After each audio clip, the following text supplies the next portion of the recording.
Xiao rubbed his throbbing head and woke up inside a train carriage. Why am I on a train? Am I being trafficked to... Xiao was an orphan who had grown up in an orphanage. He had just graduated from university and had finally managed to find a job still in his internship period. No wonder that female supervisor kept pouring me drinks last night. One look at her, and you could tell she was bad news. Where's my phone? I need to call the police. Xiao reached for his phone to report to the police, only to realize that aside from the clothes on his body, nothing else remained. At that moment, a broadcast sounded inside the carriage. Welcome to the train survival world. Here lie endless treasures as well as unknown dangers. Explore the stations and strive to stay alive. The following are the train regulations. First, the train operates automatically and requires no control. Every morning at 8 o'clock, the train will stop at a random station and depart at 11 o'clock. During this time, you may disembark to explore or remain on board.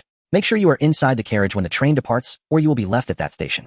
Second, gather supplies and increase your level. Each time your level increases by 1, you will obtain an additional carriage and new functions will be unlocked at specific levels. Third, the first 12 days are the internship period. During the internship period, the temperature in your carriage remains constant and absolutely safe. Creatures from the platforms cannot enter your carriage, but other conductors are an exception. Be sure to protect your own train. The train is starting. Please sit tight and hold on. A thunderous roar erupted and Xiao felt the train begin to move. He hurried to the window, only to see utter darkness outside, nothing visible at all. So I am not being sold off to northern Myanmar, but have truly, just like in a novel, arrived in another world and been forced into a survival game. Welcome, so I am not the only one here. Xiao walked to the front of the train where a display showed train conductor no. 199905526. Xiao is logged in. The avatar was a large headshot of himself looking energetic. Conductor Xiao, level 1, number of carriages 1, initial carriage 1, length 5 meters, width 3 meters, height 2. 8 meters. After closing his personal information, he saw 2 other modules on the screen, the conductor chatroom and the trading platform. Xiao tapped into the chatroom. It showed that he had been assigned to the public chatroom of Area 2000, with 1 of 0 users online. In the input box, it showed daily number of messages 10. Wang Defa, what is this? Some grand performance show. My broadcast says this is a train survival game. Is it the same for you? Is this still within the country? Great, no more Ada. Classes. Zuelan, are you there? Is the child with you? Please reply if you see this. Damn it, I took the exam for 10 years and just finally made it. Don't mess with me now. The chatroom had a built-in translation function, so whenever Xiao saw avatars of black or white users, their messages were automatically converted into Chinese. Though each person was limited to 10 messages a day, the sheer number of people meant the messages burst out like popcorn. Guys, there is a newbie gift pack in the little cabinet at the head of the train. I got a bottle of mineral water from it. Mineral water. At last he saw a message that was actually useful. Xiao smacked his parched lips. After a night of heavy drinking, his mouth was dry, and he craved water desperately. He opened the door to the front of the train and entered the engine section. Beside the control console, there was indeed a small cabinet. Xiao opened the cabinet door with great anticipation. Inside lay a single red card bearing no words, symbols, or any other markings. What is this supposed to be? Why isn't it water? A bit disappointed, Xiao took the card back to the screen. I drew a bucket of mineral water, not bad. I got a box of instant noodles, a box of water, and 3 packs of sausages. I am set. Such terrifying luck, my cucumber instantly loses its charm. They all seem to have drawn food, while I got a useless card. Just as Xiao was speechless, a message popped up at the lower left corner of the screen. Module card detected. Activate. Yes, no, so this thing is called a module card. Of course I should activate it. That goes without saying. Xiao reached out and tapped yes, and the card in his hand vanished into thin air. Special module activated. Station preview. Station preview. Each time the train starts, detailed information on the next station will be updated. Next stop, Sunshine Gym, single person station. This station is a gym and poses no danger. Note, single person station. At 8 o'clock each morning, only 1 train will stop at this station. A special module. Is this my cheat ability? As Xiao was pondering this, the broadcast sounded again. The train is about to arrive at the station. Please sit tight and halt. Xiao could clearly feel the train decelerating, and before long it came to a halt. Beside the carriage door, there was a button that controlled the opening and closing of the doors. It stated that the conductor himself could also control the doors via voice commands. Xiao pressed the button, and the carriage door slid open. Outside was a staircase leading downward. He hesitated for 2 seconds, and only when he was sure there was no danger did he step out of the carriage. Once outside, Xiao froze. He had originally assumed the train was traveling through a tunnel, which would explain the pitch-black surroundings. Yet there were no tracks beneath the train at all. It was as if the train had simply refreshed into existence at this spot. Too strange. Xiao shook his head. Oh, what mattered now was to explore this gym and search for supplies. After all, the train would remain at the station for only 3 hours. The staircase had roughly a dozen steps, and at the bottom lay the gym itself. What greeted his eyes were all kinds of fitness equipment in great variety. The place was so quiet that the drop of a needle would have been audible. There was indeed no one here but Xiao. Water, I need to find water first. Weaving past treadmills, spinning bikes of rollers, and all sorts of exercise machines, Xiao headed for the restrooms. He hurriedly turned on a faucet, but no water came out. The women's restroom was the same. None of the faucets produced water. Xiao even checked the toilet tanks. Bone dry as well. Leaving the restroom, he noticed the front desk at a diagonal angle beside, which stood a red cabinet. With a nervous heart, Xiao walked toward the front desk. It was a vending machine. He rushed up to it and saw neatly arranged bottles of mineral water, soda water, electrolyte water, and lemon-flavored sparkling water inside. Gulp. Xiao swallowed unconsciously. He went back to the workout area and picked up a small dumbbell. With a crack, he smashed the vending machine's glass in one blow. There were also 4 packs of toilet paper and 5 packs of sanitary pads, which Xiao grabbed along with the toilet paper, both purple and pink. 2 pillows, 2 wool blankets, and 1 air. Gulp, gulp, gulp. Refreshing. After downing 2 400-milliliter bottles of soda water, Xiao felt his spirit returning. He then took out all the remaining bottles of water. There were 4 types of drinks, 10 bottles of each. He had already drunk 2 bottles of soda water, leaving 8. Xiao carried all the drinks back to the carriage, even taking the 2 empty soda bottles with him. Looking at the water before him, a solid sense of security washed over Xiao.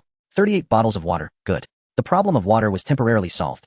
After resting for a moment, he went back into the gym once more. The gym was large indeed, yet it had no entrances or exits of any kind, a completely independent and sealed space. Only that staircase connected it to the train. Inside the changing room, because there was no electricity, none of the locker doors were locked. Xiao opened them one by one to search, and after finishing with the men's changing room, he went over to the women's changing room. In the end, he obtained 2 towels, a pink yoga mat, and a mechanical wristwatch. Xiao stuffed everything into a tote bag he had just found, climbed the stairs back to the carriage, and adjusted the watch according to the time displayed on the screen. After 3 minutes of comparison, confirming that there was not the slightest discrepancy between the watch and the screen time, Xiao finally relaxed. Good. With this watch, he would no longer fear missing the train's departure while exploring outside. It was now 9:50, there was just over an hour left before the train departed. In the gym, only those lumps of iron were still there. Those very lumps of iron were the resources needed for the upgrade. Xiao clicked on the upgrade option and the interface showed that he could arbitrarily designate an area inside the carriage as a feeding zone.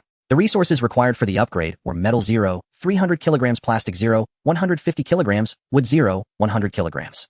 Through the screen, he could freely designate any area in the initial carriage as a feeding zone. Xiao outlined a feeding zone, then tossed an empty plastic bottle into it. The bottle vanished without a trace. The plastic collection progress rose to 0.02 kilograms. Xiao glanced at the gym equipment outside. Weren't these all perfect materials for the upgrade? At 11 o'clock, the train departed on the dot. Huffing and puffing, Xiao leaned against the carriage wall, sitting on the yoga mat, and gasping for breath. Damn, why is this gym so big? The metal dumbbells he could still move were the farthest from the stairs, and with the constant climbing up and down in 1 hour, Xiao had only managed to bring back a few small dumbbells. Xiao set the area by the door as the feeding zone and tossed the dumbbells he had brought back directly inside. After throwing these dumbbells into the feeding zone, the metal requirement was fully satisfied, with even some surplus left over. At this moment, the resource collection progress was metal 400, 300 kilograms, plastic 5, 150 kilograms, wood 0, 100 kilograms.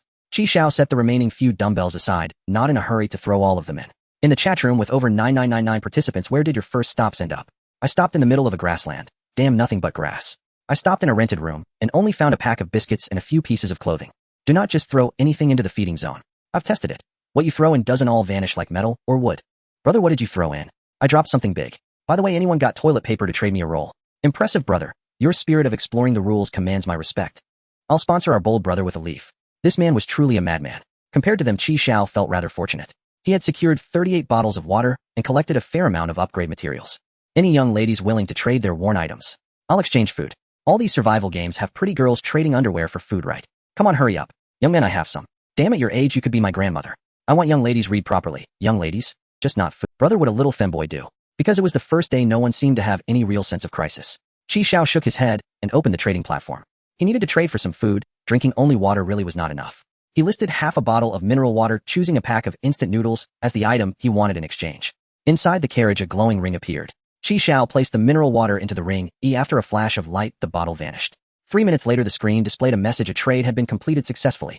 Xiao tapped to collect. Light flared once more and a packet of instant noodles appeared on the floor. The trading function was remarkably convenient. The train is about to arrive. Please sit tight and hold on to the handrails. It was already the second day. Awakened by the broadcast, Xiao tugged away the towel covering his stomach and sat up from the yoga mat. Because it had been the first day, with his nerves taut and his body exhausted from hauling dumbbells, Xiao had fallen asleep early. He rose and walked to the carriage's screen to check the information for this stop. Current stop: Shinetown single-person station. This stop has a vast cactus forest with vipers appearing in the area. Danger level grade 1. Vipers danger level 1. Those things were poisonous, surely. If he got bitten once, wouldn't that be game over? As soon as he opened the carriage door, a wave of scorching heat rushed over him. It was blisteringly hot. An endless desert spread out before his eyes. Xiao stepped out of the carriage, raising a hand to shield his brow from the sun. Squinting, he saw that not far away there was indeed a vast cactus forest. On top of the cacti grew purplish red fruits. Cactus fruit. Thinking of the sweet juice of those fruits, Xiao could not help but swallow. But when he thought of the possible encounter with vipers, Xiao calmed himself. Men die for wealth, birds for food, he sighed. With a long exhale, he picked up the tote bag he had found in the gym yesterday, left the carriage, and walked toward the cactus forest. Vipers usually came out at night, during the day with temperatures so high it should be fine. That was how Xiao comforted himself. Wow, this is so sweet. Xiao plucked a cactus fruit, peeled away the purplish red skin, and bit down. A rich juice burst across his mouth. It tasted far better than dragon fruit. Under the blazing sun, Xiao became a makeshift fruit farmer harvesting the ripe cactus fruits. When the tote bag was full, he carried it back to the carriage. It was 9:35. There was still an hour and a half before departure. He could make another trip, but the remaining fruits were too high to reach. If only he had a knife. Xiao opened the trading platform and searched for a machete. After the ring of light flickered, he finally exchanged half a pound of cactus fruit for a firewood cutting knife. Although it was very rusty and the blade edge was chipped at a time like this, he had no room to be picky. Xiao poured the cactus fruits out at the back of the carriage, then taking the machete and an empty bag, set out once more. Inside the cactus forest, Xiao swung the machete carefully, avoiding the tall cacti as they toppled, harvesting their fruits. Glancing at his watch, 10:30, he lifted the half-full bag of fruit and started back. Eating fruit and humming a tune, Xiao walked along, but just as he neared the carriage door, he halted. Gulp!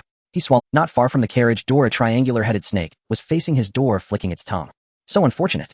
In the middle of the day, you're not sleeping, but blocking my door. Xiao watched from a distance as the snake swam back and forth, lingering just a few meters from the door of the carriage. Xiao stared at his watch. It was 10:50.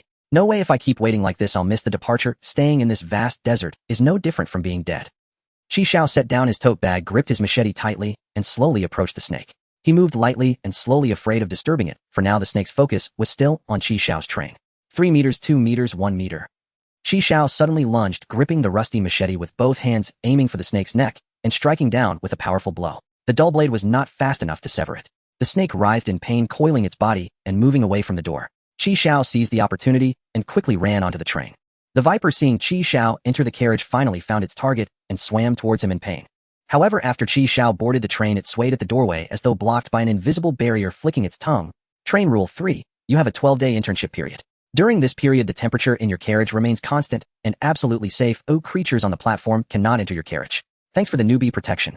Xiao felt relieved, tossed his machete aside, and plopped down on the ground. He glanced at the snake, then at the half bag of cactus fruits still outside, and felt a surge of anger. No, I have to find a way to kill it and retrieve the fruits. Xiao picked up a 5-kilogram dumbbell, hesitated, and then switched to a 10-kilogram one. At the carriage door, Xiao held the dumbbell with both hands, extending his arms out of the carriage, aiming at the viper below, and let it fly. With a loud bang, the snake's head was crushed. So strong it's still wriggling even after being smashed. Xiao hacked at the snake with the rusty machete, ensuring it was dead before picking up the dumbbell and using sand to clean off the blood and flesh. Retrieving the tote bag he had dropped earlier, Xiao was about to close the carriage door when he hesitated and decided to bring the bloodied snake back with him. I can't just discard it, or I'll trade it for something edible. 1 viper for a pack of instant noodles or a bottle of mineral water. After sending out the message and initiating the trade, Xiao began to sort through his current food supplies. The cactus fruits weighed about 50 to 60 pounds. There were also 37 bottles of water. He would have to drink sparingly. Who knows if the next stop would be a deserted place. The light flickered and Xiao received a pack of instant noodles. The viper he just put up for trade was taken by a bald man with it. Looking at the somewhat familiar avatar, Xiao's mouth twitched. Uncle Day. The vehicle is about to start. Please hold on tight. At 11 o'clock, the train departed. Xiao looked out the window. The desert was no longer in sight. In its place was a pack. In the chat room. Damn, how am I so unlucky? There hasn't been anything to eat at the stops for 2 days in a row. Me too, I've already eaten all the newbie gift pack. Only then did Xiao notice that the number of online users had changed. Online users 9,701.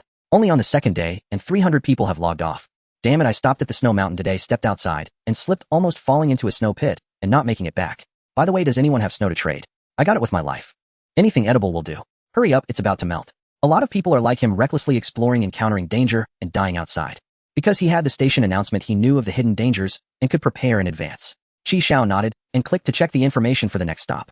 This stopped Xiao Village, a multi-user station with 2 other trains stopping here.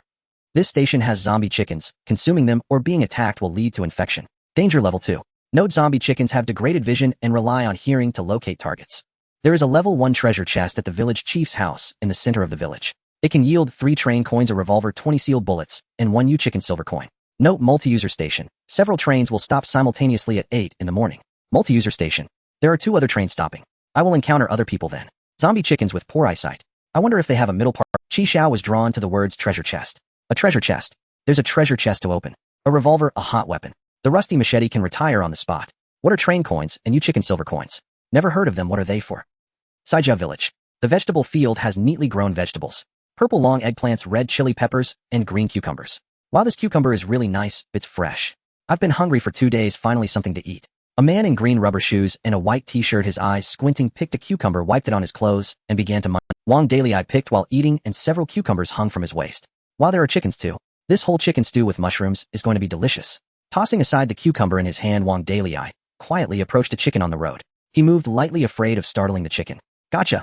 Wang Dalai expertly grabbed the chicken by its wings, lifting it up. No matter how it flapped, it couldn't escape. Get the pot ready for boiling water, get the pot ready for boiling water. Wang Dalai ran with the chicken towards a villager's house, and before long smoke began to rise from the chimney of that household.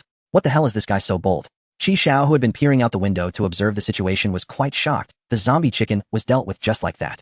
This chicken isn't just poor eyesight, it's downright blind. After the man left the vegetable field, a plump, middle-aged woman walked out from another train. She looked around to ensure there was no danger before entering the vegetable field to pick cucumbers. After seeing the middle-aged woman pick some cucumbers and eggplants, she returned to the train and did not come out again. Xiao no longer hesitated. He picked up his machete, stepped out of the carriage, and closed the door behind him. The carriage door could only be opened by the train conductor. To enter someone else's train, one would have to use brute force to break in. Avoiding the house where the squinting man was frying chicken, Xiao headed towards the village center.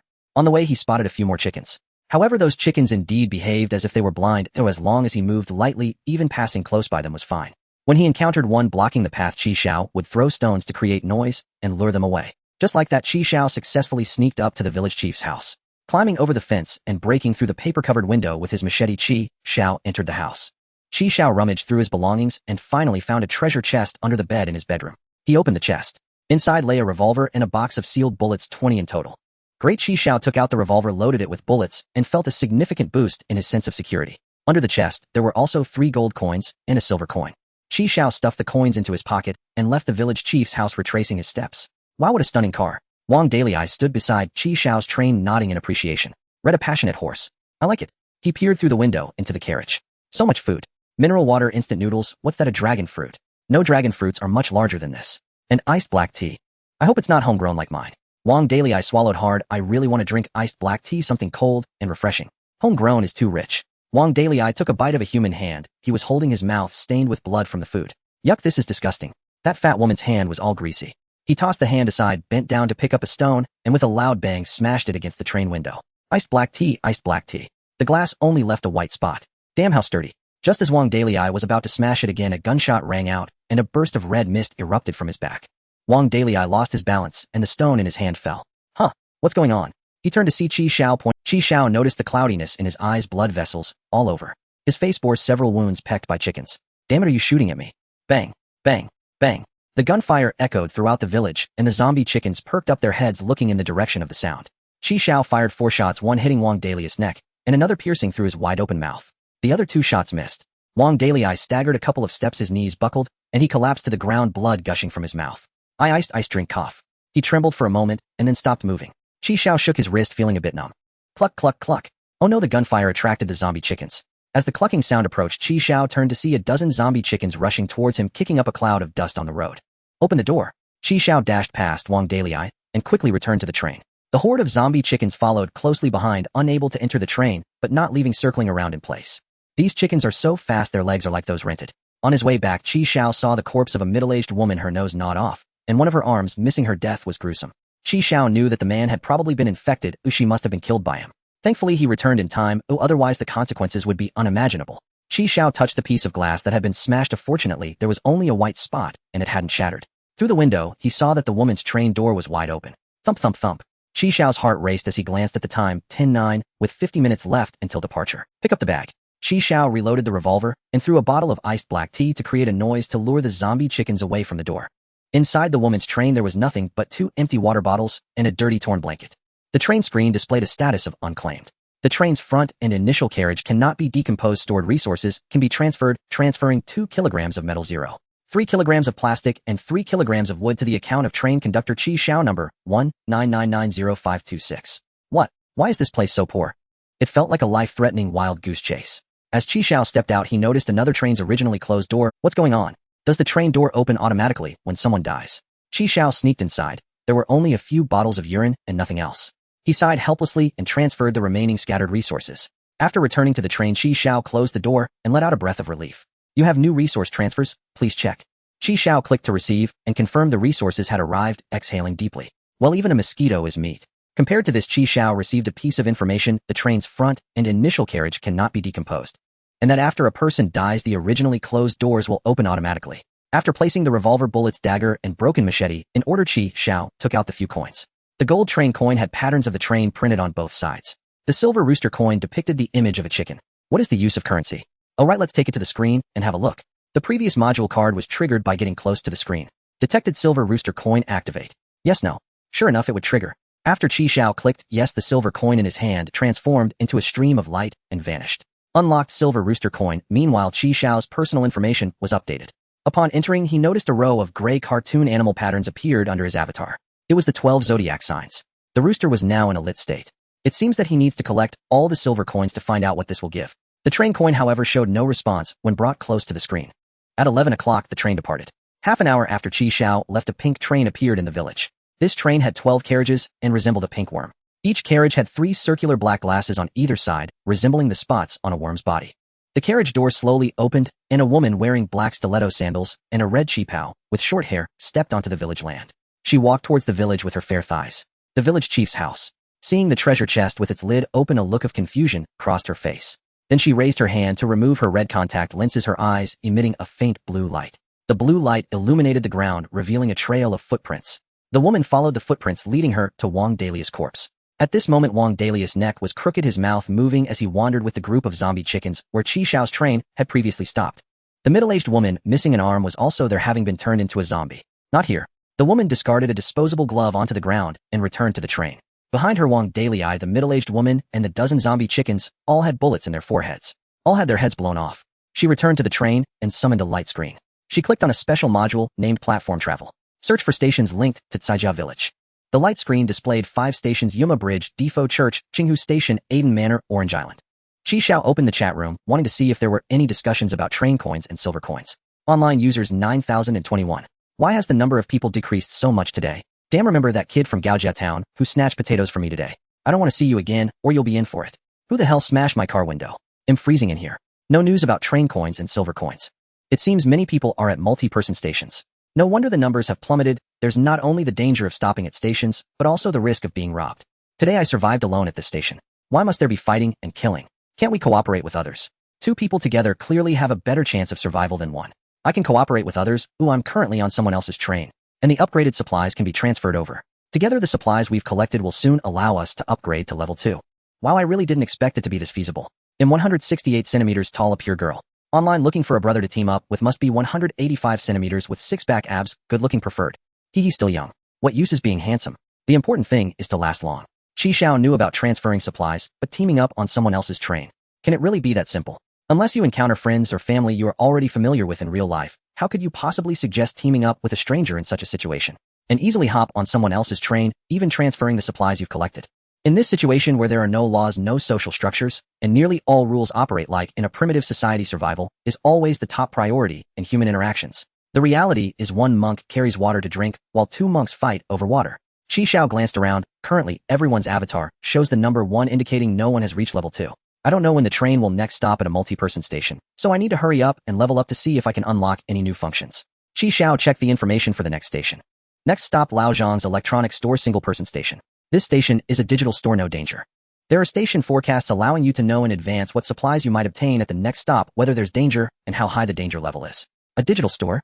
It seems there's no food at this station, but there shouldn't be any danger either. Qi Xiao relaxed, lying down on the yoga mat to conserve energy. Qi Xiao was awakened by a sudden urge to urinate, got up and grabbed a bottle filled with half a bottle of iced red tea. I don't know if it's because I've eaten so little, but even on the 4th day, Qi Xiao hasn't gone to the bathroom. For breakfast, Qi Xiao planned to eat cactus fruit, but found that most of the fruits had started to rot. The train compartment has a constant temperature, and these have rotted. Is this thing so perishable? Qi Xiao quickly put up a trade. A few dozen pounds of fruits exchanged for 2 bottles of mineral water, 5 pieces of compressed biscuits, 3 packs of crispy noodles, and a roll of toilet paper.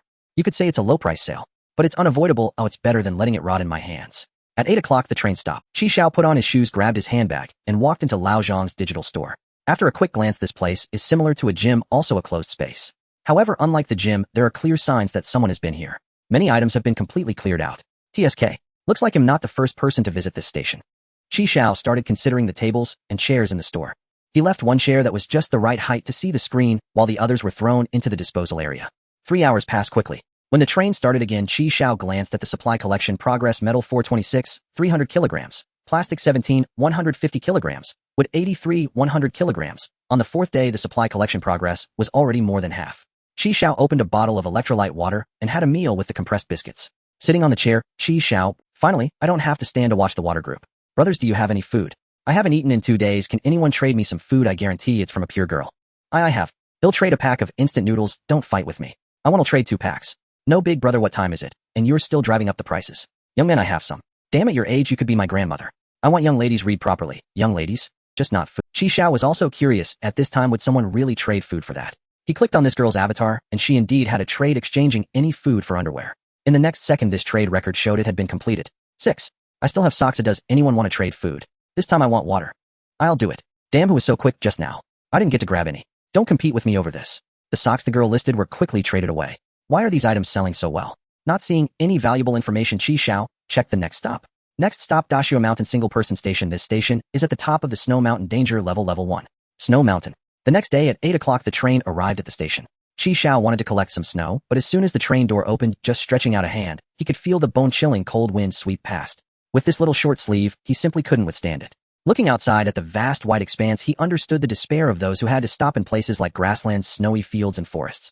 Resources are scarce, hard to collect, and the effort is not proportional to the reward at all. As the train started, Xiao sat in the chair staring at the screen, continuously praying in his heart, don't let it be grasslands, woods, or little deserts. I'm willing to not do any craftsmanship for 3 years just to have a mall supermarket food street. The next station updates. Next stop, Sanshan Station single-person station. This station has a large supermarket, no danger. Damn, I was just bragging, and now it's real. Xiao's mind already conjured up shelves filled with snacks and drinks. And the supermarket also has various tools, kitchenware, clothes, and bedding. Right now, I really need a blanket. The habit of covering my stomach while sleeping is something ingrained in the genes of Longwa people, and a towel is simply too small. I also need a pillow. A laptop is too hard and hurts my head. The excited Xiao suddenly felt a pain in his stomach. It had been 5 days, and it was the first time he needed to go to the bathroom. Xiao rested early yesterday to replenish his energy, ready for a day of zero-cost shopping today. He woke up early, had a hearty meal, and adjusted his state to the best. The train arrived at the station, and the doors opened. Xiao threw the bag filled with rice into the train compartment. There are only 3 hours, he must hurry. A left turn after exiting leads to neatly arranged shopping carts, and Xiao pushed one forward. First, he needed to find the food section. He sprinted straight to the fresh food area. There was an abundance of water and food with the shelves nearly full. However, there was one issue. The food section was the farthest from his train. The straight line distance was over 100 meters. But the good news was that the kitchenware and daily necessities section, stocked with plenty of metal, plastic, and wood materials, was the closest to the train. Sticking to last night's plan, he decided to collect materials first and upgrade to level 2. Only by upgrading could he increase the number of train compartments. It was a rare chance to encounter a supermarket. One compartment was simply not enough. He would spend an hour collecting materials for the upgrade. If the progress fell short of expectations, he would use the remaining 2 hours to stockpile water and food. Xiao quickly made up his mind. After filling the shopping cart he had brought with bottled water and bread, he swiftly pulled it back into the train. Then he pushed a new empty shopping cart toward the kitchenware section. Xiao swiftly took down the cutting boards hanging on the shelf. These were all wood and plastic. A small cart filled with cutting boards was pushed into the feeding area, and the collection progress for wood reached 100 kilograms.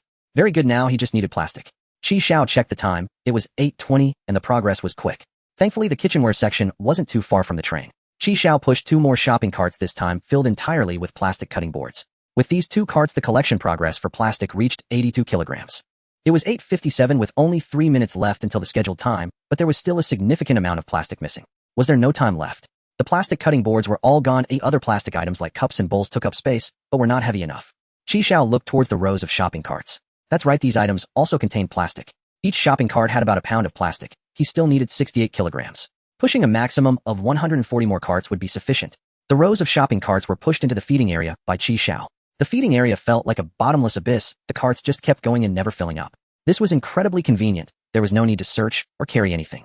The collection progress for plastic was rising rapidly. 85 kilograms, 97 kilograms, 126 kilograms, 147 kilograms.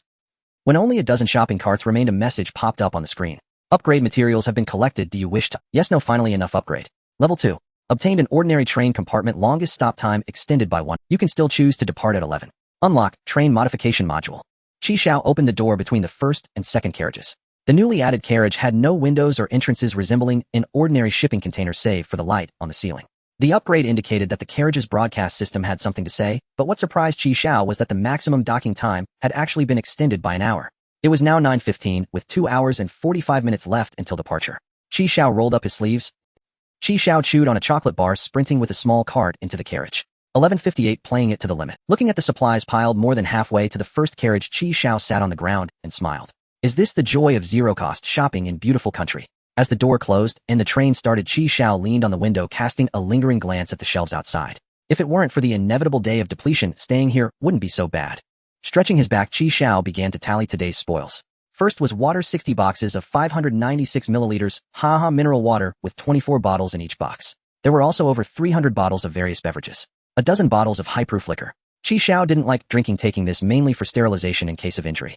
He couldn't find medical alcohol or disinfectants. Mainly due to lack of time, the supermarket was just too large. He could only transport as many supplies as possible within the limited time. For instant noodles, Xiao only took bagged ones. The boxed ones took up too much space. He moved 40 boxes of various flavors, each box containing 24 packets. For fruits, he chose 2 kinds that could be stored for a long time: apples and oranges. Each type had 4 baskets of 50 pounds. Then the shopping carts were also filled with various items. In the first cart were chocolates and candies, foods that provided high energy, yet took up little space. The second cart was loaded with cured meats, sausages, jerky, bagged roast duck, and chicken meat floss, and various meat products. The third cart contained canned beef, luncheon meat, canned peaches, and other canned goods. The fourth cart had 5 bags of 50 kilograms of rice, dozens of packs of noodles, 5 buckets of 10 liters of blended oil, and over a dozen bags of salt and sugar, along with several bottles of various types of chili sauce. There were all sorts, including lao gan ma mushroom sauce, beef sauce, chopped chili sauce, and more. Although cooking wasn't possible now, it was still necessary to stockpile grain and oil. Unfortunately, the kitchenware in the supermarket, such as rice cookers, induction cookers, and microwaves, all required electricity to function. This train had no power to supply them. But Xiao still took them just in case they might be useful in the future. As for instant self-heating hot pots, rice, and chips, Xiao only took a symbolic cart and didn't grab much. Mainly because they wouldn't fill the stomach and one shopping cart couldn't hold that much. Finally, the shopping cart Xiao brought in was filled with various men's clothing, t-shirts, work pants, boots, slippers, socks, and underwear, all haphazardly piled at the bottom, even including a snow jacket. This was a hint from the guy in the snow. No one knew if the next stop would be a freezing snow mountain or a scorching desert. It emphasized being prepared for the worst. On top, there were also 2 basins, 2 trash cans, a bucket full of garbage bags, and a bucket full of tissues. There were also 4 packs of toilet paper and 5 packs of sanitary pads, which Xiao grabbed along with the toilet paper, both purple and pink. 2 pillows, 2 wool blankets, and 1 air conditioning quilt. The only decent weapons he could find in the supermarket were kitchen knives, of which Xiao took a few. Unfortunately, he didn't see any cleavers in the fresh produce section. Otherwise those would have been even better.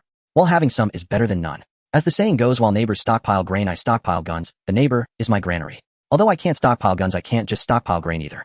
Having completed the inventory, Xiao nodded in satisfaction. This slightly cramped carriage brought him a sense of security. A whiff of sweat pierced Xiao's nose. Xiao took off his clothes, twisted open a bottle of mineral water, and dampened a towel to wipe his body. After cleaning himself, Xiao changed into new clothes. He took an apple, sat down on a chair, looked at the screen, munching while studying. Train conductor Xiao. Train level 2. Number of carriages 2. Initial carriage 1. Normal carriage. Personal information has been updated.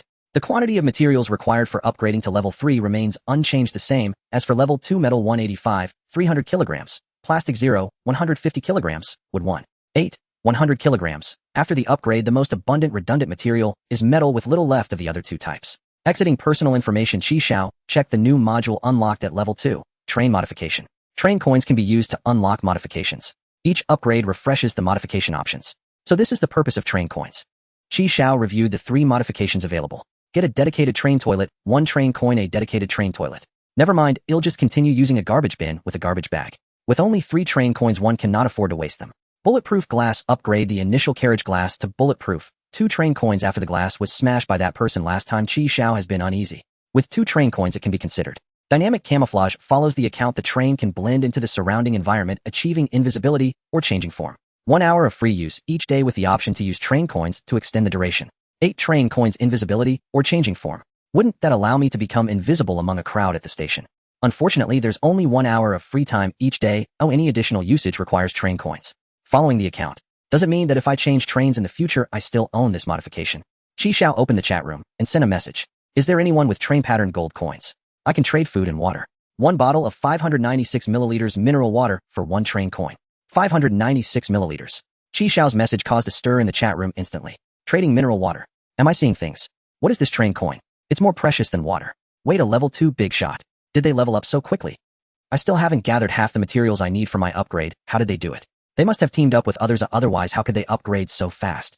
Isn't this the father I've been searching for? Dad, the child is starving. Oh, please give me some food. You shameless man. Brother Xiao, I can also call you daddy. Xiao instantly received a bunch of friend requests which he casually glanced at, and just after initiating a trade of 1 bottle of mineral water for 1 train coin, the screen immediately displayed a completed transaction. A gold coin quietly lay on the ground in the trading area. Xiao was overjoyed. He hadn't expected to trade for one so quickly. At that moment, a friend request caught his attention. Do you have anything for girls when relatives visit? I can trade train coins with you. This was from a girl named Shijian. Long hair, big eyes, she looked like a person. After accepting the friend request, he asked, sanitary napkins? Yes. He hadn't expected that something he casually grabbed would be useful so soon. Xiao pulled out a pack of pink sanitary pads and tossed it into the light circle. 1 train coin secured. With 5 train coins, he needed 3 more to unlock dynamic camouflage. After lunch, Xiao began organizing the supplies he had acquired for free today. After working until 8 in the evening, all the supplies were neatly organized. They were all placed in the second carriage, arranged neatly against both sides, leaving a 1-meter wide aisle in the middle. During this time, Xiao traded for another train coin. At this moment, Shijian sent a message. Do you have any night use one? Coincidentally, he did have. Xiao pulled out a pack of purple sanitary pads and tossed it into the light circle. Another train coin secured. What is the use of train coins? Shijian asked. To modify the train, like adding a toilet in your car, etc. Adding a toilet. Does it require a lot of train coins? 1. Just 1 train coin to add a toilet. Oh, that's not too much. Rich lady. No, I'm poor. Xiao chuckled and closed the private chat. He then checked the station where he would stop tomorrow. Next stop, Rinjia Village single-person station. There is 1 zombie, Old Master Rin, at this station with no danger. Node zombies will awaken after 8 o'clock in the evening, elevating the danger level to level 3. In the zombie's coffin, there is 1 level 1 treasure chest. It can yield 3 train coins and 1 ordinary healing potion. This is similar to the last treasure chest, so it seems a level 1 treasure chest only yields about this number of train coins. However, this time there are no silver coins. Zombies. There's no danger during the day, so as long as I quickly find Old Master Rin's grave, dig out the coffin, and open the lid, I can do whatever I want at night. Xiao stroked his chin and nodded. Digging graves requires a shovel. He opened the trading platform and searched for him. A flash of light appeared as Xiao spent a fortune trading a pack of instant noodles and a bottle of sugary soda for a military shovel. He waved the shovel around. It was quite nice and very new. With the tools for tomorrow's work prepared, Xiao spread a wool blanket on the yoga mat and rested his head on a real pillow, falling asleep peacefully. The next day at 7:30, Xiao woke up. In the early morning, he traded for another train coin, bringing his total to 8. Continuing to send messages in the chat room to trade train coins, Xiao filled the trading links to 10. For breakfast, he had a meat floss bun and a bottle of milk. At 8 o'clock, the train arrived at the station Rinjia Village. This time the train stopped on a hillside. Xiao looked down through the train window. There was a cemetery on the hillside. In the cemetery, many people were gathered around a large grave. Isn't this a single-person station? Where did all these people come from? Xiao recalled that at previous single-person stations, he was always alone. Could it be? Xiao clicked the dynamic camouflage modification button on the screen. A section of the carriage wall recessed, revealing a coin slot. After inserting 8 train coins, they disappeared, activating dynamic camouflage. Originally planning to activate in a crowded station, upon seeing so many people, I decided to activate it early, just in case. Xiao picked up a revolver and a shovel before opening the door and getting off the train. First, I would test the new feature. The train activated its dynamic concealment, blending seamlessly with the surrounding environment. As the train's master, Xiao could see the semi-transparent train. For others, even if they approached, they could only see faint flowing transparent lines. Xiao tested the shape-shifting ability, and in an instant a loaf of bread the size of a train appeared at his will. What a powerful modification! It's a must-have for the 6th brother. Disabling the dynamic concealment, the train returned to its original state. There was only 1 hour of free usage per day, so I couldn't waste it. Just as Xiao stealthily approached the cemetery, a voice suddenly called out, "Why are you so late? Hurry up and follow." A man about 1.6 meters tall, dressed in blue, and looking like a landlord, grabbed Xiao's arm, urging, "Hurry up. If we miss the time, you won't get paid for the work." Thus, Xiao was pulled into the crowd. He was pushed into a group of men holding shovels, and right in front of him was the grave of Old Master Rin with an offering table set up in front. A man in a yellow Taoist robe, wearing a Taoist cap with a square face and straight brows, stood there looking serious as he gazed at Old Master Rin's grave. Uncle Xiao. Xiao was stunned. He had imagined many scenarios and speculations, but he never expected he was actually in the world of the movie Mr.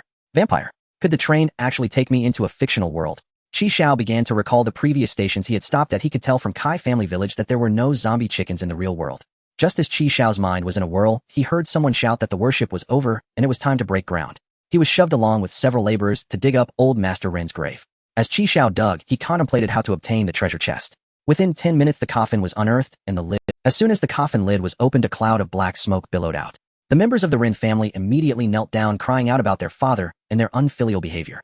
Xiao glanced inside. Where was the treasure chest? Stretching his neck to look, he caught sight of a corner of the chest buried beneath old Master Ren. How was he going to open the treasure chest and take the contents while being watched by so many? Xiao looked around. There were people everywhere. It was not a good time to act. Having grown up watching Uncle Joe's movies, Xiao was very familiar with the plot of Mr. Vampire. He quickly thought, seeing the black smoke rising from the coffin and the still intact old Master Ren, the head of the Ren family, the old man who had just pulled Xiao over cautiously asked Uncle Joe, "Is this grave still usable?" Uncle Joe had his hands behind his back about to speak when a sigh came from the laborers. "The dragonfly touches the water. It is indeed a good grave." Everyone turned their gaze toward Xiao. "It's a pity that the dragonfly touches the water. Touching once again will never hit the same spot." Xiao clapped the dirt off his hands, shaking his head regretfully. "This grave is already ruined." The head of the Ren family, seeing it was a laborer digging the grave, angrily pointed at Xiao and said, "What nonsense are you spouting? What do you know, you laborer, to talk here?" He then pointed at the foreman. "Mind your workers' mouths. Do not let them talk nonsense." The foreman glanced at Xiao looking innocent and said, "No, Master Ren, I don't even know him. Isn't this laborer you called here?" "Wait." The head of the Ren family looked at Xiao with a smile, as if remembering something. "You are the one I just pulled over?" Xiao put on an expression of "What do you think?" Uncle Joe then spoke up. "This young friend is correct. The dragonfly touches the water, and touching again means this grave indeed cannot be used." With Uncle Joe's confirmation, the disdain in the eyes of the crowd toward Xiao lessened, replaced by a sense of disbelief. "Then what should we do?" Uncle Joe paused for a few seconds before speaking. "I suggest we cremate the remains on the spot." "No way, my father feared fire most in his life. Oh, I cannot do that." The head of the Ren family quickly waved his hand, rejecting Uncle Joe's suggestion. Uncle Joe's expression was serious. "Master Ren, not cremating will lead to trouble. No, we can do everything, but not cremation. Think of another way." "There is another method," Xiao said, turning his back to the crowd and staring at the distant hillside. "Find a new grave and rebury." The crowd's attention was once again captured by Xiao. The head of the Ren family, upon hearing this, tentatively asked Uncle Joe, "Is what he said true?" Uncle Joe nodded helplessly. Seeing Uncle Joe nod, Xiao cleared his throat and casually said, "Ahem, coincidentally, I can read a bit of feng shui." Xiao pretended to look around, nodding and shaking his head from time to time, finally pointing towards the direction of his train. "Over there, the north is lined with endless mountains. The south has low hills that echo each other. The left and right sides are embraced by protective mountains, heavily guarded. The central area is clearly divided with spacious terrain, and there are flowing waters surrounding it. It's a rare treasure land of feng shui." The crowd listened, stunned, their gazes following the direction pointed by Xiao. Out of the corner of his eye, Xiao glanced at Uncle Joe, swallowing hard. He had just made up everything he knew. While it might fool the ordinary people, he feared Uncle Joe would see through it. Indeed, not bad. Phew. After receiving Uncle Joe's approval, Xiao breathed a sigh of relief. Thus the laborers lifted old Master Ren's coffin and followed Xiao up the mountain. On the way, Uncle Joe wore a blank expression. Noticing that Uncle Joe remained silent, Xiao refrained from speaking, pondering his next words. The head of the Ren family leaned closer to Xiao, a flattering expression on his face. "May I ask your esteemed surname, and from which school do you hail?" Xiao, maintaining his composure, casually made up an answer. "Ji, studying under the Golden Arches." The head of the Ren family showed a hint of doubt, but quickly put on a smile again, and said, "Master Chi Ren is so blind that I mistook you for a laborer. Tonight, I will hold a banquet at home to apologize to Master Chi." Xiao waved the shovel in his hand. "I'm just holding a shovel. It's normal for Master Ren to make a mistake.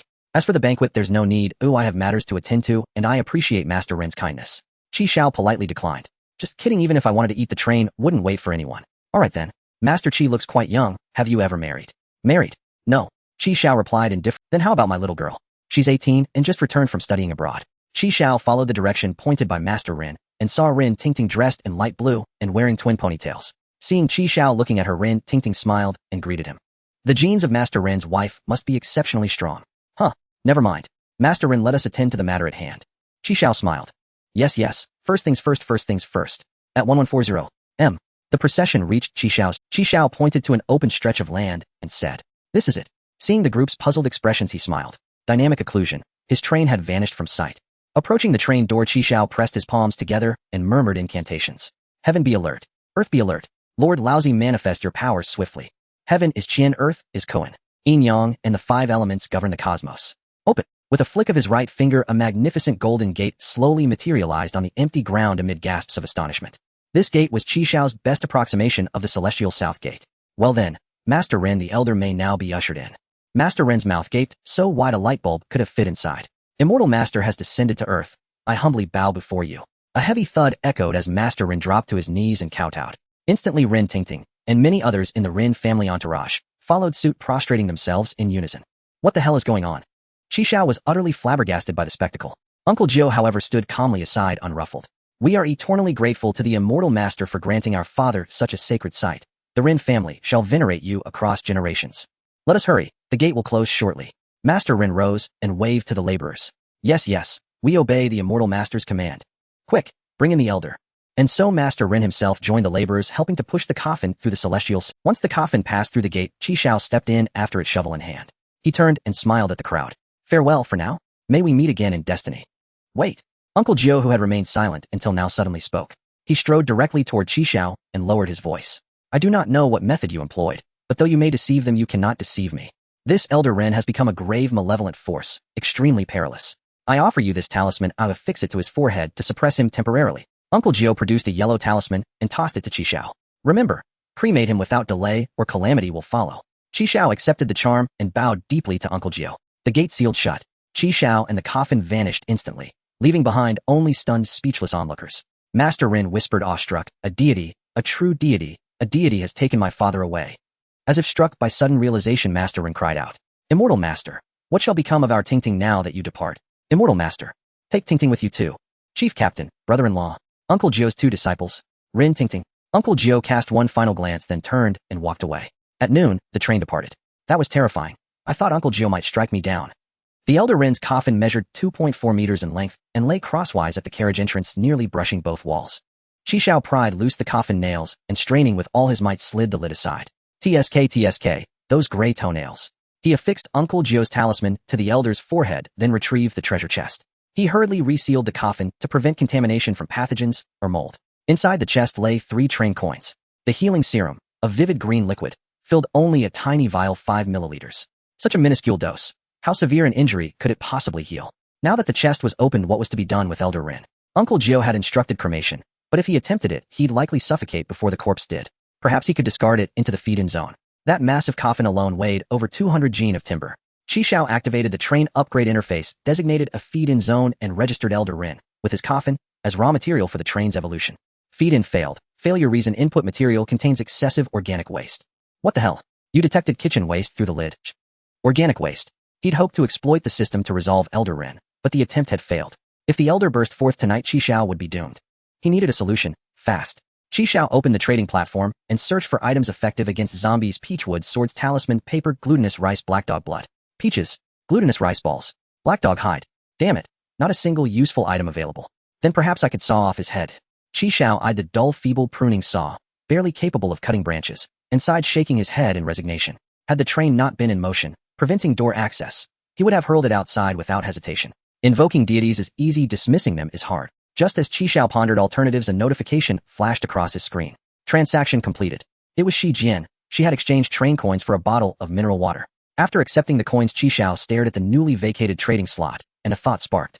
3 minutes later, a new listing appeared in Xiao's trade panel. 100 kilograms aged timber, vintage cured pork, 100 train coins.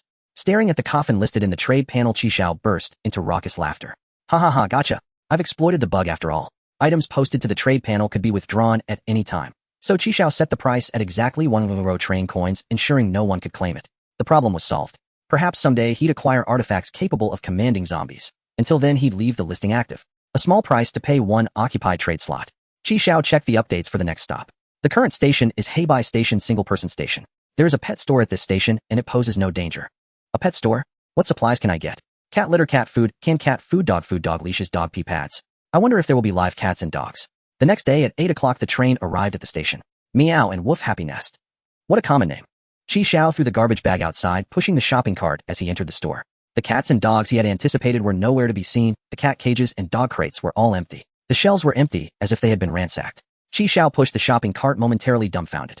Damn it, they dismantled the shelves. The first rule for a fisherman: never leave empty-handed. At 11:50, just as Xiao had dismantled all the shelves and was about to leave, he saw a small black dog wandering in front of the pet store. A dog? Where did it come from? Xiao stepped down from the train. Woof, woof, woof. He grabbed it by the neck and lifted it up. It was just a male dog. Just right for an experiment to see if I can get a living creature on board. The last station had an old man crying out as his daughter was taken away. Xiao didn't dare to take any chances. What if I really brought it aboard and it caused all sorts of trouble? Thus Xiao carried the little black dog and walked it. He brought it in. Once the little black dog was on the ground, it took off running, darting into Xiao's granary. Hey, I didn't expect you to be so fast with those short legs. As the train doors were about to close, Xiao hurried to grab the little black dog. I don't have time to take care of you. I haven't even sorted myself out yet. Just as Xiao was about to throw the little black dog out, the doors closed automatically. The train is starting. Please hold on tight. It was 12 o'clock. Chi Xiao looked at the dog in his hands, and they locked eyes. You're really lucky, aren't you? The little black dog panted, ha ha ha. Inside the carriage, the little black dog ran around sniffing here, and they're filled with curiosity about the new environment. Chi Xiao meanwhile was checking the supply collection status on the screen. A total of 67 kilograms of metal, 27 kilograms of plastic, and 14 kilograms of wood were collected on this trip. The current collection progress is metal 252, 300 kilograms. Plastic 27, 2, 150 kilograms. Wood 15, 8, 100 kilograms. To level up, a lot more materials are needed. Chi Xiao opened a can of beef, paired it with a bottle of soda and a piece of bread, and started his lunch. The little black dog sat next to Chi Xiao, panting with its tongue out. Chi Xiao tore off a small piece of bread and tossed it to it. So black looks like the black bear spirit from Journey to the West who stole the cassock.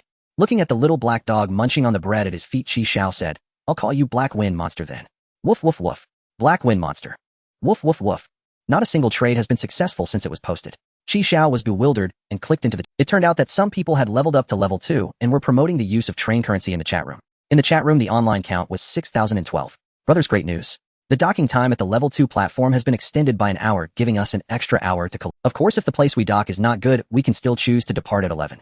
Family, do not trade train currency carelessly. Leveling up to level 2 will activate the transformation function, and train currency is used for transforming the train. What a loss. I traded away 2 train currencies yesterday.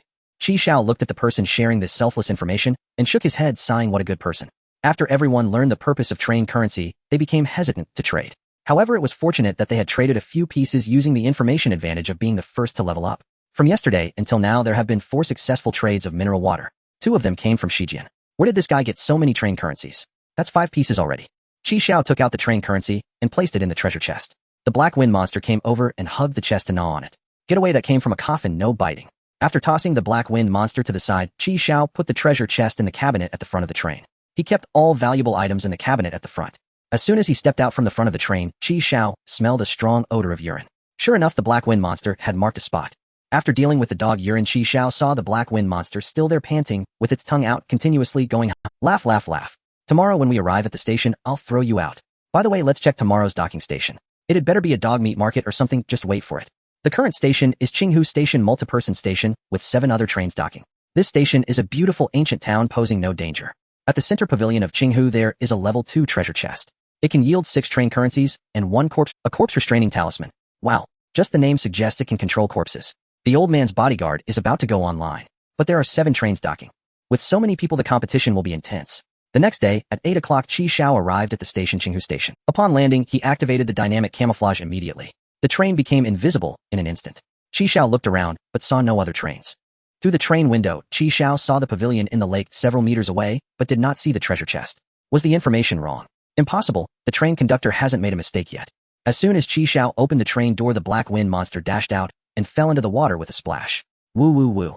Suddenly falling into the water, the Black Wind Monster panicked, paddling, its legs wildly barking non-stop.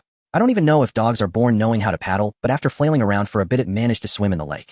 Get lost, get lost. Chi Xiao was speechless. Looking down, the train was more than a meter high above the surface of the lake. If he went down there, it would be difficult to get back up. If I had known, I should have learned swimming properly in college instead of spending every day peeking at the senior sister's legs underwater. What a regret, too late. On the surface of Qinghu Lake, a red train suddenly appeared, hovering in midair. An old man rowing a boat rubbed his eyes with his calloused hands in disbelief. The peculiar red object disappeared, replaced by a pavilion in the lake. Inside the pavilion, a strangely dressed young man waved at him. Old man, over here. Old man. Thank you, old gentleman. Chi Xiao leaped from the Huxing Ting onto the old man's boat. Where did another Huxing Ting come from? The old ferryman had piloted a boat his entire life and had never seen a second Huxing Ting. Young man, are you here because I am leaving and you came to fetch me? You're as robust as ever, old man. Don't let your imagination run wild. This pavilion. Chi Xiao glanced at the structure behind him. It was built just last night. The old man looked incredulous but did not press the matter. Young man, are you from out of town? Your clothing is uncommon here. Yes, I just returned from elsewhere, but this style is fashionable over there. The Heifeng Guai still swam in the water and was now pawing at the boat's side. Chi Xiao bent down and hoisted it from the water. The Heifeng Guai shook itself violently, flinging droplets everywhere. Once dried, it nuzzled Chi Xiao and began to lick his trouser leg.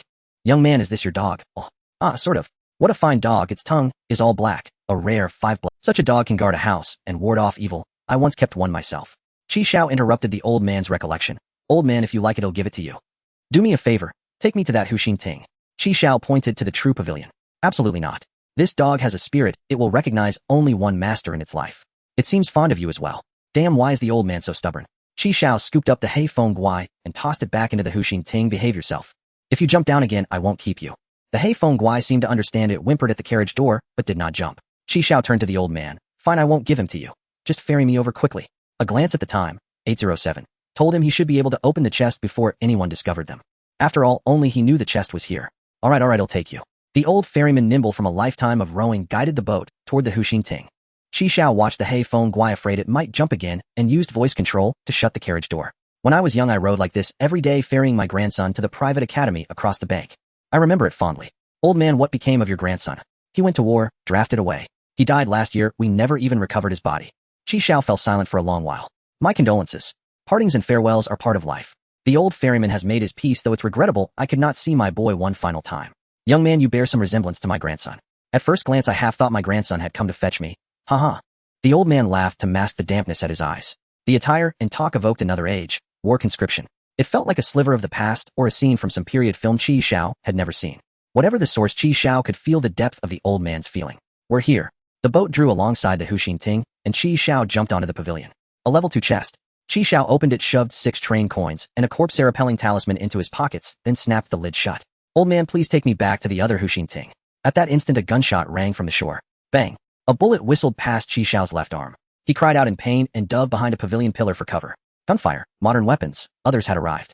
Damn, how did they come so fast? A dark bloom of blood seeped from the old man's chest. He let go of the oar and with a thud toppled backward into the lake. The surface of the lake slowly darkened red. The bullet that grazed Xiao had struck the old man. Xiao's eyes flared with rage. The elder lay dead. By your garb, you must be a train conductor. If you don't want to die, leave the goods and jump into the lake willingly. A man's voice came from the shore. He'll give you 3 seconds. 3. The pillar would not hide him for long. 2. Bang. Another warning shot zipped past Xiao. He could not hand over the items. Giving them up would not save him. He had a gun, but his firing point had been pinned. In a gunfight, being pinned first is the worst fate. Losing initiative forfeits the advantage.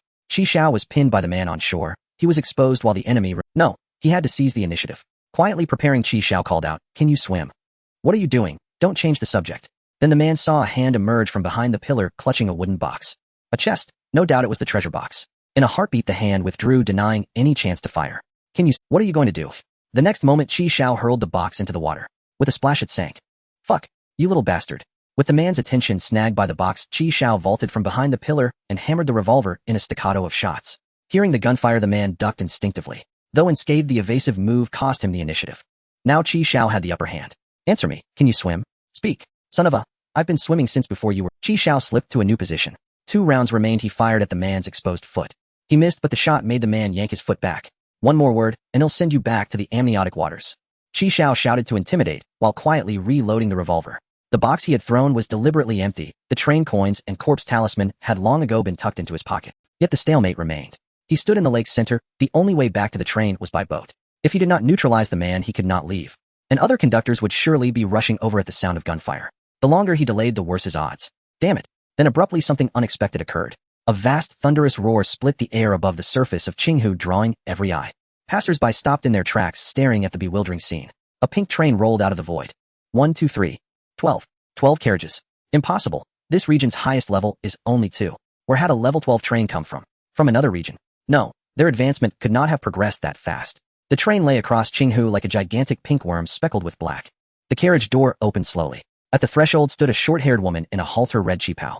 Her attention immediately fixed on Xiao and the Huxing Ting, locked in a standoff with the man on shore. Her right eye glowed a pale blue. A system voice notified, footprint comparison complete, match rate 98. Kong Yu's lips curved upward. Finally found you. She clenched her right hand through the air, and a grappling gun materialized in her palm. Kong Yu aimed it at the Huxing Ting, where Xiao stood, and pulled the trigger. A cable shot out with a hiss. It swung her across. With the click of stiletto heels on wood, Kong Yu landed before Xiao. Still engaged with the man on shore, Xiao glanced sideways at her. Her outfit and hairstyle brought to mind Ada Wong from Resident Evil. Was she cosplaying? The likeness was uncanny. Not only the figure and costume, but even the weapon. Kong Yu extended a hand to Xiao, red lips parting. Silver coin. Xiao. He looked bewildered. Silver coin? What silver coin? Seeing his confusion, Kong Yu added, Kai Jia Cun Yuji silver coin. Her reminder snapped Xiao to realization. It was the Zodiac silver coin. Once activated, it only displayed a row of 12 gray Zodiac icons that seemed to have no other function. He had not collected other silver coins recently, and had nearly forgotten it. Noticing his dazed look, Kong Yu asked coldly, remember now? Xiao kept his gun leveled, holding the shore man at bay. Questions aside, this isn't the best moment, is it? Someone still has a gun trained on me. Kong Yu glanced at Xiao, and then toward the shore. She lifted the hem of her red dress, drew a pistol from a thigh holster, and fired several rapid shots toward the man's hiding place on shore. Then she holstered the gun and spat a single cold word, "Get out." Before she finished, the man, sensing the change, had already fled without looking back. Sure enough, the stone wall he had been hiding behind collapsed with a crash. 3 bullets had been enough to shatter the masonry. Xiao forced a grin. Those rounds had far greater power than his own. By comparison, his revolver felt like a toy. After all, his shots only left faint white marks on the stone. It's safe now. Silver coin. The silver coin. Ah, the silver coin. I know, the rooster coin. After confirming the man had fled, Xiao holstered the revolver and turned. What do you want that silver coin for? Kong Yu saw his expression and frowned. You've activated it. When Xiao did not deny it, Kong Yu snorted. Not bad, quick hands. She shook her head. Her tone revealed no. Kong Yu sized him up and asked, Order. Order? What order? Xiao was puzzled. He found her cryptic. Seeing his reaction, Kong Yu nodded. Which train are you assigned to? What for? I need to see with my own eyes whether the Yuji silver coin is truly activated. Why would I lie? You look like a Longwa native too. Longwa people don't deceive one another. Xiao patted his chest, swearing he spoke truth. Kong Yu glanced at him and said coldly, Keep up the nonsense and I'll toss you into the lake to feed the fish. Meeting her icy stare, Xiao realized she wasn't joking. She would actually throw him into the water. If she insisted on seeing the Yuji silver coin activated with her own eyes, what would become of my station preview? That module was powerful. If she saw it, would greed seize her, and would she kill him to seize the prize? Escape? Where could he run? Could he even Damn. It seemed he had leapt from the wolf's mouth only to enter the tiger's den. As Xiao despaired, a red suddenly licked onto the woman's body. The red dot wandered wantonly across her body, especially on certain protruding areas. Kong Yu glanced casually towards the direction of the red dot. It was the man she had frightened away before he actually returned. He was brandishing an automatic rifle equipped with a red dot sight, looking fierce. You there? Where the hell are you from? Don't you know that even robbery has its order? After fleeing back to the train, the man became increasingly furious, so he emptied his savings and acquired this automatic rifle with a red dot sight. The rifle's firepower gave him immense confidence. Suddenly, there was a chilling silence. Damn, is this guy out of his mind? He still thinks about robbing at a time like this. Although the man was pointing a gun at her, Kong Yu's expression remained unchanged. Her tone was still cold. Is that black? What do you want to go inside and get comfortable with me, eh? The red dot continued to roam over Kong Yu from her chest to her thigh, then from her thigh to her navel. I've modified it to have a water bed, you know. So it's a black train, huh? No wonder. Kong Yu let out a cold laugh and shook her head. I already gave you a chance, but you didn't cherish it. Receiving a confirming answer from the man, Kong Yu swiftly turned her body, her red dress swirling, and drew the gun hidden in her thigh holster once more. Bang! The red dot on Kong Yu vanished, and the man's head exploded like a smashed watermelon, scattering in pieces. The headless corpse fell straight to the ground. Xiao stared wide-eyed. One shot. Is this still a handgun? What kind of handgun can blow a person's head clean off? Seeing this scene, Xiao immediately put on a flattering expression. The beautiful sister is kind-hearted like a bodhisattva. That bastard spoke rudely. Ill just throw his corpse in the lake to feed the turtles. Smooth talker. Kong Yu lifted her skirt and shoved the gun back into the holster. The snow-white skin of her thigh was right in front of Xiao, but he had no heart to admire it. Damn, at this distance one shot blew off a head. How can I run away? Where can I run? What are you dawdling for? Which train is yours? Take me to see the silver coin. Kong Yu urged again. Xiao twisted his shoulders, trying to loosen up his tense body. Cough, it's not far, just over there. Wait for me a moment. Xiao jumped onto the boat and struggled to pull the old man's. Old man, you were right. I really came to take you away. Xiao bent down and gave a deep bow to the corpse. Kong Yu watched Xiao bow to the body without saying a word. After finishing all this, Xiao disabled the dynamic camouflage of the train, and a fiery red train slowly appeared. Kong Yu's eyes widened slightly at the sight of Xiao's carriage. So it was dynamic camouflage. Interesting. A smile crept onto her lips. Such a rare modification, the little guy is. However, when the entire train appeared, her pupils dilated suddenly, and her body couldn't help but tremble slightly. Kong Yu jumped onto the boat, wrapping her arms around Xiao's waist, shot out a grappling gun, and soared onto the train.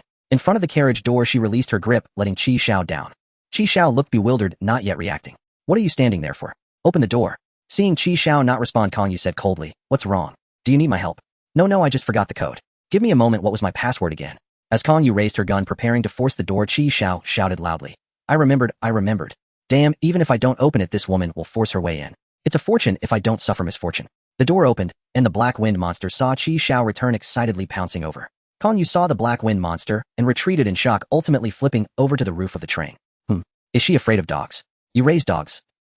I like raising dogs. I have several inside. Xiao said nonchalantly, continuing to brag. There's a German Shepherd, a Husky, and a Tibetan Mastiff. This one is the smallest. I just love dogs, no way around it.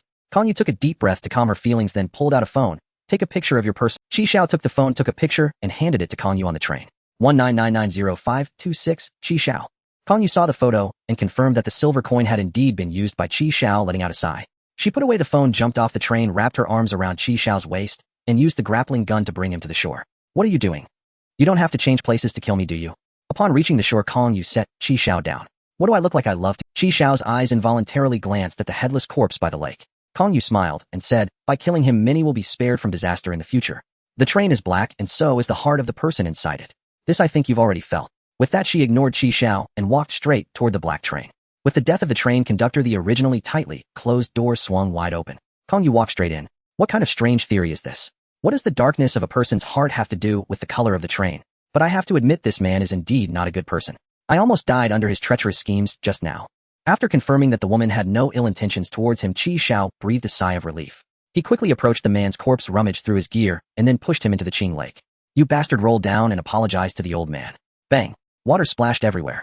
Xiao collected the gear he found and thought for a moment before following into the black train. Decomposed ordinary carriage obtained 210 kilograms of metal, 105 kilograms of plastic, 70. Watching Kong Yu skillfully operate the screen, decompose the carriage, and transfer supplies, Xiao couldn't help but marvel. Damn, killing and looting brings in goods so quickly. He rummaged through the cold leftovers on the ground, trying to pick out some good stuff. Good thing he didn't provoke her. Otherwise, both I and the black wind monster would be in danger. Nothing at all, or I thought this guy would have a lot of good items. Bragging about a waterbed. Where did that come from? While Xiao was still scavenging, Kong Yu spoke up. The resources from this train are transferred to you. Xiao, who was digging through garbage, looked up. Huh. After a while, still rummaging through the garbage, Xiao saw Kong Yu going out and hurriedly followed. He saw her pull out the grappling gun and aim at her own train. After taking one last look at Xiao, she shot out the grappling hook and returned to the pink train. With a flash of white light, the train vanished from the spot. The train traversed through the darkness. Kong Yu gazed out of the window, where occasional starlight flickered in the darkness, only to vanish in an instant. It seemed as if darkness was the eternal melody. She summoned a light screen displaying a warning. Detected harm to novice players, level decreased by 1. Detected killing of novice players, level decreased by 5. Current level 50. Kong Yu ignored the message, swiped it away, and then opened the private chat interface. The rooster silver coin has been spent by this generation of newcomers. Are they from the order? No. I see. Thank you for your trouble. It's no trouble. I just made a few more stops this time. The train currency has been used a bit too much. Please reimburse me. Too much. How much? 300. 300. He'll reimburse you later. Young people spend money so extravagantly, sigh. Kong Yu smiled and closed the chat interface, and 11 modules appeared. Cancel outfit change, switch to preset homeware. Her clothes, shoes, and weapons vanished, replaced by pink cat pajamas and pink. Her hair transformed from short black to long pink locks. Red series, huh? A smile graced Kong Yu's lips. Half an hour later, Xiao returned to the train. He had intended to gather more leftovers, but recalling the open door, he hurried back to the train, considering that other conductors might arrive. At 8:55, having been here for less than an hour, he had already faced 2 life and death crises. The black wind monster was surprisingly well behaved this time, not jumping off even with the door wide open. Woo woo woo. Upon seeing his master return, the black wind monster rushed over to hug Xiao's leg. After patting the dog's head, Xiao set aside the items he had collected, closed the door, and finally let out a sigh of relief. Just as he relaxed, a sharp pain surged in his arm, causing Xiao to faint. Sizzle sizzle. Sizzle sizzle. A slippery tongue licked Xiao's face, jolting him awake. Pain pain pain. Xiao scrambled up from the ground, intense pain radiating from his wound. Throwing him into the lake to feed the fish was too lenient. He should have been hung to dry on my train to feed the dogs. The black wind monster. Xiao glanced at his watch. It was 7 in the evening. Have I been out for that long? Xiao walked to the ordinary compartment and pulled out a bottle of white liquor. He took off his t-shirt and poured the liquor over his wound for disinfection. Sizzle. Xiao's expression twisted in pain as he gritted his teeth. Get away, you can't lick this. The black wind monster wanted to lick the spilled liquor on the ground, but was shooed away by Xiao. After a simple treatment, Xiao took out a bottle of healing potion, opened the cap, and poured it into his mouth. It was sweet and the taste was acceptable. Not long after drinking the healing potion, Xiao felt the pain diminish. The wound quickly scabbed over and healed, leaving only a red scar fully restored. Truly a healing potion. Had I known the effect would be so good, I wouldn't have used liquor for disinfection. It hurt so much. After swinging his arm to confirm he was fine, Xiao pulled out a new black t-shirt to wear. Seeing that Xiao was alright, the black wind monster pounced over again. Xiao lifted the black wind monster high. Thank goodness for you, black wind monster. If that woman had entered my train, there would probably only be 1 carriage left now. That guy decomposing and transferring in one go is clearly a habitual offender. Is this train survival not just our generation's problem? That explains her 12th level train. By the way, the supplies. She said she transferred the supplies to me. Xiao set down the black wind monster and tapped the screen. In the lower right corner, there was an unread message. You have new supplies transferred, please check. Xiao clicked to check. Received 228. 3 kilograms of metal, 191 kilograms of plastic, 93 kilograms of wood. After confirming the receipt of the supplies, Xiao felt relieved. Although it wasn't much, it was better than nothing. He began sorting the gains from this trip. He picked up an automatic rifle with red dots from the dead man, along with a fully loaded 2 windproof lighters and a sharp dagger. There were also 6 train currency, and most importantly, the corpse repelling talisman. Xiao retrieved the old master rin from the transaction bar. Lifting the coffin lid, he removed the original talisman from Old Master Ren's head and immediately affixed the corpse-repelling talisman. As soon as the talisman was applied, it disappeared, so it was a one-time use. In his mind, Xiao connected with Old Master Ren, gaining the ability to issue commands and control him. Bang! Old Master Ren jumped out of the coffin. Moving forward, backward, and turning left and right, the controls were quite convenient. Xiao guided Old Master Ren to insert his hands into the coffin board, jump back into the coffin, and then close the coffin lid. As long as he wasn't in sunlight, Old Master Ren could move freely.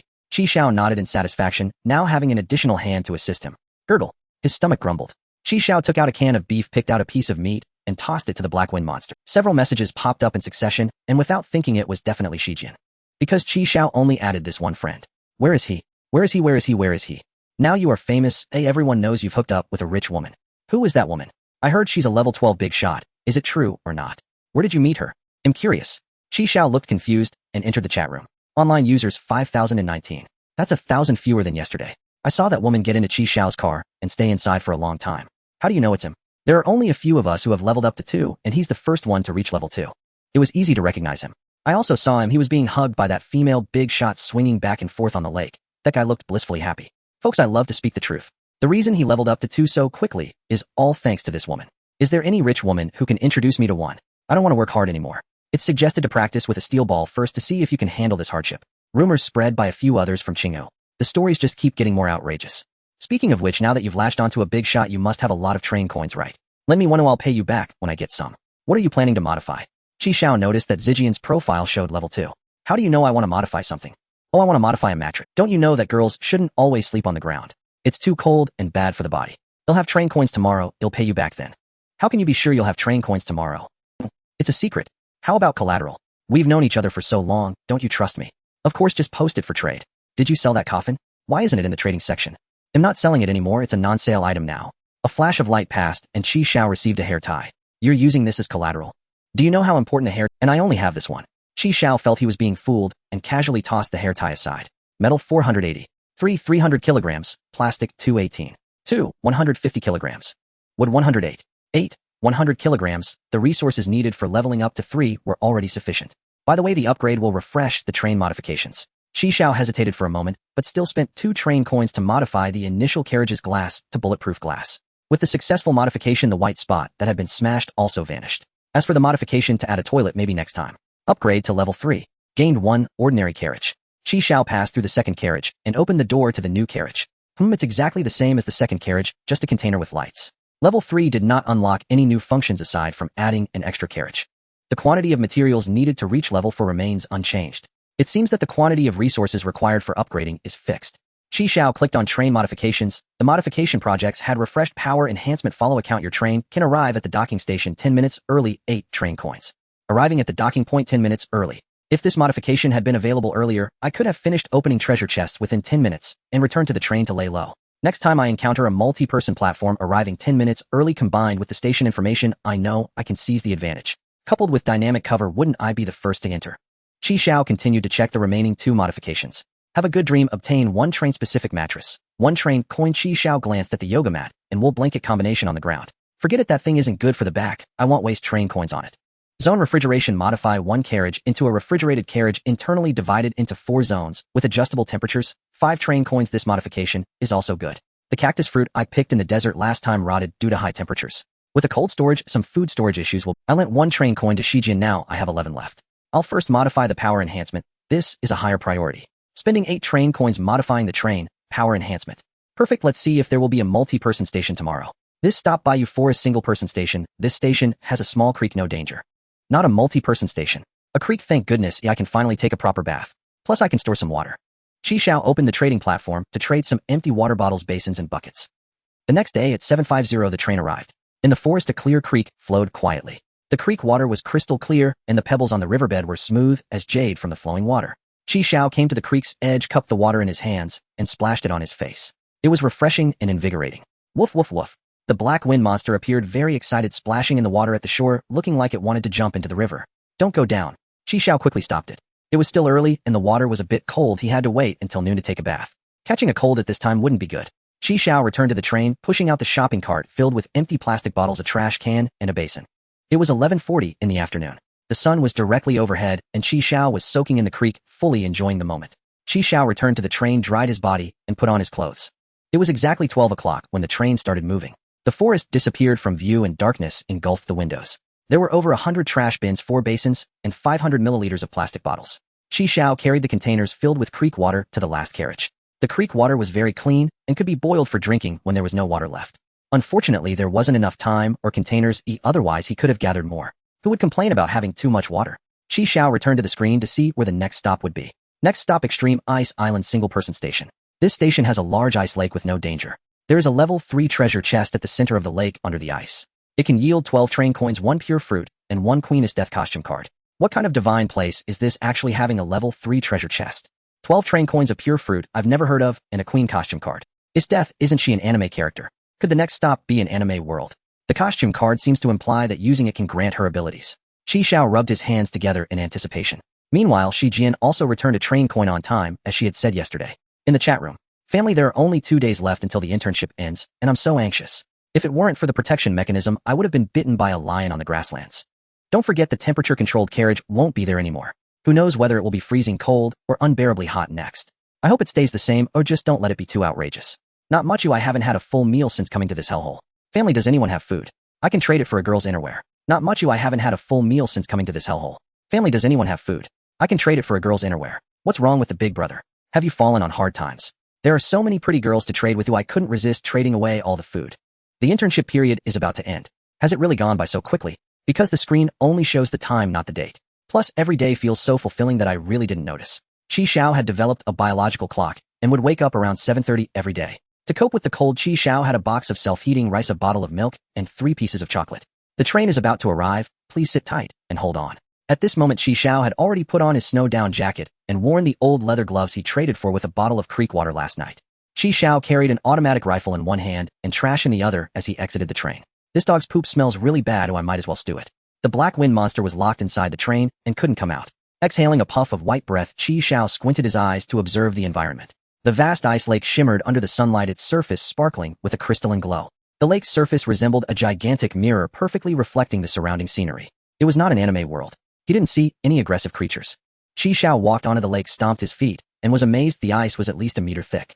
Even if he found the treasure chest, he couldn't get to it without professional tools. Forget it, let's see where it is first. Ha ha ha. These broken gloves are useless, they let in the wind and freeze my hands. Xiao took out his watch and glanced at the time. It was 10 o'clock. Damn it, where on earth is this treasure chest? My eyes are about to go blind. No way, I have to go back, and my life is the most important. Temperature-controlled carriage, I'm coming back. At 11:40, Xiao saw his train. Next to the train, there was a sled parked. He hadn't seen anyone when he got off. Xiao hurried towards the train, and as he got closer, he saw a treasure chest on the sled. It was a level 3 treasure chest. What does it mean to find something without even looking for it? Just as Xiao reached out to open the treasure chest, the 2 huskies pulling the sled started barking wildly. Woof woof woof woof woof. The 2 people peering into Xiao's train window immediately turned their heads upon hearing the barking. One was a tall man, and the other a girl who was considerably shorter. They were both wearing clothes made of some kind of animal fur, and the girl wore a striking red hat. Xiao made eye contact with them and awkwardly retracted his hand. He placed his right hand in front of his mouth, thinking of a way to fool them into handing over the treasure chest. What are you doing peering into my train? Are you trying to steal something? Upon hearing Xiao's sudden threat, the man knelt down with a thud, startling Xiao. He kept muttering words Xiao couldn't understand. My hair. What is going on? Guns. Xiao looked at the gun in his hand and seemed to understand. With the language barrier and the threat of the gun, they thought of him as a robber. This is good too. Xiao simply opened the treasure chest. Inside lay a dozen shiny train coins, a greenish fruit the size of a winter jujube, and a light blue card. At that moment, the girl suddenly shouted at Xiao, "That belongs to my sister, you must not take it." After shouting, the girl ran towards Xiao and pushed him with all her might. Seeing that she couldn't move him, she jumped onto the sled and pulled the rope while 2 huskies took off with the sled. After running a certain distance, she turned back only to find that the treasure chest on the sled had disappeared. At this moment, Xiao was standing still holding the treasure chest. He had been quick-witted when the girl jumped onto the sled, having already grabbed the treasure chest before she set off. Seeing that Xiao had taken the treasure chest, the girl was momentarily stunned, stopped the sled, her eyes turning red, and then she began to cry uncontrollably. Noticing this, the man hurriedly knelt before Xiao, leaving blood stains on the icy surface. Xiao twitched the corner of his mouth and returned to the train with the treasure chest. Then he took 2 oranges, some chocolate, and candies, handed them to the man, and boarded the train, closing the door behind him. He was not a mindless killer. If it had been a violent and greedy person, this father and daughter might already be lying in a pool of blood. After all, the girl's attempt to escape with the treasure chest would have angered many conductors. However, in Xiao's view, since he had the treasure chest, and those 2 posed no threat, it was fine. The man even banged his head on the ice as an apology, leaving his forehead covered in blood. It proved that Xiao's decision not to kill them was correct. Later someone stopped here and attacked them, which attracted that person was directly frozen into an ice sculpture by Estes remaining forever in the extreme ice lake. Xiao changed into a t-shirt, shook off the snow-covered down jacket, and put it away. He grinned, oddly opening the treasure chest in a peculiar way. Together with the previous 4 coins, a total of 16 train coins lay quietly in the chest, enough for some luxury. If later there are modifications like toilets or mattresses, it could improve the quality of life. Xiao brought the decoration card to the screen, hoping to trigger something with these unclear studies. No response. Just like the train coins from before. Forget it'll keep it, it will definitely be useful later, after all it's from a level 3 treasure chest. Xiao took out the last item of this journey, the pure fruit. Taking a bite, the crisp crunch echoed in the carriage. The sweet juice spread over his tongue. The pure fruit was full of moisture and had no pit. After swallowing the fruit, Xiao felt a warmth spread from his arm. The red scar from being shot began to fade rapidly. The effect was so obvious, it seemed like his abs were about to appear. Xiao sat cross-legged, quietly waiting for his 8-pack abs to emerge. 5 minutes later, Xiao got up to relieve himself. Aside from the scar on his arm disappearing, there were no other changes in his body. The places that should have grown did not grow. What is this? Utterly speechless. Opening the trading platform, Xiao cancelled all the trades he had listed. Now a bottle of mineral water could no longer be exchanged for train coins. Continuing to keep the trades listed was pointless. He needed to get a dog bowl for the black wind monster. No, he needed to get 2. 1 for food and 1 for water. After listing 2 bottles of stream water for exchange for stainless steel dog bowls, Xiao exited the trading platform and opened the train modifications. Spending 5 train coins, Xiao chose to convert the 3rd carriage into a refrigerated compartment. As soon as he entered the 3rd carriage, Xiao felt a sudden drop in temperature. Wearing a short-sleeve shirt, he couldn't help but shiver. The black wind monster followed in, clearly enjoying it here, because it was very cool. The walls of the carriage turned silver, adorned with patterns resembling an old-fashioned freezer. There were 2 yellow lines crossing the floor, dividing the carriage into 4 areas. Each area was marked with numbers 1, 2, 3, 4. There were no barriers between the areas. A temperature control panel also appeared on the wall, allowing adjustment of temperatures in different areas. Using consumables. 1 kilogram of metal consumed every 48 hours. Why wasn't this explained in the modification details? What a scam. Fortunately, the consumption wasn't too much, otherwise he wouldn't want to use it. Currently, all 4 areas were set to 14 degrees, with the lowest adjustable temperature being minus 35 degrees. Xiao set the temperature of area 4 to minus 5 degrees, then stood on the yellow line, half his body in area 4 and half in area 3. Even without partitions, the temperatures in each area remained unchanged according to his settings. It seemed this was a kind of power of rules different from past experiences. He thought it would be divided into 4 independent rooms, however this was more convenient. Area 1 was currently empty. Xiao moved the oranges, apples, grains, and flour into area 2. The black wind monster watched Xiao moving things, following him around, busying itself. Go play by yourself. Area 3 contained the stream water he had previously stored. Xiao took some drinks and some stream water to freeze an area, for then left the refrigerated compartment. This stop station, Blacksmith Village, a multi-person station with 4 other trains stopping here. This station is due to rule conflicts with Minecraft. Some characteristics will be based on this world. 1. The train screen will be unusable. 2. Some items will be unusable. 3. Some functions will be unusable. Danger level 10. The name felt so familiar. Isn't this one of the 3 giants of sandbox games? My World. Xiao was quite obsessed with this game during his university days. He used to stay up all night with his roommates mining until dawn. This kind of retirement building game has a danger level of 10. Could it be that the existence of the Nether and the End raised the rating? If there was anything from My World that would be most useful on the train, the first thing Xiao thought of was infinite water. Collecting materials from My World to create infinite water. If successful, he would never have to worry about water again. Ha ha ha, this pixelation. Woof woof. Xiao chuckled as he saw the sharply defined blocky black wind monster. As the train just stopped at Blacksmith Village, everything in the carriage turned into block shapes, including himself and the black wind monster. Xiao attempted to activate dynamic concealment, but failed. Even old Master Ren could not control it. Swinging his rectangular arm, Xiao picked up the automatic rifle. Thankfully, the gun was still usable. Xiao aimed the gun and opened the door to get off the train. He glanced at the square watch on his wrist, but the hands were stationary. The watch was unusable. Not knowing the time was troublesome, he needed to hurry. Woof woof woof. Xiao was bewildered by the sudden appearance of the black wind monster. Didn't I leave it locked in the train? Characteristics. In My World, if a dog leaves its owner's vicinity, it will instantly respawn next to the owner. Xiao locked the black wind monster back in the train and commanded it to sit. You and old Master Ren keep watch. Xiao stepped out again, and this time the black wind monster did not respawn. A zombie was wandering back and forth at the door of a house. Xiao fired a few shots, and the zombie fell to the ground, dissipating into white smoke. It was 7:50. The sun was about to rise, and there were still zombies around. Opening the door, Xiao saw a villager still asleep and directly woke him up. There was no trade, he was just an ordinary villager. Forget it, I'll just take his bed and put it in my train. Xiao tried for a long time, but the bed did not budge. Can't take it. What's going on? Xiao attempted to take the wooden wall as well, but it wouldn't come off either. Do I need tools? I can't waste time or I should search the houses first. How come your house doesn't even have a box, poor guy? After saying this, Xiao left that house. The ordinary villager looked confused. Xiao continued his search, rummaging through every house in the village.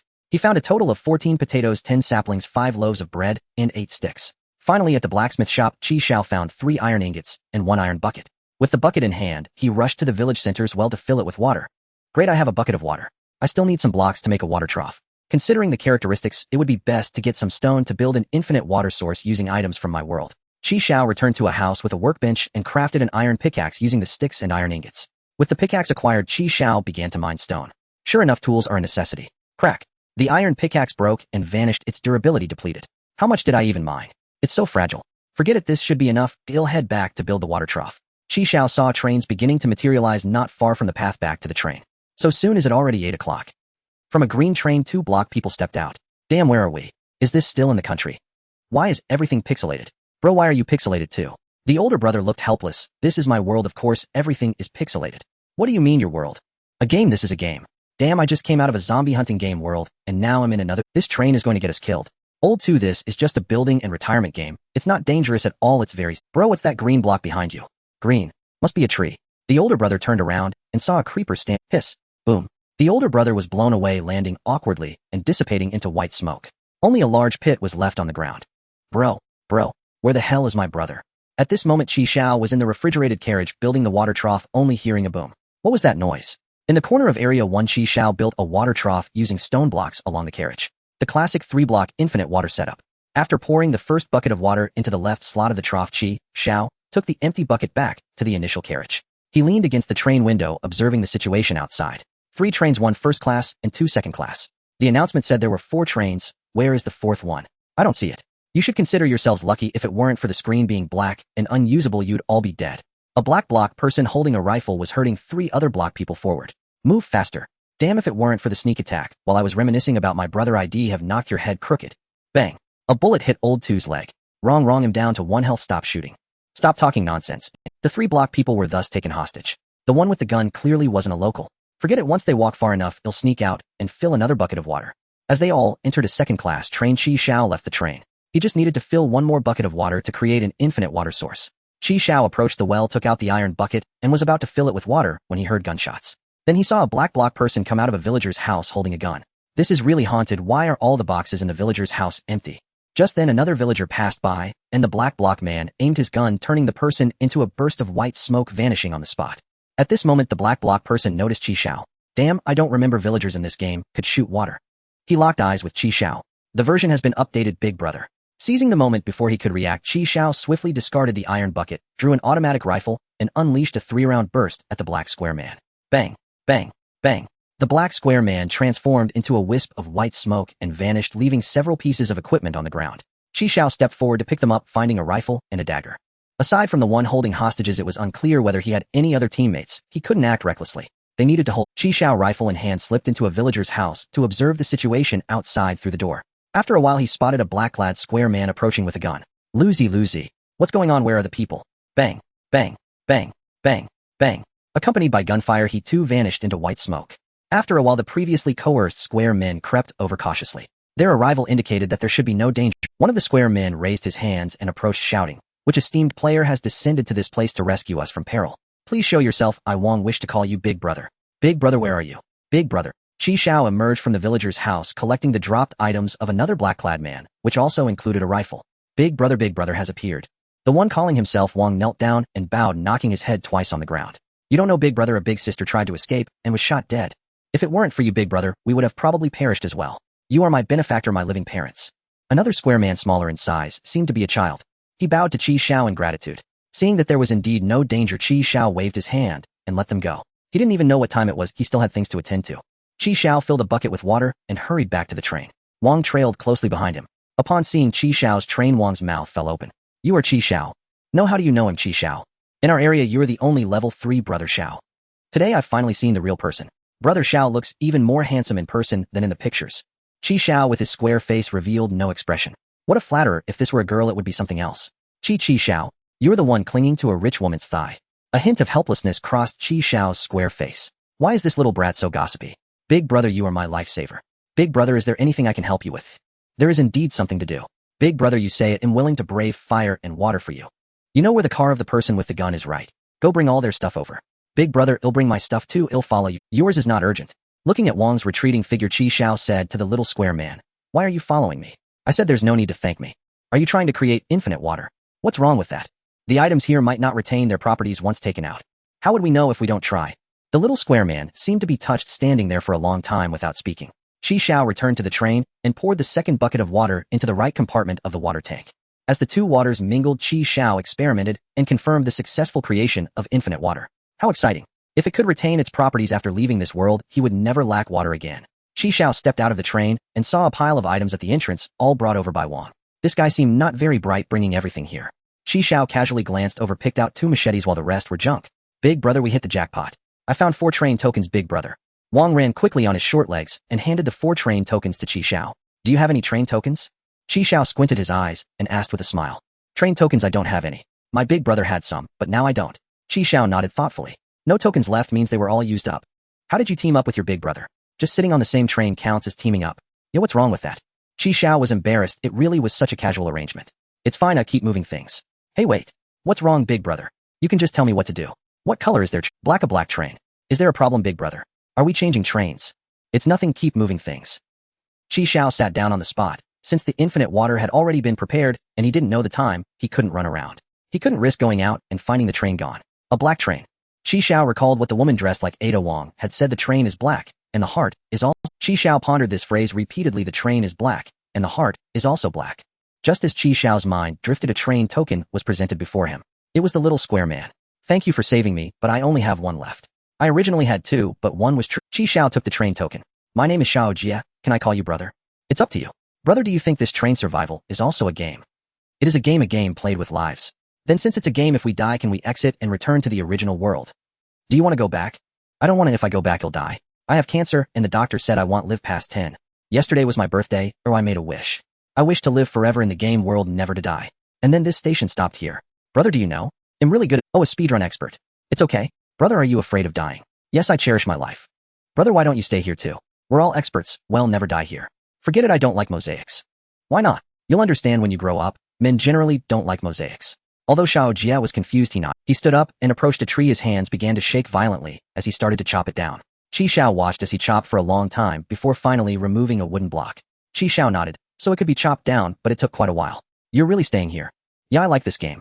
And my train has already left. I can't go back. Already left. Xiao recalled that the first-class train only stops for 3 hours. So where did all these empty trains go? Although departure is possible after 11 o'clock, the screen is currently unusable and one must wait until 12. Xiao Jia is seriously working on the tree, showing no other expression on his face. Xiao fell silent and ceased to speak. Finally, has it reached 12? The familiar announcement sounded and Xiao stood up, brushed the dirt off his pants, and returned to the carriage. Just as he was about to close the door, Xiao Jia approached. He trembled slightly, handing Xiao a workbench, a furnace, and 2 golden apples. Brother, take these out and see if... Xiao looked astonished. How did you manage to do this in such a short time? I told you I am a pro, Xiao Jia replied, his face brimming with pride. Will you come back again, brother? Xiao thought of that strange woman and nodded. If the opportunity arises. The door closed and the train vanished from sight. Then when you come back, I'll give you a surprise. Goodbye, brother. Xiao Jia waved his square hand, bidding farewell to the air. Wang rushed over, looking bewildered. What are you doing waving at the air? Where's my big brother? He left, and I am saying left. My big brother left. Why didn't he take me with him?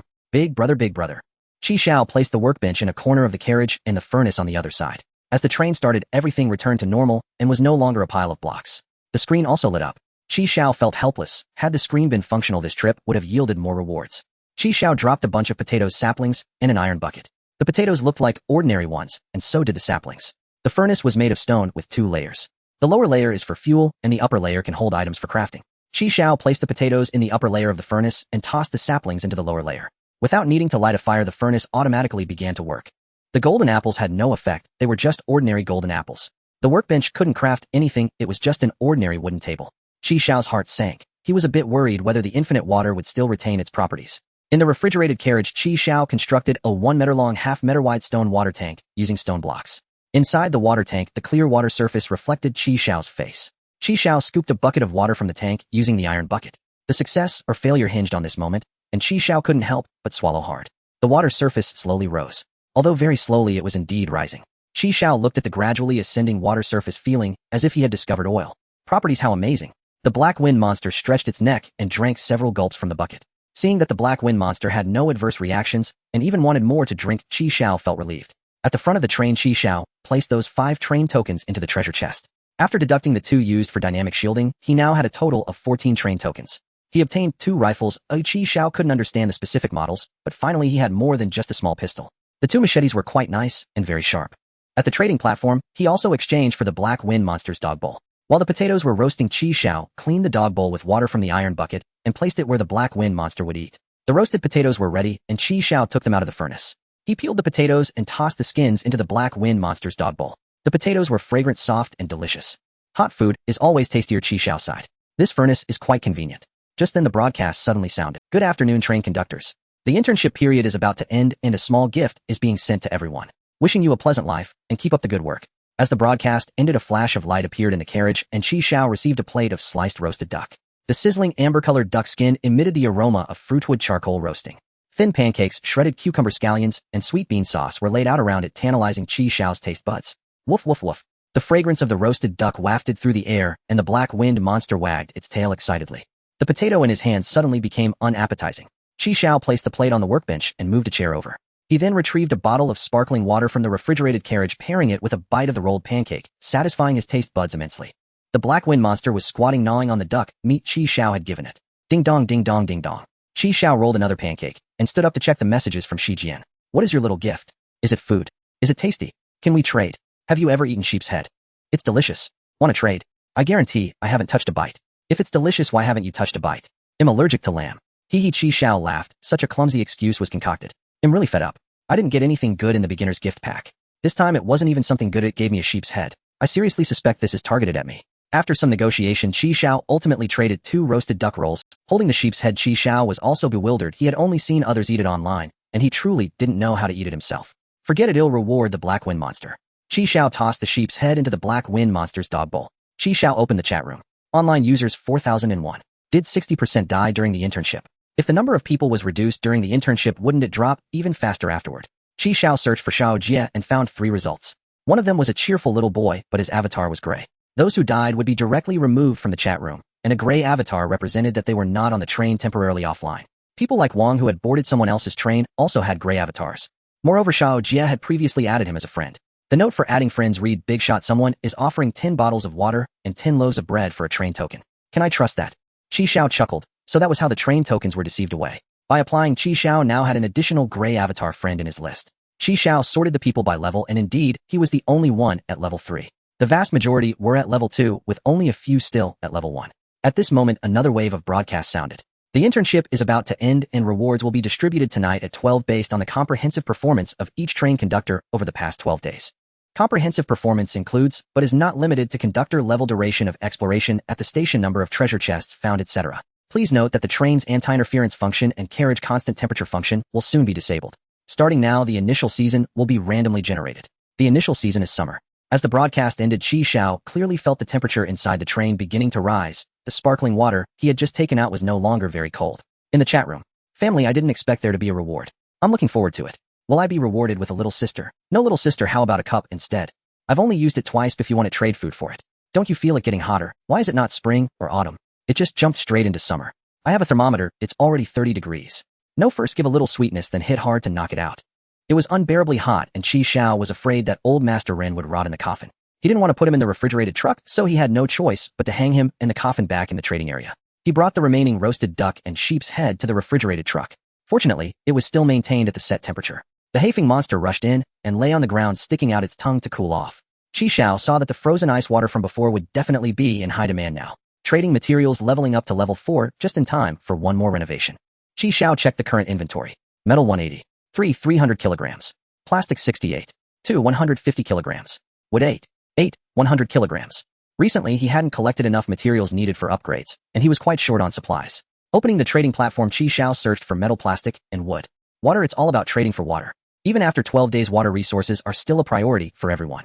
Moreover, due to the rising temperature, the demand and trading price for water are skyrocketing. The exchange rate for water has increased from 1 liter for 2 kilograms of supplies to 3 kilograms. Trading plastic bottles for water, then trading for materials needed for upgrades. At 10 o'clock in the evening, the temperature still hadn't dropped. Why does it feel hotter than during the day? Where's that guy with the thermometer? What's the temperature now? 32 degrees. Let's lie down for a bit. A calm heart naturally cools down. I also want to lie down, but the conditions won't allow it. The truck is scorching. I have a renovation that adds an air conditioner to the truck. Can any brother sponsor me 2 train coins? If I sponsor you, can you give me your air conditioner? Who has ice water? He'll trade with train coins. I can't take it anymore. If only this screen could move, but it's just too hot. Air conditioning, I'm envious. Why didn't I come across this renovation? Xiao bareskinned drank ice water, continuously trading supplies with water and then tossing them into the input area. Xiao tried to open the door of the refrigerated truck to let the cold air flow in. But that cold air wouldn't leak out at all. The power of rules kept it confined within the refrigerated truck. The Hafing monster couldn't stand the heat anymore and returned to the refrigerated truck to cool down. The temperature dropped and it ran back to sit by Xiao's feet. After a rough calculation in the afternoon, Xiao figured that the water tank could restore a maximum of 120 liters of water in a day. One iron bucket holds about 10 liters, and it takes 2 hours to fill the water tank. That was enough for his daily needs. From noon until now, Xiao had traded all the stream water and also managed to trade for over 30 bottles of water from his world. He exchanged for 3 train coins, 110 kilograms of metal, 80 kilograms of plastic, and 2 kilograms of wood. Metal 290, 300 kilograms. Plastic 148, 150 kilograms. Wood 10, 100 kilograms. Not enough, far from enough. Xiao tossed the dumbbells and laptop he had previously saved into the input area. Finally, he had enough metal and plastic. But he still needed 90 kilograms of wood. Why are there so few people trading wood? Is someone monopolizing it? Xiao entered the chat room to check everyone's current level 3. Where did they come from? Goodness, as soon as there's a reward, they don't hide anymore, do they? The avatars flickered and rankings changed. One person leveled up to level 4. Zhang Baobao. This bald head, pumpkin face, and phoenix eyes. How did this face come together? Shijian, it's so hot. Do you have water? Fatty Happy Water refrigerated version, only 1 train coin. Price gouging. No, you know me. You can also trade wood. I don't have any. I used it all to level up. 1 train coin is just 1 train coin. Hurry up, I can't take it anymore. A flash of light. Xiao received a train coin. I've come back to life. I'm down to just 1 piece of clothing now. Wait a minute, where did you get the ice cola? Did you renovate a refrigerator? Xiao thought for a moment and replied. Sort of. You really know how to enjoy life. You even have a refrigerator now. You're not bad, either. Sleeping on a Sealy mattress must be really comfortable. Young person. Rotten butt. In a black train, 4 men sat bare-chested, drinking wine and eating roasted lamb legs. Boss, do higher levels get better rewards? Nonsense. Keep your eyes peeled, see if anyone levels up to 4. No, only you alone are level 4. Boss, you're a tyrant. We started collecting wood 5 days ago. The wood on the trading platform has long been traded out by us.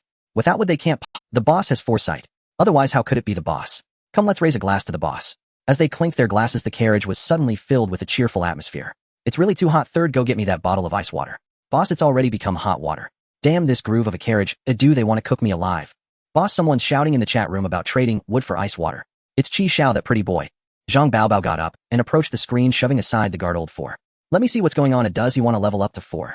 1 bottle of ice cola for 10 kilograms of wood, only 10 bottles. First come, first served. Slow hands won't do. 1 bottle of ice cola for 10 kilograms of wood, only 10 bottles. First come, first served. Slow hands won't do. Ice cola. Did I read that wrong? No wood. How about metal? Xiao. Where did this guy get ice cola? Is he trying to fool us? Zhang Baobao swallowed. Third, bring over a bedside table. Coming, boss. A flash of light, and the boss received a bottle of ice cola, frosted and chilled to the touch. It really was ice cola. He excitedly twisted the cap off, and with a hissing sound, a rush of cool air burst forth. Drinking a few gulps, Zhang Baobao comfortably burped. Boss, is this safe? Old 4 cautiously asked. It's just this little bit of what could go wrong. Can't you see others want to drink, but have no wood to trade? Keep a close watch. Zhang Baobao took the ice cola back to continue eating lamb legs. At 11:50, boss, no one leveled up to 4. Not even Xiao. I told you so. Oh, look how flustered you are, not calm at all. The broadcast sounded precisely at midnight. Internship period ends. Rewards will soon be distributed. Reward 1, obtain metal plastic and would equal to level number 100 kilograms. Reward 2, obtain level number 1 train coin. The train leader with the best comprehensive performance will receive a special treasure chest. Rewards distributed. All train leaders, good night, sweet dreams. Boss, a special treasure chest as a reward. I've never seen a special treasure chest before. Humph, look at you acting so pathetic. I'll open it for you in a bit. Thank you, boss. 3 minutes passed. Zhang Baobao was picking his teeth with a toothpick, shaking his leg. What's going on? Everything else has arrived, but where's the special treasure chest? We are the only level 4, we can't possibly give it to anyone else, right? Old 3, who was drunkenly slurring, said. Special. It might take a while. Boss. Old 4 pointed at the screen, his body trembling uncontrollably. Not just us, that pretty boy is level 4. Special treasure chest, I want to see how special it really is. Xiao was holding a uniquely shaped special treasure chest, while old Ren stood beside him. Previously, the soda Xiao listed only sold 3 bottles, which definitely meant someone was monopolizing the wood. Sorry, old Ren, I used your little nest to upgrade. The special treasure chest was indeed uniquely designed. Xiao opened the chest to find 10 train coins, a silver bracelet, and a silver coin inside. A silver coin. The second silver coin. With a dragon pattern, it was a Qianlong silver coin. Xiao immediately brought it to the screen to activate it. There are now 12 patterns, and 2 have already been lit up. Qianlong and Yuji. What will happen when all are lit up? Xiao grew increasingly curious. After activating the silver coin, Xiao picked up the bracelet. Realm bracelet comes with a special space to store non-sentient items. Initial weight capacity, 50 kilograms. Can be upgraded using train coins. As expected of a special treasure chest, it indeed opened good things. Xiao wore the realm bracelet, touched the treasure chest, and with a thought the chest was stored inside the bracelet. With another thought, the chest reappeared in its original place. This is so convenient. With this, collecting resources will be much easier in the future. The first upgrade requires 3 train coins, which can increase the weight capacity by 50 kilograms.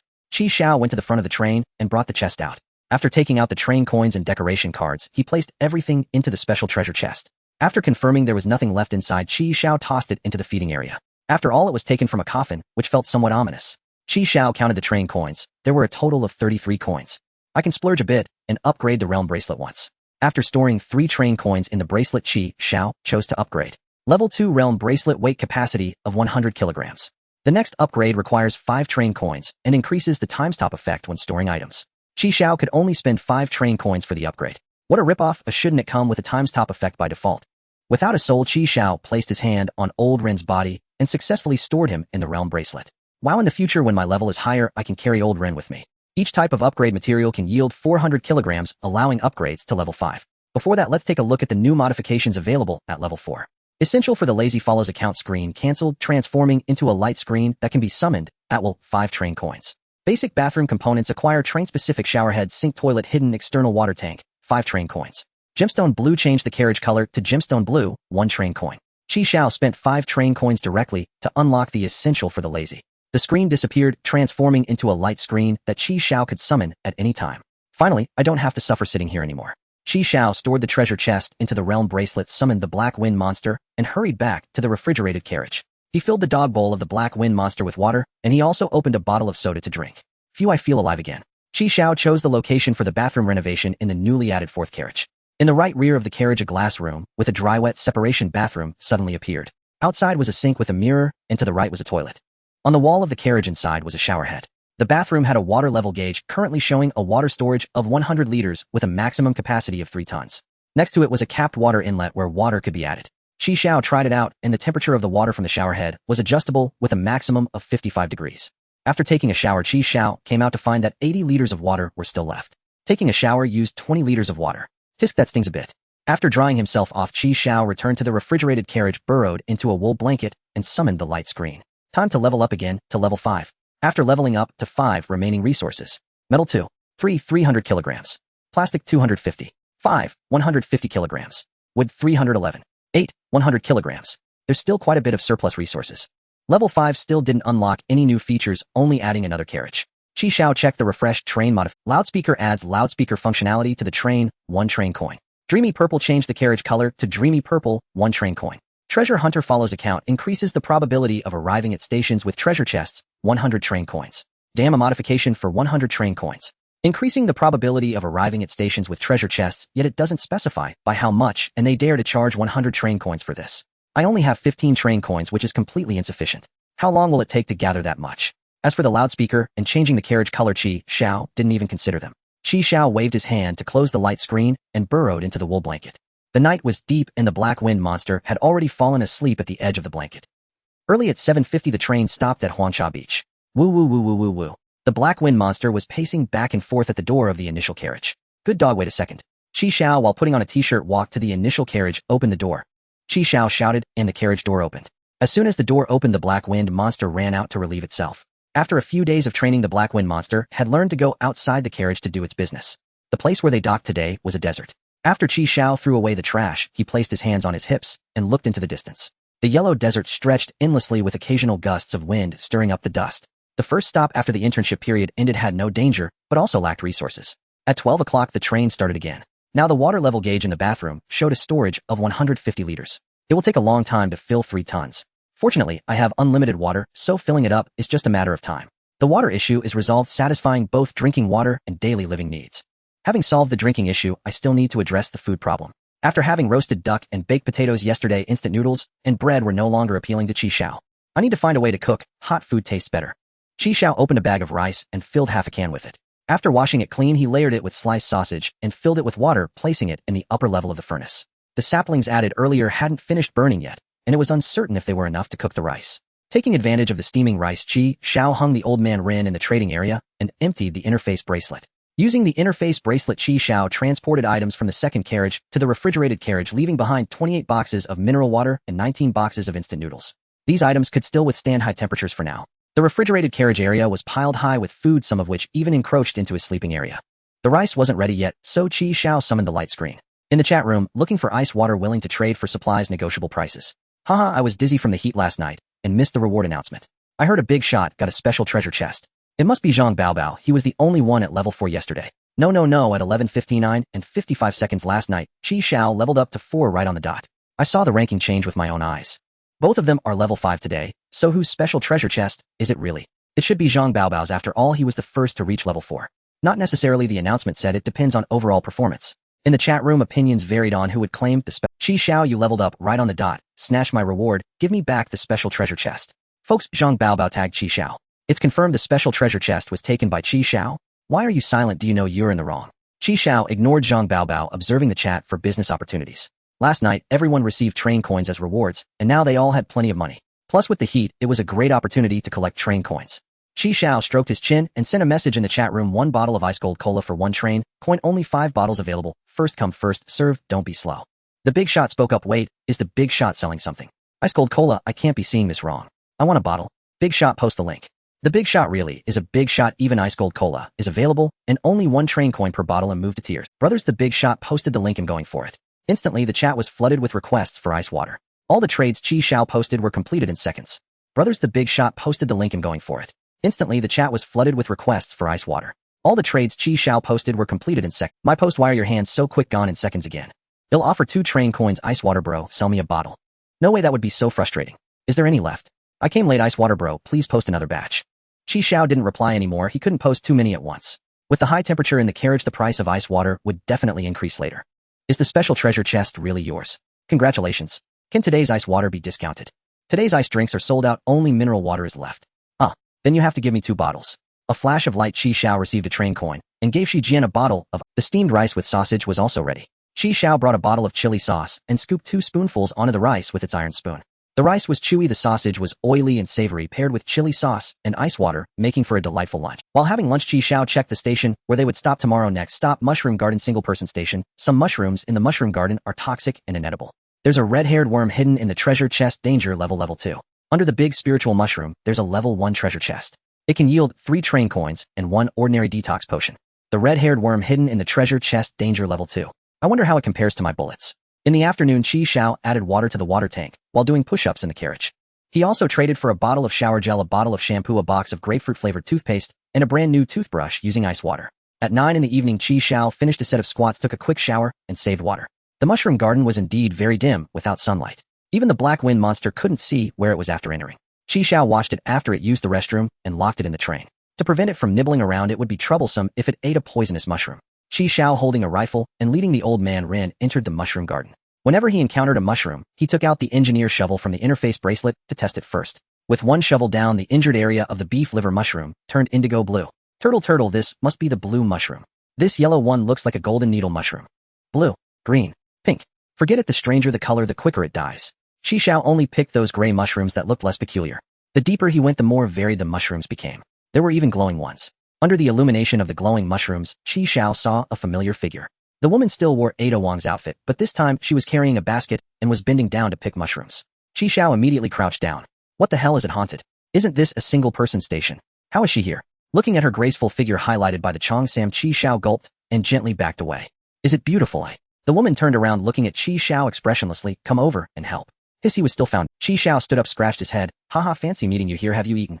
The woman tossed the bamboo basket to Xiao, instructing him to pick these types. In between picking mushrooms, Xiao spoke up. By the way, what's your name? I still don't know your name. Again, the woman paused. Kong, you glanced at Xiao. Is your dog still being raised? Yes, it just had a litter of puppies the day before yesterday. Kill it, I'll sit in your train for a bit.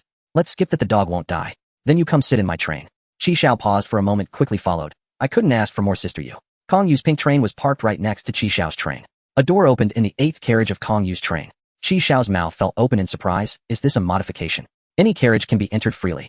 What are you standing there for? Hurry up and come in to help. Qi Xiao entered the carriage discovering that the floor wasn't iron but soil, with a transparent glass ceiling. Your carriage is really cool, mine is like a steamer. Kong Yu inserted the mushrooms she had picked into the soft soil. Qi Xiao, can this survive? This is a modified planting carriage specifically for growing vegetables. No wonder. But you don't have any vegetables planted here, just mushrooms. I like to eat mushrooms, is there a problem? No problem, no problem, I like eating mushrooms too. After planting the mushrooms, Qi Xiao exited the carriage and followed Kong Yu to the third carriage. This carriage was carpeted with gray carpet featuring 2 pink single sofas and a round coffee table, on which sat a tea set and a book. Qi Xiao put down the teacup, letting out a sigh. What a good tea. He picked up the teapot and poured himself another cup. Kong Yu sat with her left leg crossed over her right, holding the nameless book obscuring her face. So what good things did the special treasure chest yield?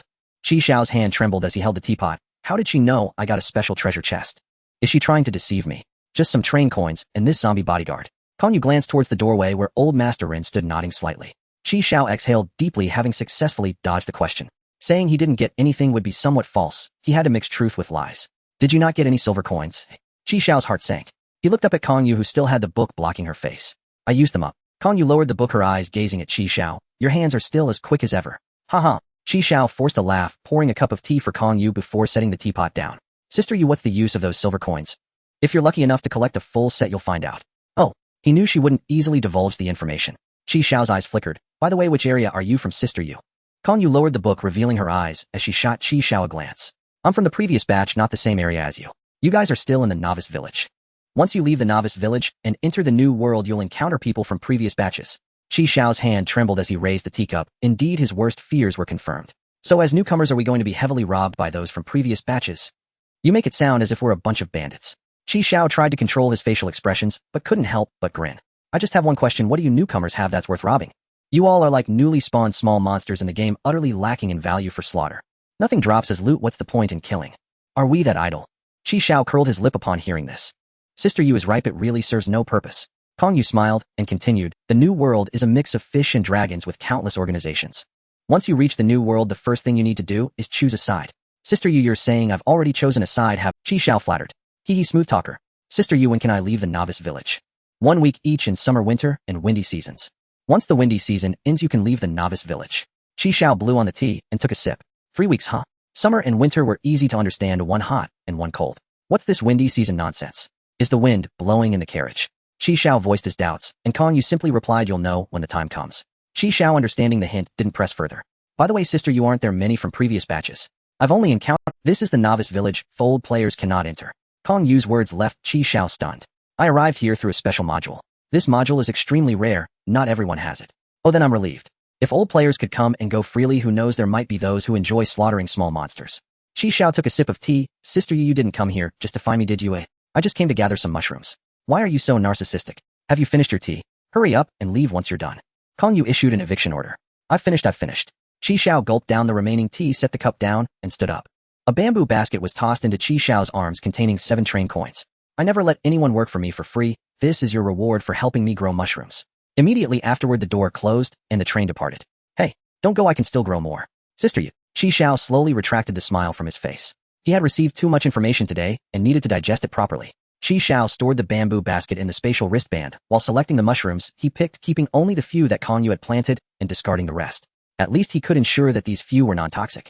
Qi Xiao glanced at the time. It was 10:50, and he hurried to find the treasure chest. Amidst the glowing mushrooms, Qi Xiao finally spotted the golden disc-sized Ganoderma not far away. Found it. Wow, it truly is a massive Ganoderma. Qi Xiao directed Old Master Rin to retrieve the treasure chest while he hid in a safe spot. Old Master Rin raised his hand and flipped open the lid of the treasure chest. A red-haired worm the thickness of a child's wrist suddenly shot out, aiming straight for Old Master Rin's mouth. Old Master Rin snapped his mouth shut, biting it in half. Qi Xiao rushed over to finish it off, smashing it into a pulp. Then he stored the treasure chest and the Ganoderma into the spatial wristband. Just as Qi Xiao left, a yellow-haired guy entered through the front carriage door. Haha, this kid is quite interesting. Not bad to have obtained 2 silver coins while still in the novice village. This speed is like riding a rocket. He sat down in the spot where Qi Xiao had been and poured himself a cup of tea. Do you think if he knew your true identity, he would dare speak to you like that? Kong Yu ignored him, set down her book, and summoned a light screen. You have new messages. Xiao 1 has taken the target to the inner realm. I prepare to act. Understood. Kong Yu replied and closed the private chat. They're here. They're so slow. The yellow-haired guy watched as Kong Yu chose the platform, feigning a sigh. Platform travel records previously visited stations, but it costs train coins to revisit. The yellow-haired guy looked nostalgic. I wish I had that module. Back then in the novice village, I visited many interesting platforms, but unfortunately, I can never go back. It's not as good as you think. I can only go to multi-person stations and previously visited single-person stations. Moreover, the train coins consumed for each trip are quite substantial. Also, as a traveler, like you who's just here for a free ride, you're consuming my travel qualifications. Kong Yu crossed her arms looking down with a cold expression. The yellow-haired guy scratched his head awkwardly, trying to change the topic. The order has been investigating whether you really have the platform travel module. If they confirm it, won't your bounty double? Kong Yu merely chuckled softly without responding. Cancel outfit change switch to chef, disguise her clothes rapidly transformed into a white shirt, a work hat covering her hair, and a black striped apron resembling an international chef. Ida Wong outfit card remaining outfit value 15, closing the outfit changer. Kong Yu's figure flickered to the planting. After picking a few newly grown mushrooms, her figure flickered again, appearing in the kitchen. Soon a bowl of mushroom soup floating with golden oil flowers was created. Wow, your culinary skills are amazing. The yellow-haired guy gave a thumbs up after tasting it, wildly showering her with compliments. Kong Yu eagerly scooped a spoonful, but after tasting it she shook her head. The taste was good, but it still wasn't the flavor from her memories. Was the method still incorrect?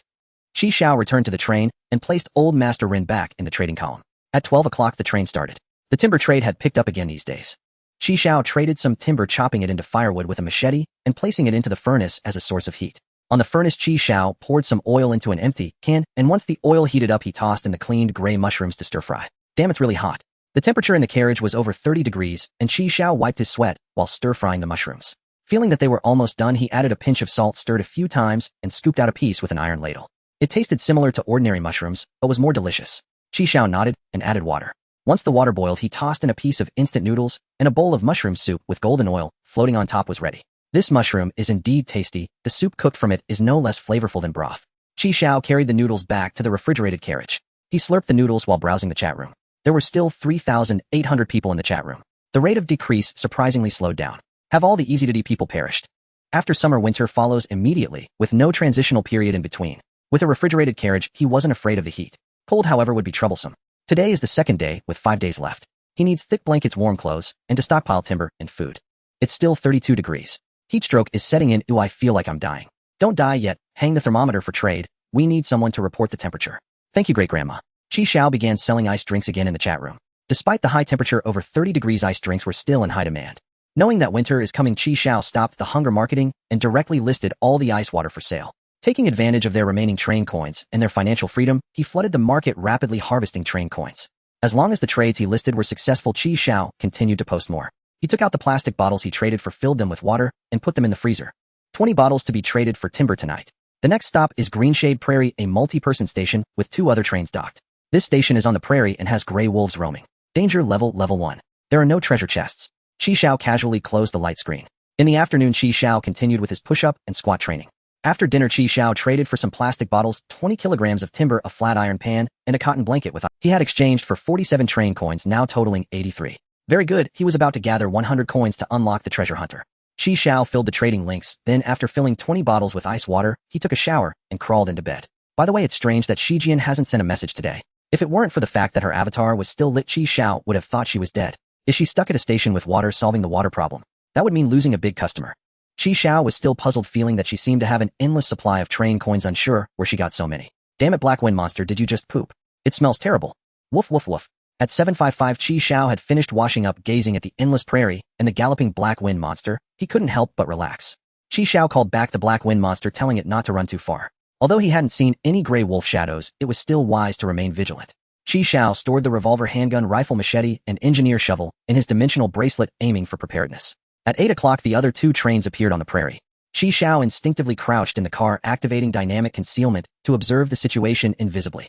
Both trains were of level 3. One was green, and the other was black. For some reason, a phrase from Kong appeared in Xiao's mind: the train is black, and so is the heart of the person inside. The man from Qinghu Station who aimed a gun at me trying to rob my treasure chest. In my world, those who hold guns to hijack others are also on black trains. Encountering another one today. Just then the door of the black train opened and a thin man emerged. He looked toward the green train with a sly glint in his eyes. Seeing that no one came out of that train, he slowly approached, crouching by the window to peek inside. Then he raised his hand and knocked several times on the glass before quickly returning to his own train to fetch an axe. With a crack, he shattered a window, cleaned up the shards, tossed aside the axe, and crouched to crawl inside the carriage. Hey, take it slow, don't cut your hands. The thin man was suddenly slapped on the back and jumped in fright. Feeling guilty, he fell to the ground with a thud. Damn, who the hell are you? He was on high alert towards the suddenly appearing Xiao, and upon seeing the train behind him, he exclaimed, "You're that little white Xiao Ji. What good stuff is inside? You just crawled in. There's a beauty lying inside." "Beauty, how beautiful. Let me see." Xiao mimicked him, stretching his neck to look inside the carriage. There was a Simmons bed inside, and indeed a woman was lying on it, but she was facing away and her face was not visible. Seeing Xiao looking away, stretching his neck to peek inside, the thin man stealthily picked up the axe he had just dropped. "So Xiao Ji, how's the figure of that woman?" "Not bad. Big but good for breeding. Right? I like it too. A big but is comfortable." He picked up the axe. "Xiao Ji, you go first, I'll keep watch for you." Seeing Xiao still crouched at the window looking inside, he suddenly leaped up, raising the axe and striking fiercely towards Xiao's head. With a bang, the axe struck the carriage and Xiao squatted and rolled to dodge it. He had already seen the man's every move through the reflection of the opposite carriage window. Taking out his handgun from the dimensional bracelet, Xiao shot him 3 times directly. "You gun." Shocked and spitting blood, he loosened his grip and the axe fell. After taking 2 steps, the man collapsed on the ground. Xiao put away his gun and spat. "I knew he was just looking at women. He didn't see the shiny train coins on the ground, did he?" Xiao searched his body, but found nothing valuable, picking up the axe and storing it away. He crawled into the carriage and bent down to pick up 3 train coins from the ground. "It's really hot, eh? Did this woman faint from the heat?" Xiao pressed the button to open the carriage door. A rush of cool air immediately flowed into the carriage. Having saved her life, is it too much to transfer a carriage to himself? Xiao looked at the screen and found 5 a level 3 train. Where did 5 modules come from? Arrival reward: when the train docks, receive train coins equal to the current level. Currently docked stations 14 stations, train coins obtain 19 coins. Xiao quickly realized this was a special module. Xiao looked at the woman lying on the Simmons bed. Who is she to have a special module as well? Xiao opened her personal information, leaning back involuntarily and gasping, because he saw a familiar avatar, Shijian. The newbie gift box yielded nothing appetizing. "I'll retrofit a Simmons mattress. No woman should sleep on the floor, it's harmful to her health. No messages were sent yesterday." Strange. Train coins seemed inexhaustible. Certain details suddenly coalesced in Xiao's mind. Xiao lunged onto the bed and gently turned Shijian over. Her body burned with fever, her breath shallow and faint. Xiao lifted her and carried her outside the carriage. He rushed back to his own train, retrieved ice water and a towel, and hurried to her side. Using the chilled towel, he dabbed Shijian's forehead to reduce her fever, but she remained deeply unconscious. "She's not about to pass away, is she?" Xiao slapped her cheeks several times. She didn't stir. Then his gaze fell upon a tiny purple wound on her right ankle. It was a bite mark. Had she been bitten by a snake? Gritting his teeth against the pain, Xiao withdrew the vial of antivenom. Damn, it couldn't end like this. This high-value passenger must survive. Xiao unscrewed the cap, cradled her head, and carefully administered the anti-venom into her mouth. Shit. Shijian's eyes snapped open, and she shot upright with startling force. She massaged her throbbing temples, recalling the dream that had just dissolved. She dreamed of a princess imprisoned in a castle, abducted by a serpent demon king, and herself the lone hero venturing forth to rescue her. After a fierce battle, she had slain the serpent demon king and freed the princess. As her trembling hand lifted the veil concealing the princess's face, preparing to kiss her, she jolted awake. Because beneath the veil loomed Xiao's face. Shijian raked her fingers through her disheveled hair, dazed and unfocused. Damn, what rotten luck. What kind of bizarre dream was that? Why does my face feel numb? As if remembering something, she touched her ankle. The sight of yesterday's snake bite, but felt no. She recognized that snake. A venomous viper with a triangular head. Damn, I'm tougher than I thought. Survive. If you escape, death, fortune surely follows. Wait, where did these shards of glass on the floor come from? Shit, why is a section of my window shattered? When did this carriage door even open? And where are my daily refreshed train coins? Shijian surveyed the chaotic interior and shook her head. Am I still dreaming? She stepped out of the train and beheld an endless expanse of grassland. A small black dog darted toward her, circling excitedly. Shijian scooped up the little black dog, puzzled. How did a dog end up on the prairie? Awake at last, my lady, came a voice behind her. She whirled around and saw Xiao approaching calmly from behind. Damn, still you? Guess I am dreaming. She shook her head, carried the dog back inside, and flopped onto the Simmons mattress. Don't bother me. I'm not hot in dreams. Let me sleep a while longer. Hei Feng Guai for the first time sank into the strangely resilient mattress, and once accustomed began circling Shijian with quiet curiosity. Xiao watched Shijian lying motionless on the bed, limbs slack, as if lifeless, and wondered whether the anti-venom had truly been wasted. He sat beside her and gently grasped her right foot to examine the wound. The purple hue had vanished. The poison was neutralized. Shijian snatched her foot back abruptly, her cheeks flushing crimson as she sat bolt upright, and slapped Xiao hard across the face. The sting of her palm confirmed reality. This was no dream. Xiao, sporting a vivid red handprint, forced a smile, truly awake this time. Well, that's the gist of it. And your way of thanking your savior is to slap him soundly. Shijian shrank into the corner of the bed, head bowed, nervously twisting her fingers, scolded like a chastened child. I'm sorry. Sorry. Didn't hear you. Her lips pressed tight. Then after a silent inner struggle, she raised her voice. I'm sorry. All right, enough of that. Xiao leaned in close, grinning. But do you know why I went to such lengths to save you? Shi Jian recoiled, startled by his leering expression, her back pressed flat against the carriage wall. You want to take me? An eerie silence descended upon the train. Even Hei Feng Guai ceased its barking. They say big busts mean empty heads, but apparently intelligence bears no relation to that either. Right? I'm quite intelligent after all. Wait, hold on, let me process this. So in 3 weeks we're heading to a new world. A world where survivors from previous cycles already reside. And the wealthy patron you're clinging to, that's someone from the prior cycle. Exactly. Think. What happens if they discover you possess the station reward module? What would happen? They'd seize you, sever your arms and legs, and turn you into a living corpse, trapped, helpless, and utterly dependent. Just keep you alive, that's all they'd need. You'd become their prized hen, endlessly laying golden eggs. He mimed a swift, decisive slash with his hand. A hen perpetually producing train coins. Xiao sighed. An ordinary man bears no guilt, yet possession of treasure invites calamity. But we're different. We're from the same cycle. We're comrades in arms, bound by life and death, entrusted with each other's back. Xiao placed both hands firmly on Shi Jian's shoulders, his gaze unwavering and resolute. Shi Jian, you can trust me completely. She swallowed hard, watching those unshakable eyes. Fine, I believe you. But tell me, did you take my train coins while I was unconscious? Ahem, Xiao, otherwise where do you think the antivenom came from? I bought it for 10 train coins, and personally covered 7 more out of pocket. Understood? Then let's go. Xiao stepped out of the train. Hei Feng Guai immediately leapt off the Simmons mattress and followed. Shi Jian stood frozen, still dazed. What are you waiting for? Hurry up. Xiao's head appeared again, framed by the shattered window, urging her once more. Okay, coming. Shi Jian smoothed her tousled hair and rose to follow. Long before Shi Jian awoke, Xiao had disposed of the emaciated man's corpse and thoroughly searched his train. Though it yielded little of value, not a single train coin, he'd salvaged every scrap of remaining metal, plastic, and timber. Now inside the sleek black level 3 train, Xiao operated the control screen. The display read, unclaimed train. Come here, log in with your account. Log in my account. Shi Jian approached, and following Xiao's instructions, entered her credentials. Train Captain Shi Jian ID 1999999. Confirm login to new train. Yes, no. Once logged in, this train becomes yours. He sought to test a hypothesis. Did activated module cards bind to accounts, or to trains? Just as Shi Jian's finger hovered over the yes prompt, she paused. Wait. What about my original train? That one's window is shattered, classified as high risk. It's unusable. What about my Simmons mattress? I can't lift it. I'll help. You're all thin arms and legs. Can you even manage it? Doubt my strength. Ever heard the saying, looks slender in clothes, surprisingly solid beneath? Wait, there's one more thing. No more stalling. Xiao stepped forward, and with a sharp tap clicked yes. Train no. 1999999. Conductor Shi Jian has logged in. Level 3. Number of carriages 3. Initial carriage 1. Ordinary carriages 2. Exiting personal information. The screen displays 5 modules. Among them is the train's arrival. Xiao squinted. As expected, the module card activates in accordance with the account. Sai, I really want this module. I wonder if there will be a way to get it later. Xiao returned to the Shijian train. At this moment, the screen showed an unknown status. The train's front and initial carriage cannot be disassembled. Disassembling ordinary carriages 2 obtained 420 kilograms of metal, 210 kilograms of plastic, 140 kilograms of wood. 421 kilograms of metal, 213 kilograms of plastic, and 149 kilograms of wood have been transferred to the name of train conductor Xiao. Xiao directly disassembled the second carriage, transferring all remaining supplies to himself. Hey. Shijian watched Xiao operate skillfully, dumbfounded. There are still 2 sanitary napkins in my carriage. You just disassembled it like that. The items in the carriage will fall to the ground. Xiao rolled his eyes at her. Shijian hurried out to pick up the sanitary nap. After transferring the supplies, Xiao put Zijian's mattress into the interspatial bracelet. On the prairie, Shijian picked up the items while muttering. Like a bandit, he's done this a lot.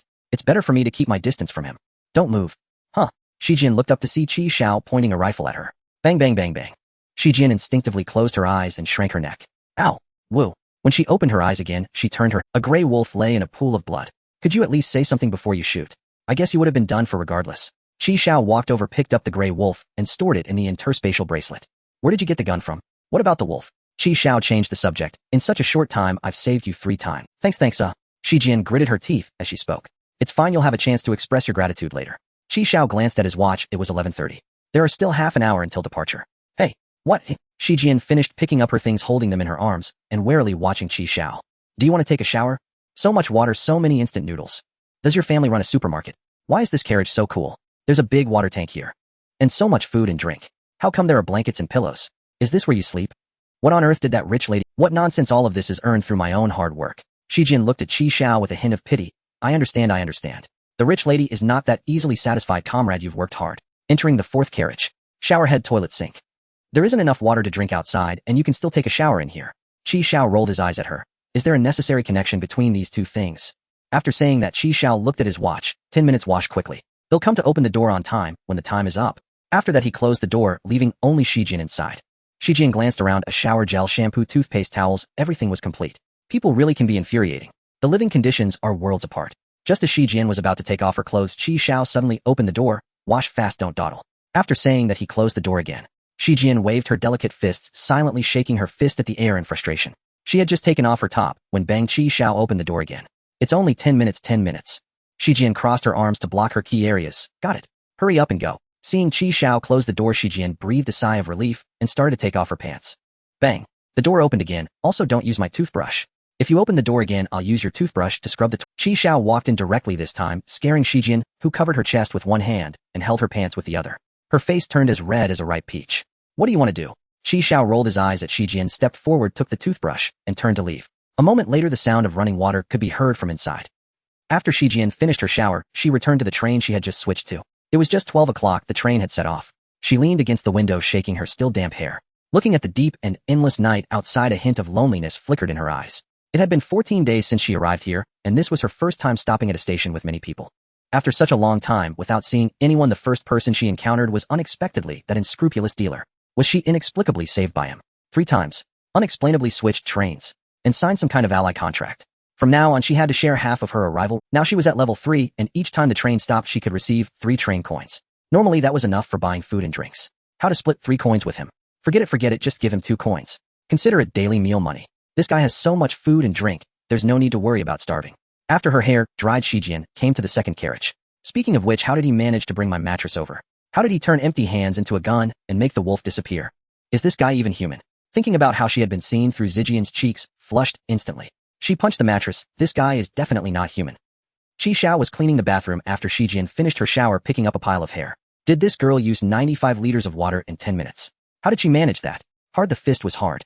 Xiao let her take a shower primarily to showcase the abundant supply reserves, allowing her to feel secure in forming an alliance. Today's iced drinks were traded for 14 train coins. Now he has a total of 105 coins. Transformation Treasure Hunter. Splashing sound. With a large number of train coins invested, successfully activating the treasure hunter function, Xiao check tomorrow's stopping station. This stop is Happiness Community Single Person Station.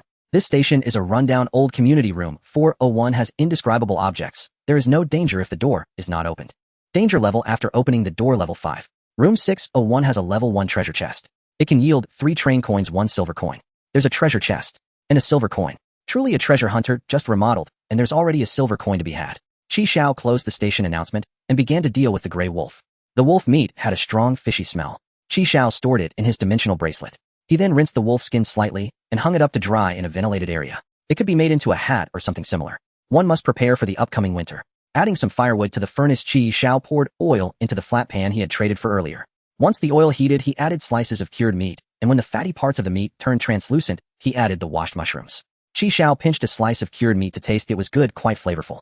It's a pity there are no chili peppers or green garlic, otherwise it would be unbeatable. He served 2 scoops of mushroom stir-fried cured meat over the steamed rice, placing a spoon on top. Adding a bottle of ice water, Xiao opened a private chat with Shijian. My dear ally, it's time for lunch. A flash of light, and Shijian received the lunch. Did you make this? Don't tell me you can actually cook. My dear ally, don't forget our agreement. I knew there's no such thing as a free lunch in this world. My dear ally, remember to return the canned food container after you finish it, otherwise there won't be any bowls left. After lunch, Xiao checked the current inventory. Metal 620, 300 kilograms. Plastic 467, 150 kilograms. Wood 480, 100 kilograms. The treasure hunter's modifications were complete, and he could confidently level up to 6. Acquired a regular carriage, extended stop time by 1 hour. You can still choose to depart at 11 o'clock. Here it comes, the stop time has been extended again. 5 hours, an additional hour to gather supplies. Aside from the increased stop time, no new features were unlocked. All modifications have been refreshed. Ghost fire train adds dazzling lights and sound effects. Suwei, 3 train coins. Xiao was stunned for 3 seconds. Is there really someone who would modify this thing? Depart early, follow account, can leave the stop 10 minutes early, 8 train coins. This one is good. Departing early could save one's life if the stop is dangerous, allowing one to leave 10 minutes sooner. Basic kitchen components. Acquire a train-specific stove, range hood, integrated sink, and hidden external water tank. 5 train coins, a stove, and a range hood. Cooking in the furnace is convenient, but the generated smoke is troublesome. This modification perfectly solves that problem. The key is the external water tank. With this, there would be 2 external water tanks. Xiao decided on the location next to the bathroom. A white platform connected to the carriage. On the left side of the countertop were 2 stove burners with a black range hood hanging above. On the right side was an integrated sink with a faucet. The two external water tanks merged with a maximum water capacity of 6 tons. Currently, there were 195 liters of water. After completing the kitchen renovation, Xiao had no train coins left. The next day, at 7:50, the train stopped in a residential area. Surrounded by thick fog, only an old 6-story building was visible. Xiao, after letting the black wind monster use the restroom, locked it inside the train. He took Old Master Ren out from the trading panel and stored him in the dimensional bracelet. Since last night, he had only traded for 2 train coins. Xiao filled the link for exchanging ice drinks for train coins, equipped himself, and headed up the stairs, prioritizing the 6th floor to open treasure chests. As Xiao reached the 4th floor, he smelled a fragrant aroma. It was coming from room 401. So fragrant, so enticing. Xiao pinched his nose with his fingers and hurried upstairs. What could be so indescribably fragrant inside? If it weren't for the station's warning, he might have already opened the door to take a look. As long as the door isn't open, there is no danger. Xiao kept this in mind. He arrived on the 6th floor where there was no direct sunlight, allowing Old Master Ren to move freely. Xiao controlled Old Master Ren to break open the door of room 601 and entered the room. The treasure chest was in the living room, and Xiao opened the treasure chest. Confirming that the train coins and the snake silver coins were both inside, he directly stored the chest along with it in the dimensional bracelet. Xiao opened the door to each room and checked. This was an empty house with no signs of habitation. Hopefully the other houses aren't also empty. Breaking into the opposite room 602, a musty smell rushed to his nose. Xiao covered his nose. The ceiling was leaking, the floor was covered in sewage, and mushrooms were growing on the decaying wooden furniture. Xiao turned and left. He remembered there was a household on the 2nd floor with a double happiness character on the door. That one should not be empty. As Xiao went down, the fragrant aroma from the 4th floor intensified. Even with his fingers pinching his nose, he could still smell it. Xiao frowned and quickened his pace down the stairs. After he left, the doorknob of room 401 rattled a few times. Room 201. Xiao tore off the double happiness character from the door and commanded Old Master Ren to break the door. Inside, it was indeed a wedding room, decorated and adorned with double happiness characters everywhere. The furniture and daily necessities were complete and new. Good, he guessed correctly. To the left upon entering was the kitchen, and Xiao pushed open the sliding glass door. Turning on the faucet, no water came out. Xiao shook his head. The kitchen was fully equipped with a wok, bowls, chopsticks, plates, spatula, dish soap, and sponges, including various seasonings with oil, salt, soy sauce, and vinegar neatly arranged.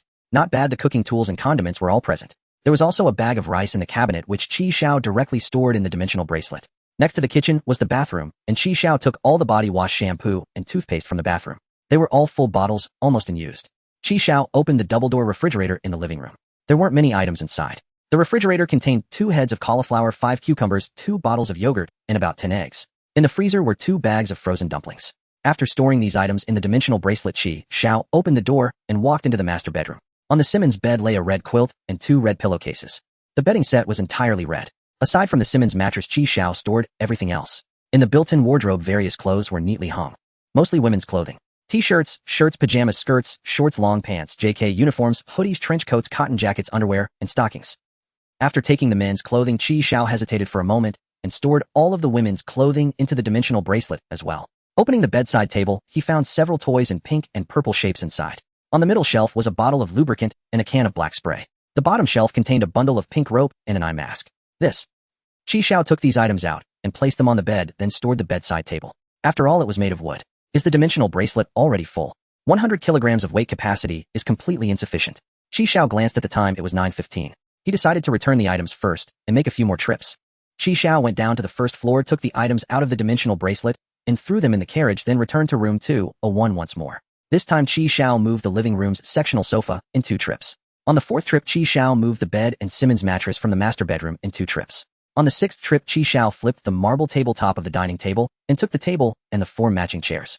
A well-decorated wedding room was slowly emptied by Xiao. At this moment, the first carriage was already piled high. Just as Xiao was about to make his 7th trip, a woman in a white nightgown with long hair blocked his path. At the same time, Xiao caught a whiff of a strange fragrance from her. "Handsome, my drain is clogged. Could you clear it for me?" She cast a sultry glance, twirling a strand of hair between her fingers, her figure sinuous and alluring. "Oh, my husband's always away on business. He's utterly useless." Xiao sensed Elder Run and manipulated him to leap out of apartment 201. "Madam, that hardly seems appropriate." While speaking casually to the woman, Xiao stepped backward, his hand resting on his spatial bracelet. "I've never unclogged a drain before. I might accidentally ruin yours." Hee hee. She covered her mouth with a delicate laugh, growing bolder until she trembled with mirth. "You seem rather confident in your little weapon." "Naturally." With a sharp, Elder Ren's fingers pierced through the woman's throat. Xiao spun around, drew a rifle, and emptied its magazine into her chest. Then tentacles erupted from her eyes. From her nostrils, her ears, her navel. Every orifice of her body birthed writhing serpentine limbs. Physical attacks ineffective. Then tentacles erupted from her eyes. From her nostrils, her ears, her navel. Every orifice of her body birthed writhing serpentine limbs. Those tentacles shot forward, coiling tightly around Elder Ren's body. His frantic struggles were futile. Within 5 seconds he was encased in a pulsating pink chrysalis. Simultaneously, Qi Xiao's mental link to Elder Ren grew fainter, until it snapped entirely. Run. Without hesitation, Qi Xiao holstered his rifle and sprinted down the stairwell. The tentacles surged after him, squirming in pursuit. Reaching the ground floor, Qi Xiao shouted, "Open the door." The train door slid open. He vaulted inside and slammed them shut behind him. He activated dynamic concealment. The train vanished from sight. 1047 a.m. The earliest scheduled departure was at 1100. Just 13 minutes to endure. A miscalculation. I shouldn't have upgraded the kitchen first. I should have conserved the train coins to enable an early departure. 3 coins short. Where in the world am I supposed to find 3 more? The pink tentacles arrived moments later. Then a thick sinewy limb slithered down the staircase, followed by a second. More tentacles burst forth from the stairwell, converging from every direction to coil around Qi Xiao's train. One pressed against the window, its surface bearing the woman's face. She stared at Qi Xiao through the glass. Wait, how can you find me even while I'm invisible? The window of apartment 401 shattered and 3 massive tentacles, each over a meter in girth, lashed outward. These 2 seized the train, joining the others to lift it high into the air, as if a child had picked up a toy locomotive, and hurled it violently toward the ground. A sonic boom heralded its descent, kicking up dust from the pavement. At the instant before impact, a flash of blinding white light consumed the train, and it vanished. The grasping tentacles struck the earth in furious frustration, sending plumes of dust skyward.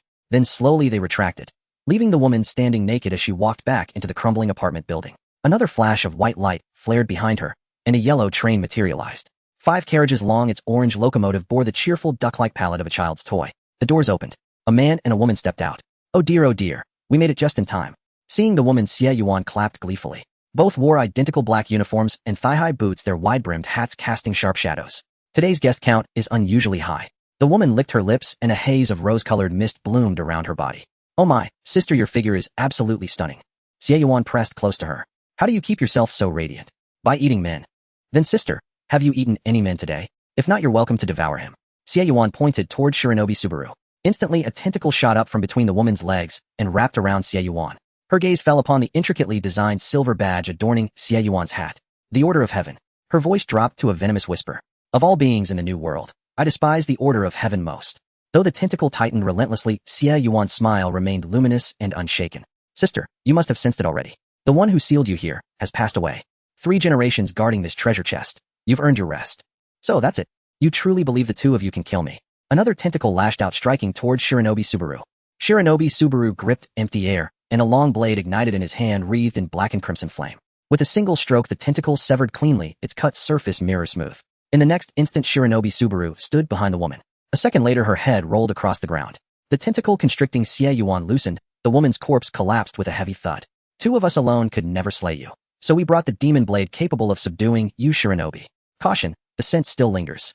Boom, boom, boom. Enormous tentacles erupted from apartment 401, each studded with grotesque pulsating organs.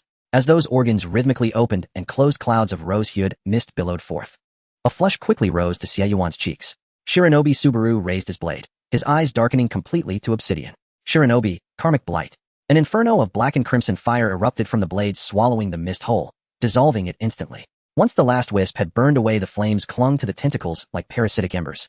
The tentacles recoiled in terror, self-amputating to prevent the fire from spreading to their true source. Shiranobi Subaru strode upward, cleaving his way through each floor until he reached apartment 401.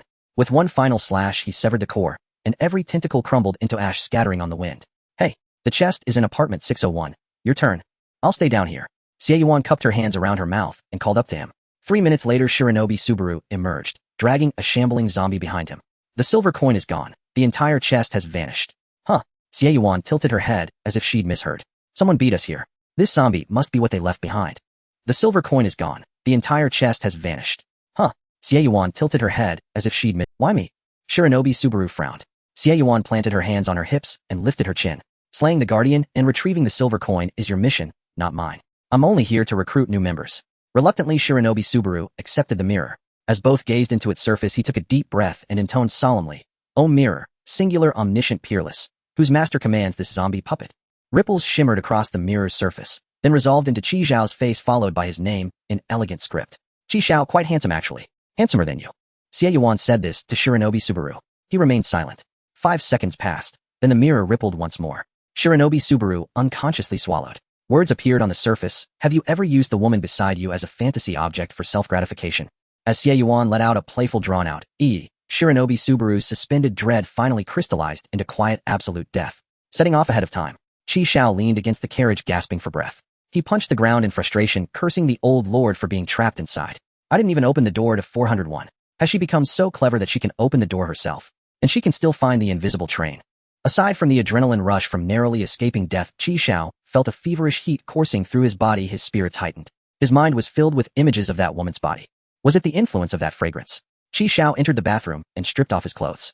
Finally, under the refreshing cold water, he calmed down and stopped dwelling on those images. Wiping his face dry, Xiao summoned a light screen to check the messages sent by Shi Jian earlier that morning. 3 pieces, how do we split them? He'll take 2, you take 1.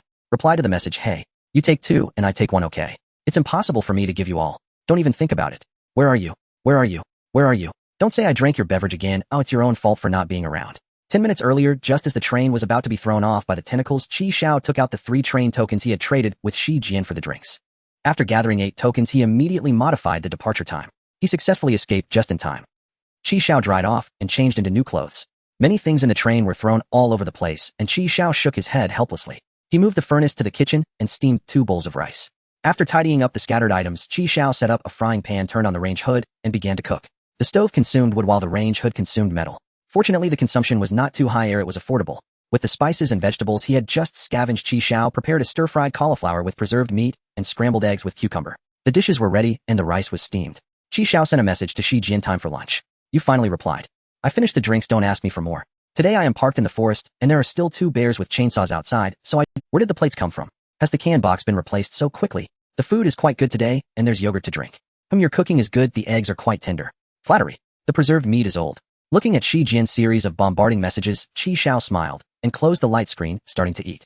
After lunch, Xiao checked the remaining supplies: metal 320, 300 kilograms, plastic 317, 150 kilograms, wood 380, 100 kilograms. He pondered for a moment and opened a private chat with Shi Jian. I'll transfer materials to help you upgrade the train to level 4.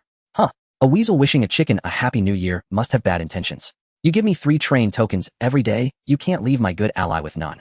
Hey, I knew it. Don't say nonsense. Who said I have to give you 3 every day? It's settled then, my good ally. 300 kilograms of metal, 150 kilograms of plastic, and 100 kilograms of wood have been transferred to train captain Shi Jian. Aren't you afraid that he'll take the items and directly delete you as a friend and run away? How could that be? You're not the kind of person who would betray an ally. I also wouldn't betray an ally. I could never do something like shouting in the chat room that you have a station reward module. Despicable. Insidious. Cunning villain. Xiao watched as the number on Shi Jian's avatar jumped from 3 to 4, the corners of his mouth curving upwards. After today's incident, Xiao understood the importance of train tokens. Helping Shi Jian level up was definitely worth it.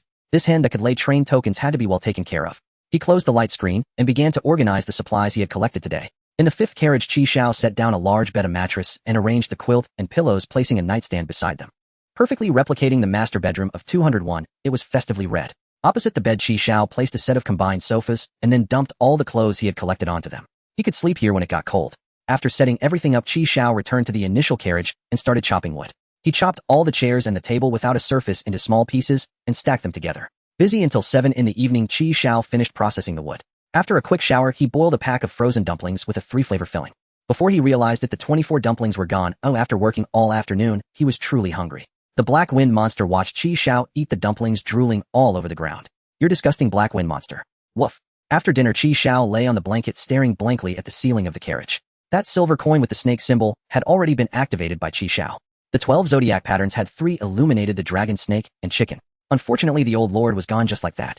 From now on, he would have to rely on himself for everything. The next day, at 7:55. Isn't this just a pumpkin? Xiao used a machete to cut through the vine and picked a pumpkin about the size of his hand. A golden bay pumpkin. I wonder if the taste is as good as that of a bay pumpkin. Xiao looked around. There were hundreds of these pumpkins, at least 500 or 600. Xiao glanced around and found a green pumpkin that wasn't ripe yet. The station announcement said that an unripe golden pumpkin was buried underground with a level 1 treasure chest. He took out a shovel, and with a few digs, a loud bang echoed as the box collided. He had found it. Xiao opened. Magic multipurpose fertilizer promotes plant growth with a chance of directly ripening. 5 kilograms, directly ripening. It looks quite impressive. I will try its specific effects when I can plant vegetables. The modification for planting vegetables by calling you is quite good. I should get one when I find it. The 6th carriage was still empty. Xiao glanced at the time. It was 8 o'clock. He returned to the carriage and summoned the light screen. Shijian, Tianmu Station. I've never been there. Alright. This was Qi Xiao's instruction to Shijian to send him the platform where she would be docked each time. If he had been there before, he could share platform information with her. After hanging up a bottle of milk and a loaf of bread, a flash of light appeared, and Qi Xiao received 3 train tokens. This was the real treasure chest, and it was a growth type 1. Qi Xiao continued to pick pumpkins. The black wind monster followed him around the pumpkin patch, not only failing to help, but also urinating on one of the pumpkins. You little rascal, this one you'll take back and eat. Woof woof woof. After 4.5 hours, Qi Xiao picked all the pumpkins from the field. He harvested over 500 each, weighing a pound. Qi Xiao piled them in the refrigerated carriage, selected 2, washed them clean, scooped out the seeds, and put them in the furnace to roast. He didn't throw away the seeds he scooped out, he washed them and left them to dry. After doing all this, Qi Xiao sat at the door of the carriage drinking water and basking in the sun. Qi Xiao took a deep breath, savoring the scent of nature. Beside him, the black wind monster just dropped a pile of poop. A moment later, the train set off. The pumpkins were also done roasting. Qi Xiao took a bite. They were soft, sticky, and sweet with a taste and texture that were on par with the Bei pumpkin. He sent a message to Shijian inviting her to come get lunch. You have traded with train captain Shijian over 30 times, establishing frequent trade relations. You can establish a special trade relationship who once established items can be directly transferred. Is there such a hidden mechanism? Qi Xiao clicked to establish it, and Shijian confirmed on her end. Special trade relationship established. If the item is not confirmed within 8 hours, it will be returned via the original route. A maximum of 5 unconfirmed items can exist at the same time. Qi Xiao directly transferred one of the roasted pumpkins to Shijian to test the new function. Not bad, very convenient. No need to go through the trading process of selecting what items to trade. You should also transfer something to me to test the new function, like train tokens or something. No pressure. Get lost. If you make the hen lay eggs, at least leave one in the nest. Why do you always empty it out? I advise you not to be too extreme in your actions. A broken pumpkin, what a way to treat a beggar. Has the food supply changed after just 1 day? Qi Xiao canceled the transfer. Shijian, don't. I was just joking. The pumpkin is quite good, sticky, and I love eating pumpkin. After trading away 7 bottles of cold drinks, Qi Xiao filled up the link. Qi Xiao used 10 train tokens to upgrade the bracelet, increasing the storage weight to 200 kilograms. The next upgrade would require 20 train tokens. If he had upgraded to a level 4 bracelet earlier, he probably could have moved everything before the tentacle mother arrived. What a pity. Qi Xiao tossed the half-eaten pumpkin into the black wind monster's bowl and twisted open a bottle of water to take a few swigs. This pumpkin is a bit choking if eaten too quickly. This stop station, Dave's backyard solo station. This station is Plants vs. Zombies danger level 3. The mecha controlled by Zombie Doctor has 1 level 1 treasure chest. It can yield 3 train tokens and a pressure cooker. Another game world. It can't be the recently popular hybrid version, can it? Dave, wearing a frying pan on his head, aimed a shotgun at a zombie crawling into the front yard and fired a shot.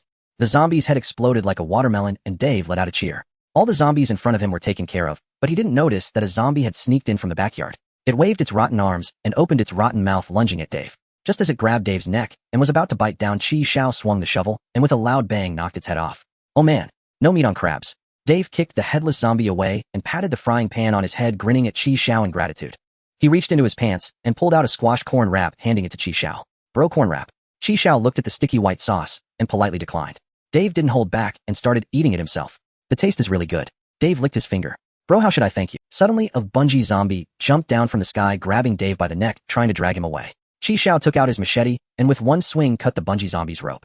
Without the rope, the bungee zombie fell clumsily and Dave sat on its head, successfully delivering a finishing blow. A note was left on the ground. Qi Xiao picked up the note. Beautiful neighbor, tonight barbecue rooftop wait for you. Bro, don't pick it up, it will attract the... I was fooled before. The next second, Qi Xiao and Dave appeared on the rooftop, the day turning into night. The mecha of the zombie doctor appeared in front of them. He was exactly what he needed. Oh, what would happen to my treasure chest if he didn't come? WTF, man. Dave raised his shotgun and fired a shot at the zombie king's mecha. Useless, we need plants. Qi Xiao said calmly. Where are the plants? Where are the plants? What plants? Peas. We're making lamb stew. Where's the cabbage? Making burgers. What about the corn throwers? Dave pulled out another corn wrap from his pants. Without plants, what do I use to fight against the zombie king? Guns. Saying that, Dave tossed Qi Xiao a shotgun and adjusted the frying pan on his head. Bro, let's do this. Dave pulled out another shotgun and started shooting at the zombies. Qi Xiao grinned. After taking down a zombie with 2 shots, he was amazed to find that this gun didn't need reloading. What a treasure with infinite bullets. The zombie king stretched out his hand and hurled a white car at Qi Xiao and the others. Fuck, my car. Qi Xiao dodged skillfully as the car rolled off the roof. In a game world with infinite bullets, no recoil, and guns that wouldn't overheat, those zombies were completely no match. By the end, Qi Xiao was having so much fun that he even started brawling with the machete. Together, they quickly forced the zombie king to wave the white flag. Qi Xiao shot and exploded the zombie king's swollen head, retrieving the treasure chest from the driver's seat. The next second, after defeating the zombie king, the two flashed back to the front yard. Watching Qi Xiao take away the treasure chest, Dave was stunned. Bro, you want this box? I have plenty in my car. Chi Xiao wore an expression of disbelief as a white bin suddenly appeared in front of him. Dave kicked open the trunk. Bro, look. Chi Xiao thought to himself, this is Dave's mysterious shop. He peered inside and saw 6 gift boxes resembling the trunk. Bro, if you like it, it's all yours. Chi Xiao, not holding back, stored everything into his spatial bracelet. Seeing Chi Xiao accept the gifts, Dave was very pleased. He pulled out a corn tortilla from his pocket and handed it to Chi Xiao. Chi Xiao, helpless, accepted it and casually stored it in his spatial bracelet. You should give me that shotgun too. Bro, do you like this? Dave pulled out a shotgun and handed it to Chi Xiao. Here, don't be shy, we are good bros who fought the zombie king together. Just like that, Chi Xiao acquired 2 shotguns with infinite bullets. He hoped they would still have infinite bullets when taken outside. After looking around and finding nothing useful, Chi Xiao decided to return to the train.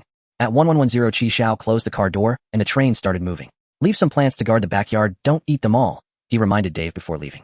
Chi Xiao had never been to the station where the train was docking today, but that didn't stop him from obtaining 3 train tokens. He took out the gift box from Dave, and if he guessed correctly, it should contain potted plants. When he opened the first gift box, it contained a pot of corn. Chi Xiao held this rice cooker-sized pot, staring at the corn inside with a bewildered expression. The remaining 5 gift boxes opened to reveal a pot of cabbage, a pot of watermelon, and 3 pots of peas. These things looked just like plants from the real world. He wondered if they would suddenly open their eyes when encountering zombies. Chi Xiao took out the 2 shotguns and aimed at the pile of wood to test them. Bang! Wood splinters flew everywhere. The tremendous recoil jolted Chi Xiao's body backward. In the game world, he felt no recoil and could fire continuously. But in reality, it was different. However, it was indeed infinite bullets, no need to reload. As long as it didn't overheat, he could keep firing. Incredible, he should ask Dave for a few more. Chi Xiao shook his arm and stored the shotgun back into the spatial bracelet. After taking out the train tokens and pressure cooker from the treasure box, he tossed the empty box into the disposal area. The black wind monster circled around the pots of plants, occasionally licking them with its tongue. Go play somewhere else. Chi Xiao kicked the black wind monster away and brought the pots of plants to the refrigerated compartment. It was too hot outside, he didn't want them to wilt. Shi Jian sent a message. Today I'm contributing a few eggs. Let's elevate the lunch quality. Where did you get these eggs? They don't look like chicken eggs. I don't know, dug them out of the sand. They seem to be crocodile eggs, you're quite impressive. No way, I didn't see a crocodile, don't scare me. After filling the water tank, Chi Xiao began preparing lunch. He picked the corn from the potted plant and stripped the kernels off. He didn't spare the 3 pots of peas, either stripping the pods for the peas. Then he diced 2 slices of luncheon meat. Heating up oil, he cracked the 2 eggs Shi Jian sent and scrambled them before adding the luncheon meat and blanched corn and peas. Taking out the rice that was steamed the night before, he mashed it up and added it to the pot. After seasoning simply with salt, Chi Xiao tasted it. The only imperfection was the lack of scallions. As Chi Xiao ate his lunch, he sent messages in the chat room offering to sell the frozen water and iced drinks. Summer was down to its last day, and he had to seize the final moments. What's your deal? 1 bottle of iced drink and 1 bottle of frozen water for a train token. Have you struck it rich? A small fortune. V50, oh, let's see your skills. Alright, if you give me 50 train tokens, I'll show you my skills. Today isn't Thursday. Chi Xiao returned to the chat room and continued selling iced drinks. For the rest of the time, Chi Xiao exercised and filled the water tank. A normal person's body couldn't withstand the recoil from several shotgun blasts. With the bodyguards gone, he could only rely on himself in the future. By bedtime, Chi Xiao had traded for 12 train tokens. Combined with the remaining 9, he upgraded his spatial bracelet by 1 level. Now he was left with only 1 train token, but the spatial bracelet's weight limit had reached 300 kilograms. The number of train tokens needed for the next upgrade was increasing. The next level already required 30 train tokens. However, the increased weight limit was still 100 kilograms. The difficulty of upgrading was getting higher. The reason for upgrading the spatial bracelet was that there was a recycling station at the station where they would dock tomorrow. The train is about to arrive, please hold on tight. This station had no treasure chests to open. It was his first time encountering this after transforming into a treasure hunter. Chi Xiao organized the supplies in his spatial bracelet, not bringing out anything unnecessary. Currently, the weight limit of the spatial bracelet remained at 270 kilograms. Before heading out, Chi Xiao specifically checked the remaining supply quantities: metal 18, 300 kilograms, plastic 317, 150 kilograms, wood 378, 100 kilograms. The metal supply was declared critical. He needed to prioritize gathering metal. This was a small recycling station where various scraps were piled up neatly. When Chi Xiao returned with the first load of supplies, it was already 810. He checked the platform information sent by Shi Jian, and it was still a station he had never visited. Could it be that single-person stations don't repeat? Or is it the case that with so many the probability of repetition is too low? After experiencing yesterday's crocodile incident, Chi Xiao transferred the revolver and the remaining bullets to Shi Jian for her self-defense. After reminding her to stay safe, he stored the 3 train tokens she sent into the spatial bracelet. With the spatial bracelet, the efficiency of collecting supplies increased by more than 100 times. In just 2 hours, Chi Xiao cleared out all the metal items he could scavenge. Then there were waste plastics, old clothes, and old blankets. By the time they set off, the entire first and second carriages were already filled. The leftover water and instant noodles from the second carriage had been moved to the fourth carriage by Chi Xiao. Chi Xiao looked at the piles of old clothes and blankets with fiery eyes. Come winter, these blankets could be traded for a hefty. When Xiao went to the refrigerated carriage to grab a bottle of water, he was surprised to find that the pot of corn and peas had actually grown new ones. They can grow back. Xiao stripped all the corn, cabbage, watermelon, and pea pods, wondering if they would grow back tomorrow. If they could, even though they couldn't fight zombies, he would have fresh vegetables to eat every day. Today Xiao's lunch was still egg fried rice. There were still 2 crocodile eggs Jian had given him yesterday. Just as Xiao was preparing to serve the meal, the announcement rang out. Good afternoon, train attendants. The seasonal change will occur at midnight tonight. The upcoming season will be winter. Here it comes, just as Kong Yu said, directly into winter in the second week. Xiao shook his head, heated some oil in a pot, and stir-fried some hand-torn cabbage. He tasted it and found it not as delicious as the cabbage. He sent lunch to Jian and entered the chat room. Online users 2410. Winter. Winter. Am I hearing this right? What happened to autumn? Did a dog eat it? This is a thick crab. It's going to drive me to my death. To hell with this, I'm not playing anymore. I'm getting off at the next station. It's indeed a bit hard to take. Did you see? Even Di Yi is about to break down. I have air conditioning upgrades online accepting pure girls. Sexy wives. Divorced women. Jian something. Xiao, I knew it. You're so shady suddenly, so generous yesterday. There's definitely a reason behind it. Did you know that winter was coming? Did that rich lady tell you? Yes, so what? Xiao admitted generously. Then why didn't you share the news with everyone? Why should I share? Am I obligated to, or responsible? Am I their father? Just because I say it they will believe me. They can't even survive this summer. What good would it do to tell them? At least tell me first. You scared me. Oh, I thought you were a saintly BTCH. Get lost. Oh, I'm a refined ego. Very good, keep it up. Do you have thick clothes? I'm still in shorts. You don't want to see a good ally freeze to death, right? Just kidding. How could I bear to let my dear ally freeze? Xiao casually sent over some women's clothing he had gathered from room 201 in the happiness community, including thermal tops and bottoms, a cotton jacket, and a red knitted hat. He also sent her a thick blanket. Where did you get all this? It feels like you have everything you need and are not lacking anything. I am lacking things too. Don't say you lack train currency. I have none. Xiao cut a watermelon in half and sent it to Jian. Even watermelon isn't available. Right now Xiao only had 4 pieces of train currency, which indeed was very lacking. This watermelon, though not large, was about the same size as the pumpkin he picked before, but it had thin skin and plenty of flesh, and importantly, it was quite sweet. Xiao scooped some watermelon and tossed it to the black wind monster, letting the little brat have a taste. After lunch, Xiao tidied up old clothes and blankets while continuing to fill the water tank. At midnight, the sudden chill swept away the remaining warmth in the carriage. The seasonal change had arrived. Temperature guy, report the temperature. This is way too cold. 0 degrees. The chat room fell silent. Cotton blankets for sale, 2 train currency each, first come first served. Zhang Bao, you're too shady. You want 2 train currency for a blanket. That's robbery. Whether you want it or not, I'm not forcing. You don't want it, but there are others who do. What time is it? Don't worry about that little bit of train currency. Don't wait until people die and you have no money to spend.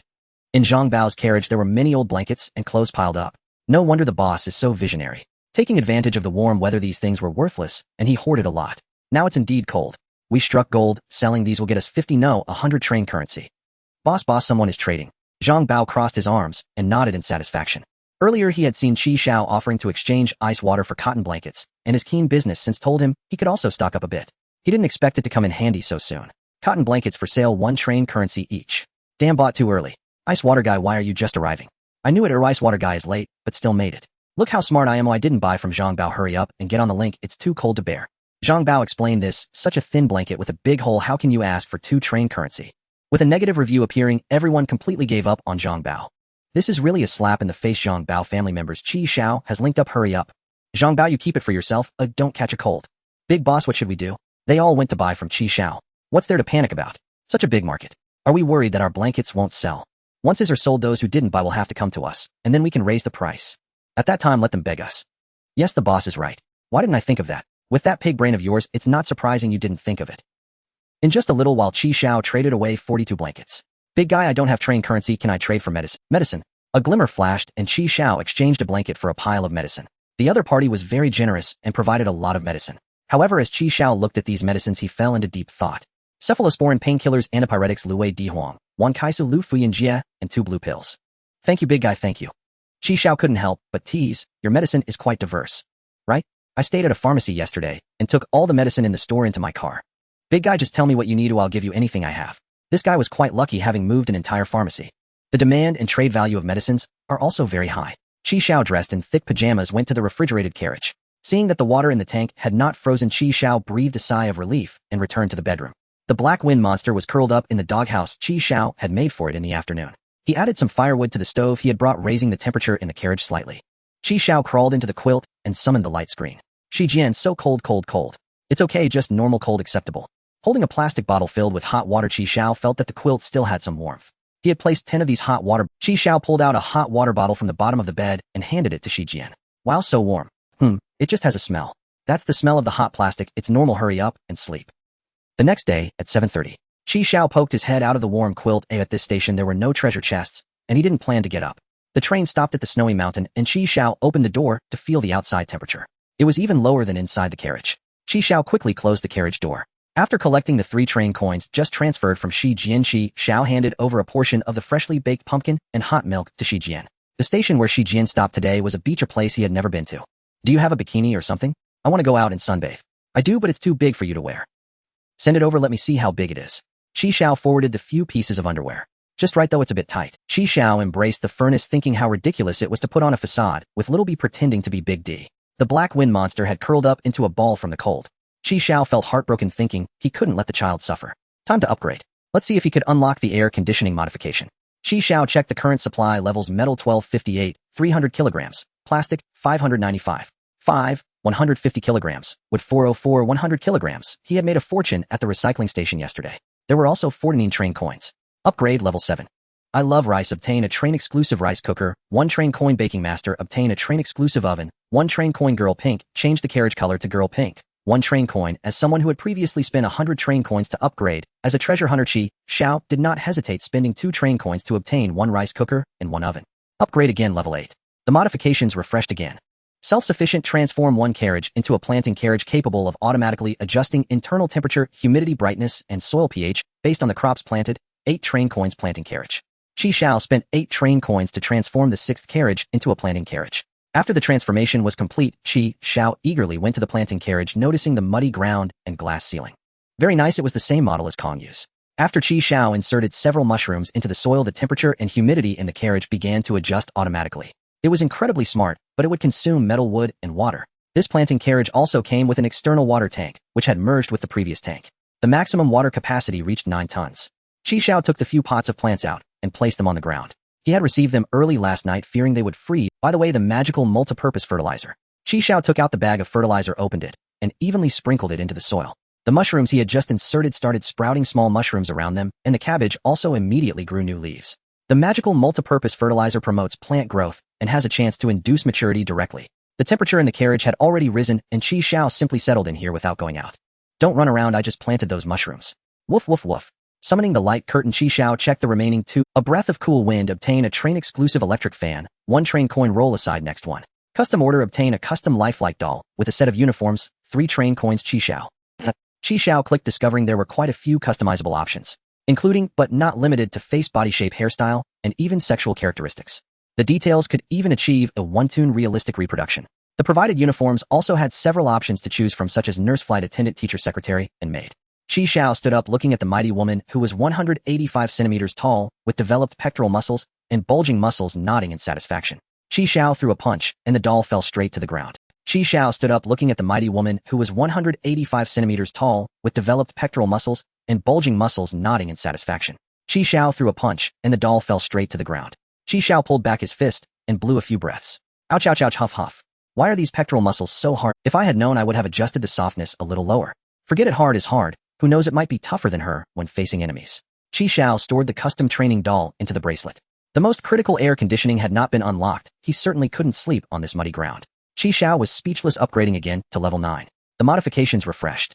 Central air conditioning. Install central air conditioning throughout the train. 2 train coins per carriage. Weight training. Transform 1 carriage into a gravity carriage. 10 train coins. This is art. Follow account. Your train can now self-destruct, ensuring nothing remains. 10 train coins. Here it comes. There's air conditioning, and it's central air conditioning. Xiao went to the initial carriage, waved his hand, and invested 14 train coins. He modified all carriages except the refrigerated carriage and the planting carriage to have central air conditioning. The gravity carriage should be able to adjust internal gravity. Training under heavy pressure would definitely double the effectiveness. This reminded Xiao of an anime he had watched as a child, with a move called the 8-level sky. Extreme speed is cultivated under extreme gravity. Spending another 10 train coins, Xiao transformed the 7th carriage into a gravity carriage. As for that self-destruction, Xiao truly laughed. He never expected such a modification to exist. Xiao checked the remaining resources after rising 3 levels: metal 358, 300 kilograms, plastic 145, 150 kilograms, wood 104, 100 kilograms. Not bad, just enough to unlock air conditioning before running out of plastic. Qi Xiao turned on the central air conditioning for the entire train, setting it to heating mode at 26 degrees. As the central air conditioning started, the biting cold quickly retreated. Qi Xiao took off his heavy pajamas and moved his shoulders. He passed through the first 2 carriages piled with old clothes, blankets, and firewood, and arrived at the refrigerated carriage. Because there was no air conditioning, it was still very cold here. Qi Xiao hurriedly crossed through and arrived at the kitchen and bathroom carriage. On the ground nearby were the newly acquired rice cooker and oven.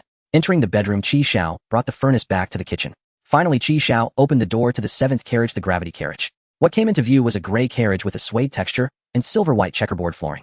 As soon as Qi Xiao stepped in, he felt a weight on his shoulders. The adjustment panel on the wall showed double gravity. Good. After getting used to it a bit, Qi Xiao checked the adjustment panel, which could currently be set to a maximum of 5 times normal gravity. To go higher, he would need to upgrade with train coins. Are there training equipment compatible with the gravity carriage that can be unlocked? Qi Xiao looked around and spent 3 train coins to unlock a treadmill. Running under double gravity, Qi Xiao experienced unprecedented soreness. Leaving the gravity carriage, Qi Xiao felt his body lighten. Very good, it works. As he passed the planting carriage, Qi Xiao casually picked a corn, planning to cook it for lunch.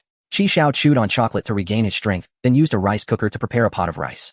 He took out a wolf leg from his bracelet, trimmed off the fine meat, and chopped the remaining bones into pieces. Adding the corn segments, he began to stew the wolf bone soup in a pressure cooker, while Qi Xiao started marinating the wolf meat. He cut the wolf meat into dice-sized pieces, adding cumin, chili, salt, and oyster sauce, mixing them evenly, and setting them aside to marinate. At 11:30, Shi Jian sent a flurry of messages. This beach is so comfortable, soft, and warm. The sea breeze is also so pleasant, and the seawater is pleasantly warm. The carriage is so cold, I don't even want to go in. I have a heater here, I'll sell it to you for 2 train coins. Sell? Shouldn't a good ally give it to me? Good allies have the right of first purchase. Do you want it? If not, I'll sell it to someone else. I want it. 1 train coin. Qi Xiao originally intended to give the furnace to Shi Jian, but unexpectedly gained a train coin with a little coaxing. Along with some wood, Qi Xiao handed the furnace to Shi Jian. For lunch, Qi Xiao had corn wolf bone soup and grilled wolf meat with rice. It was his first time eating wolf meat, and the taste was hard to describe. It wasn't bad, but quite chewy. Dog meat. Did you stew the hay foam monster? This is wolf meat. Wolf meat. Shi Jian suddenly realized, remembering the wolf that Qi Xiao had shot before. You scared me, thank goodness, thank goodness. Qi Xiao, with his current physique, he isn't enough to fill my teeth. Hay Foam was drinking the wolf bone soup, completely unaware of what had happened. After lunch, the train also departed. Qi Xiao opened the chat room, thinking of getting rid of the remaining blankets. In the chat room, a bunch of people tagged Qi Xiao, and his nickname changed from Ice Water Brother to Blanket Brother. Qi Xiao, does Blanket Brother still have blankets?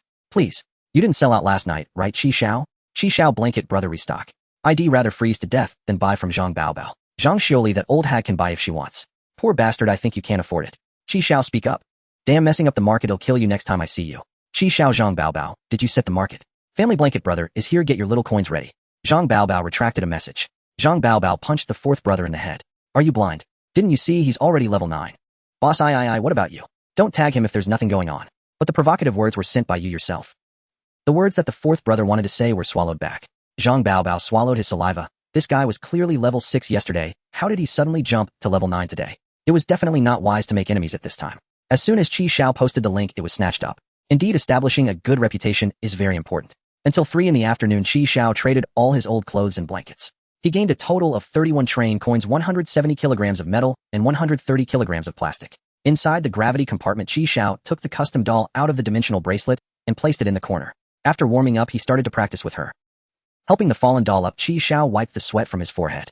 He felt both exhausted and sore. Looking at his reddened fists, he thought it would be better to put on some boxing gloves. During dinner, Qi Xiao checked the updates for the next stop. Next stop, Dawn City, a multi-person station with 5 other trains stopping here. This station is infested with a large number of zombies, and one will be infected if attacked. When the train arrives at the station, you will be teleported to the initial safe house. After surviving for 3 hours, you will be teleported back to the train while in the safe house. Ultimately, rewards will be given based on performance. Danger level 4. Killing the Zombie King grants a level 3 treasure chest. Possible rewards include 12 train coins and 1 Ada Wong costume card. A multi-person station. It hasn't stopped here in a long time. Killing the Zombie King is the only way to get a treasure chest. An Ada Wong costume card. Yet another costume card. I still haven't figured out how to use the Death costume card I got before. Speaking of which, hasn't Kong always been in the Ada Wong outfit? Could it be a costume card? Qi Xiao frowned and began checking his weapons. 2 infinite bullet shotguns, 2 rifles with 20 rounds left, 1 handgun with 26 rounds, 2 large machetes, a shovel that barely counts, and 1 fire axe. Entering the trading platform, Qi Xiao searched for bullets. In the past, when Qi Xiao searched for bullets, there were very few traders, and most of them only accepted train coins. In the end, Qi Xiao traded 10 packs of instant noodles for 50 rounds of handgun bullets and 30 rounds of rifle bullets. After filling the magazines, Xiao was still uneasy and decided to visit the planting compartment once more. At 7:50 the train arrived at the station. Xiao, who had arrived early, was not teleported to the initial safe house. The train hovered above Dawn City, and Xiao looked down from the train, able to see the entire layout of Dawn City, including the locations of various safe houses, the distribution of zombies in the streets and alleys, and the giant zombie king next to the fountain in the city center. In 10 minutes, Xiao had memorized the map roughly. At 8 o'clock, he was teleported to the initial safe house along with another 8 people. The group's reactions to their sudden appearance varied. Some were panicked while others were astonished. Some were dismissive, and others were pleasantly surprised. Some appeared expressionless. Xiao observed them: 5 vehicles, 8 people, and 3 elderly black men. One man suddenly pointed at Xiao and shouted, "No way, it's Icewater Brother. I must be seeing things. It really is Icewater Brother. No wonder the rich women like him. He looks much better in person than in photos." A man in a suit corrected, "Wrong. Now he's Blanket Brother. Xiao, if it weren't for your blanket, I would have frozen to death."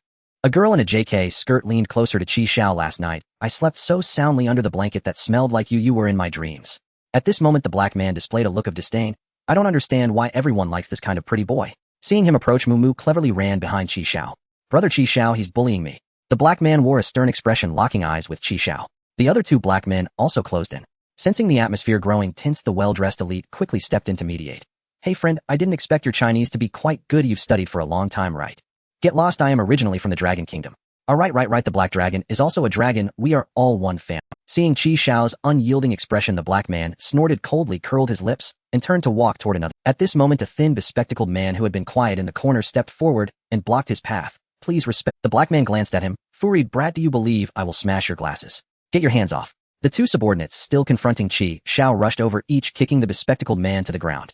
Just then an announcement sounded: "A zombie tide will arrive in half an hour. Please proceed to the next safe house, distributing basic supplies: 1 AK, rifle, 1 spare magazine, 2 grenades, 1 first aid kit, 1 long knife." Everyone was equipped with the same gear. Xiao checked the first aid kit. It contained 1 vial of zombie blood serum and 1 vial of adrenaline identical in appearance. Zombie tide? What zombie tide? Everyone was stunned.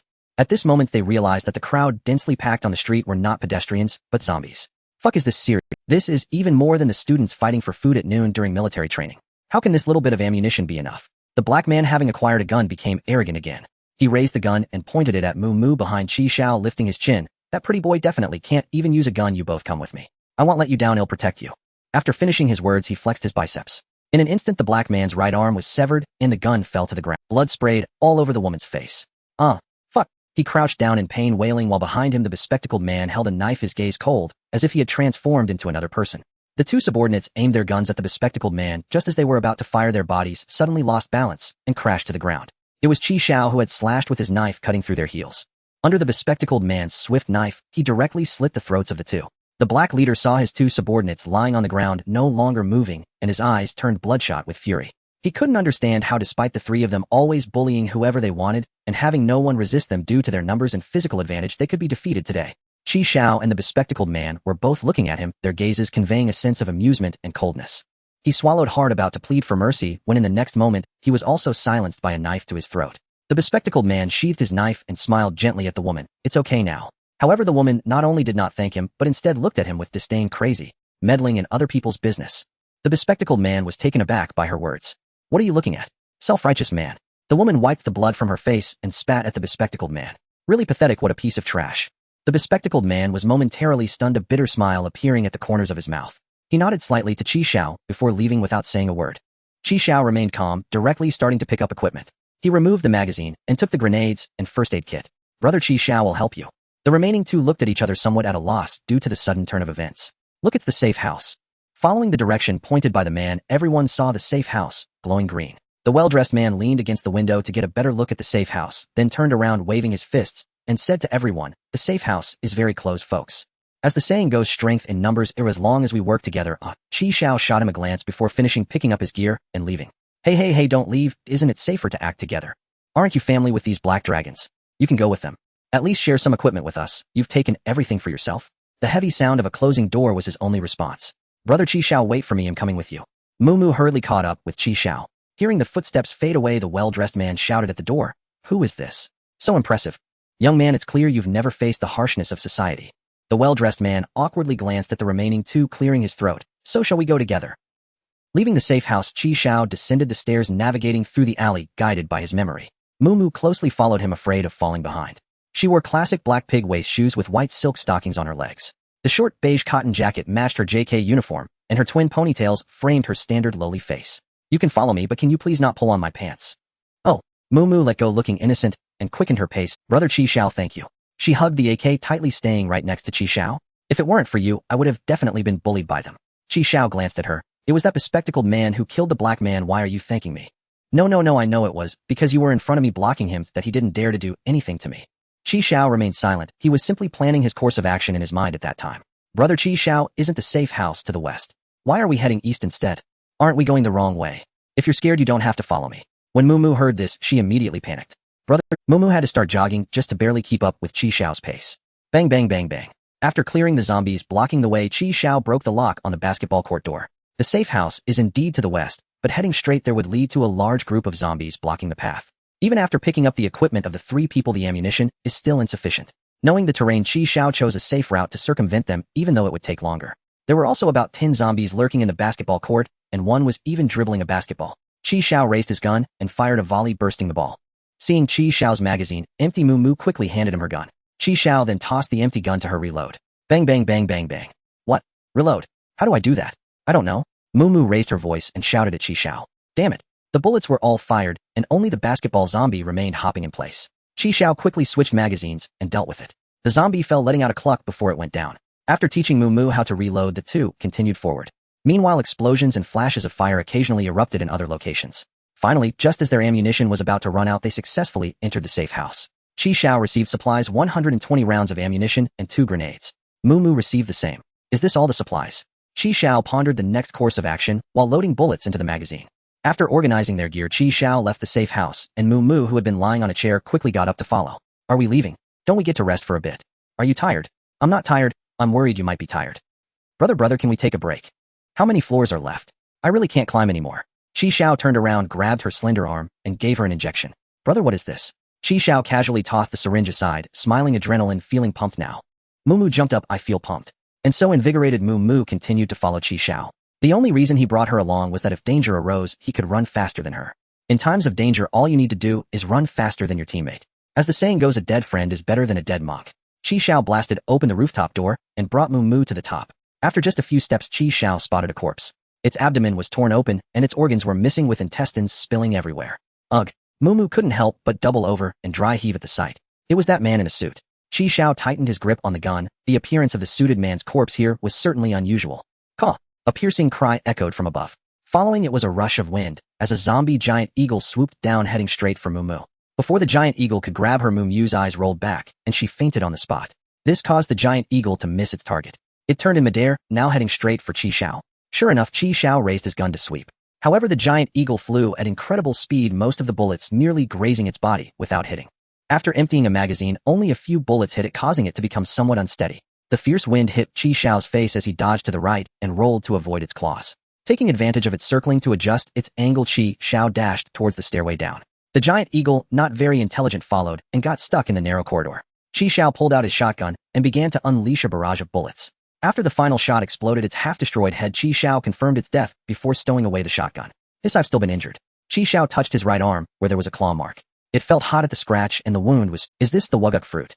This fruit can heal the human body. Oh, previously, it only healed some scars. Is the remaining effect still accumulating in my body? Does it only manifest when I'm injured? Xiao felt uneasy. He took a zombie serum from the first aid kit, bit off the cap with his mouth, and injected himself. Just as the injection was completed, Xiao's vision darkened, and he fainted. A peculiar sensation touched his lips, moist and soft. Xiao instantly opened his eyes, and found himself staring into a pair of sparkling big eyes. Moo quickly got up, retracting her hands that were holding Xiao's face. What are you doing? I was giving you mouth-to-mouth resuscitation. Who taught you to stick your tongue in someone's mouth for CPR? Brother, you finally woke up. I thought you would never wake up again, woo woo woo. Moo quickly shifted the topic, looking at him, with tearful eyes, clearly excited that he had woken up. Xiao leaned against the wall to get up. The corpse of the zombie giant eagle was still blocking the doorway. Brother, you're amazing. You can even kill that monster. Following you was indeed the right decision. Xiao remained silent, glancing at his watch, surprised to find he had been out for 40 minutes. He rotated his injured arm. It had fully healed. Pushing the giant eagle aside, they returned to the rooftop. Xiao glanced at Moo, who still wore that innocent expression. What's wrong, brother? Nothing, let's go. Downstairs, a horde of zombies had arrived. Fortunately, they had chosen the rooftop, avoiding the dense mass of zombies below. Just tossing a grenade down there could wipe out a group. Xiao threw the suited man's corpse down below, immediately attracting more zombies. Grenade. Moo hurriedly passed all the grenades to Xiao. With 4 grenades exploding, a fuel truck was ignited and flames shot up into the sky. Xiao nodded. This should significantly boost the score. Many of the tall buildings here were interconnected, which was also why Xiao chose to come up. The most crucial point was that there was a safe house on the rooftop. To reach taller buildings, Xiao grasped the handrail. Halfway up, Moo suddenly screamed from below. A zombie had grabbed her foot. More zombies were swarming in from behind. They had already climbed up the building. Help! Xiao grabbed the stairs with one hand and fired his gun with the other, hitting a zombie. With Moo kicking and struggling, they finally escaped the zombie's grasp, although one of her pig kidney shoes had been grabbed off. Xiao tossed a grenade to temporarily block them. Quickly, the safe house is right ahead. Xiao fired while retreating, the bullets rapidly exhausting. After tossing the last grenade, they successfully rushed into the safe house. Once again, they received supplies, still 120 rounds of ammunition and 2 grenades. Moo's white socks had turned black. She held her little foot, looking pain. My foot, woo. Xiao leaned against the window. The fountain was not far away, but he did not see the zombie king. As long as he killed the zombie king, he would be able to obtain a level 3 treasure chest. After resting for 10 minutes, Xiao set off again. As they continued on, Moo was cautious, hopping along, afraid of, what shoe size do you wear? 36, no 35. Xiao casually peeled off a shoe from a zombie's foot and tossed it to Moo. Just right at 35. Moo held the bloody sports shoe, looking dazed. Another ladder. Xiao pointed, I'll guard, you go first. Moo's face suddenly turned red, and she turned away, covering her face with her hands. Brother, why don't you go first? What if a zombie grabs your foot? Stop dawdling and hurry up. Moo began to climb up. She turned back to Xiao, who was still on guard, and whispered, okay, I'm going up now. Just don't look up, okay? Brother, don't look up for a while. As she climbed halfway, Xiao also reloaded his gun and began to climb up. Moo suddenly screamed again. What happened? Xiao quickly looked up, and the view under her skirt was laid bare. Moo looked down at Xiao, her expression one of panic. Dead, there's a dead person. The two climbed to the rooftop. It was the corpse of another man from the safe house, and his death was similar to that of the suited man before. Was it another zombie giant eagle?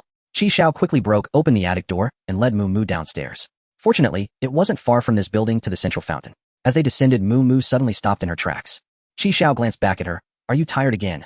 Moo poked her index fingers together, biting her lip, her eyes darting sideways, unable to meet Xiao's gaze. Brother Xiao, you didn't see anything just now, did you?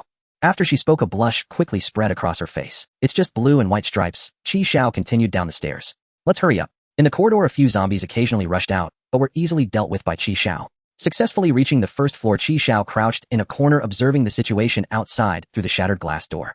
A pile of ordinary dead zombies lay on the ground. Thud, thud, thud. Accompanied by a distinct tremor, a giant zombie appeared in Xiao's line of sight. The zombie stood over 3 meters tall, its muscles bulging, with red light flashing in its eyes. At that moment, it was gripping a woman, biting her frantically. Suddenly, a long knife struck the giant zombie's arm. It was the bespectacled man. He was still wielding that long knife, but this time the opponent was the giant zombie. Damn, it's a melee fight with cold weapons. Just as Xiao was contemplating this, the next moment the bespectacled man was knocked away, landing right in front of Xiao. His glasses shattered, blood oozing from the corner of his mouth. The giant zombie wasn't faring any better. Its right hand had been severed by the bespectacled man.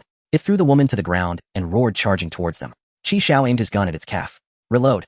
Reload. With Moo's proficient assistance, Xiao successfully shot the giant zombie's knee, halting its charge. The giant zombie, unable to move, became a live target, and Xiao shot its head off. No prompts. Isn't this the bespectacled man coughed up blood, propping himself up with his elbow, struggling to rise.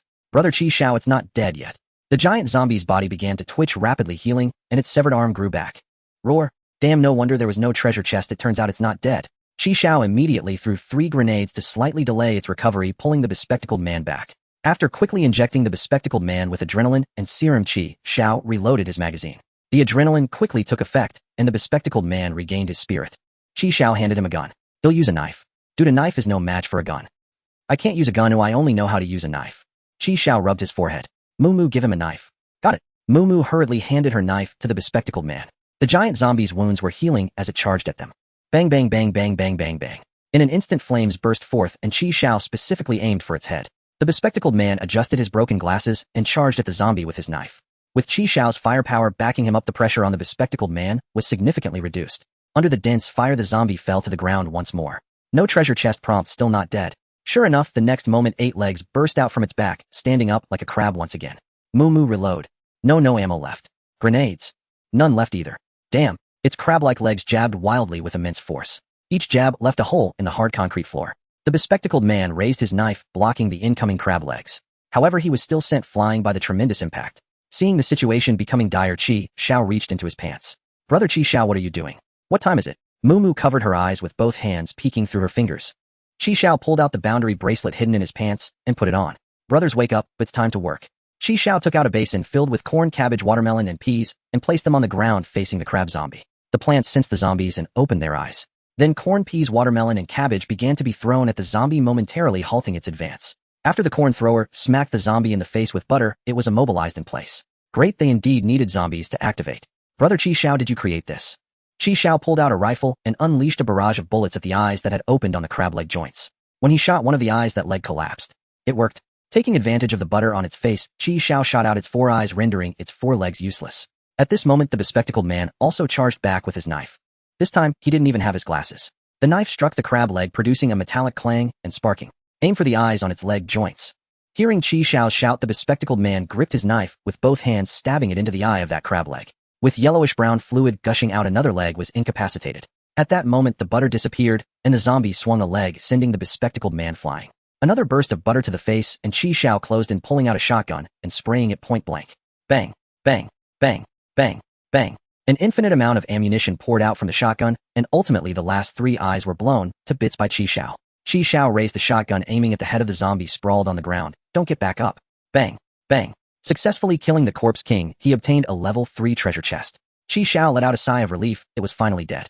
He stored the treasure chest in the boundary bracelet, stood on the zombie's body, and looked down at Moo while holding the shotgun. With the zombies dead, the plants ceased their attack. The surroundings instantly became quiet. Brother Chi Xiao, you're so cool. Moo clapped in praise. What's wrong, Brother Chi Xiao? Why aren't you speaking? Moo lowered her hands, frowning slightly. It's kind of scary how you're staring at me like that. Chi Xiao let out a sigh. Speak up. After all this time, what is your purpose? Moo looked puzzled. Brother Chi Xiao, what are you talking about? I followed you because I like you. Back on the rooftop, the door was blocked by the giant eagle's corpse. How did you get in? I crawled in from underneath it. Brother Chi Xiao, are you tired? Why don't we take a break? The station announcement showed that 5 other trains were stopping, with a total of 8 people arriving. Excluding the group of black people, the remaining 5 clearly didn't know each other. At that moment, Chi Xiao suspected there were infiltrators not belonging to this session. Those who could come here like Kong Yu were from previous sessions. Then let me rephrase my question. What are you doing here? I'm a college student who I inexplicably ended up here right after starting university. Still pretending to be a pure girl. Whose pure girl has such good physical strength? Chi Xiao sneered. What I gave you back then wasn't adrenaline, but zombie serum. I think the adrenaline was pretty useful. Oh, I ended up injecting myself later. Oh really? Just as Moo hurriedly tried to explain, a cold gun barrel pressed against the back of her head. Moo's face turned pale, trembling all over, casting a look of desperation at Chi Xiao. Accompanied by the crisp sound of high heels on the ground, Kong Yu's figure slowly emerged from the shadows. Still dressed like Ada Wong, she wore a smile. Long time no see, Xia Yuan. Bang! Kong Yu pulled the trigger, and a bullet was fired. Xia Yuang's figure vanished from the spot, the bullet missing its target. With a soft thud, a magazine fell to the ground where she had been standing. Where is she? Just as Chi Xiao was puzzled, his body suddenly felt heavy. 2 arms wrapped around his neck, and a pair of white silk legs intertwined in front of him. Chi Xiao turned his head and saw Xia Yuang's profile. She was staring intently at Kong Yu, her expression grave. Kong Yu, you really have that module. Kong Yu aimed the gun again, and seeing this, Xia Yuang quickly tucked her head behind Chi Xiao. Chi Xiao raised his hands high, waving to signal Kong Yu not to shoot. Then he turned his head, glaring at Xia Yuang. Hurry up and get down, don't mess with me. Chi Xiao tried to pry Xia Yuang's legs apart, but the more he tried, the tighter her legs wrapped around him. He reluctantly released his grip, but when he looked up, he saw a man in black, holding a long knife, suddenly appear behind Kong Yu. Just as Chi Xiao was about to warn, the long knife wielded by Shiranui Asaka slashed down with a fierce wind. Kong Yu sidestepped, narrowly avoiding the blow. Shiranui Asaka followed up with a leg lift side kick. Although Kong Yu raised his arms in time to block, he was still kicked away. The glass shattered as Kong Yu fell onto the street outside, no longer moving. Chi Xiao was stunned. Kong Yu is this weak. With that being the case, I should be able to handle him too. After confirming Kong Yu was no longer moving, Shiranui Asaka pointed the tip of the knife at Chi Xiao. He frowned and said coldly, hand over the C silver coin. Chi Xiao's pupils dilated sharply at the mention of the C silver coin, his brows knitting together. Silver coin, yet another silver coin. Damn, looking at his confident demeanor, it doesn't seem like he's trying to trick me. How does he know I have the C silver coin? Chi Xiao looked at Xia Yuang in front of him. Was this the reason for her journey with him? Are you sick? That silver coin was obtained by Brother Chi Xiao, and you just want to take it. Can you be a bit more polite? Please, you're the one who needs something from him, so know your place. Xia Yuang crawled off Chi Xiao and stood in front of him. It's okay, Brother Chi Xiao will teach him a lesson. Suddenly a series of gunshots rang out. Bang bang bang bang bang bang bang. Shiranui Asaka reacted quickly, immediately dodging to the side. On the street outside, Kong Yu leisurely changed his magazine. Hehe, so it was for the silver coin. You always talk about order and justice, yet when it comes to action you are far from those words. Aren't you the ones who pursue fairness and justice the most? Why have you already violated it yourselves? Hey. Regarding Kong Yu's resurrection, Shiranui Asaka showed no surprise. As long as we can cleanse the world of people like you, that is justice. Bang bang bang bang bang bang bang. Kong Yu finished changing the magazine and unleashed another wave of bullets. While Shiranui Asaka swung his long knife to deflect the bullets, he charged towards Kong Yu on the street. After exhausting his bullets, Kong Yu discarded his pistol and drew a dagger from his waist, holding it horizontally in front of him to block Shiranui Asaka's incoming knife. As the two engaged in combat, their figures flickered, constantly changing positions. The sounds of their battle attracted a swarm of zombies, but within a 1-meter radius around them was a deadly meat grinder. All zombies that entered this range were instantly sliced and crushed. The naked eye could barely keep up with the two's movements, only catching glimpses of their blade-wielding shadows. Xiao swallowed hard. Damn, Kong Yu has been eavesdropping while pretending to be dead. Luckily, I didn't say anything bad about her. What the hell is that man? He can block bullets with just a knife. Is he even human? Kong Yu was even more incredible. She was wearing high-heeled shoes. How can she fight evenly with that man, exchanging blows back and forth? As the two fought fiercely, Xiao Yuang turned around. Brother Xiao, are you okay? Do I look okay to you? Xiao glanced back at Xiao Yuang. Also, don't you go by Moo Moo. Even your name is fake. Xiao Yuang immediately displayed a pitiful expression. Moo Moo is just a nickname. She is a wanted criminal in the new world. Brother Xiao, don't be deceived by her. And her current appearance is all thanks to a disguise card. No one knows what she really looks like. She could even be a man. A man? Wouldn't that be even better? Xiao Yuang was momentarily stunned. Brother Xiao, you're a pervert. Xiao looked at the meat grinder outside, quietly crawling down the giant zombie's corpse, sneaking away in the opposite direction of the battlefield. Where are you going, Brother Xiao? Going home. I miss my mom. I'll go with you. Miss Sister Xiao, I'll call you Sister Xiao, okay? Don't cling to me. I don't want to die. What grudge or resentment do you have? Don't involve me. I'm just a bystander. Just treat me as a piece of trash. On the street, Shiranui Asaka stood amidst the scattered remains of zombies. He wiped the blood from the corner of his mouth with the broken long knife. Just a disguise card of Ada Wong couldn't be this strong. No wonder she's a first-level wanted criminal. Kong Yu, you truly deserve it. I just like this short hair. Kong Yu flicked her bangs stuck to her forehead. Easy to manage. Haha. Shiranui Asaka discarded the broken knife. Do you still remember Shiranui Yunsing? Kong Yu paused for a few seconds. No impression. Brother, you're really useless. You didn't even make your opponent remember your name. Well, after all, too many people have died at your hands. He clenched his right hand in the air, and the demonic knife, Shiranui, slowly materialized, burning with black-red flames. Then you should have some impression of this knife. As the demonic knife, Shiranui, completely appeared, an evil aura suddenly spread out. Xiao Yuan seemed to sense something suddenly, turning her head towards the direction of the fight between the two. Xiao also felt an evil presence emerging, causing discomfort, as if all his pores were blocked. But this aura came quickly and disappeared just as fast. Upon sensing its vanishing, Xiao Yuan frowned. Xiao, remember, do not get too close to Kong Yu. Do not have any contact with her. She is very dangerous. You may not believe me now, but once you reach the new world, you'll see that I speak the truth. Also, if you have any silver coins on you, make sure not to give them to her. Absolutely not. Xiao, I will find you again once you reach the new world. After saying this, Xiao Yuan instantly vanished, leaving Xiao bewildered. Silver coins, there was a silver coin. I had already used it up. Damn it, I better make a run for it. Ew, I can't trust either side. Xiao continued to crawl on the ground, but after a few steps a pair of high heels blocked his path. He looked up at Kong Yu, who showed no signs of having just finished a fight, completely calm. Sister Yu, it's good you came, otherwise I would have been in danger, hee. Xiao quickly got up, a smile plastered on his face as he looked at Kong Yu, rubbing his hands together, as expected of my sister, you taking them down like it was child's play. Kong Yu shot him a glance. Not bad, you have little fans now. What little fans? That person just now? I don't know them. Xiao waved his hands in denial. You recently got some silver coins again. Silver coins? No, I don't have any. He asked me for silver coins, and I was dumbfounded. Do you think they recognized the wrong person? I'm truly wronged here. Xiao said earnestly while Kong Yu's expression remained unreadable. I need the outfit card from the treasure chest you just obtained. Outfit card? So Kong Yu came for this. Xiao thought to himself, quietly taking out the level 3 treasure chest, pulling out the outfit card, and tossing it to Kong Yu. After stowing the treasure chest away, Xiao also recalled the plants back into the ring. After doing all this, his tense body suddenly relaxed. The fatigue from the earlier battle washed over him, forcing Xiao to sit against the wall. Kong Yu accepted the outfit card and glanced at Xiao. Knowing I'm a wanted criminal, you're not afraid. You're the one being hunted, why should I be afraid? Xiao reached down to remove a pebble from under him and tossed it aside. What I mean is only those with strength become wanted criminals. This just proves that I'm on the right path with Sister Yu. Kong Yu smiled slightly. Did that man die, eh? Kong Yu shook her head. He was taken away by that woman. She raised her hand to remove her colored contact lenses, blue light shooting from her eyes as she looked Xiao up and down. Take off all your clothes. Xiao, huh? 3 minutes later, Xiao was completely naked, covering his crucial parts with his hands. No wonder she always grabs my clothes. Turns out she can swap places with objects she has touched. What is this superpower? That zombie bodyguard of yours, the bracelet it wears, isn't that extraordinary power? Thinking of the old master Ren, Xiao felt a pang of heartache. Can I still wear this outfit? Kong Yu directly set it ablaze, answering Xiao's question.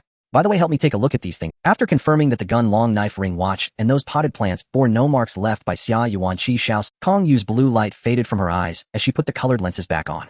Let's go. Wait, hey. What is it now? Well, what should I prepare before the wind season? Kong Yu shot a glance at Xiao. Extend your hand. Huh. Xiao held out his hands, receiving a good dozen train tokens from Kong Yu. That should be enough for your wind season. Kong Yu lowered her gaze, glancing at Xiao below the corners of her mouth, slightly curling up. Don't look down there. A flash of white light passed, and Kong Yu's figure vanished. This woman is definitely doing it on purpose. Now she's seen everything. Looks like I'll need to keep some clothes in the ring for emergencies in the future.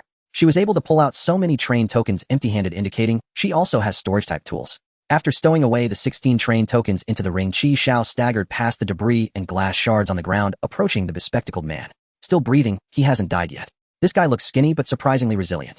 My apologies, bro, borrowing your pants. Just as Xiao was pulling down half of his pants, the bespectacled man woke up. Xiao met his gaze, a smile appearing on his face. You're awake. Xiao was bare-chested, wearing only the bespectacled man's pants and shoes.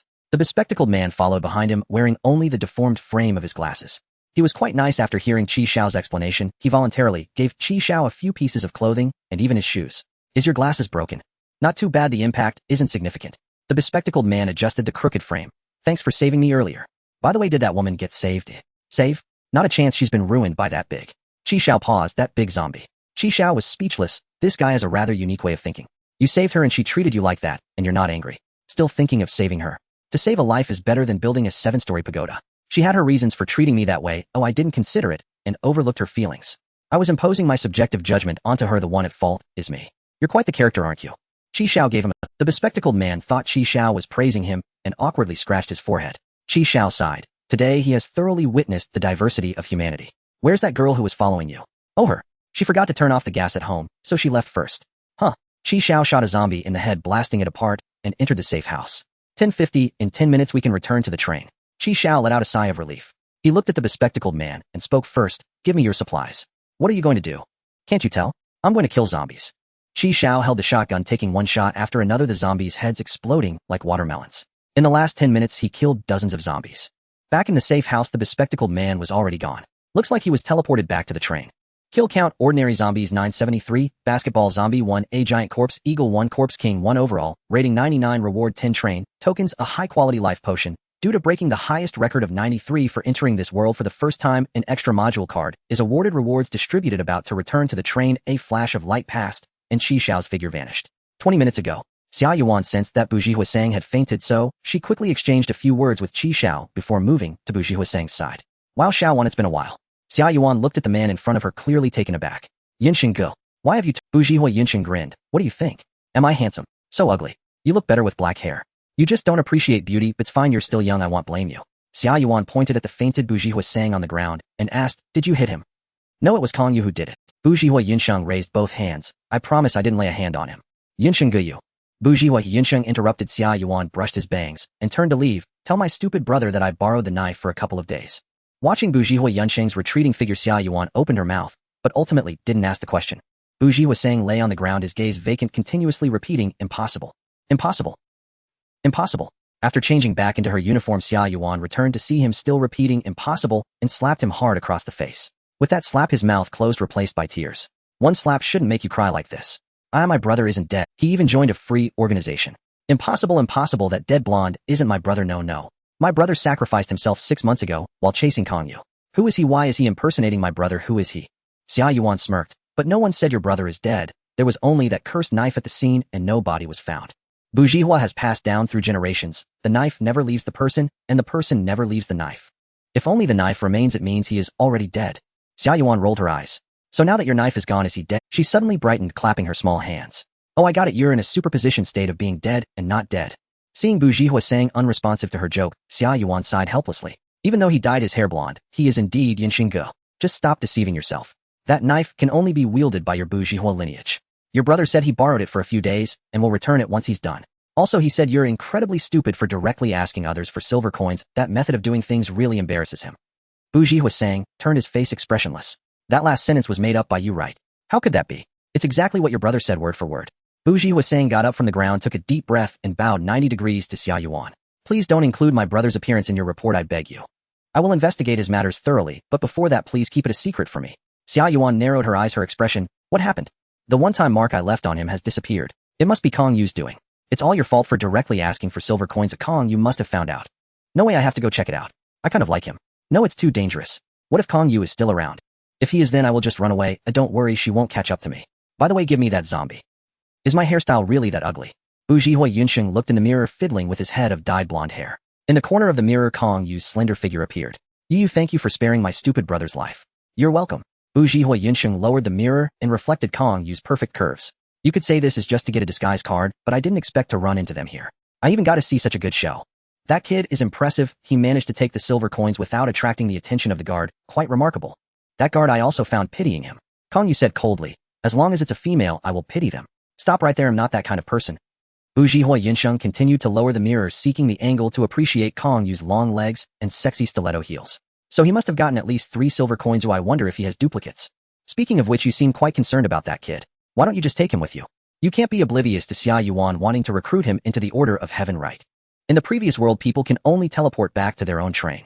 I understand now. As Kong Yu turned around, Bu Zhihui Yunsheng hurriedly put away the mirror. Hurry and go get the dog's silver coins. After finishing, Kong Yu's figure flickered and left this train carriage. But we haven't reached our destination, yet we can't do any work. 罗燕很难不将两件事给联想到一起。死去的调查员叶飞曾给自己班上过课，也向749局质疑过研墨的真实。Kong Yu, a wanted criminal part of the Free Organization. Kong Yu previously said that in the past few sessions, only a handful could come to the novice village. And now I've encountered 2 groups. Plus it's clear they are old enemies. They didn't exchange a single word before instantly going for a fight. Were the participants in past sessions only here for silver coins? What exactly are these silver coins used for? Is it that only the novice village can obtain silver coins? Also, how did Xia Yuan and the others know that I took the Shi silver coin and managed to find me accurately? These old players are really annoying. Xiao wiped his face, turning off the shower. He dried his body and changed into a new set of clothes.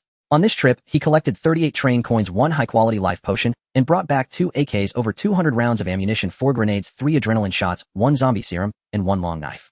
Xiao ended up using a shotgun to take down zombies. He had stored all the supplies. There was also a module card, which was a complete surprise.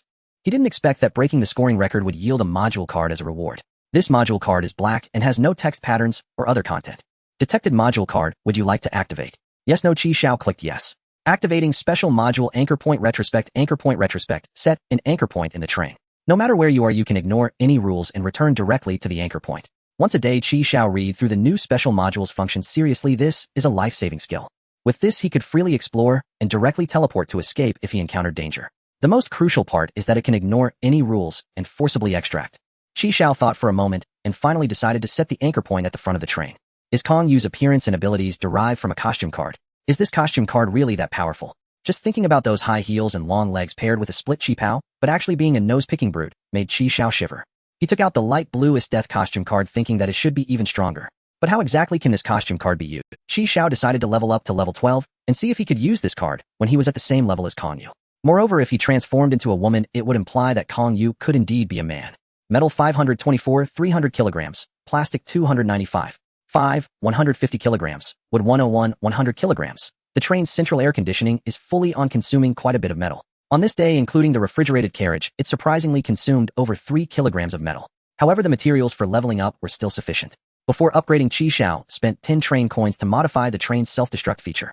This time it truly has a self-destruct feature. Level up, level 10. Obtain an ordinary carriage section, extended stop time by 1 hour.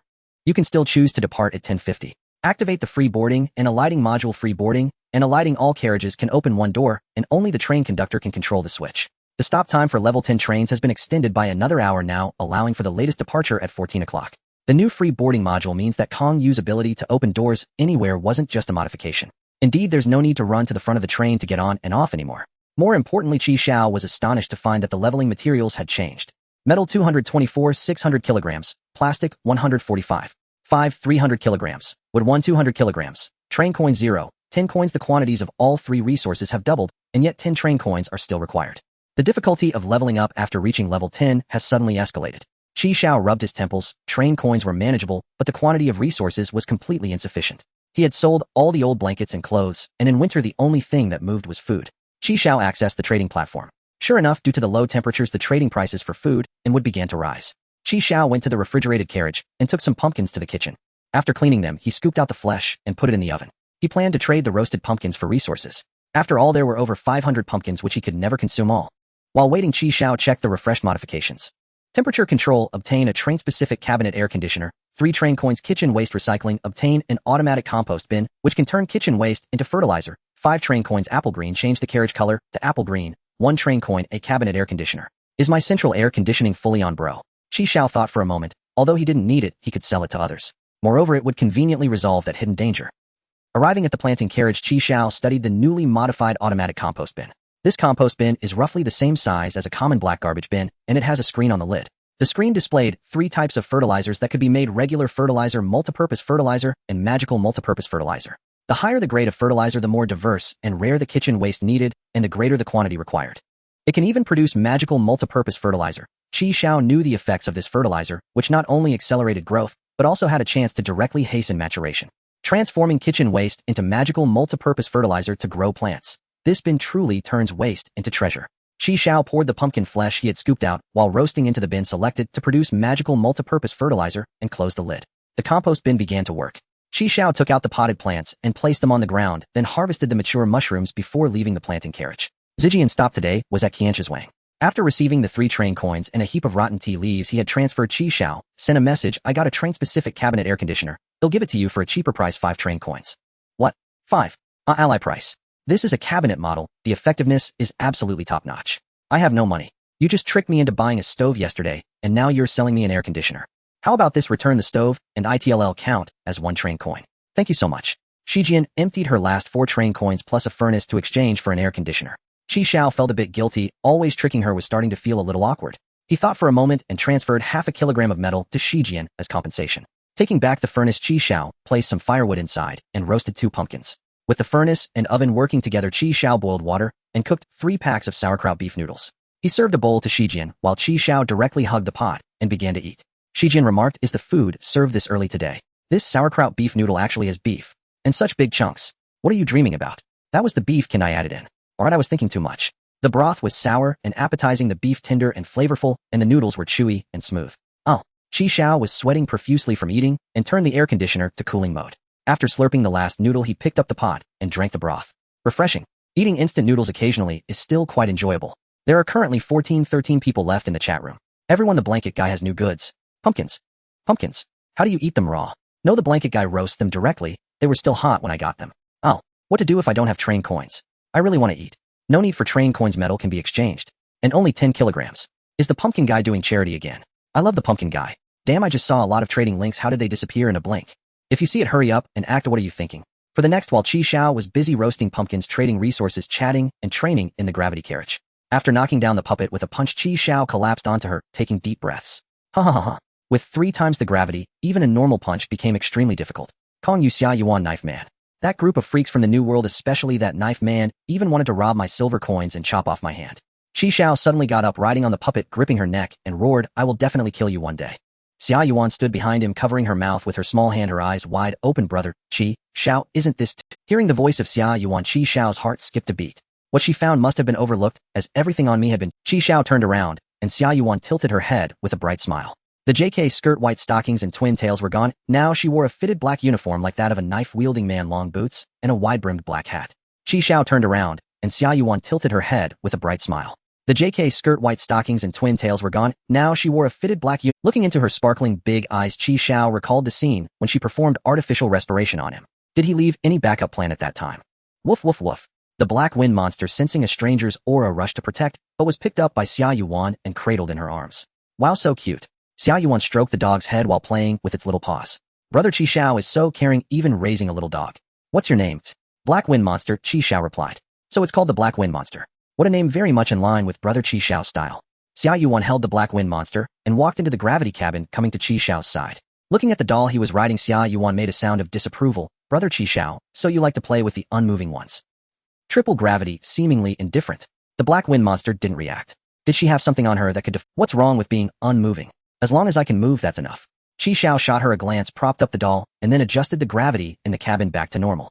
Didn't we agree to say goodbye in the new world? Why do you want me so soon? Of course I have something to find Brother Xiao for. Xia Yuan set down the Black Wind Monster, pulled out a piece of paper from her pocket, and read it with a serious expression. Ahem. Xiao, I apologize for my recklessness during the day. I'm sorry. It's my first mission, and I was a bit anxious, only thinking of myself and not considering your feelings. I sincerely apologize, but I really need that silver coin. I hope you can give it to me, and I will repay you well in due time. P.S. Next time we meet I'll treat you to the best ramen as an apology. Nozomi Shiranui leave. After reading Xiao Yuan put away the note. Xiao's mouth twitched. Nozomi, is that guy from Sakura country? Why does he speak Mandarin so fluently? Because Mandarin is the official language of the New World. Xiao Yuan said proudly. That note must have been made up by you. Xiao snorted. I don't believe he could say such things. Really, brother Xiao, to express his apology, he even asked me to bring this to you. Nozomi Shiranui killed that monster, and this was taken back from that monster's hands. Upon seeing what Xiao Yuan pulled out, Xiao was stunned for a second. Ren Laotai. Indeed, it's Ren Laotai, as that connection sensation in his mind returned. Xiao checked his body, ensuring he had no missing limbs. Xiao hugged Ren Laotai and began to cry. The feeling of having something lost and then regained was simply too moving. He actually killed that monster from Happiness Community and retrieved Ren Laotai, yet he didn't defeat Kong Yu. How strong is Kong Yu after all? Moreover, this Xiao Yuan is so elusive, and my home has become her backyard. Xiao glanced at the seemingly harmless Xiao Yuan out of the corner of his eye. This woman is also very dangerous. With someone like her, I can't even sleep soundly at night. Xiao pretended to wipe away his tears, turned, and held Xiao Yuan's hand. Comrade, thank you so much. You have no idea how I've been without Loud Eye. I've been thinking about it day and night. But that silver coin. Did you use it up? Yeah, I was browsing the chat room while playing, and then something popped up asking if I wanted to activate it, so after activating it, the silver coin disappeared. He wanted it, but I couldn't help him now. Xiao Yuan smiled brightly after hearing this. It's fine. Oh, anyway, that silver coin was obtained by brother Xiao through his own efforts. It originally belonged to you. It's fine to use it up. What use is that thing? I still haven't figured out what it's for after activating it. To be honest, I don't know either. Xiao. By the way, after I left, she didn't do anything to you, did she? Don't mention it. After you guys ran away, I was in trouble. She pinned me to the ground and forced me to tell her where the silver coin was. I swore I wouldn't yield, insisting there was no silver coin. She didn't believe me and stripped my clothes, then burned them all. My innocence. Xiao became more agitated as he spoke, tears streaming down his face, his emotions pouring out. Xiao Yuan's eyes were watery, unsure if she was genuinely touched by Xiao. It's okay, brother Xiao, as long as you can see her true colors, that's good. I'm just afraid you might be swayed by her. She's a merciless wanted criminal. Wait, then why didn't she kill me? Could it be because I'm handsome? Xiao Yuan. No. Then because I'm kind. No, it's because she didn't see your train. Xiao Yuan began to explain. She's a lunatic with her own set of theories. She has a pathological obsession with train colors, believing that anyone with a black train is a bad person. So as long as it's a black train, no matter who is on it, she will kill them. She keeps claiming this is justice. So far, countless people have died at her hands. Xiao Yuan clenched her small pink fists, speaking very seriously. We will eventually catch this perverted murderer and send her to the Order Tribunal. Combining Xiao Yuan's words, Xiao recalled the details of his interactions with Kong Yu and couldn't help but suck in a breath. Xiao patted his chest, relieved. That's good, my train isn't black. So you really are a member of the New World Official Organization. Xiao Yuan adjusted her hat, looking very serious. Of course, humanity cannot exist without order. That is the reason for our existence. All who violate order must be punished. Xiao Yuan pulled out a badge from her pocket and handed it to Xiao. Brother Xiao, when you arrive in the New World, present this and say you are from the Order Kingdom. Someone will come to pick you up. Xiao accepted the badge, which had the same design as Xiao Yuan's hat badge. So am I joining the organization now? If brother Xiao is willing, you can join anytime. Then I will definitely join. Xiao accepted the badge and asked, what's the treatment like in our organization? What benefits are there? What insurances and bonuses? Is there a 2-day weekend? When is payday each month? What are the promotion channels? Am I your direct leader? Are there many girls in the organization? Is it easy to find a partner? Xiao Yuan was dumbfounded by the questions. It's getting late. I should head back. Brother Xiao, see you in the Xiao Yuan playfully winked at Xiao and her figure disappeared. This time nothing fell to the ground. Shijian was awakened by the announcement, reluctantly poking her head out from under the covers. With sleepy eyes, she lifted the blanket, shook her messy hair, and got out of bed to head to the initial carriage. Air conditioning truly is humanity's greatest invention. Shijian left the door open, finding the first 2 carriages quite warm. Looking through the train window, she saw a vast expanse of ice lake outside. Wow, an ice lake. I don't need to go out today. Picking up 4 train coins from the ground, Shijian took a deep breath and transferred 3 of them to Xiao. Holding the last remaining coin, she struggled to suppress her annoyance. Every day she had to give this bastard 3 train coins. What kind of ally is that? It's merely exploitation. Just consider it buying food. Just consider it buying food. Shijian consoled herself daily. Chewing on the bread Xiao sent her, she felt even more wronged. Today I want to drink milk. Hot milk. Even before the message was sent, Xiao had already transferred a bottle of milk and a roasted pumpkin. With the hot milk in her hands, the pout she had from feeling wrong disappeared. I'll give you some credit. Xiao asked, which station? Shijian deleted the unsent message and re-edited, Jigging Island on an ice lake. Even if you've been there, I'm not going out. It's hard to get warm now. Besides, there are no resources there. I can't just go digging ice, can I? Shijian poured the hot milk over the roasted pumpkin and ate it with the bread.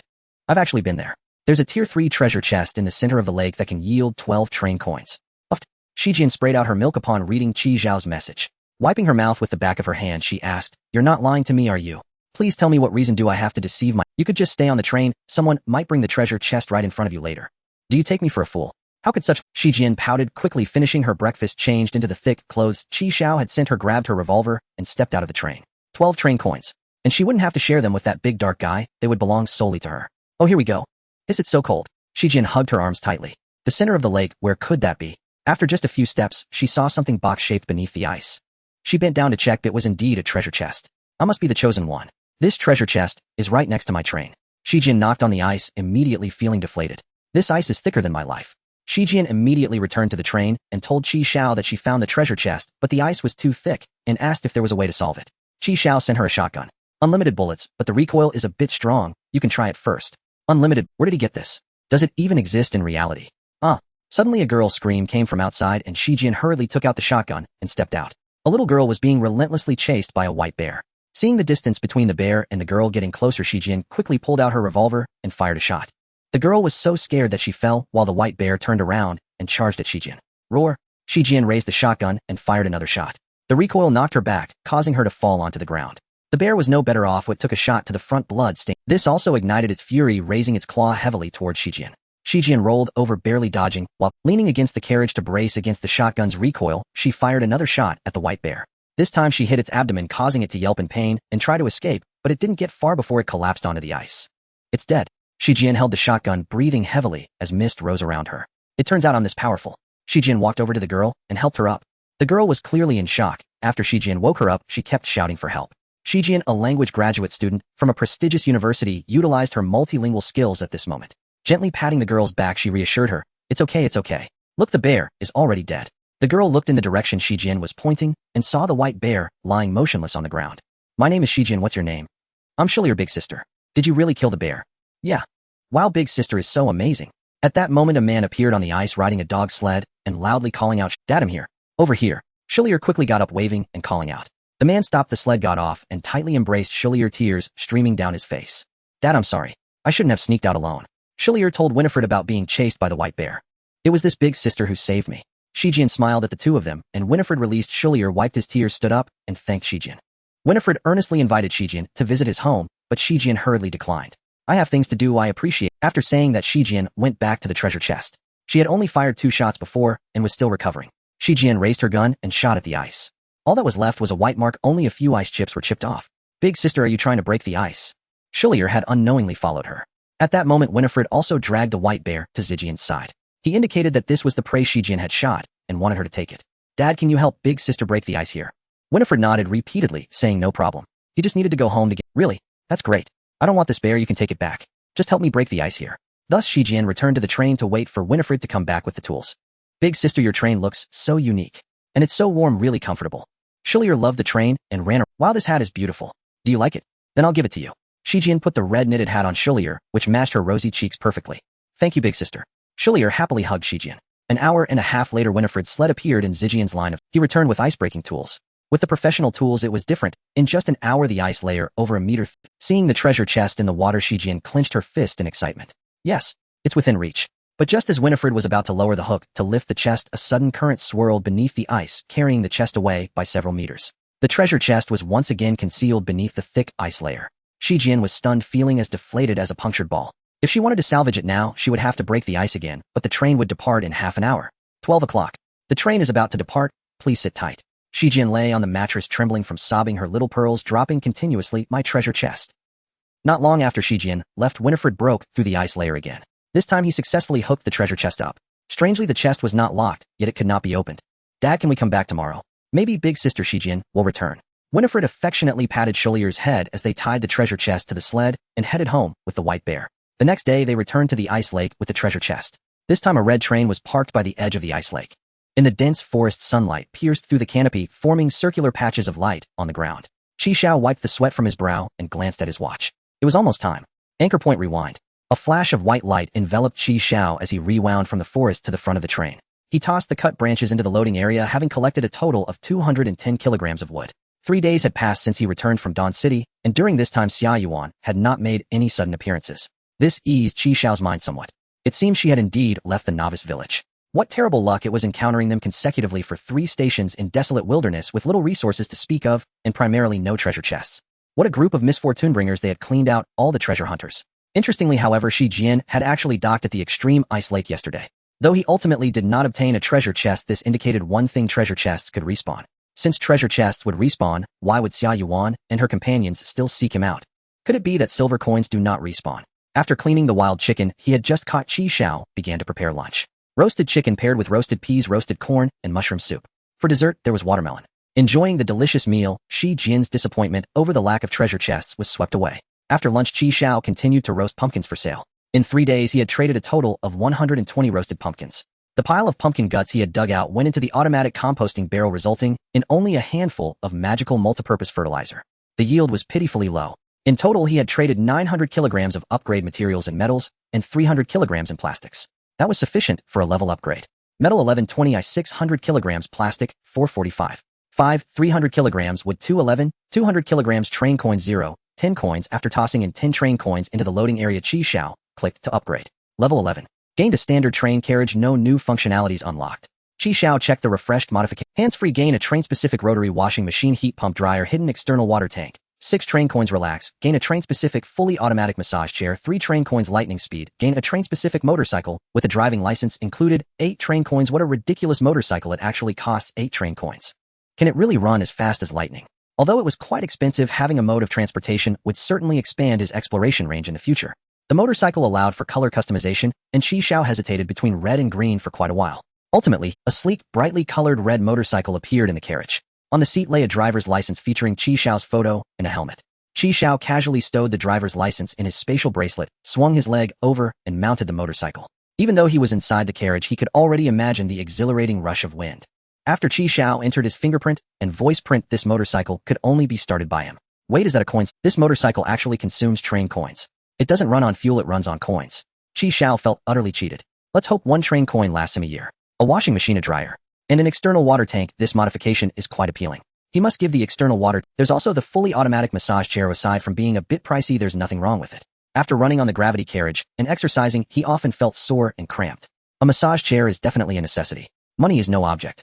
Xiao waved his hand grandly and tossed in another 9 train coins. After moving the water and instant noodles from the 4th carriage, he installed the washing machine across from the bathroom. He gained a 4th external water tank, increasing the maximum water storage capacity to 12 tons.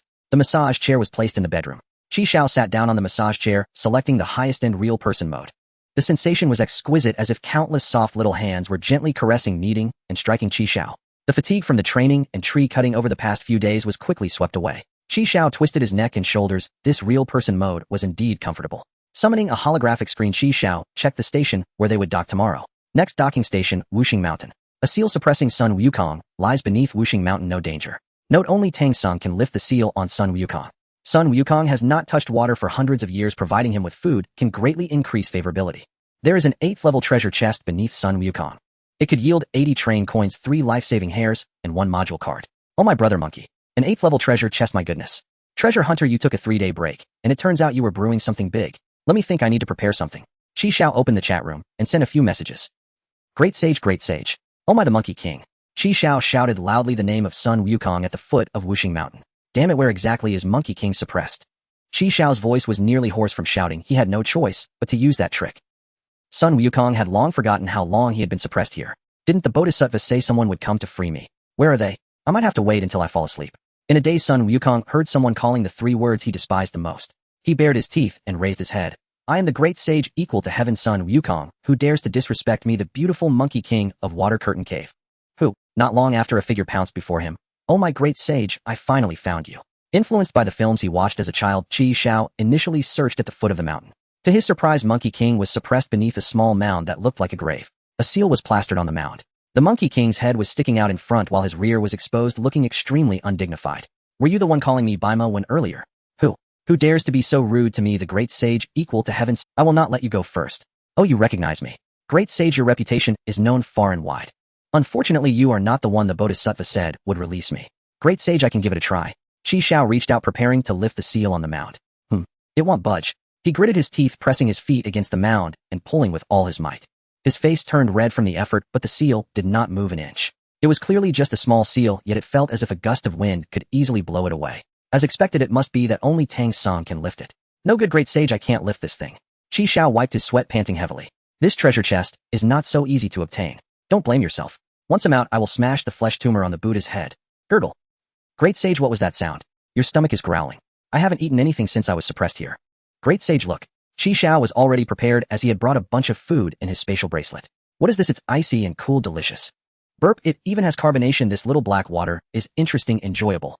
Oh, spicy, tasty, so good. Great Sage, stop eating the spicy strips, come have this. Xiao took out a piece of fried chicken still steaming. Wukong dispatched the fried chicken in 3 swift moves, crunching even the bones to dust. Then he licked the chili powder from his fingers and let out a satisfied belch. What is this substance? So astonishing. Fatso's Bliss Soda. Fatso's Bliss Soda. Excellent, excellent. Great Sage, this is a mini burger. Inside lies a beef patty, lettuce, tomato, cheese slices, and sour pickles. Try it. This is a self-heating hot pot. Add water, and it warms itself. This is chocolate. Wukong snatched the Maltesers just as Xiao pulled them from his pouch and poured them straight into his mouth. Marvelous. Exquisite. Even more delicious than lousy celestial elixirs. Wukong's belly seemed bottomless. Xiao's provisions dwindled alarmingly, yet the Great Sage showed no sign of slowing.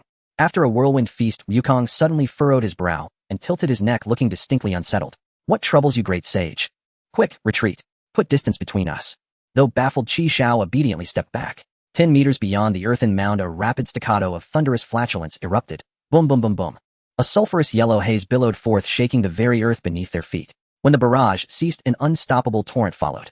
Wukong sighed, utterly serene. Xiao's freshly drawn apple clattered to the ground with a sharp crack. Could modern human fare truly have undone the Great Sage of Heaven himself? Great Sage, are you well? Great Sage. Wukong lifted his head slowly, eyes half flitted in blissful rapture. Ah, delightful. So deeply delightful. Something restless stirred within my belly before. Now at last all is ease. Xiao grimaced inwardly. Thankfully the Great Sage was unharmed, otherwise his guilt would be unforgivable. Master, Master, I'm here. Wukong suddenly cried out wildly, waving one arm. The white dragon horse, red monastic robe, beyond doubt. Master, over here. You've taken the wrong path, Master. Xiao followed Wukong's gaze, but saw nothing. Great Sage, where is your master? 100 li due east. Xiao jerked his head aside. Damn. Could Wukong's divine sight still pierce such? Xiao checked the time. 1030 m. 3.5 hours remained before departure. 100 li. Even if the white dragon horse shattered its legs, it could never arrive in time. Fortunately, he'd upgraded his boundary bracelet yesterday with 30 train coins. Its load capacity now reached 400 kilograms, and he'd brought the motorcycle. He retrieved it and swung a leg over the seat. After unlocking, he inserted 1 train coin. The energy gauge rose to 20%. Energy above 50 activates beast mode, performance doubles. Gritting his teeth, Xiao fed in 2 more coins. Helmet secured, he turned to Wukong. Great Sage, wait here. I'll bring your master to you at once. He twisted the throttle. The engine roared, and the machine surged forward along the direction Wukong had indicated. Though the terrain remained relatively level, this was still mountain road. Xiao clamped his thighs tight around the motorcycle, bracing against the peril of tumbling off. At last, after 1 hour, he spotted the white dragon horse and Tang Sanzang. Xiao halted the bike and dropped to his knees before the monk, clutching his legs. Master, save me. To rescue a life is to build a 70-year pagoda, and that is your future disciple. No time for explanations. Xiao hauled and guided Tang Sanzang onto the motorcycle. I ride fast, hold on tightly. The engine bellowed, the machine lunged forward, and dust spiraled skyward. Xiao squeezed the brakes. A flawless dragontail drift brought them to rest before the earthen mound. Tang Sanzang staggered off the bike, spinning dizzily in place, utterly disoriented. Master, Master, I'm here, Master. Tang Sanzang swayed unsteadily toward the mound. Then, a gentle breeze stirred, and the seal upon the mound floated away weightless as ash. Xiao stared dumbfounded. Wait, did the seal not require the master's own hand? Was his mere presence sufficient? Hurry, take your master farther away. I am emerging. Xiao glanced at the small mound atop Wukong, biting back laughter. He led Tang Sanzang a safe distance away. With a deafening boom, the mound exploded. Wukong shot skyward like a comet, vanishing into the clouds. Damn, Xiao's heart clenched. Had Wukong truly gone to confront the Buddha? That was not how the original tale unfolded. 10 seconds passed. Wukong returned riding the somersault cloud and leading the white dragon horse by its reins. Xiao exhaled. Relief washed over him. He'd merely imagined catastrophe. While Wukong knelt to formally acknowledge his master, Xiao folded the motorcycle and approached the level 8 treasure chest previously crushed beneath Wukong's weight. The chest gleamed with exquisite craftsmanship, carved from a jade-like material, cool and smooth as polished moonstone. Requires level 8 treasure key to unlock. A key was needed. Damn, how vexing. Just then Wukong peered over. Oh, something hidden beneath me. Xiao turned, eyes alight. Great Sage, this chest holds something vital to me. Might you open it for me? Wukong plucked the golden cudgel from his ear, enlarged it, and struck the chest with full force. Yet it neither cracked nor bore even a faint white scar. Fascinating. Whir. His staff blurred into a cyclone of motion. but the chest remained utterly unscathed. Damn, even the Rui Jingu Bang couldn't breach it. Must a key truly be found? Where on earth could such a key lie? Wait, what is that? Xiao pinched his nose. The soil where Wukong had vented now sprouted a tiny sapling shimmering with soft ethereal light. He dug it up with his entrenching tool and held it before Wukong. Great sage, what is this? Wukong paused mid-swing, glancing sideways. Ah, the peach tree of immortality. A sudden realization dawned. So that was what churned inside me. I must have swallowed its pit too hastily during my feast in the peach garden. The peach tree of immortality. This was the very tree whose fruit granted eternal life. Great sage this. It will take ages to mature. No telling when it might bear fruit again. You wish for peaches? I'll ascend and pluck them for you. Xiao hurriedly restrained Wukong, lest his own interference warp the original narrative once more. Noting the late hour, Xiao sealed the level 8 treasure chest into his boundary bracelet. Great sage, you have saved countless lives, transformed entire industries, especially gaming. At long last we possess our own AAA masterpiece. Industries. Triply. What nonsense is that? Wukong scratched his head, utterly perplexed. For reasons unknown, Xiao's eyes suddenly glistened with unshed tears. Great sage, farewell. Anchor recall. A blinding white light flashed. Xiao reappeared aboard the train. The train began to move. Xiao hurriedly arrived at the planting compartment, carefully planting the peach sapling. He recalled the journey to the west he had watched as a child, where the land was introduced to the Monkey King. There were a total of 3,600 peach trees in the garden. The first 1,200 trees bore small flowers and small fruits, taking 3,000 years to mature. Consuming them would grant immortality, making one light and healthy. The next 1,200 trees had layers of blossoms and sweet fruits, ripening once every 6,000 years. Eating them would allow one to ascend like clouds, achieving eternal life. The last 1,200 trees had purple veins and pale yellow pits, maturing once every 9,000 years. Consuming them would grant one longevity akin to that of heaven and earth, lasting as long as the sun and moon. He wondered which tier the sapling drawn by the Monkey King belonged to. No matter which, it was merely a tender sprout now. He had no idea how long it would take to grow into a tree. Xiao's expression suddenly drooped. Would he not be able to eat this peach before he died? In the next moment, the peach tree suddenly emitted a visible green light, absorbing all the miraculous multi-purpose fertilizer Xiao had previously scattered. Moreover, it grew visibly taller, from 3 centimeters to about 10 centimeters. The multi-purpose fertilizer surprisingly promoted its growth. As expected of the peach tree, while those mushrooms and plants consumed a lot of fertilizer over several cycles, it absorbed it all at once, only growing this much. Xiao was overjoyed and hurriedly took a small amount of fertilizer produced by the automatic composting barrel and sprinkled it around the sapling. As soon as the fertilizer touched the soil, the sapling emitted green light and absorbed it all. As long as there was enough miraculous multipurpose fertilizer, there was still hope in his lifetime. Xiao took out the spirit mushroom he had obtained from the mushroom garden. He had studied it for a while, found it useless, and left it in the space ring, gathering dust. Now it was useful as fertilizer to aid the peach tree's growth. Xiao chopped it into small pieces and tossed them into the automatic composting barrel. He gazed at the softly glowing sapling with immense affection. The black wind monster squatted there, sniffing wildly, looking utterly intoxicated. You better pay attention. I've just appointed you as the peach guardian. Make sure to protect it well. Woof woof woof. Leaving the planting compartment, Xiao returned to his bedroom and pulled out the level 8 treasure chest, inspecting it back and forth.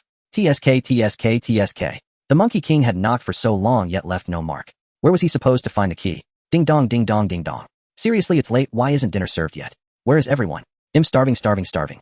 If dinner isn't served soon, I'm going to withdraw the train tokens. Forget it, there's still half a loaf of bread left from breakfast. I'll just have that for now. Coming, you cry like a baby if you skip. Xiao accepted the train tokens and went to prepare lunch. He turned on the tap, but no water came out. When he looked up at the water meter, it showed a storage level of 0. Where did my 600 liters of water go? Did my external water tank leak? No way. Xiao went to the refrigerated compartment and filled a bucket of water from the water tank, pouring it around the peach sapling. In an instant, this water was also absorbed completely. The sapling's leaves turned even more vibrant green. Hiss. Indeed, the planting compartment could automatically adjust humidity because it was connected to the external water tank. Buddy, are you a bottomless pit? That's 600 liters of water. While the sapling absorbed nutrients and water, it wasn't like it was endlessly draining other lives. This was evident from the mushrooms and potted plants in the compartment still growing normally. It seemed to be able to automatically identify the excess moisture and nutrients in this environment, only absorbing those. Xiao pressed his forehead with his hand, feeling a bit overwhelmed at the moment. How many resources would it take to raise this? For lunch, he had instant noodles. In the afternoon, Xiao continued roasting pumpkins for sale. Tomorrow would be the last day of winter, so he wanted to sell some at a high price while he could. He still hadn't gathered enough resources to level up to 12. It was just the right time to check the station they would be stopping at tomorrow. Upcoming station, Shanfu City Single-Person Station. This station has a small number of infected dogs. Being attacked may result in infection. Danger level 2. There is a level 2 treasure chest in the Shanfu Police Station's 3rd floor office, which can yield 6 train tokens and a pair of running shoes. Caw, caw, caw. Qi Xiao, fully armed, stepped off the train, the silence interrupted only by the cawing of crows. On the street, cars with shattered windows looked like toys discarded at will by mischievous kids scattered everywhere. Various guardrails and utility poles lay toppled all over the place. The wind carried only a desolate scent of rust. The shops on both sides of the street had been ransacked, leaving only a ground littered with broken glass. Qi Xiao casually walked into a shop, and indeed there was no water or electricity. He decided to head to the police station to open the treasure chest. 10 minutes later, Qi Xiao successfully found the police station. Qi Xiao dismounted and put away his motorcycle. The main door was locked with an iron chain. Qi Xiao placed his hand on it, and with a thought, the entire chain was absorbed into the space ring. He pushed the door open. A shadow suddenly darted out, lunging at Qi Xiao. He dodged to the side, drawing out his shotgun and firing a shot at the shadow's forehead. It was an infected dog with only half a face left. After another shot, the infected dog kicked its legs and finally breathed its last. Looking at the thick black viscous liquid oozing from it, Qi Xiao frowned. This didn't seem to be a zombie. Perhaps it was an infected being. Better to be cautious. It seemed that hearing the gunfire, 2 more infected dogs rushed out, also easily dealt with by Qi Xiao. Indeed, the hardships endured in the gravity compartment were not in vain, and my speed was now much faster than before. I wonder if I can run 100 meters in under 10 seconds. Oh, I'll have to test that when I have time. Arriving on the 3rd floor, Qi Xiao found the office and opened the treasure chest. Running shoes. Qi Xiao took out a pair of pink sneakers. Running shoes increases movement speed by 10. They automatically adapt to the size of the foot, providing comfort, breathability, and no foot odor. Increasing speed by 10% means I can definitely run 100 meters in under 10 seconds now. Qi Xiao eagerly changed into them, and they indeed fitted snugly to his feet, feeling extremely comfortable. Aside from the slightly pink color, he couldn't find any other flaws. Was this the feeling of increased movement speed? His body felt significantly lighter, and he became much more agile.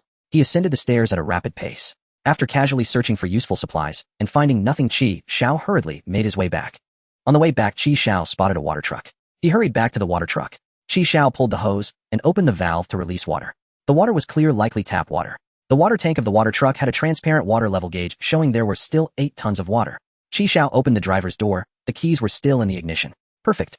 He started the water truck, and after some effort with only a C1 driver's license, he finally got the vehicle moving. This was Qi Xiao's first time driving a large vehicle. Accompanied by the familiar music of the water truck, Qi Xiao drove it back with great satisfaction. In the 4th compartment, he opened a door and pulled the hose from the water truck, inserting it into the water intake. It was really convenient to be able to do this without needing to stretch the hose. Qi Xiao opened the valve to release water, smirking. Peach tree, huh? I don't believe this 8 tons won't be enough for you. Watching the rising numbers on the water meter, Qi Xiao placed his hands on his hips and nodded. After emptying useless items from the space ring, he went out to gather car wreckage from the street. Unfortunately, the space ring only had a 400-kilogram weight limit and couldn't accommodate an entire car. Otherwise, it would be so satisfying to transport all these broken cars back to the material input area. These were all upgrade materials. After working hard for half a day, Qi Xiao felt like his back was going to break, and when he checked the water meter, he felt as if the sky had fallen. The water meter displayed a storage volume of 1 liter.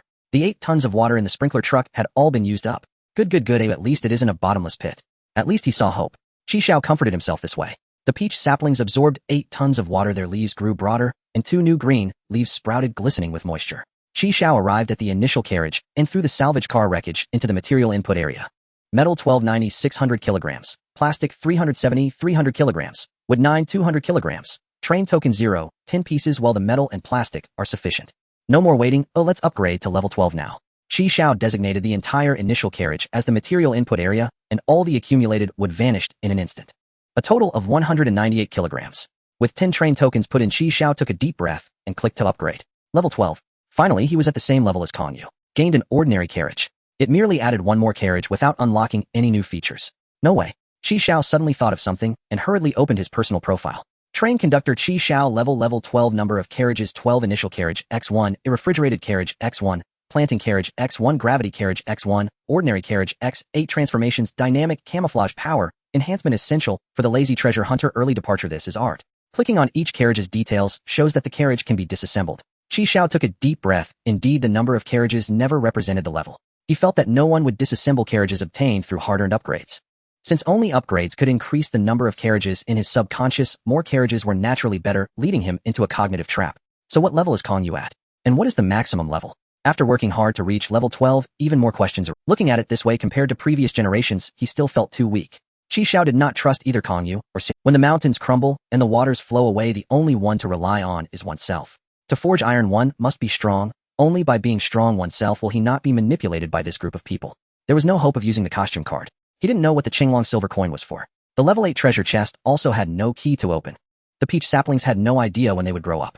Qi Xiao sighed deeply. He needed more train tokens to enhance his strength. The realm bracelet needs train tokens to upgrade. Upgrading the gravity carriage and unlocking exclusive equipment also requires train tokens.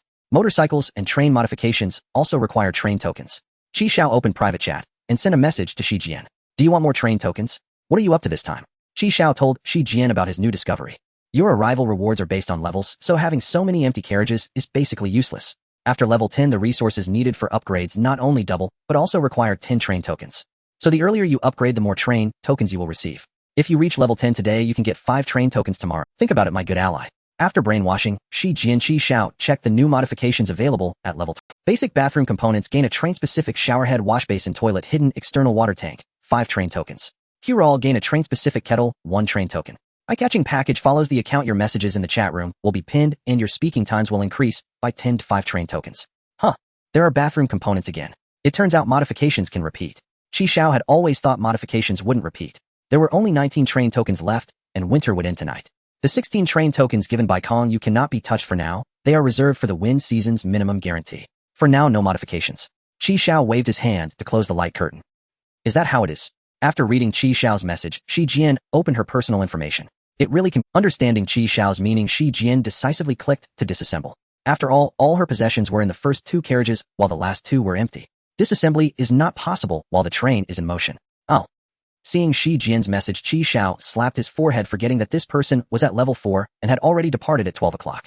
He unplugged the sprinkler's water pipe and closed the door. Passing 2 packs of instant noodles to Shi Jian, Xiao continued to dismantle cars on the street, collecting the materials needed for upgrades. At 2 o'clock, the train started. Xiao heated a bag of roasted chicken in the oven, casually eating it with lemonade and canned. He threw the plastic obtained from the transaction into the material input area, and the long-lost broadcast rang out, "Good afternoon, train conductors. The season change will happen at 12 o'clock tonight. This time the season change is for the wind season. During the wind season, departing requires train tokens, and different stations require different amounts of train tokens. Here it comes the wind season. So that's how it is, train tokens are needed to depart. If he encountered a world without resources or in great danger, and there were no train tokens to depart, would he just wait there to die? Different worlds required different train tokens to depart. Tisk tisk tisk are the 16 train tokens given by Kong Yu enough. Tomorrow he needs to help Shi Jian level up to 10 quickly, so she can get 5 train tokens daily. In the chat room, online users 793. Although there were few people, the chat room was still lively. Another seasonal change. Will the temperature rise? My feet are frozen solid. Do we need train tokens to depart? Damn, I traded my last token for food, and now I'm stuck. Whoever gives me train tokens, he'll be his dog. Looking for a master online. Xiao closed the chat room and checked his first station in the wind season. This stopped the Fiery Hot Pot Restaurant single-person station. This station requires 3 train tokens to depart. This station is a world of bizarre rules. There are hidden rules. Every violation deducts 1 train token. When train tokens are insufficient, a random organ will be deducted. Danger level 4. Note: poor people have a danger level of 10. Successfully finishing the Fiery Hot Pot set meal in the restaurant can earn a level 3 treasure chest. It can yield 12 train tokens of face-changing item. For detailed hidden rules, please click. A world of bizarre rules. Each violation of the hidden rules deducts 1 train token. What a scam. Xiao clicked to see what the hidden rules. Rule 1, do not add water yourself. When the waiter fills your cup, choose orange juice. Rule 2, do not cook vegetables in the spicy pot of the dual flavor hot pot. Rule 3, when taking condiments, do not add more than 5 kinds in one bowl. Rule 4, do not put shrimp in the pot. Rule 5, if the waiter asks you to try new dishes, do not refuse. Rule 6, if chopsticks fall on the ground, do not pick them up yourself. Call the waiter to get a new pair. Rule 7, if a waiter in a red apron fills your cup, choose sour plum soup. Rule 8, do not use the leftmost toilet stall. Rule 9, do not engage in conflicts with others in the restaurant. Rule 10, please be sure to pay the bill before leaving. 10 rules in total. The more Xiao read, the more horrified he became. This is simply a scam. Each of these rules is easily violated, as if they wrote robbery on their faces. If it weren't for the station's forecast, 10 pairs of underwear wouldn't be enough for compensation. Xiao felt as if he had returned to before his graduation exam, but this time, he had received the answers in advance. In a cramped and dimly lit room, there were only 2 bunk beds and a table. The sounds of snoring, grinding teeth, and mumbling filled the air, making it seem bustling despite the presence of only 4 people. Knock knock knock. Someone lightly tapped on the door 3 times. The 4th person suddenly opened his eyes, springing up from the bed like a carp, startling Zhang Baobao, who was underneath. It's time. Zhang Baobao's beautiful dream was interrupted, and in anger, he kicked the bed board above him. Boss, it's time, we need to work. If we sleep in, there won't be breakfast to eat. Who the hell cares about that lousy breakfast? I want to sleep a bit longer. Boss, if we skip breakfast, we'll have to wait for dinner. Zhang Baobao cursed under his breath, reluctantly pulling off the covers. Damn, I've never suffered like this in my life. Wake up the 2nd and 3rd brothers. All right, boss. They put on their clothes and headed to the staff cafeteria, lining up to receive breakfast. A bowl of porridge that was almost as clear as water, some buns that were a few days old and slightly sour, and a small plate of overly salty pickles. 3 days ago they stopped at this station. When the four of them saw it was a hot pot restaurant, they indulged themselves and ended up owing dozens of train coins after the meal. Just as they were about to have their organs deducted, the restaurant manager appeared. He gave Zhang Baobao and the others another choice: sign a contract to sell themselves and stay to work off their debt. Boss, with this daily setup we won't earn any money and we'll starve first. Yeah boss, why don't we escape? The third and fourth brothers chimed in. Escape? Where to? We still have the contract in their hands. Don't forget we're selling our souls or our life or death. They shuddered at the thought of the non-human manager. The second brother, who was large and a stutterer, didn't speak much and had already quietly finished his breakfast. In just 3 days the second brother had even lost some weight. Zhang Baobao tossed a bun to him. You eat, I don't like it. Thank you boss. The third brother quickly reached out, wanting to take half of it. After being glared at by Zhang Baobao, he withdrew his hand. At that moment the supervisor walked in and pointed at the second brother. There's a shortage in the kitchen, you'll be transferred to the back to help with the preparations. The supervisor then looked at Zhang Baobao. There are guests in the second floor private room today, you'll be in charge of serving them. Alright, finish your meal quickly and get to work. After finishing, the supervisor left. Bebis, the second brother, seemed a bit nervous being singled out.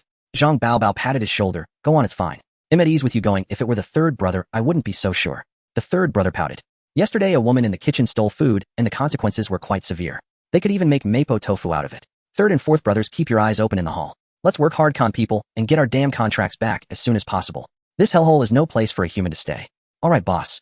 In the second floor private room, listening to the rain pavilion.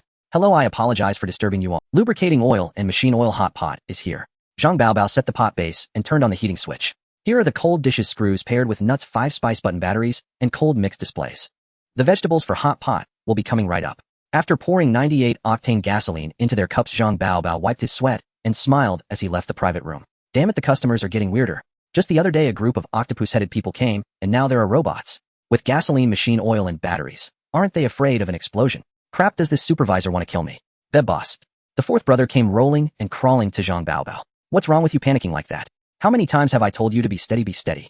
QQ Xiao. Xiao is here. What the hell? Is that the kid? Zhang Baobao approached the stairs and followed the direction pointed by the fourth brother. Indeed, it was Xiao. What should we do, boss? What to do? That kid was selling ice water and cotton blankets before. He must have a lot of train coins on him. Make sure to whether we can redeem our contracts depends on him. You and the third brother be clever about it. Take turns to deal with him. I can't step away from this side, so it's up to you two. Don't worry, boss. We'll make sure he won't have a single pair of underwear left. At 7:50 the train came to a stop. Xiao opened the door, and the surroundings were pitch dark, unable to see a hand in front of him. Only the hot pot restaurant in front was lit. The Hong Hong Hot Pot Restaurant. At the entrance stood a pair of stone lions with red lanterns hanging over them. A waitress in a black apron stood at the entrance wearing a professional smile. Xiao stepped out and approached the restaurant entrance. The waitress bowed and greeted. Hello, welcome to Hong Hong Hot Pot Restaurant. Hello, beautiful. Sir, do you need a table? Xiao smiled and said of course. He followed the waitress into the restaurant. The interior featured wooden tables and chairs with lanterns hanging from wooden beams, giving it a classical decor style. Xiao casually found a seat against the wall. What does your Hong Hong Hot Pot package include, and how much does it cost? Hello, sir, this package includes free condiments and 1 serving of the dual flavor broth. It includes 12 types of meat dishes like beef rolls, lamb rolls, tripe yellow throat, and shrimp paste, and 12 types of vegetable dishes like frozen tofu, twisted rolls, enoki mushroom, spinach, and vermicelli. Sir, as a new customer, you can enjoy a half-price discount on your first order. It only costs 1 train coin. While this package includes everything that could go wrong, it's truly amazing. Xiao nodded. He'll take this one. Alright, sir, please wait a moment while we prepare your dishes. While waiting for the dishes to be served, Xiao got up to grab some condiments. I have to say the condiment station is very well stocked. There are even some I've never seen before. Rule 3, when taking condiments you cannot add more than 5 types to one bowl. Xiao filled a bowl with beef sauce and added some minced celery. Hey, you look unfamiliar, it's your first time here. You must try our restaurant's honey sauce. A man wearing a mask and holding a wooden bucket approached Xiao. It's a signature flavor of Hong Hong Hot Pot. You can't find it anywhere else. Xiao glanced at the sauces in the bucket. With millet peppers, cilantro, celery, minced garlic, shrimp skins, vinegar, and beef sauce, just one look showed it had more than 5 types of condiments. Come, let me scoop you a spoonful. The fourth brother's eyes sparkled as he scooped a spoonful of sauce and was about to pour it in. Just as the seasoning was about to be poured into Xiao's bowl, he flicked his middle finger, sending the bowl flying away. The fourth brother was dumbfounded. A spoonful of seasoning spilled all over the floor. Sorry, my hand trembled a bit. The supervisor rushed over upon hearing the commotion, quickly apologized to Xiao, and instructed the fourth brother to clean it up. What a shady place, always trying to make the customers violate the rules. Xiao glanced at the fourth brother cleaning up on the floor and prepared another portion of seasoning. Returning to his seat, the pot base had already been brought up. A red and white inyan pot. Various ingredients were served one after another. Xiao took a glance. Fortunately, this amount was manageable. If it were too much, he would have to consider using the boundary bracelet. The station announcement stated that you must finish the set meal to receive a Tier 3 treasure chest, so it's best not to take any risks. After all, there's no time limit. Ooh, just eat slowly. Hello sir, may I get you something to drink? Orange juice, thank you, beautiful. No need to thank me, just call me if you need anything. There were still many people dining in the restaurant, and Xiao couldn't tell whether they were real people or NPCs. Xiao picked up a plate of lamb rolls and dumped them directly into the pot. Hey second brother, what are today's trial dishes? Pulled, forget it, I'll go check it myself. The third brother headed to the kitchen and saw a plate of something resembling sea cucumbers covered with a layer of yellow sticky sauce. As he got closer, he exclaimed, what the heck, pulled wire steel? The Minister of Justice has invented a new dish again. The third brother recalled the day they arrived when the waiter brought a plate of large intestine sashimi, claiming it was a new item they wanted them to try. They naturally refused and 4 train coins were just lost like that. This pulled wire steel is quite ruthless. Shall you hurry, a new product has come out today. Help your brother out and take it to table 10. Tomorrow we'll give you half a steamed bun. Really? Don't lie to me. If I'm lying, I'm a dog's child. The third brother patted his chest to assure her. Xiao happily picked up the plate and walked towards table 10. The third brother and the fourth brother hid in a corner peeking at Xiao. Hidden rule number 5 in the store: if the waiter offers you a new dish to try, do not refuse. How to eat wire steel? He will definitely refuse. Now this would violate the rules, hee. Just as Xiao walked away, Zhang Bao rushed into the kitchen. What's going on? Why isn't the pulled wire steel from Ting Yuxian ready yet? The customers are getting anxious. It's been ready for a while, just sitting there. Hey, didn't you take it away? Zhang Bao was confused, sweating profusely, and at that moment the second brother came over. Big brother over there. Zhang Bao followed the second brother's pointing finger and saw Xiao carrying a plate towards Xiao. The plate contained the pulled wire steel. What the heck? He rushed out quickly. Xiao was blanching spinach when a waiter walked over with a plate of something dark and, hello sir, this is our. Before Xiao could finish, Zhang Bao lunged from the side and snatched the plate away. He didn't stop for a moment, turning and leaving in a hurry. Xiao caught a glimpse of the fleeting face and felt that this person looked somewhat familiar, but he couldn't recall where he had seen them. Oh, it's fine now, sir. Xiao turned to leave. Wait a moment, Xiao called her back. Please help me get some shrimp paste. Isn't that the boss? Why did he snatch the wire steel? What's going on? I don't know. The third and fourth brothers exchanged confused looks. What's going on? Why is Xiao helping him get shrimp paste? What am I doing? What is she doing? What are you two doing? The supervisor suddenly appeared from behind them and kicked each of them. Everyone else is busy and you two are slacking off. Why don't you get back to work? You go clean the restroom. A customer just... Damn, this stupid supervisor just knows how to be tough on us. Hey, what are you doing? It's overflowing and you're still pouring it in. Sorry. The third brother hurriedly apologized to the customer. Is the sour plum soup good? 1 train coin gone. Speaking of which, why does that guy love orange juice so much? He has drunk several cups of it. Is it luck or just a guess? The third brother went to the kitchen, changed into a red apron, and sneaked over to Xiao. Handsome guy, more orange juice please. HM. A waiter in a red apron. Xiao raised his hand to cover the cup, a cup of sour plum soup. The third brother maintained a smile and poured a cup of sour plum soup for Xiao. What is going on with this guy? Why does he always manage to choose correctly? Xiao drank a gulp of sour plum soup, feeling refreshed. However, with hot and cold in his stomach, it was a bit uncomfortable.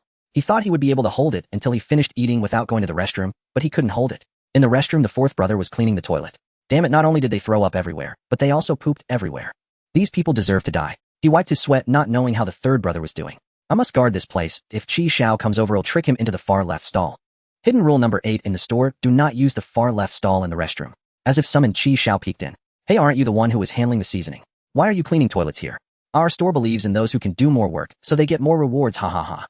The fourth brother scratched the back of his head. You can use this one, oh it's clean. The fourth brother opened the door to the far left toilet, and it was indeed clean.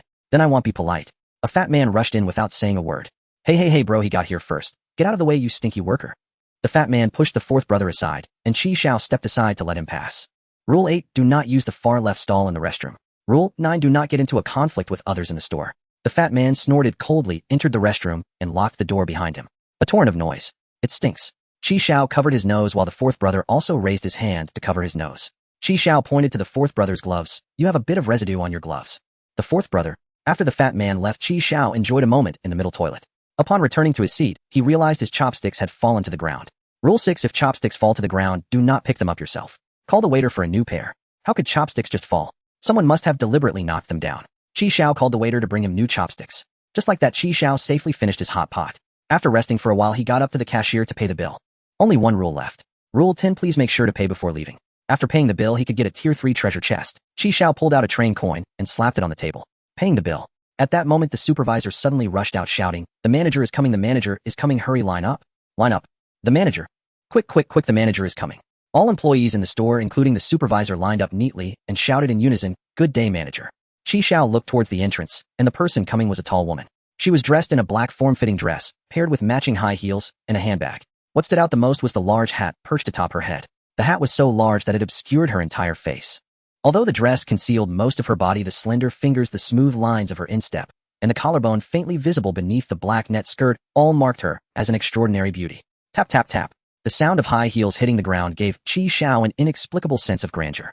As she walked into the elevator, her figure disappeared from the sight of the surrounding employees, who then scattered back to their respective. Xiao casually struck up a conversation with the cashier, saying, "You all seem quite afraid of her."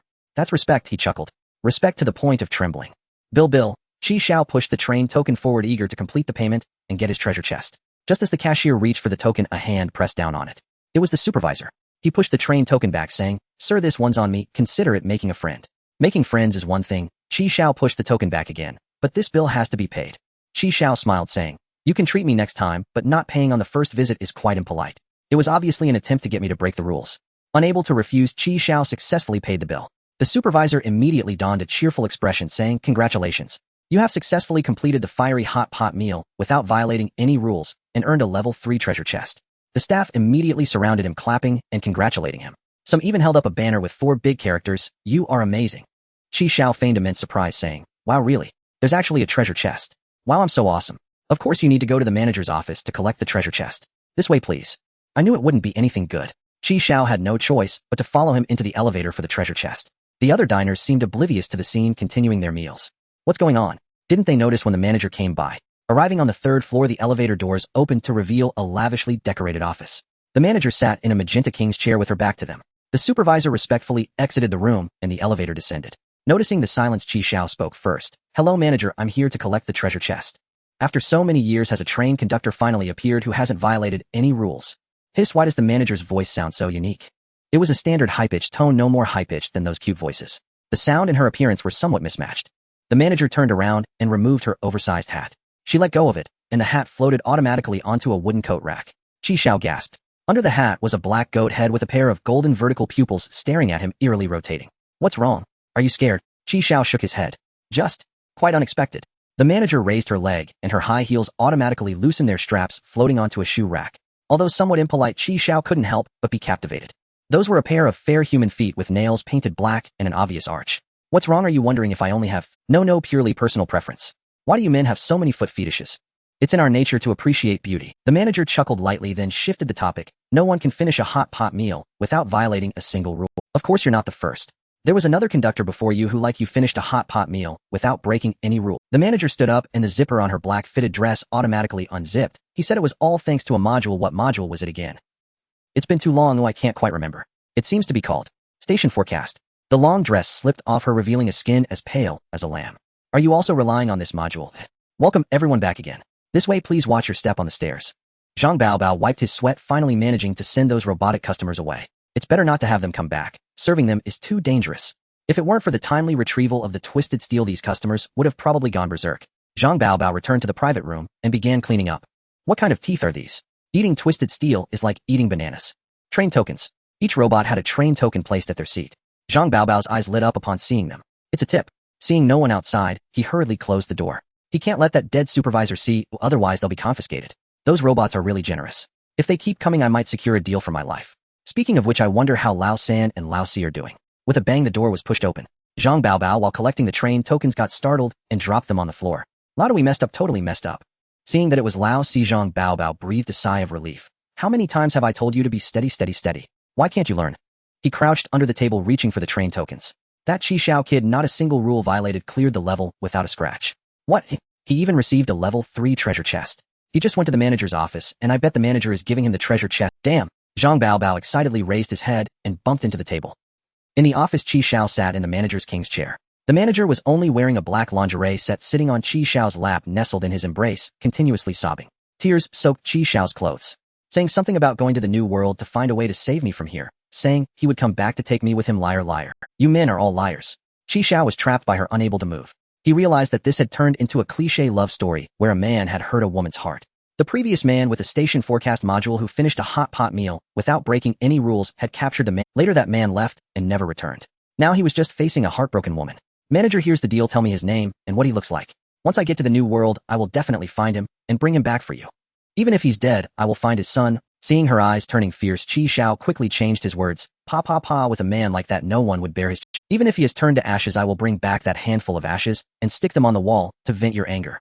I don't. The manager put on a pair of black lace gloves and gently traced Xiao's cheek. You look just as good as him. I can give you whatever you want. Xiao remained silent for a long while and finally asked, have you gotten what you want? The manager's golden vertical pupils turned cold as she reached for Xiao's neck. Xiao's face turned crimson as he said, Manager, why do you put on gloves before touching my face? This question completely enraged the manager. She waved her hand and sent Xiao flying. Cough, cough, cough. Xiao got up from the carpet. The binding on him had vanished. I don't trust you. The manager squatted down in front of Xiao, her right index finger beckoning as a piece of glowing green parchment floated over from the table. Sign this contract and I will let you go. Help me find him in the new world. A contract? It looked like anything but a good deal. Xiao raised his face and smiled, saying, I guess he didn't sign this contract with you either, did he? The manager took a deep breath. A curving black goat horn emerged from her forehead, shooting out a beam of black light that pierced through the ground. You'd better not try to anger me again, little brat. Downstairs, a vegetable cutter was shot through the head by the black light, his brain matter spilling onto the cutting board. It's over, it's over. The manager is furious. Run. Boss, what should we do now? What can we do? He has already gone to claim the treasure chest. In a bit he'll just run away. What else can... How about we intercept them? The fourth one made a throat-cutting gesture. What the hell are you thinking?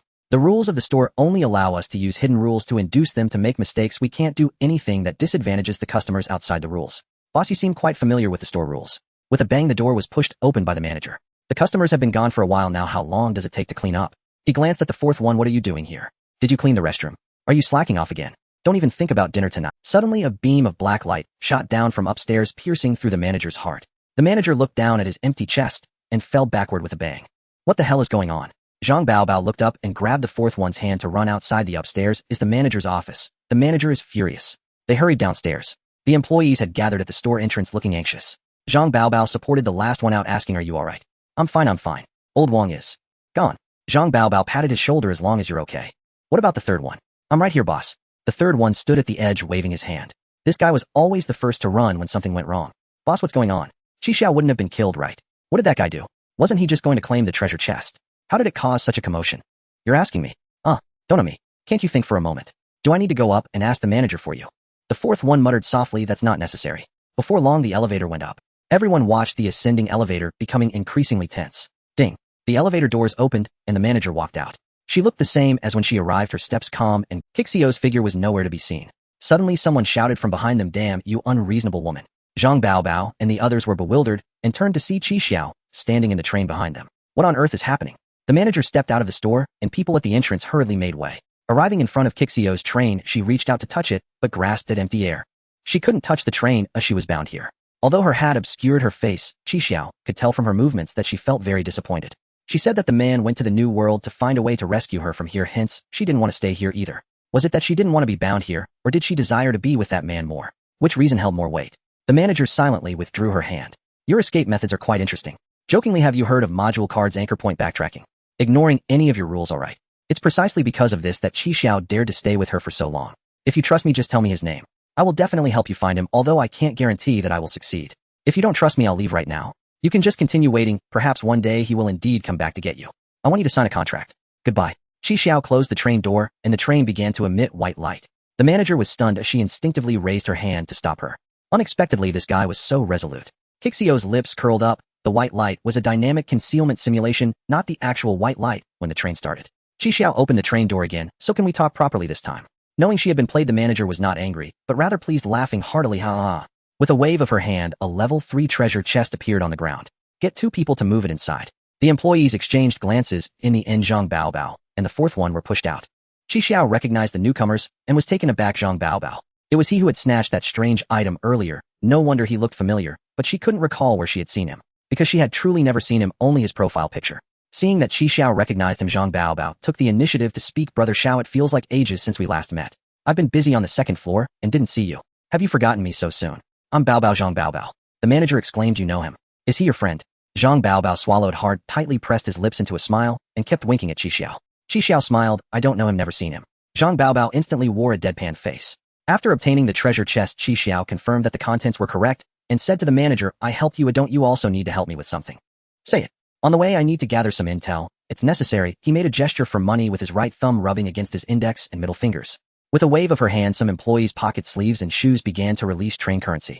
Zhang Baobao watched as the train currency flew away from his body, feeling helpless, unable to do anything but stare. These are not on the books with no records. I can't touch what's in the store either. Xiao squinted, unable to tell if she was speaking the truth or lying. Frowning, Xiao reluctantly accepted the 14 train currencies. Let's make it a bit less. There's one more thing. I have nothing to eat on the train. The ingredients in the store need train currency to buy, and they are all on the books. Damn. Xiao was unconvinced and continued to ask, what about kitchen scraps? Those shouldn't be on the books, right? Go get him some kitchen scraps. With a command from the manager, Zhang Baobao and the others went to fetch kitchen scraps. Don't rush, Xiao called out to them, bring another water pipe. Xiao summoned a light screen, spent 5 train currencies, and modified a restroom again. Obtaining the 5th external water tank, the maximum water capacity reached 15 tons. Xiao inserted the water pipe into the filling port. Seeing the numbers on the water meter increase, normally Xiao sighed in relief. It seems that the 8 tons of water from last time had temporarily satisfied the peach tree seedlings, and this time the water wasn't absorbed again. Xiao opened the door of an empty carriage, letting them carry the kitchen scraps inside. She wondered how much miraculous multi-purpose fertilizer could be made from this. After filling the water and transporting all the kitchen scraps, Xiao closed the door, preparing to depart. The manager took out a photo and personally handed it to Xiao.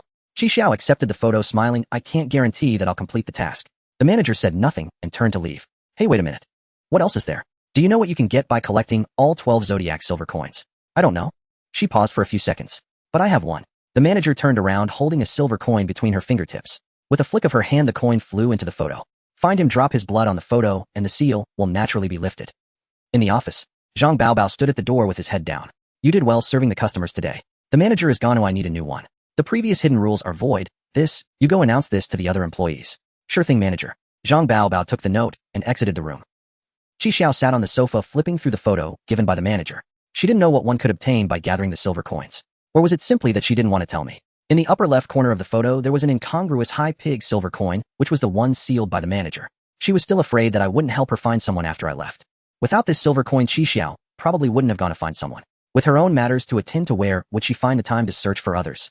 In the photo, there was a man and a woman. The man had sharp eyebrows and bright eyes, exuding a commanding presence. The lively girl beside him had a teardrop mole on her left eye. She slightly leaned her head against the man's shoulder, playfully making a peace gesture. Her smile was radiant. Is this the manager? So the manager wasn't always a sheep's head. Xiao turned the photo over and saw a phrase, to be forever with Zhang Ziyuan, forever and ever. Zhang Ziyuan. Xiao stroked her chin, continuing to flip through the photo, trying to find more details. The background of the photo was in a bedroom, and they were sitting on the bed. On the bedside table in the lower left corner, there was something. Xiao leaned over to take a look. The shape looked somewhat familiar. She took out the badge given by Xiaowan, and the shape was exactly the same as that object in the photo. Xiao let out a sigh. No wonder he always felt something was off before. According to the store manager, Zhang Ziyuan was just a newcomer in the 4th session.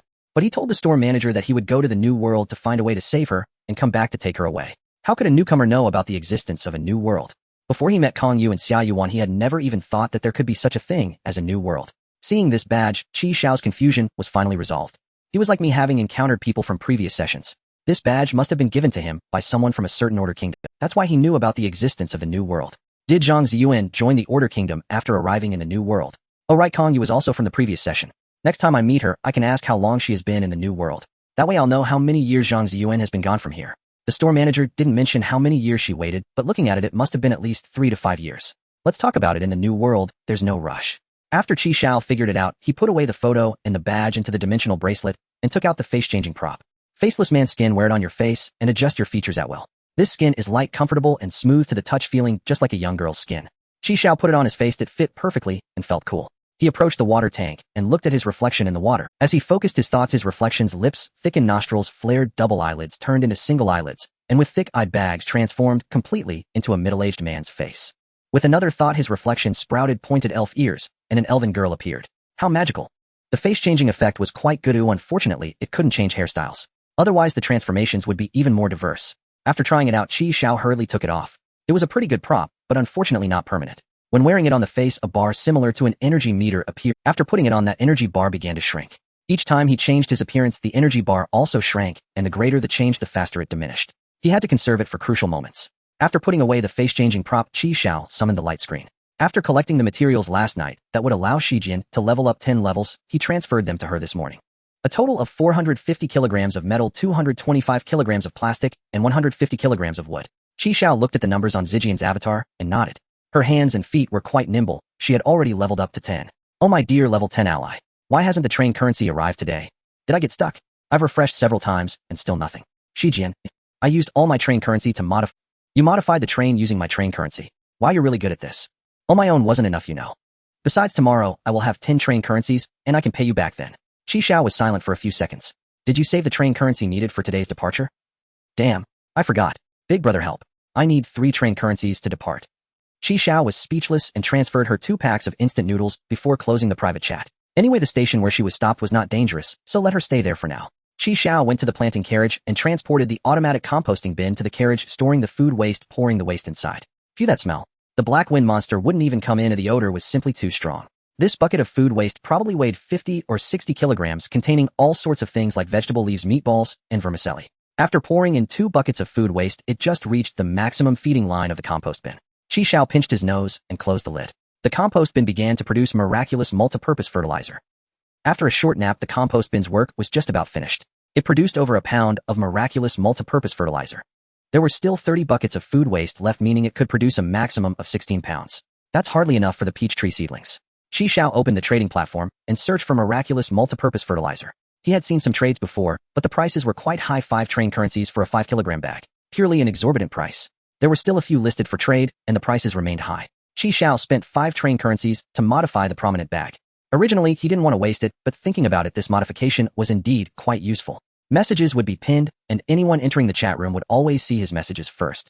Moreover, the number of messages he could send increased to 20. After completing the modification, Xiao entered the chat room. Welcome VIP users to this chat room. While the page has changed, the chat box had become golden and glittering.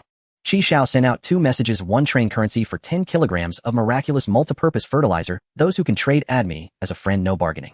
Yes, it was indeed pinned, always displayed at the top of the chat room page with the flashy chat box, very eye-catching. Ignoring the pile of replies below, Xiao exited the chat room and checked the stations where the train would stop tomorrow. The train will stop at Aurora Island single-person station. This station requires 1 train currency to depart. This station is a sea island with no danger. At the top of the lighthouse on the island, there is a level 3 treasure chest. It can yield 12 train currencies and 1 everlasting night lamp. On Aurora Island, Shijian is having a bit of luck. Today it just happens to stop at Sanshan Station, which is the large supermarket Xiao previously purchased for $0.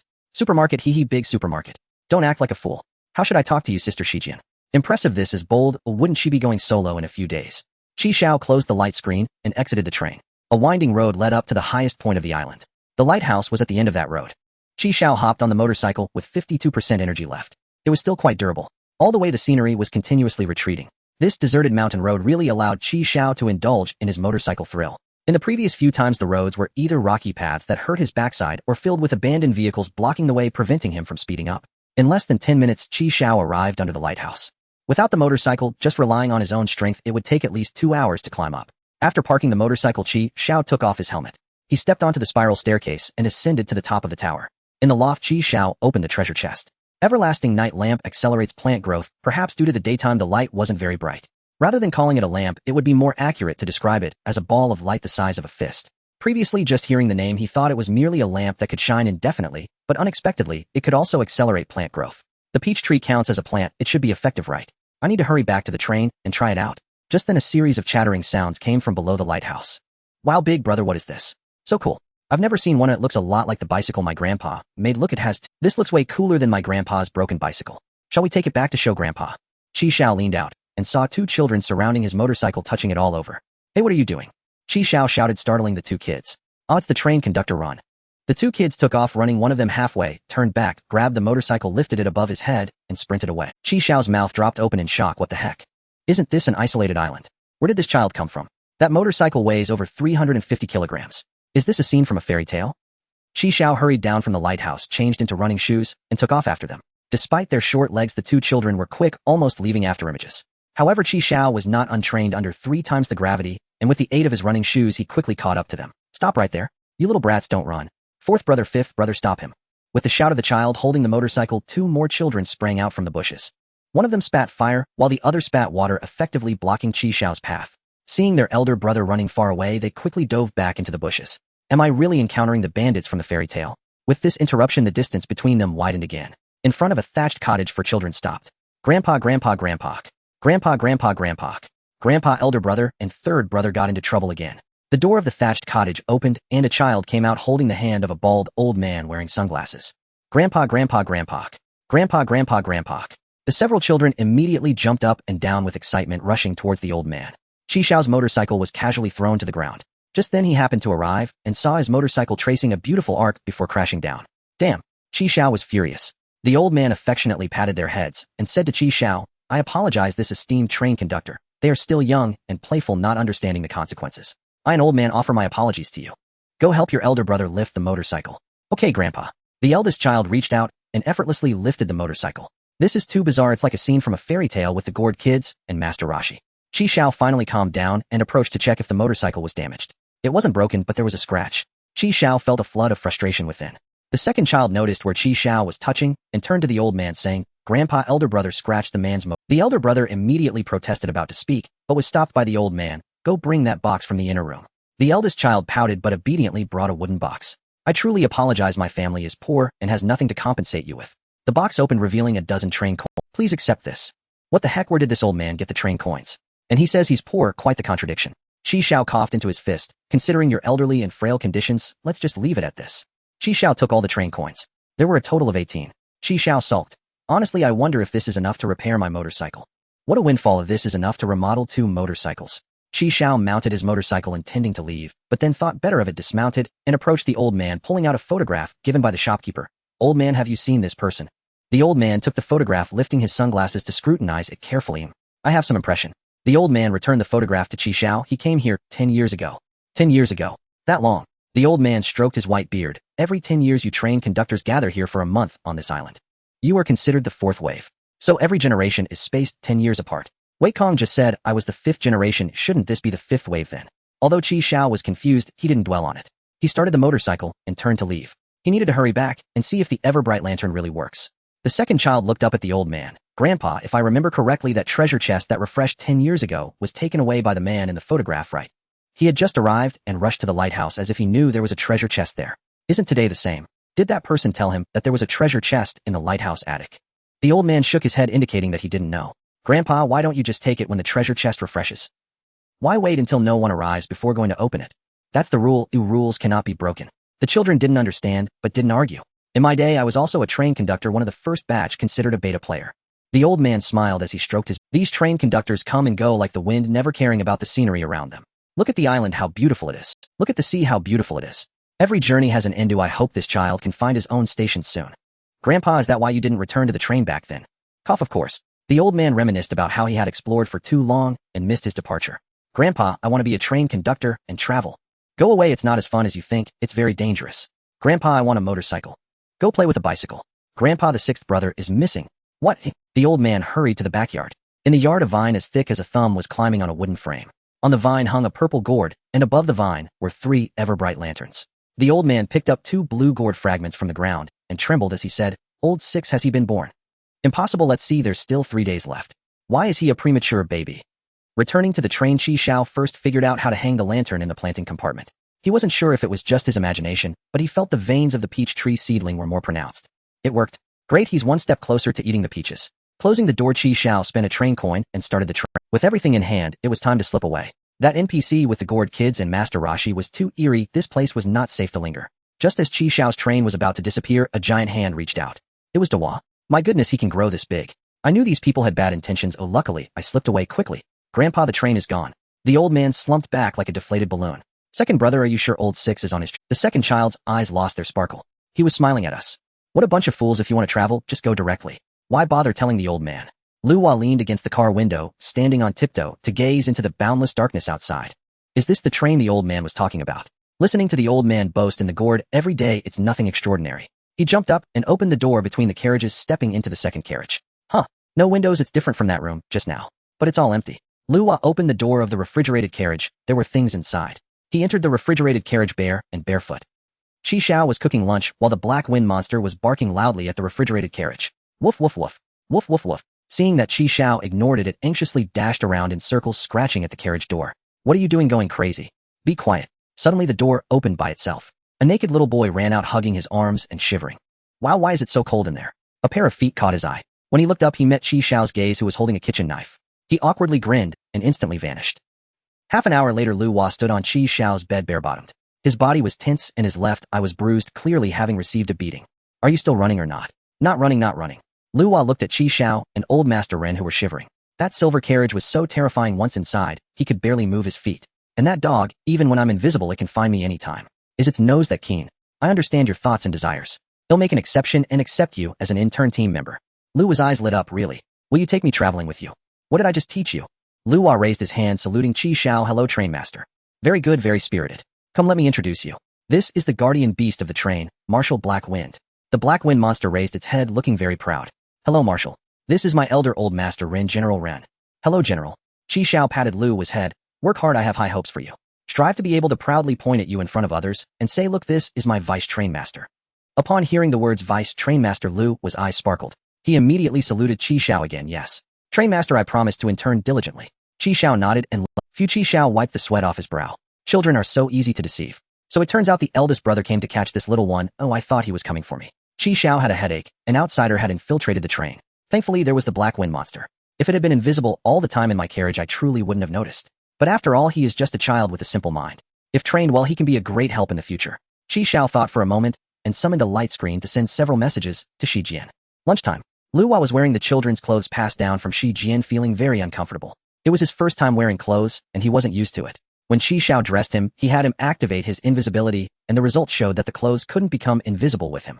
After teaching him how to use chopsticks, Luwa ate 3 bowls of rice in one go. Qi Xiao watched with his eyebrows twitching. How could this little brat eat more than the Black Wind monster? If he grows up like this, what will happen? I can't keep calling you Luwa. Let's give you a name. I have a name. My grandfather named me when I was still in the gourd. Luwa licked the rice grains from the corner of his mouth. I am called Lao Lu. After lunch, Qi Xiao taught Lao Lu how to, claiming this was one of the internship tasks. Lao Lu stood on the wooden platform specially made for him by Qi Xiao, vigorously scrubbing the dishes. Use less water. Received. Qi Xiao then went to the planting carriage, spreading the miraculous multi-purpose fertilizer obtained from trades over the ground. A total of 30 kilograms costing 3 train coins. Those dozen pounds of fertilizer made from kitchen waste had already been fully absorbed by the peach saplings. The multi-purpose fertilizer was effective. The peach saplings had grown another segment, now over 20 centimeters tall. The thickness was about the size of a pinky finger. Trainmaster, the dishes are done. Lao Liu's voice came through the door. This was what Qi Xiao had instructed him, that during his internship period he could only move around in the first 5 carriages. Qi Xiao was also distracted, keeping old Master Ren at the door. The peach saplings were too important. Absolutely no accidents could occur. So fast, let me check if they're cleaned properly. In the evening, Qi Xiao taught Lao Lu how to use the toilet. Is it like this? Lao Lu mimicked standing in front of the toilet to urinate. Ah yes, for urination you need to lift the toilet seat first. Very good. Lao Lu turned around and his pants were soaked in one large area. Don't you take off your pants first. After giving Lao Lu a bath, it was already late into the night. Finally, Lao Lu fell asleep on the sofa where Qi Xiao had laid out a blanket for him. The Black Wind monster kept watch beside him. This was Qi Xiao's first experience of taking care of a child. Lao Lu was relatively easy to manage, but still quite a headache. Taking care of a child is more exhausting than fighting monsters. Qi Xiao breathed a sigh of relief, summoned a light screen, and checked the next station. It turns out that stations visited before can be stopped at again. Qi Xiao smiled slightly. Someone would cry tomorrow. Shi Jian emerged from the pile of clothes and dolls, stretching after getting up. She got up and went to the initial carriage. At 8 o'clock, there were no train coins appearing in the carriage. As expected, one must reach a new platform for that. She stuck her head out, listening for any sounds outside. No noise. It seemed no one was stopping here. Oh yeah, another day of zero. Shi Jian hummed a little tune, went back to put on her clothes, and after washing up in the newly renovated bathroom, the self-heating hot pot she made earlier was ready. She took a sip of her favorite soda. Having this for breakfast is so satisfying. After finishing breakfast, Shi Jian took out the upgrade supplies obtained through food trades and tossed them into the feeding area. Work hard, work hard. Even though there are only 3 carriages, I must fill them up. Unfortunately, such a large supermarket actually has no shopping carts. It's really absurd. I still have to personally move things. Those waters are so heavy. Shi Jian took a deep breath, raised her hands high and shouted. Shi Jian hummed a song as she arrived at the snack area, preparing to stock up on some snacks, only to see an astonishing scene. A child raced past her, hugging 2 pillows. A child. Hey, isn't he wearing the clothes I passed to Qi Xiao yesterday? Shi Jian rubbed her eyes, confirming she wasn't seeing things, and hurriedly followed. Hey, wait up. As she turned a corner, she saw Qi Xiao take the pillows from the child's arms and toss them into the carriage. Qi Xiao pretended to wipe his sweat. Just started working. I've been at it for half a day. Shi Jian's lips curled slightly. Seeing the child, she restrained the foul words that were about to escape her mouth. This is my ally called Sister Shi. Lao Lu turned around and gave a salute to Shi Jian. Hello, Sister Shi. I am Lao Lu. Shi Jian smiled awkwardly and replied politely. All right, go get to work. Lao Lu set off to continue moving things. So the reason you asked me for children's clothes yesterday, is this your son? Qi Xiao shook his index finger. He's my newly recruited intern. Where did you find him? He's so young. This is child labor, and it's illegal. Are you jealous that someone is working for me? You fool. Shi Jian gave Qi Xiao a roll of her eyes and turned to leave. I remember you have a shopping cart in your car, and let me borrow it. After getting the shopping cart, Shi Jian headed straight for the snack area. At 7:50 this morning, when the train arrived, Xiao had already roughly wandered around. Less than a third of the food was left on the shelves. Compared to before he left last time, what was most lacking was food and water. Other items were not as scarce. After Shi Jian left, Xiao opened all 7 empty train carriages at the back. Thanks to the boundary bracelet, the efficiency of collecting supplies this time was much faster than the first time he came. Xiao first selected some suitable shelves and placed them inside the carriage. This way he could better stock up on supplies. Once Xiao set up the shelves, Lao Lu rushed over. Train master, there are no clothes left over there. I moved them all here. Well done. Lao Lu, your first task during your internship has arrived. Lao Lu hoisted a bag of rice and placed it in. Xiao nodded appreciatively. Indeed, the child is teachable. He already knew to move things into the train without being told. Train master, what do you say? Xiao waved his hand. In 2 days, empty this supermarket. Xiao arrived at the fruit area where there were almost. He picked up a peach from the ground, which was only rotten where it had fallen. I had clearly been gone for more than 20 days. How could this fruit not have gone bad? Xiao casually stowed it away in the boundary bracelet. He would take it back to use as fertilizer. Although the windy season required train currency to depart, it also brought advantages. When encountering good stations, he could stay a few more days without departing. But there was one problem: other trains might stop there. This was a gamble, betting on his luck that no one would come here. Or it was a test of his confidence in his strength that he could defend this place and not be afraid of others coming to fight for it. In fact, when she saw other people, Shi Jian felt anxious. But upon seeing Xiao, especially that mischievous face of his, she felt an inexplicable sense of security in that moment. Shi Jian pushed the shopping cart and randomly tossed snacks inside. This rascal is just like a bandit. I need to grab more stuff. I want to fill the cart to the brim. The time for the zero-cost shopping passed quickly, and in the evening they gathered for a meal in Xiao's carriage. Shi Jian insisted on showing off her skills, and the cola chicken wings she made were darker than the black wind monster, becoming the only leftover dish on the table. After a hearty meal, Xiao let Lao Lu go to sleep first. Lao Lu opened the bedroom door, and Shi Jian glanced sideways, seeing old Master Ren at the doorway. Ah, you. That is General Ren. Lao Lu said seriously, I am a senior member of the dynasty. Shi Jian's face was full of question marks. After Xiao explained that it was Xiao's puppet, Shi Jian felt relieved.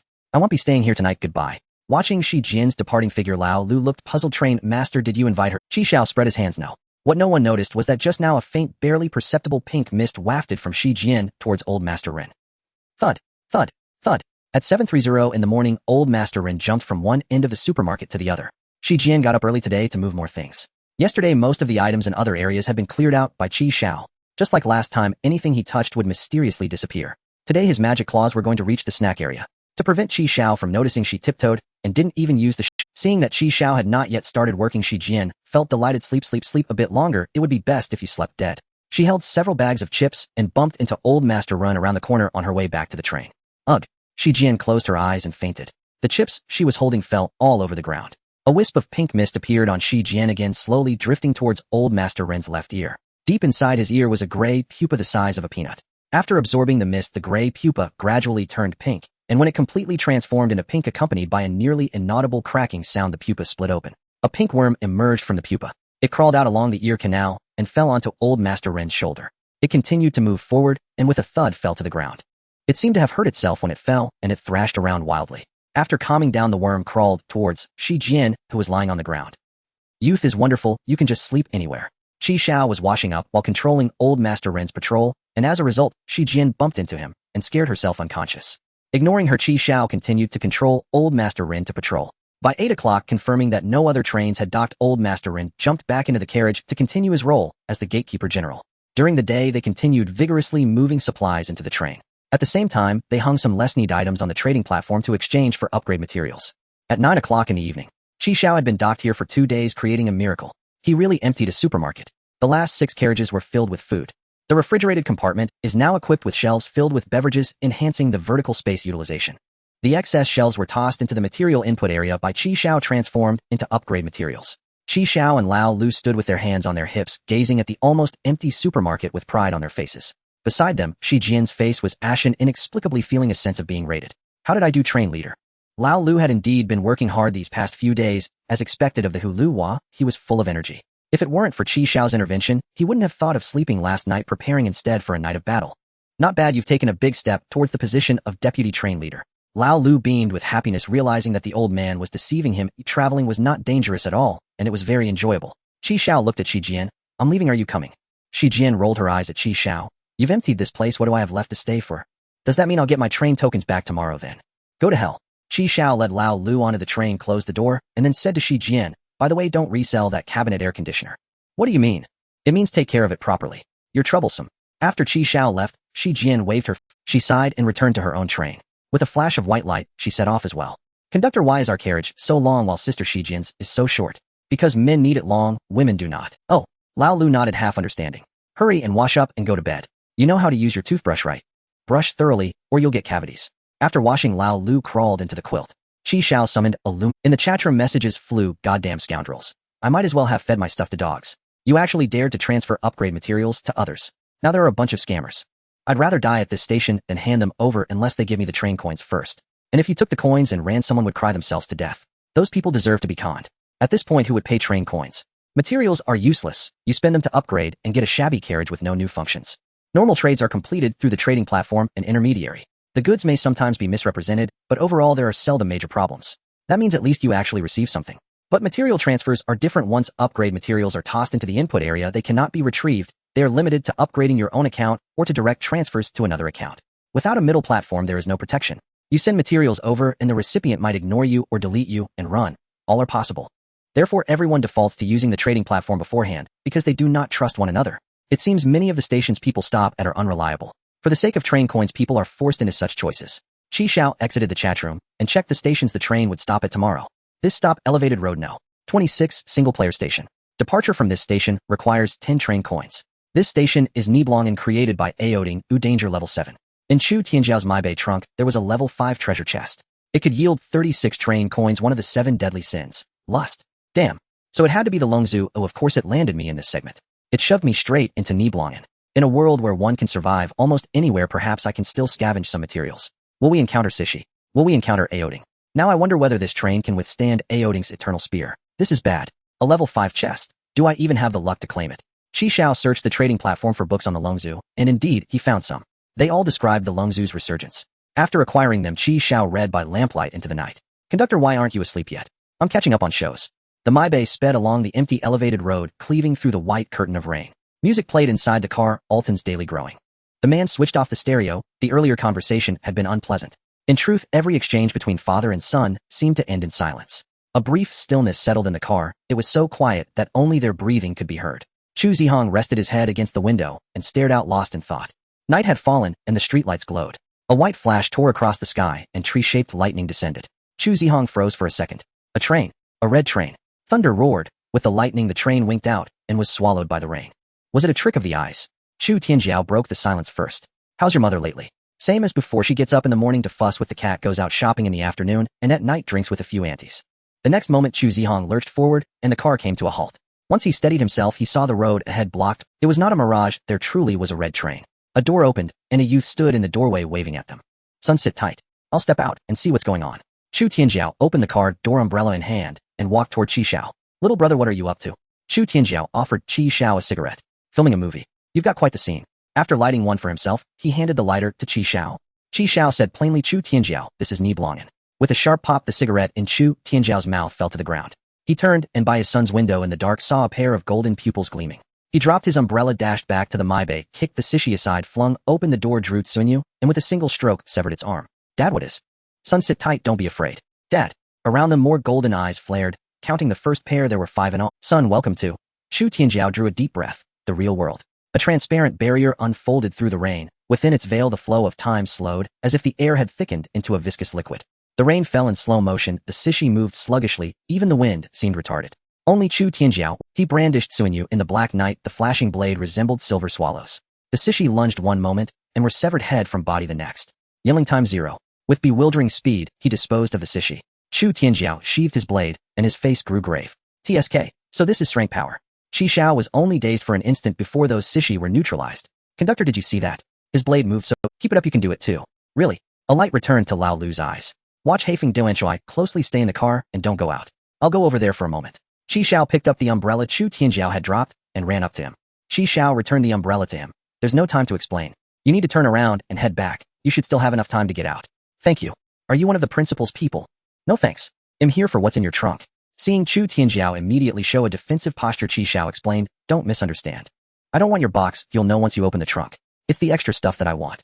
Chu Tianjiao signaled Chu Zihong to open the trunk. While remaining cautious of Qi Xiao, he retreated to the back of the car. There really was an extra box in the trunk. He gestured for Qi Xiao to come over and take it. After Qi Xiao obtained the treasure chest, he breathed a sigh of relief. Fortunately, it was a close call.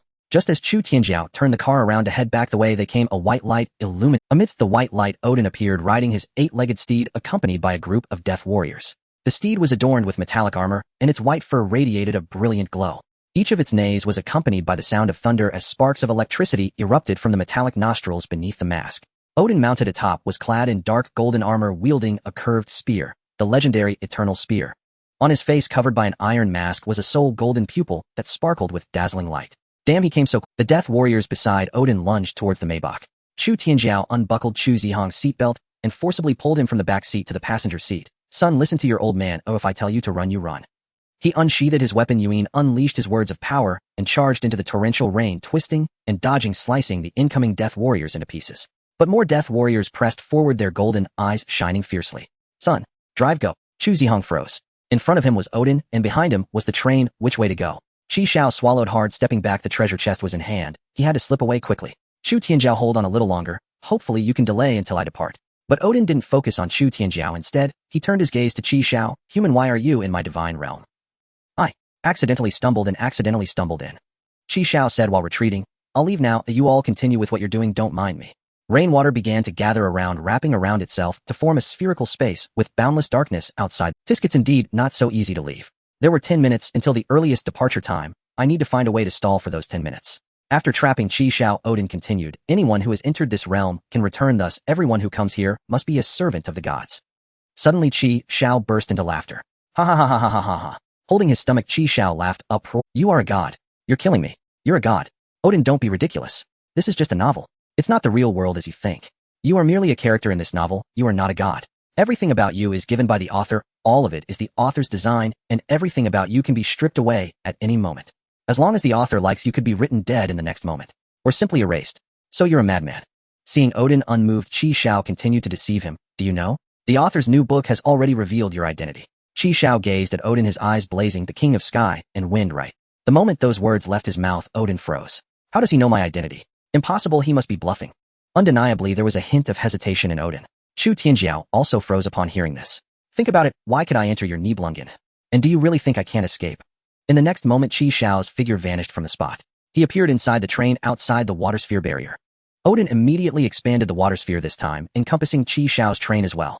Damn it, my only anchor point rewind has been used. While Qi Xiao was deceiving Odin, he glanced at his watch. It was 10:45, he had 5 minutes until departure. He needed to stall for these 5 minutes. Odin was indeed bewildered. The barrier he had constructed was casually breached by this person. Who is he? He's not of the same kind. He carries no dragon's aura. Odin began to waver. What's wrong? Do you still think you're a god? Aren't gods supposed to be omnipotent? Isn't your spear said to pierce through everything? Come try this. Qi Xiao took out the level 8 treasure chest he got from Monkey King from his bracelet and placed it on the ground. Come on. Seeing Odin unresponsive, Qi Xiao continued to pressure him. You hesitated. You wavered. The provocation tactic doesn't work on me. Odin raised the eternal spear, aiming at Qi Xiao. Damn, this old man doesn't fall for this. Think what else can irritate him. Hurry up and think. However, I can show you why it's called the eternal spear.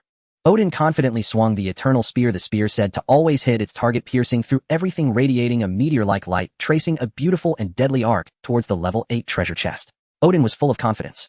This shot would shatter the false lies he had woven. At the moment the spear tip touched the treasure chest, only a faint sound of collision was heard. Odin's face, which had been calm beneath the mask, finally showed a hint of change. Great, I won the bet. The Monkey King's golden staff didn't even leave a shadow. I don't believe this foolish bird's broken spear can break through. If it could break through, I would have to thank him. That would save me the trouble of finding that level 8 treasure chest key. Watching the eternal spear fly back into Odin's hand, his belief wavered once more. He threw the spear again, and the result was the same as before. He muttered, no, it's impossible, it's fake, all fake. Admit it, you're not a god. Moreover, your plan has failed. The author has already written you dead. You are offline. Qi Xiao gave him the middle finger. No, I am. I am the God King, Odin, the king of sky and wind. Odin forcefully hurled the eternal spear, this time aiming for Qi Xiao's heart. 10:50. The time is up. Qi Xiao immediately stored the treasure chest into the bracelet using 10 train tokens. The train flashed with white light and vanished from the spot. The eternal spear, having lost its target, automatically flew back to Odin's hand. He stood there, his mask cracking. The spherical water barrier violently shattered, turning into rainwater pouring down. Chu Zihong was already in the driver's seat, and when he saw the train blocking the way disappear, he swiftly turned the car around and floored the accelerator. Dad, get in the car. Chu Zihong had already opened the passenger door. After Chu Tianjiao decapitated the death warrior behind him, he relied on the extreme speed of time zero to get into the car. The roaring 12-cylinder engine reached maximum power, and the Maybach charged out of Odin's shattered barrier, leaving the pursuing death warriors far behind. Son, not bad, you can even do the dragon tail. You've inherited my excellent genes indeed. This man has started talking again. Chu Zihong drove the Maybach, his brow furrowed. Dad, is what that person said true? Are we just characters in a book? Chu Tianjiao glared at Chu Zihong. Son, have you gone silly from reading too much? Do you believe that? Chu Tianjiao turned on the stereo, and the half-played song Daily Growing began to play. The rain finally eased, and a toll station glowing with white light appeared ahead. The Maybach exited the elevated road and merged into the main traffic flow. Just as Xiao, who had successfully escaped, finally breathed a sigh of relief, he suddenly felt a splitting headache, with incomprehensible obscure whispers flooding his mind. Xiao clutched his head in agony, curling up on the ground. Distorted bluish-purple lines appeared on his forehead, as if worms were wriggling beneath. Various eerie nightmare-like images flickered before Xiao's eyes, one after another without cease. Conductor, what's wrong with you? Woof woof woof. Woof woof woof. Old Six and Black Wind were frantic seeing Xiao in such pain. Is it spirit? Damn, I also have dragon blood. But why? Did it only activate when leaving? Finally Xiao fainted. The night. An endless black night envelopes this continent. Countless corpses, bones, and spirits emerge from the darkness. Their appearance brings forth an infinite mist of deep blue and black. Anyone shrouded by the mist will be infected and become one of them. Xiao has emptied his bullets, but those creatures are already dead. They cannot die again. Xiao kicked away the approaching skeleton, turning to Old Six, and shouted, damn it, we can't hold on any longer, let's go. Xiao rushed back to the carriage with Old Six and closed the door. However, the light barrier could not be summoned in time, causing Xiao to sweat profusely. Fortunately, the black mist could not enter the train. Thud, thud, thud. Someone was knocking on the train window. Xiao turned to look. It was Kongyu. With a crack, the window was violently shattered by Kongyu. The black mist found an opening and rushed madly into the carriage. As Old Six and the Black Wind monster were engulfed by the black mist, their bodies rapidly decayed.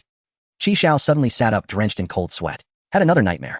Shi Jian got up and turned on the bedside lamp, then took a tissue to wipe the cold sweat from Xiao's forehead. You've been under a lot of pressure lately, haven't you? They're always pushing you from above.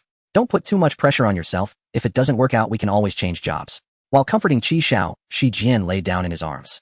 Inhaling the fragrance emanating from Shi Jian, Xiao's tense nerves began to relax. He held Shi Jian's hand that was moving towards his thigh. I'm tired, let's sleep. Not working today. Shi Jian obediently withdrew her hand. Xiao lay down, but he felt something wriggling in the blanket. He pulled back the covers and saw a mass of pink tentacles at Shi Jian's lower body. He was so frightened that he fell off the bed, scrambling backward on hands and feet. At that moment, the door to the room opened and two kids with similar tentacles crawled in, shouting in unison, Dad, I'm hungry. With a start, Xiao sat up from the floor. Looking around, he found himself still lying in the original carriage. Conductor, you're awake. Woof woof woof. Old Six and the Black Wind monster had been guarding him. Xiao glanced at his watch. Had he only fainted for 5 minutes? 5 minutes, and did he dream within a dream? Still a nightmare. Was it the spiritual sight that allowed him to see the future? What on earth was that endless black mist, and why was Kongyu unaffected? And Shi Jian, why did she have tentacles like that monster? Xiao rubbed his temples and summoned the light barrier. Have you felt unwell lately? How did you know my stomach hurt? Xiao's nerves suddenly tensed. Oh, did you predict that my period is coming soon? This time I stocked up myself. I don't think you can fool me again. You think I only brought snacks, huh? Seeing this, there should be no problem. Xiao felt relieved and got up to go to the bathroom. He lifted the toilet lid and turned on the faucet. He wondered how those two were doing, whether they had escaped from Nibelungen. Sigh, my elder brother. Old Six, I'm hungry, make lunch. Got it. Old Six climbed onto the wooden rack and began. Xiao took out the level 5 treasure chest. This treasure chest was designed like a silver metal briefcase, except that it had no combination lock. Previously, Xiao had opened it in Nibelungen, and everything was still inside. After putting 36 train coins into the bracelet, Xiao took out the short knife. This is a dagger of moderate length. An alchemical weapon capable of harming the Dragon King, one of the 7 deadly sins, lust. The sword, if torn apart among the 7 deadly sins, tears through objects with an extremely minute tremor, thus ripping apart its opponent. It is also the easiest to draw in the lore. How does one activate it? Xiao grasped lust and attempted to activate its function. He waved it a few times without any response. An invisible barrier enveloped Xiao, and everything around him seemed to slow down. The Black Wind monster's barks were intermittent. Woof, woof, woof. Old Six's chopping movements. This state lasted for about half a second, and Xiao suddenly regained his composure. It's the language spirit. Just like Principal Chu Tianjiao and the other's language, spirit times 0. The user constructs a domain centered on themselves, causing the flow of time within the domain to slow down, while the user can still act at normal speed, making them appear to move several times, or even dozens of times faster to outsiders. Since the user is always at the center of their domain, this language spirit can be considered as having no concept of. It places a tremendous burden on the user's body and usually can only be maintained for a few seconds, but a few seconds is enough for an assassin to kill their opponent. The master of this language spirit is usually the top assassins supplemented with physical training enabling their speed to exceed that of ordinary people by 100-fold or more, making their movements seem like teleportation. The master of this language spirit is usually the top assassins supplemented with physical training enabling their speed to exceed that of ordinary people by 100. He stood up, walked to old 6, and used lust to chop the potatoes on the cutting board into pieces. Time 0 was released. Hoo. Xiao leaned against the carriage and sat down on the floor. After using the language spirit twice with a total duration of less than a second, Xiao's stamina was completely drained. It felt like he had run 10 kilometers under 3 times the gravity. The burden was indeed significant. One needed a strong physical constitution to withstand it. When Chu Tianjiao used it, he seemed unaffected, and his speed increase far surpassed mine. In old Six's eyes, Xiao appeared next to him in the blink of an eye, as if he had teleported. It took 2 seconds for the potatoes on the cutting board to break apart into pieces. Conductor, do you also know that technique to suddenly become very fast? Do you want to learn? Old 6 nodded frantically. Work hard, and when you become the deputy conductor, I'll teach you. Got it. Old 6 raised his hand and saluted Xiao. You cook'll sleep a bit more. Xiao crawled back into bed, covered himself with the blanket, and fell asleep again. An hour later, they were having lunch. Old 6 prepared 2 dishes that Xiao taught him yesterday: tomato scrambled eggs and potato stewed beef. Conductor, that 8-legged horse was so cool today. Get out of here, didn't you see it was coming for us? What I mean is, Conductor, you definitely look cool riding that horse. If the conductor had that horse, could I then ride the motorcycle? You really have a good scheme. If I let you ride, can you even hold onto the handlebars? Xiao summoned the light barrier to check the next station information. Next stop, Gaojia Village single-person station. This station requires 2 train coins to depart. There is a water ghost in the river to the west of the village. Danger level 3. There is a level 3 treasure chest under the bridge. It can yield 12 train coins and a bottle of frog potion. Old 6, can you swim? Huh, I should be able to. Good, tomorrow will be your time to shine again. Help. A long-haired woman struggled in the water of the small river west of Gaojia Village. The bridge was crowded with villagers chattering away. Who among you can swim? Hurry and save her. Hey, aren't you the one who can swim? Go on quickly. I can only swim for myself, not rescue anyone. If you want to go, you go. What's wrong with you? You have no sense of responsibility as a man. Shut up. Isn't your man the fisherman? Why don't you forget who it is? Hurry up. If we wait any longer, she might drown. Wait, isn't that the girl from the old Zhong family? Didn't she fall into the water last year too? She was rescued, but the one who saved her didn't make it back. I remember now. I heard it was intentional. She can actually swim. They said it was an accident. What does a little girl know? If your child falls into the water, will others not save them? I have no children. The villagers argued passionately, each expressing their opinions. What's happening that's causing such a commotion? Xiao and Lao Lu walked onto the bridge, squeezing through the crowd to lean over the railing and look down. The drowning woman saw someone approaching and cried out for help to Xiao. Help, save me. Xiao looked at a nearby woman. How long has she been in the water? She still has the strength to shout. I don't know, I just got here. The villagers exchanged glances, unsure. It seems like she's been in there for about 10 minutes. Xiao rubbed his chin, wondering if the woman might be a water ghost. Lao Lu, is this woman a water ghost? Can't you kids smell the scent of a monster? I can't smell anything. You're useless. Lao Lu. At that moment, a man in the crowd could no longer hold back and began to remove his outer clothing. I can't just stand by you, a life is at stake. Saving her is the priority. What's the rush? Xiao crossed his arms. If you really want to save her, wait until she's drunk enough before going in, otherwise you'll just end up in trouble yourself. What kind of talk is that? What if she dies? Then you go, good-hearted person. Sometimes good advice falls on deaf ears, and Xiao didn't stop him. The man snorted, stripped off his coat and pants, and dove into the water. At the same time, Xiao shot a look at Lao Lu. Lao Lu understood and quickly took off his clothes, activating his invisibility before jumping into the river from the other side of the bridge. Just as the man swam to the drowning woman and grabbed her to pull her towards the shore, an unexpected change occurred. The woman's head turned green, and her hair resembled rotting water plants. Her skin took on a green hue, making her look like a corpse pulled from the bottom of a pond. This is a water ghost. Ghost. The gathered villagers gasped in horror and quickly fled. In the blink of an eye, only Xiao remained on the bridge. The man still didn't realize what was happening. When he turned around, he discovered that what he was dragging was not a person, but a water ghost. The man was dragged into the water by the water ghost, struggling desperately and splashing a large amount of water. Meanwhile, Lao Lu surfaced with a splash, dragging a fishing net.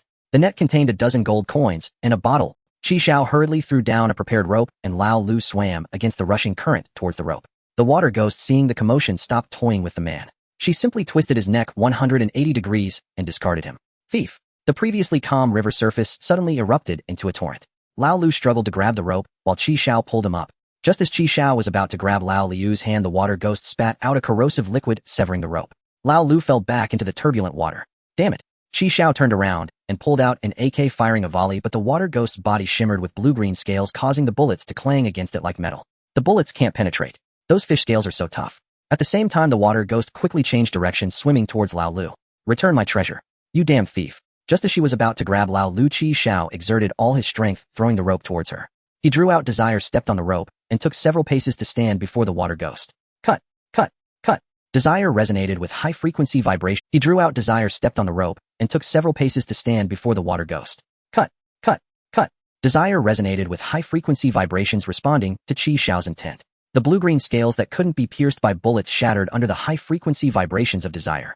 If it could cut through dragon scales, how could it not deal with a mere water ghost? Die for me. The fish scales shattered, and Desire traced a beautiful arc.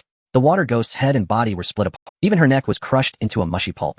With the water ghost eliminated, Qi Xiao reached out with his other hand to grab Lao Lu. Hurry faster. Hold on just a little longer. Just a little longer, and we'll be back on the bridge. I can do this. With a splash, Qi Xiao, who was standing on the rope, fell into the river. The word spirit lasted only half a second. By the shallow bank of the river, Tang Tang desperately pressed on the belly of the man lying on the ground. Murky river water bubbled out of the man's mouth. Tang Tang wiped the sweat off his brow. It worked. With a cough, Qi Xiao spat out a mouthful of river water, his body convulsing like a spasm, curling up into a big shrimp. It hurt too much. His entire body felt like it was coming apart, muscles, bones, tendons, organs, and even his brain were all screaming. I'm in so much pain. Time Zero placed an immense burden on his body. Having just mastered it the day before, he was able to activate the word spirit and successfully wield Desire to kill the water ghost. Even Principal Anger would consider this a true genius. It's a pity that the genius body couldn't bear the intense burden of activating the word spirit. Tang Tang frowned. He looked like he was in great pain. Did he hit a stone at the bottom of the river? Are you okay? It's getting dark. The water ghost will come ashore to eat people. Water ghost. The water ghost isn't dead yet. Hearing the words water ghost, Qi Xiao immediately opened his eyes wide. Ignoring the pain in his body, he pushed himself up on his elbows, struggling to rise. The sky had darkened without him noticing. Where's my knife? Where's my knife? Qi Xiao crawled around in circles, not seeing any trace of a knife. My Desire lost. Where's Lao Lu? Lao, damn it. Qi Xiao looked up at the two girls, gesturing with his hands about the length. Knife, have you seen a knife this long? Tang Tang shook her head. What about the naked child? Have you seen him? Tang Tang shook her head again. The girl looked to be about 10 years old. She had a mushroom haircut, wore a gray t-shirt and shorts, and had a slingshot tucked at her waist, presenting a tomboyish appearance. Tang Tang asked, are you an outsider? Seeing the puzzled expression on Qi Xiao's face, Tang clarified, I mean, did you arrive here by train? Qi Xiao pondered for a moment and replied, I came flowing down from Gaojia Village's river. Isn't this Gaojia Village? Gaojia Village. I've never heard of it. This is Jingyi Village. Not Gaojia Village. No, the anchor point can still be used, but it's the same world. It seems I was swept away quite far. I can't directly trace back, making it even harder to find Lao Lu. It's not safe by the water at night. Water ghosts come ashore to eat people. Come to my house, my mom's cooking is really delicious. Are there water ghosts here too? The calm water surface was indistinguishable in the dark. Qi Xiao took a deep breath and stood up. Regardless of whether there are water ghosts, he needed to find a safe place to recover his strength. In his current physical state, he probably couldn't withstand the recoil from a single shot. Tang supported Qi Xiao and headed towards the village. At the village entrance, a few children who had just finished eating were playing marbles under a tree. Upon seeing Tang appear, one child shouted, the outsider's wild seed is back. However, when they clearly saw Qi Xiao behind Tang, especially his furrowed brow and somewhat fierce-looking face, a chubby boy trembled and said, there really is an outsider. She brought an outsider into the village. Run. The children scattered in a flurry. Qi Xiao looked at Tang, who was bent down picking up marbles. You seem to really reject outsiders here. Is it because all the outsiders are bad? Tang pulled out the slingshot from her waist, loaded a marble, and shot it at the chubby boy running last, hitting him on the backside. The boy fell over in pain. Tang put away her slingshot and said nonchalantly, my mom said not all outsiders are bad, just like not all villagers are good. Jingyi Village is divided into East Village and West Village. The higher terrain is in East Village while West Village is lower. Tang's home is in West Village, not far along the river, right at the edge of the village. It sits at the lowest elevation. Every year during the floods, her family is always the first to suffer. Grandma. Tang greeted an elderly woman sitting by the roadside with gray hair warmly. Oh, it's Tang back. Grandma, here are some gardenias I picked on the way. The old woman extended her hand, trembling, to receive the gardenias. Thank you, Tang. You are such a good girl. Tang's home is right next to the old woman's. Rather than a house, it is more fittingly described as a dilapidated mud-walled, thatched hut. Mom, I'm back. Just in time. Wash your hands and get ready for dinner. Wow, it smells so good. What delicious food. Tang Chuntao was busy at the stove. However, when she saw the unfamiliar Qi Xiao, a flicker of caution crossed her brow. At the dining table, Tang Chuntao brought out a bowl of wild vegetable soup, a plate of shredded potatoes, and several steamed buns. There was also a dish specially added for Qi Xiao, stir-fried eggs with chili. The dishes were simple, but they tasted quite good. During the meal, Tang explained the situation to Tang Chuntao. So that's how it is. As long as you, brother Qi Xiao, don't mind our family, that's good. Then brother Qi Xiao can sleep in my bed tonight. Oh, I'll sleep with mom. Tang pounced into her mother's arms. I haven't slept with mom in a long time. Tang Chuntao lovingly stroked Tang's head. You're already so big, and you still want to sleep with your mom. She leaned in to sniff Tang's hair. You smell terrible. Oh, did you go catch ducks to trade for money again today? Yeah, Mom's birthday is coming up and I want to buy you a new pair of shoes. Once I save enough money, I'll bring back the ducks I caught, and you can make me braised duck. Okay, Tang Tang is really good. You should go take a bath, take off your clothes, and I'll wash them. You smell terrible. Tang Chuntao pretended to be disgusted. As Tang Tang left, Tang Chuntao looked at Xiao and smiled, nodding slightly. Although she was already a mother, she still looked. Those who didn't know would never guess that she was the mother of a 10-year-old child. Xiao smiled back, sorry for the disturbance. After dinner, Xiao took a bucket of hot water to bathe. The bathing area was a small shed built in the backyard, quite rudimentary. After cleaning his body, Xiao took out a new set of clothes from the bracelet and changed into them, putting away the dirty clothes. Tang Tang's bed was a bit small. Xiao couldn't stretch his legs straight and could only curl up slightly. The thin blanket was very old, patched, and mended, clearly used for a long time. Inside there was only a small bed and a low table on which sat a vase. The vase held the gardenias that Tang Tang had just changed. As he inhaled the floral fragrance, Xiao's tense mind gradually relaxed. The side effects of the Time Zero spell surged forth. An overwhelming fatigue swept over him, and Xiao fainted into sleep. Driver, where are you? Lao Lu dragged a fishing net in one hand and held Desire Bear along the riverbank while searching for Xiao's trace. His shouts startled a flock of birds among the reeds. Recalling the scene of Xiao decapitating the water ghost with a single strike during the day, Lao Lu sighed. The driver is only handsome for 3 seconds every time. No, he can't be handsome for even 1 second. Lao Lu shouted at the top of his lungs, driver. Where are you? Driver. Lao Liu's eyes immediately lit up. It looks like it's the village. To the east of Jingyi village on a higher terrain, a black train is parked in the wasteland outside the village. This train consists of 9 carriages, indicating that its owner must be at least a level 9. The train doors are wide open and dogs are entering and exiting with items in their mouths. Zhou Ji sits at the front of the train, wearing a black open-chest cardigan, his lean stomach faintly revealing 6-pack abs. I didn't expect this village to be quite large. Fortunately, it's the wind season, otherwise when would I have time to gather so many dogs? The wind season is great. I love the wind season. Seeing his pack of dogs grow several times larger, Zhou Ji felt immense joy. He is a disciple of the dog-taming sect in a mystical world. Once a dog is touched by him, it will be tamed and completely obey him. The more dogs he tames, the stronger his own physical abilities become. Previously at a pet store, he had tamed a dozen dogs, but one little black dog managed to escape. Of course, most of the pet dogs he tamed later perished in battle. These dogs here are truly trash. They can't compare to the dogs from my original world. Thankfully, I still have 3 my own dogs with extraordinary powers. What a strange world filled with things I have never seen before. I need to find a way to go back. Right now, all I can do is continue to increase my strength. Sui Hua is still waiting for me to marry her. With this thought, Zhou Ji's conviction grew even stronger. Firelight. Is there still a village in the distance? Great. More dogs to tame. He immediately jumped down from the train, leading half of his pack, around 40 dogs, towards the west side of the village. The remaining dogs continued to carry supplies into the train. The village was a scene of carnage with corpses strewn everywhere and blood flowing across the ground. Zhou Ji looked at this scene unfazed, because he was the instigator of it all. What a poor village, there is no wealth, no treasures, and every household has a dog. But that worked out in my favor. Zhou Ji settled here, incorporating the village dogs into his dog army. With more dogs, he needed to feed them, which required a large amount of food. Then he began hoarding food, slaughtering, and robbing. The eastern side of the entire village had transformed into a mountain of corpses and a sea of blood. He passed through the east village and arrived at the west village. Zhou Ji's dog army continued to expand, while villagers fell one after another behind him. It's so noisy. You are nothing but false vessels, stepping stones on my path home. Zhou Ji slaughtered the villagers, mercilessly preferring to clear the village himself. In one household, a chubby boy watched as his pet dog Dahuang, raised for over 5 years, turned against him after just being touched. He trembled and shouted, "A foreigner, another foreigner."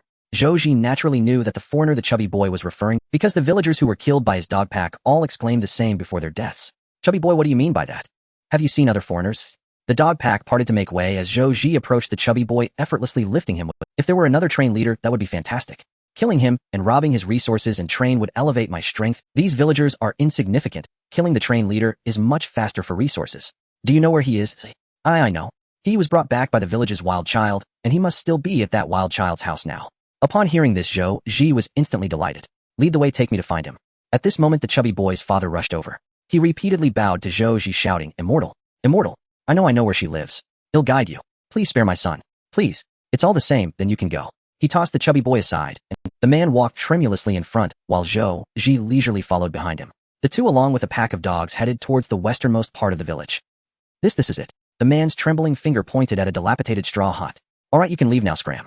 Thank you, Immortal, thank you, Immortal. Why are you shouting so loudly?" A hint of displeasure flashed across Zhou Ji's brows. He kicked the man away, then kicked open the rickety wooden door of Tang Chuntao's house. Then a pack of dogs under his command filed in. Woof, woof, woof, woof, woof, woof, woof, woof. Showing their teeth, their momentum was terrifying. At that moment, a grenade exploded, sending the first few dogs flying. Bang! The tremendous force sent Zhou Ji flying away.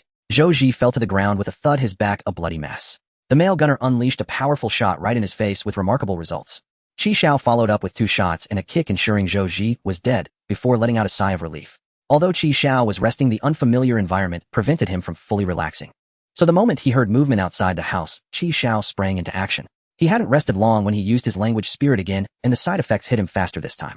Xiao felt his whole body ache, and before he could catch his breath, Zhou Ji, lying on the ground, pushed himself up with both hands. Damn, you are ruthless. You didn't die, eh? Zhou Ji frowned. In that pool of blood lay a gray dog. My substitute dog. Just like you killed my gray dog, oh, I want you dead. Immediately, all the dogs that had rushed into the house turned around and charged back out. At his command, those dogs all lunged at Xiao, fearless against his shotgun. This person can actually control dogs. What kind of tool is that? And what is a substitute dog? Xiao was astonished and Zhou Ji was equally stunned. How did this guy silently appear behind me? A teleportation ability. It's a dangerous skill. Wait, this guy looks somewhat familiar. I think I've seen this person in the chat room. Xiao. That's right, it's that Xiao. Zhou Ji remembered that the person before him was the top-ranked Xiao from their chat room. Achieving the top ranking surely means he possesses something special. What good is clinging to a wealthy woman if you lack strength? This guy must have many resources on the train. If I kill him, he'll become stronger. Zhou Ji tilted his head back and let out a wolf howl. He was summoning the dogs guarding the train. Quick battle, kill him. With the howl finished, Zhou Ji charged towards Xiao, following the pack of dogs. His right hand transformed into a black dog paw, swiping down. Xiao immediately took out his long knife to defend. Time slowed down, twice as slow. Zhou Ji's movements became sluggish, and Xiao easily blocked his paw with the knife. With time slowed down by 2 times his body could withstand it, he managed a more refined manipulation of the time slowdown. Yes, just like that. I need to control the degree of slowing time without pushing it to the limit. Creating distance, Xiao sheathed his knife and switched to his gun, unleashing a volley of bullets.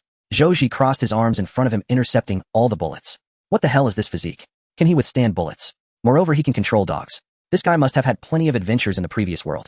As more dogs closed in, Zhou Ji's speed gradually caught up with Xiao. His claws became sharper, and his mouth elongated, revealing sharp fangs. He was becoming more and more like a dog.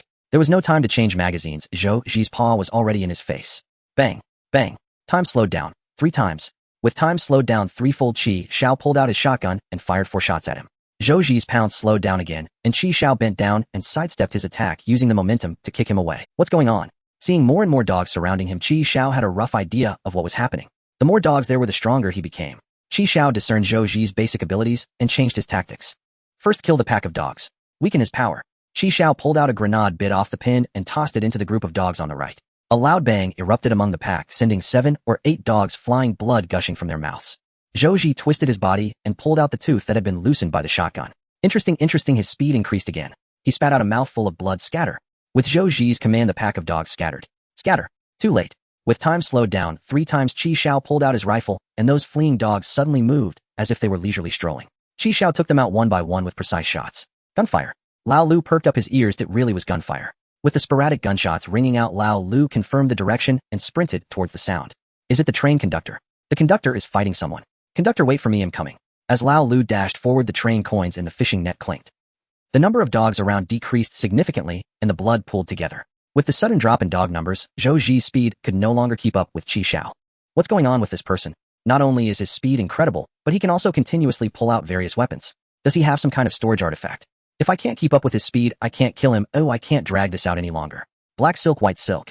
With Zhou Ji's furious roar, 2 dogs, 1 black and 1 white, sprang from the pack. Pure black and pure white. Zhou Ji grabbed one of each and absorbed them into his body. His face completely transformed into that of a dog, half covered in black fur, half in white fur. His body sprouted black dog fur, his spine elongated, and a tail emerged. Ha ha ha. Let's fight, it's exhilarating.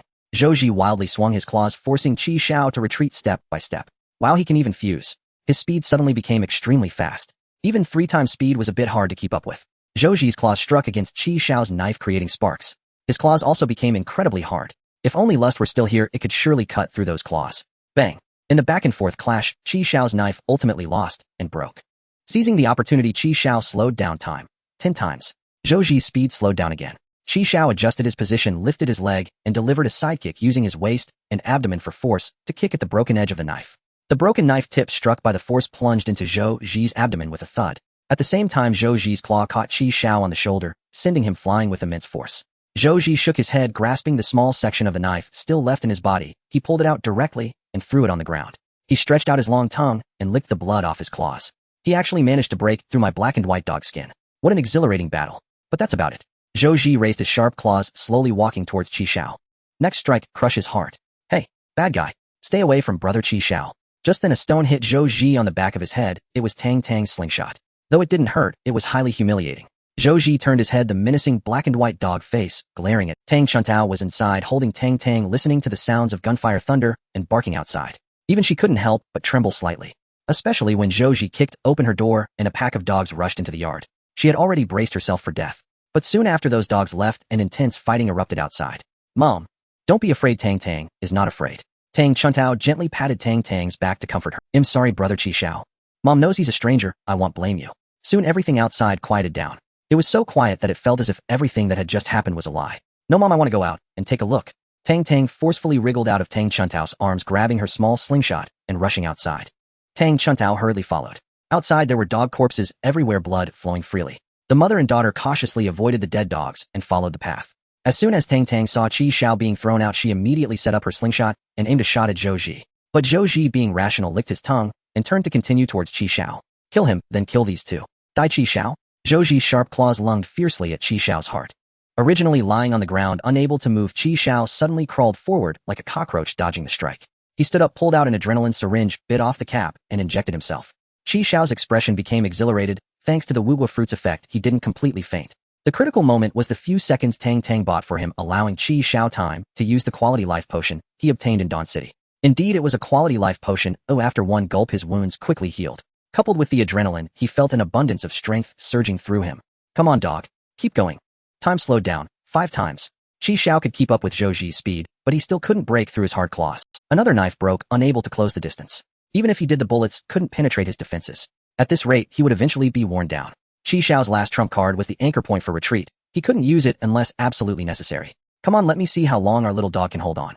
After the two exchanged a move, they both stepped back to recover their stamina. Captain! Captain! Old Lu. There he was, completely naked, dragging a fishing net with one hand and holding a knife with the other as he ran from afar. Finally found you, my captain. Word spirit times 0. Qi Xiao quickly reached Old Liu's side and took the knife from Lust.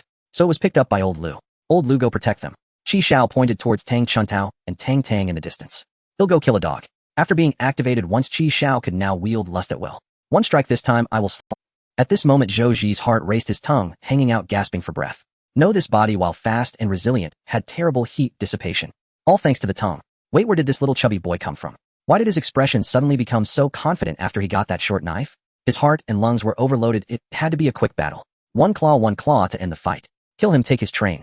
The two charged at each other like a perfectly timed restart of a match. Zhou Ji reinforced his claws to the hardest state, attempting to intercept Qi Xiao's strike. The strong vibration of lust severed his claw in half, shattering the cut into fragments. Zhou Ji recoiled in pain, realizing that this knife was indeed cursed. Just a touch and 2 of his fingers were gone. What a powerful knife.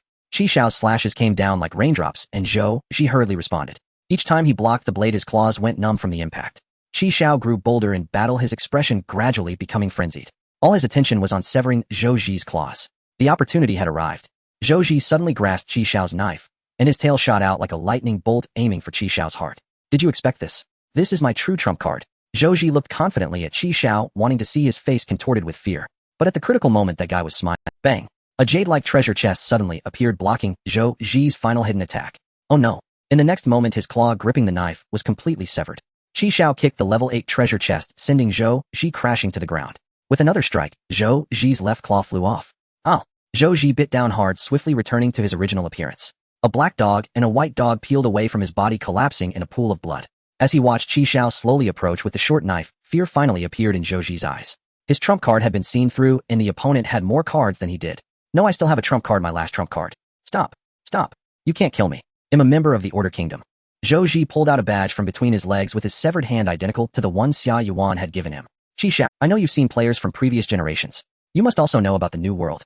This is just the novice village. Oh, we all have to go to the New World eventually. The Order Kingdom is the largest organization in the New World, and I am a special recruit this year. You can't kill me. If you kill me, you'll be opposing the entire Order Kingdom. Qi Xiao retracted the treasure chest into his dimensional bracelet and slowly walked up to him, squatting down. Zhou Ji instinctively shrank back. Is this what you're talking about? Qi Xiao also pulled out an Order Kingdom badge. He reached out and took Zhou Ji's badge, compared the two, then looked up and smiled at Zhou. Oh dear, it turns out we are all family after all. Qi Xiao helped Zhou Ji, who was lying on the ground, back up. Brother Zhou, why didn't you say so earlier? Zhou Ji's face was filled with astonishment, his expression a mix of emotions. There was shock relief at escaping a disaster and a hint of jealousy. You're also a special recruit. Xiao had a look that said, what do you think? He was helped up by Xiao. The two stood together chatting and laughing. Anyone unaware might genuinely think that, haha, you see, no fight, no acquaintance. Brother Xiao, when we get to the new world, you will still be my brother Xiao. We can look out for each other in the Order Kingdom. Brother Zhou, you misspoke about something.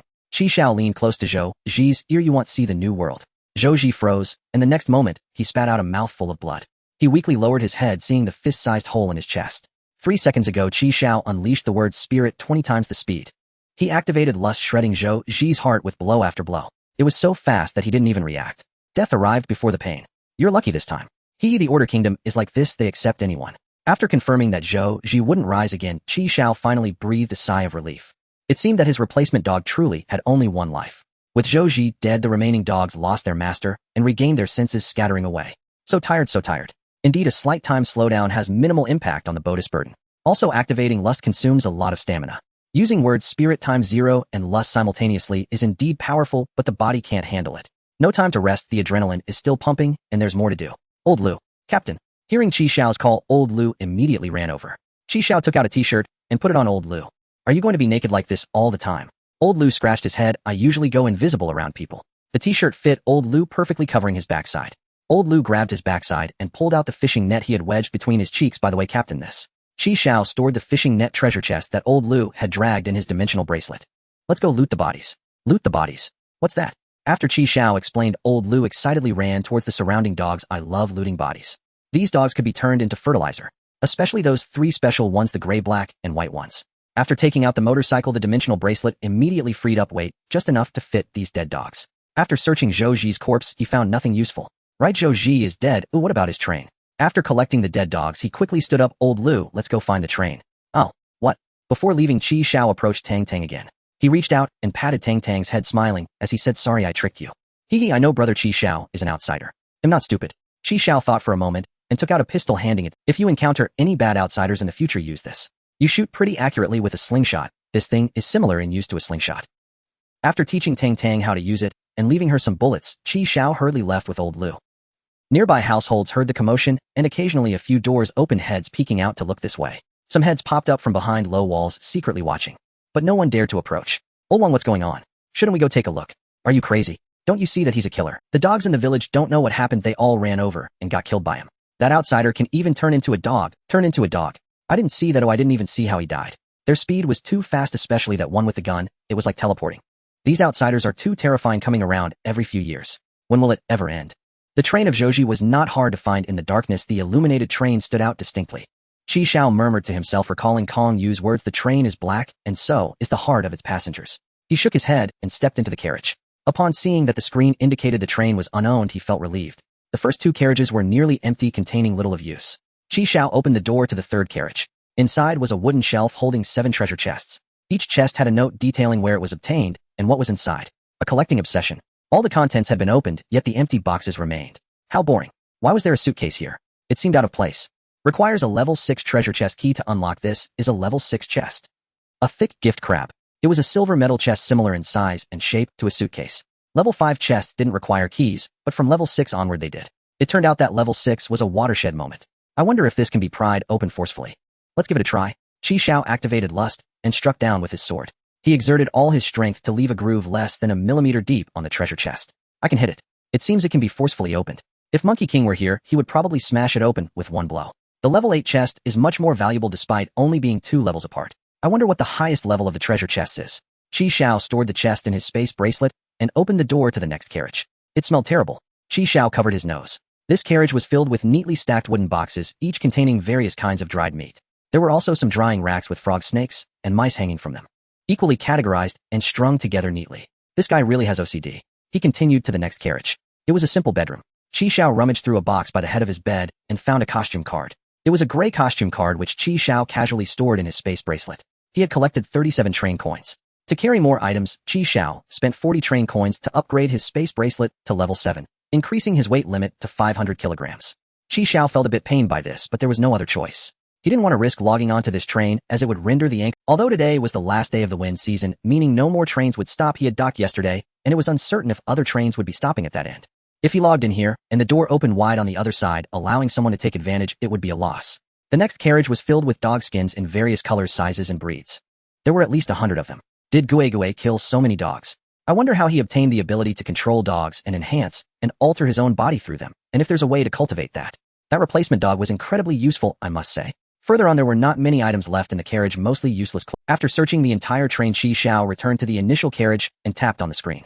Decomposing ordinary carriage 8 obtained 1,680 kilograms of metal, 840 kilograms of plastic, 560 kilograms of wood.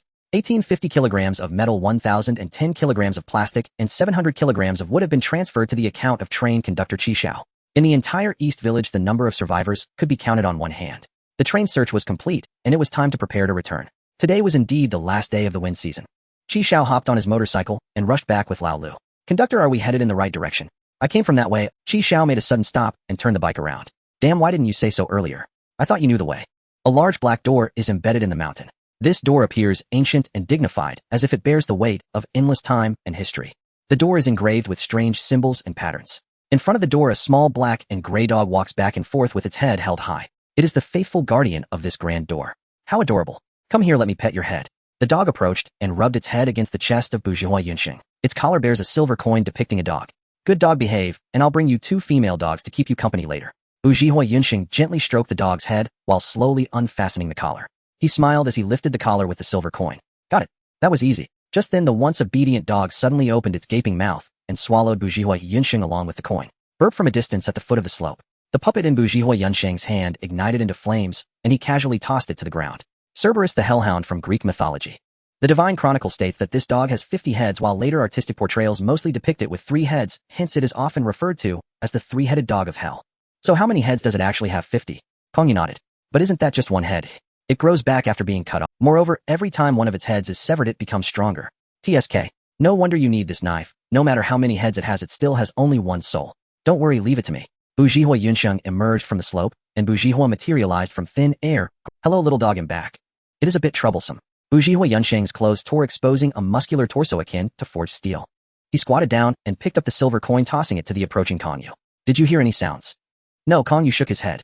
Bujihua Yunxing pressed his ear against the door, listening intently. It seems someone is calling from behind the door. Hey, handsome, come play with us. Is the other side really hell? Kongyu smiled as he turned back towards the train. Why not just pull the door open and see? Forget it, I'm destined for heaven. Bujihua Yunxing pouted, turning to follow. He took out a small mirror and brushed his hair. I got the dog silver coin, or what about the pig silver coin? Where do we get that? Our task is just to obtain the dog silver coin. The pig silver coin is not our concern. So we just go back and report. Just in time for the transfer station. I need to return the knife or my foolish brother will cry. At the transfer station, Bujihua Sang followed the aura of the demon knife, Bujihua, into a forest. Bujihua was embedded in a tree, and a fruit cake hung from its hilt with a note attached. For little one, foolish brother is not. Xia Yuan took down the fruit cake. Wow, how did brother Yunxing know that this is my favorite flavor? Bujihua Sang replied with a frown. Be careful, it might be poisonous.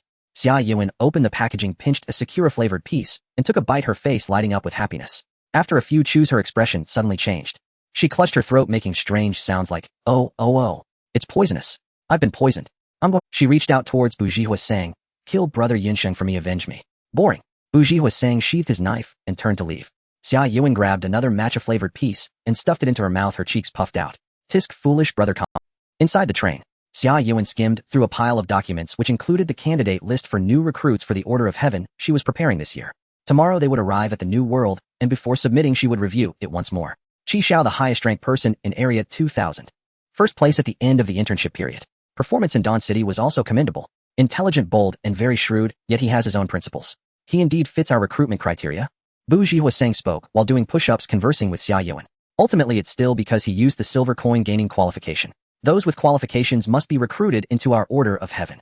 Xia Yuan retorted, don't judge others through colored glasses just because you failed your task. Xiao is excellent in his own right. I quite like him. Even if he didn't have qualifications, I would still recruit him. Bujihua Sang snorted coldly, standing up. Kongyu's presence in the inner realm indicates she indeed has the module for platform travel. Should we report this? Xia Yuan approached and touched Bujihua Sang's forehead, puzzled. It's not even hot. Why do you look so foolish? If you report this, isn't it indirectly admitting that you encountered Kongyu in the inner realm? Are you saying that the encounter with Kongyu can't be included in the report? Of course not. Otherwise what? You think just writing about meeting Kongyu will spare you from mentioning your brother? Moreover, investigating the free organization is not your job. We just need to do our own tasks well. Bujihua Sang remained expressionless, lost in thought. After a while, he hurriedly left. Then I'll quickly rewrite a new report. Xia Yuan called after him. Don't worry, I'll definitely keep Brother Yunxing's matter a secret. Let's investigate together. Seeing the train safely stationary, Xiao let out a sigh of relief. He stopped the motorcycle and patted Lao Liu's head. Wake up, we have arrived. As soon as he opened the door, the black wind monster rushed out eagerly, immediately squatting down to relieve itself, clearly having been holding it in for a while. The carriage was still clean. He hadn't expected the black wind monster to hold it in for so long. Xiao parked the motorcycle inside the carriage while Lao Lu yawned continuously, clearly tired. Washed the dishes and prepared dinner. Upon hearing it was time for dinner, Lao Lu's eyes lit up, instantly becoming energetic. Got it. Xiao scratched the dog's head and led the black wind monster to the rear carriage to fetch food. Have you grown, black wind monster? Xiao lifted the black wind monster up, holding it in front of him. I didn't notice you growing when I saw you every day, but after just one day of not seeing you, it feels like you've gotten bigger. After all, he had been raising it for nearly a month. He returned to the kitchen with the food. Xiao opened the packaging of the roasted chicken, placed it on a plate, and threw it into the oven. He tossed the prepared side dishes to Lao Lu and summoned the light screen. After collecting the upgrade materials and the train coins transferred from Shi Jian, there was a single unread message in the lower right corner. To all train conductors, the wind season has ended and you are about to embark on a new journey. Your next stop will be the transfer station, and this departure will not consume any train coins. This station is the P station, where you may stay for a maximum of 48 hours. All train conductors from the novice village will gather here. Upon departing from the transfer station, you will enter a new world. A transfer station. So there's an intermediary point between the novice village and the new world. There were originally 10,000 areas, 10,000 multiplied by 10,000, which means 100 million people. Xiao entered the chat room and found that only about 30 people were online. It turns out this is just the novice village. Everyone, I will take the lead to scout the way. I'll see you in the new world.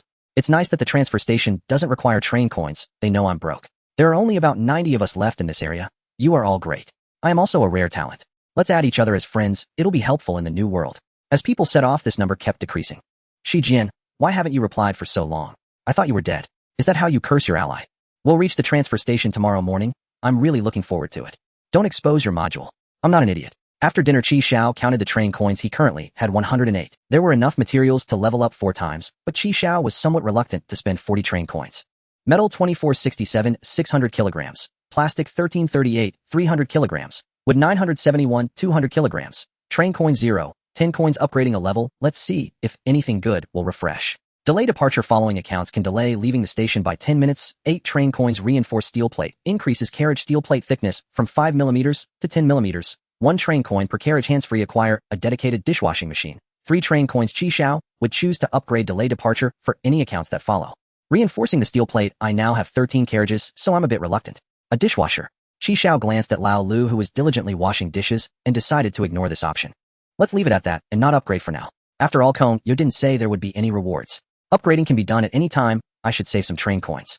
We will reach the transfer station tomorrow. Meeting people from other areas will surely yield many good things. Since food is not a concern, Xiao decided to throw those dog corpses and jerky into the automatic composting barrel to produce fertilizer. The black, white, and gray threads looked just like ordinary dogs. If one had to point out a difference, it was that they had no stray hairs. The colors were very pure. I'll keep these 3 for now. The automatic composting barrel was continuously producing fertilizer, and the peach saplings had grown a bit taller over the past couple of days. Looking at those potted plants, it's unclear whether it was because old Master Rin was a zombie or not a zombie, or because he was my puppet. In any case, the plants wouldn't attack old Master Rin.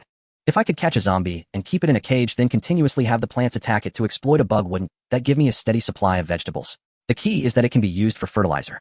I wonder if this plan is feasible. I can try to catch a zombie next time I encounter one and create an automatic vegetable growing machine. Frog potion increases agility and recovery when taken internally, can cause poisoning when used externally. Wow, it has 2 uses. So when I fight someone, I drink it and spray it on my knife. I become faster while they get poisoned. Quite deceptive. But what if I get mouth ulcers? Xiao shook his head and put away the clear red potion. There was also that gray costume card featuring a warrior with an axe dressed in silver armor. This thing is also of no use for now. The next day, at 7:50, the train docked at the transfer station. Entered the public chat room of the transfer station. Current number of online train conductors, 59. At 8 o'clock, this number surged instantly. Current number of online train conductors, 998,765. To reach here is indeed a rare feat. They should all have quite a few good things. Many probably also possess module cards. Oh, I wonder if anyone has the station preview like me. Xiao suddenly felt as if he had jumped from a fish tank into a small stream. So the new world must be the ocean. Xiao sorted the people in the chat room by level. The first place was level 16. His own 13th level was tied for 4th. Level 10 is clearly a watershed moment. There are less than 5,000 people above level 10. After all, the upgrade materials double, and it also requires 10 train coins. Oh hey, oh, greetings to the train conductors from other areas. I am Qin Shi Huang, V me 50 train coins, and it'll take you to boldly explore the new world. One basic succubus used less than 5 times can't handle it. Urgent release. Warm reminder non-muscular men should not come. One bottle of assassin potion only trade not for sale. Read carefully before coming only trade not for sale. A set of future match for sale. Lacking power source those who mine should not come. 1 train coin per use 10 train coins for an all-night package satisfaction guaranteed. What a lively chat room with several VIPs who have made noticeable modifications pushing each other's messages off the top. Xiao couldn't wait to open the trading platform. There were indeed many more items. Various extraordinary items, firearms, even integrated wearable mech drones, and mini nuclear reactors. Additionally, there were various monster corpses, spiritual pills, weapons, charms, and cultivation methods.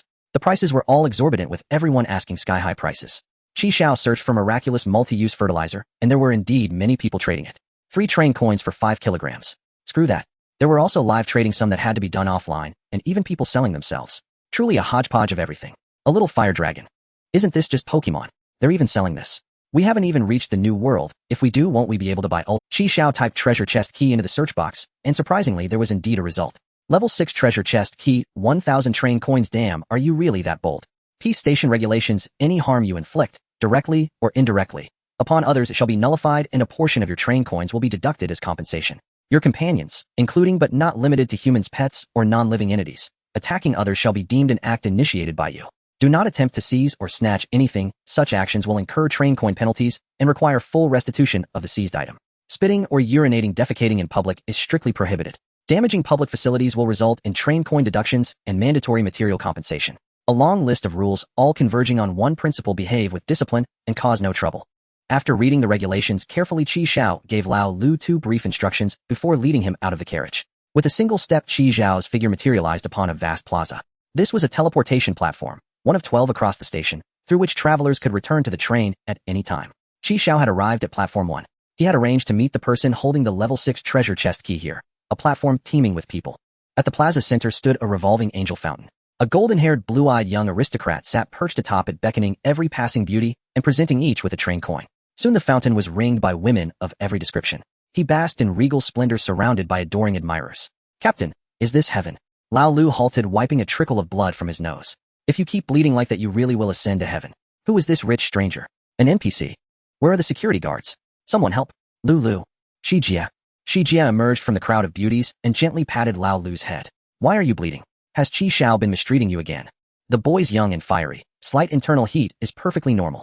They strolled idly through the plaza while Xiao waited for his trading partner to appear. It felt like stumbling into a massive anime convention.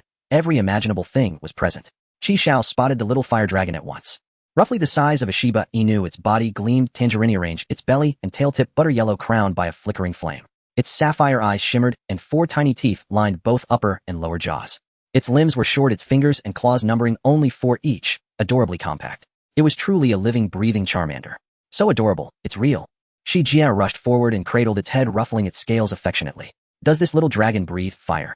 The vendor beamed proudly and commanded, Xiaohua, go on, give them a show. The little dragon rose onto its hind legs, puffed its cheeks, and unleashed a jet of flame toward a passing goblin. A golden barrier rippled across the goblin's body, deflecting the blaze. It whirled around, bared its fangs, and glared at the dragon, sending the creature bolting away in terror. Yet even as it fled, flames still streamed from its mouth, scorching Xiao and Lao Lu. As compensation, Xiao received 2 train coins. The vendor hurriedly clamped both hands over the dragon's muzzle, silencing it. What the hell? Who let this ugly goblin wander around unchecked? Now I've lost 3 coins. Go to hell. You're dealing with the train captain. The goblin flipped him off and strode away. Your little dragon's got nerves of silk. How much for it? The vendor cradled the dragon and raised a single finger. 10,000 train coins. No haggling. Xiao tapped Lao Lu on the shoulder. Let's go. This vendor isn't quite sharp. Xiao turned and collided with a young woman. She was the holder of the level 6 treasure chest key. Are you Xiao? Li Huizi wore a Kansas-style JK uniform, neatly trimmed hindcut hair, a butterfly-shaped hairpin matching her pale blonde white skirt. She wore white over-thinny socks and regulation shoes, carrying a meter-long katana sheathed in ivory. At this proximity, the delicate fragrance of cherry blossoms clung to her. Damn, little Sakura. Thanks to the chat's built-in translation and her name, Xiao hadn't realized she was Japanese. Xijia, still fondling the fire dragon, approached Li Huizi and asked, He is Xiao. What do you seek from him? Xiao looked on, astonished. You speak Japanese? Xijia placed her hands on her hips. Sister speaks over a dozen languages. Japanese is child's play. Xiao briefed her on the chest and key. Then translate for me. Ask her to drop 2 zeros. She says the absolute maximum is 1. Fine. Tell her the chest has already been opened and its contents will be split evenly. Do I get a share? Why would you? Am I translating for free? Just translate first. Payment comes after the deal closes. Jia rolled her eyes at Xiao. She agrees train coins will be divided equally, but she selects first from whatever is revealed. If only one item emerges, she holds exclusive first choice. Agreed, ladies first. Xiao smiled. Once terms were settled, he claimed he'd retrieve the chest immediately. Xiao feigned returning to the train, actually avoiding exposure of his spatial bracelet. The vendor watching the group recede called out, "Hey, do you still want the fire dragon? I'll slash 2 zeros off the price." "Hey." In a relatively secluded corner, Li Huizi held a yellow wand white speckled toad. She insists on inspecting the goods first. "Perfect, I need to Xiao held the treasure chest aloft, their hands touched. Hers gripping the toad is the chest. The amphibian skin was cold and slick, its legs kicking wildly. Lecherous toad lord its kiss can dispel certain seals and unlock level 6 treasure chests.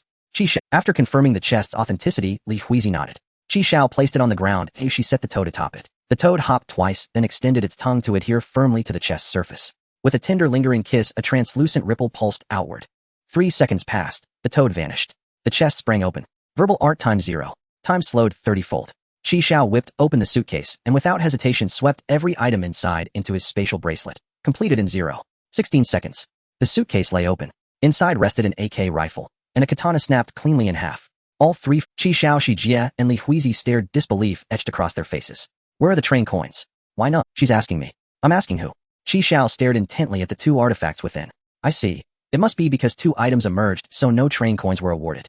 These artifacts are certainly extraordinary. Even better, we each take 1. No quarrels needed." Xiao gestured politely. "Miss Huizi, per our agreement, you choose first." Li Huizi. She lifted the broken blade, turning it over in her hands, her expression grave. Setting it down, she picked up the AK, her brow furrowed even deeper. "Your treasure chest is counterfeit, isn't it? Don't try that now." She inspected it herself before opening. "My chest is fake. I haven't even complained about her key. If she can't decide, I'll choose first." Xiao snatched up the AK, cradling it reverently. A magnificent firearm, truly worthy of a level 6 chest. "Look at that luster. 99% pristine, a rare treasure."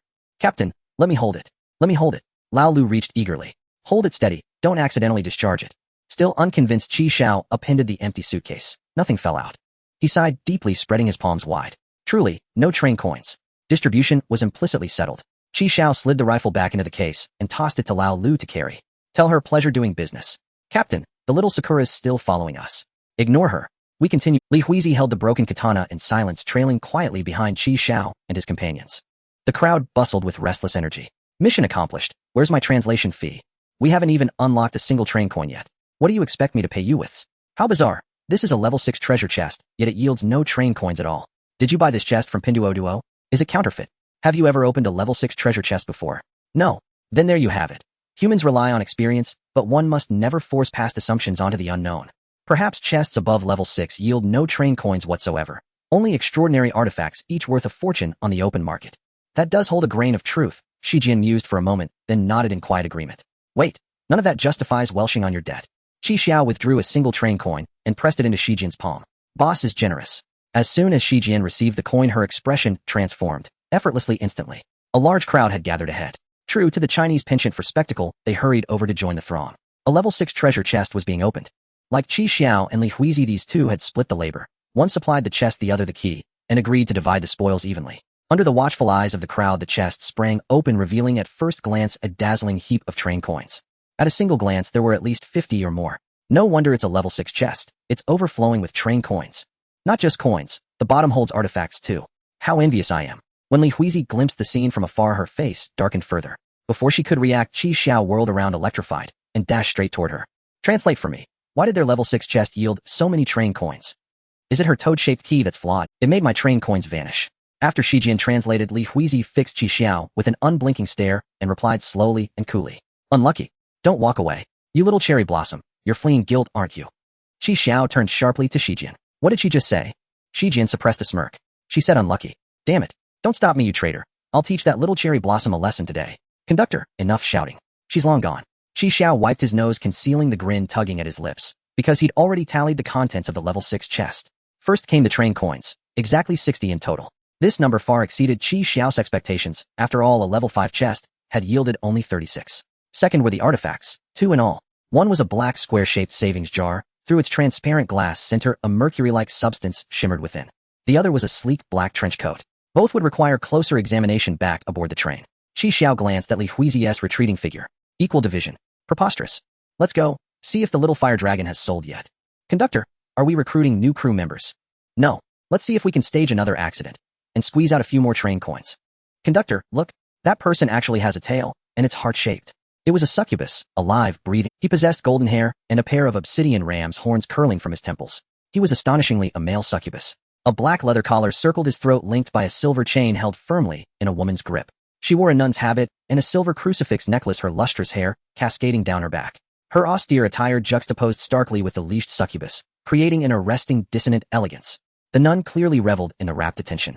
With a commanding gesture, she ordered the succubus to remove his upper garment, revealing 8 chiseled abdominal muscles, and drew a swarm of female onlookers who lingered openly touching and admiring him. Xiao shook her head and pursed her lips. In broad daylight. What kind of decorum is this? Morals are truly decaying. Xiao merely glanced once, indifferently, and showed little interest. It wasn't a female succubus after all. The three moved on without pause. They failed to notice that the moment Xiao departed, both the succubus and the nun kept their gazes, deliberate, subtle, fixed upon her retreating form. The male succubus bowed low in the manner of a refined butler, then leaned close to his mistress's ear and murmured, "That lady hosts 2 souls. One appears parasitic, its aura faint and frail." Clutching the silver crucifix at her breast, the nun gazed after Xiao's fading silhouette and whispered, "How pitiful. Let us lend her aid." Returning once more to where the little fire dragon had been, they found neither vendor nor creature. Had it been sold, or had the vendor relocated after another accidental mishap? Gone, just when I wanted to pet him again. His fur felt absolutely divine. Xiao sighed wistfully. "You two keep browsing. I'm stepping away to use the restroom." Leaving Lao Liu in Xiao's care, Xiao teleported back aboard the train. Once inside, he wasted no time inspecting his newly acquired artifacts. First was the black container, resembling a Bluetooth speaker. Galaxy Nanobug 3.0, a war-grade weapon developed by Galaxy Technology. Consumes energy, resists interference. A singular liquid steel tide. This was no mercury. It was a vial teeming with nanobugs. A coin slot, like that of a piggy bank, was embedded in the lid, allowing train coins to be inserted for recharging. Current energy level 60. A small screen on the lid indicated authentication was required before connection. Upon successful authentication, Xiao's consciousness synced with the nanobugs. The lid lifted, and a silvery mercury-like stream surged forth, composed entirely of swirling nanites. Xiao directed the swarm toward Haifengwei's stainless steel dog bowl, and within moments the bowl dissolved utterly. Haifengwei stared, utterly bewildered. Xiao patted his canine head gently. "Good boy, you've grown. That bowl simply won't do anymore. Tonight I'll get you a Xiao continued, guiding the nanobugs, compressing them into a perfect glove encasing his fist, ideal for wielding the artifact lust-absorbing impact during combat. They could also rapidly coalesce into a protective film, shielding vital areas mid-battle, or gather beneath his feet to enable low-altitude flight. Their sole limitation lay in quantity. Only 1 kilogram existed, and their control radius extended barely 10 meters, making long-range deployment impossible. After retracting the nanobugs into their vessel, Xiao retrieved the trench coat. Galaxy Tech combat suit, standard model, waterproof, windproof, self-cleaning, climate-regulated, and adaptive camouflage. Slipping into the black coat triggered seamless system integration. The suit housed over 300 preloaded outfit configurations, optimized for every season and scenario. Beyond those, it could scan any target garment in real time and replicate it instantly. A flash of blue light, and Xiao stood clad in Arctic gear. Another flash, and he wore a beachside swimsuit. Energy consumption remained minimal, replenishable via train coins. Combined with his 1,000-layered shape-shifting dermal mask, Xiao could now assume the likeness of virtually anyone. Truly, this level 6 chest marked a quantum leap beyond anything a level 5 could offer. Granted, lust was formidable, but required dragon blood to activate, limiting its usability. These 2 artifacts, however, bore no such constraints. Universally accessible, universally operable. Yet Xiao remained deeply puzzled. Dragon blood was merely a narrative device. So why did he in reality possess it? Old Lu also needs to go to the bathroom, so I brought him back. Let's go check out the No. 3 teleportation platform later. It seems quite crowded over there. Old Lu, not being the train conductor, must be accompanied to teleport back to the train. Xiao closed the light screen and changed his combat suit back to the casual clothes he was wearing earlier, opting for the No. 3 teleportation platform. The No. 3 teleportation platform is located in a vast forest. It consists of a gigantic red circular platform supported by 3 legs resembling a giant mushroom. Surrounding the teleportation platform are dense trees, their leaves shimmering with a vibrant green light under the sunlight. Occasionally, a few small birds flit through the treetops, chirping melodiously. Initially, some people tried to chop down these trees, but were punished, causing them to behave themselves regarding resources and train currency. Stepping down from the platform, they strolled through the refreshing forest. Underneath the shade of many trees, some people had set up stalls. "Boss, how much is this?" An old man stroked his beard and pointed to a sign behind him. "Can't read. It says here blue sky fruit, 1 for 3 train coins, 3 for 10 train coins." The young man dropped the fruit and cursed before turning away. "This green fruit is the pure fruit." Xiao picked one up, and it indeed was. He picked up another, but this one was not. After rummaging for a while, out of 10 fruits, only 4 were pure fruits. The rest merely looked like them. Don't touch it. The old man looked displeased. Xiao didn't tolerate this and casually tossed one aside. Look at this, it's all wilted. And this one, it's all yellowed. The worst one has even split open.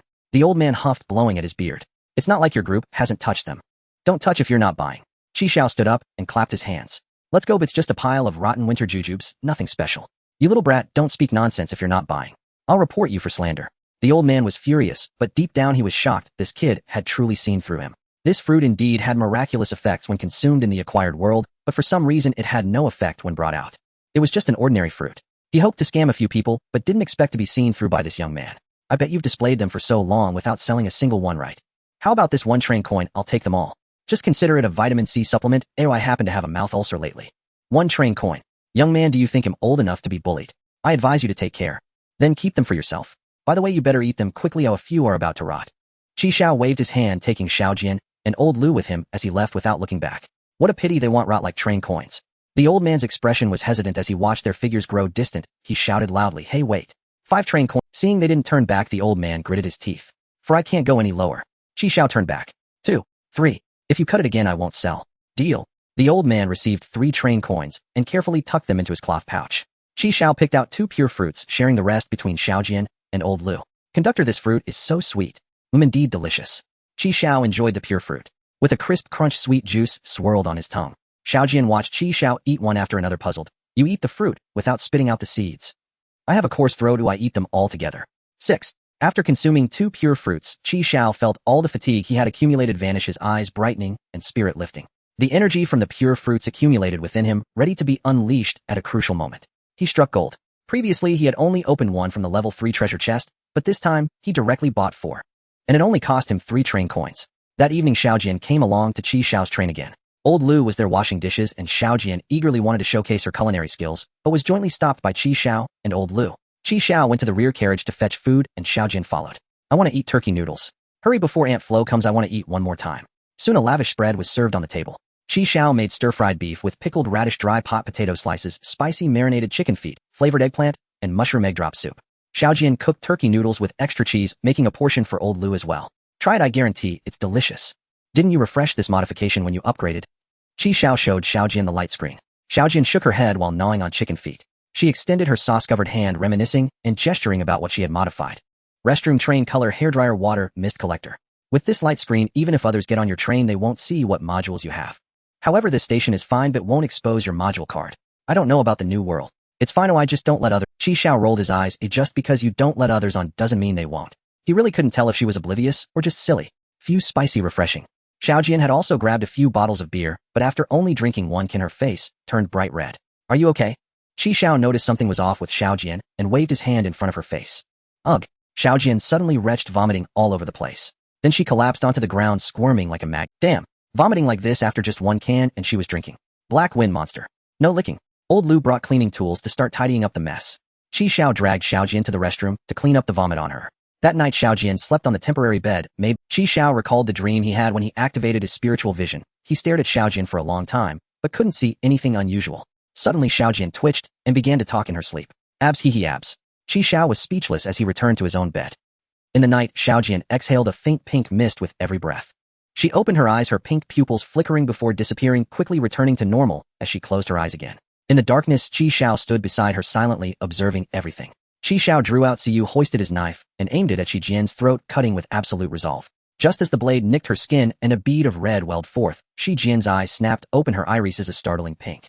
Madam, do restrain yourself a little, Xiao said coldly as Xiu pressed against Xijian's forehead. Your scent is so intoxicating it lingers in the memory. Xijian gave a soft moan, slipping her arm from beneath the quilt. She slowly wiped the trickle of blood at her throat and brought it to her lips. Xijian licked her forefinger and with a silk-like coquettish glance said, You are awake at this hour and still keeping watch over me. In the darkness, her pink eyes shone unnaturally bright, and the wound the knife had made on her skin had already sealed. I am truly moved, she purred, letting her hand slide toward Xiao's thigh. Don't move. Xiao's blade inched closer. Xijian snorted softly and sulking withdrew her hand. I need an explanation, Xiao demanded. When Xia Yuan was returned to Old Lord Rin, she had been declared dead. So why did she appear inside Xijian? Was Xia Yuan lying? Had she not truly died? But according to my instructions, Xijian reported the platform Xia Yuan would have used if she never stopped by Xingfu community. So when did that tentacled thing possess Xijian?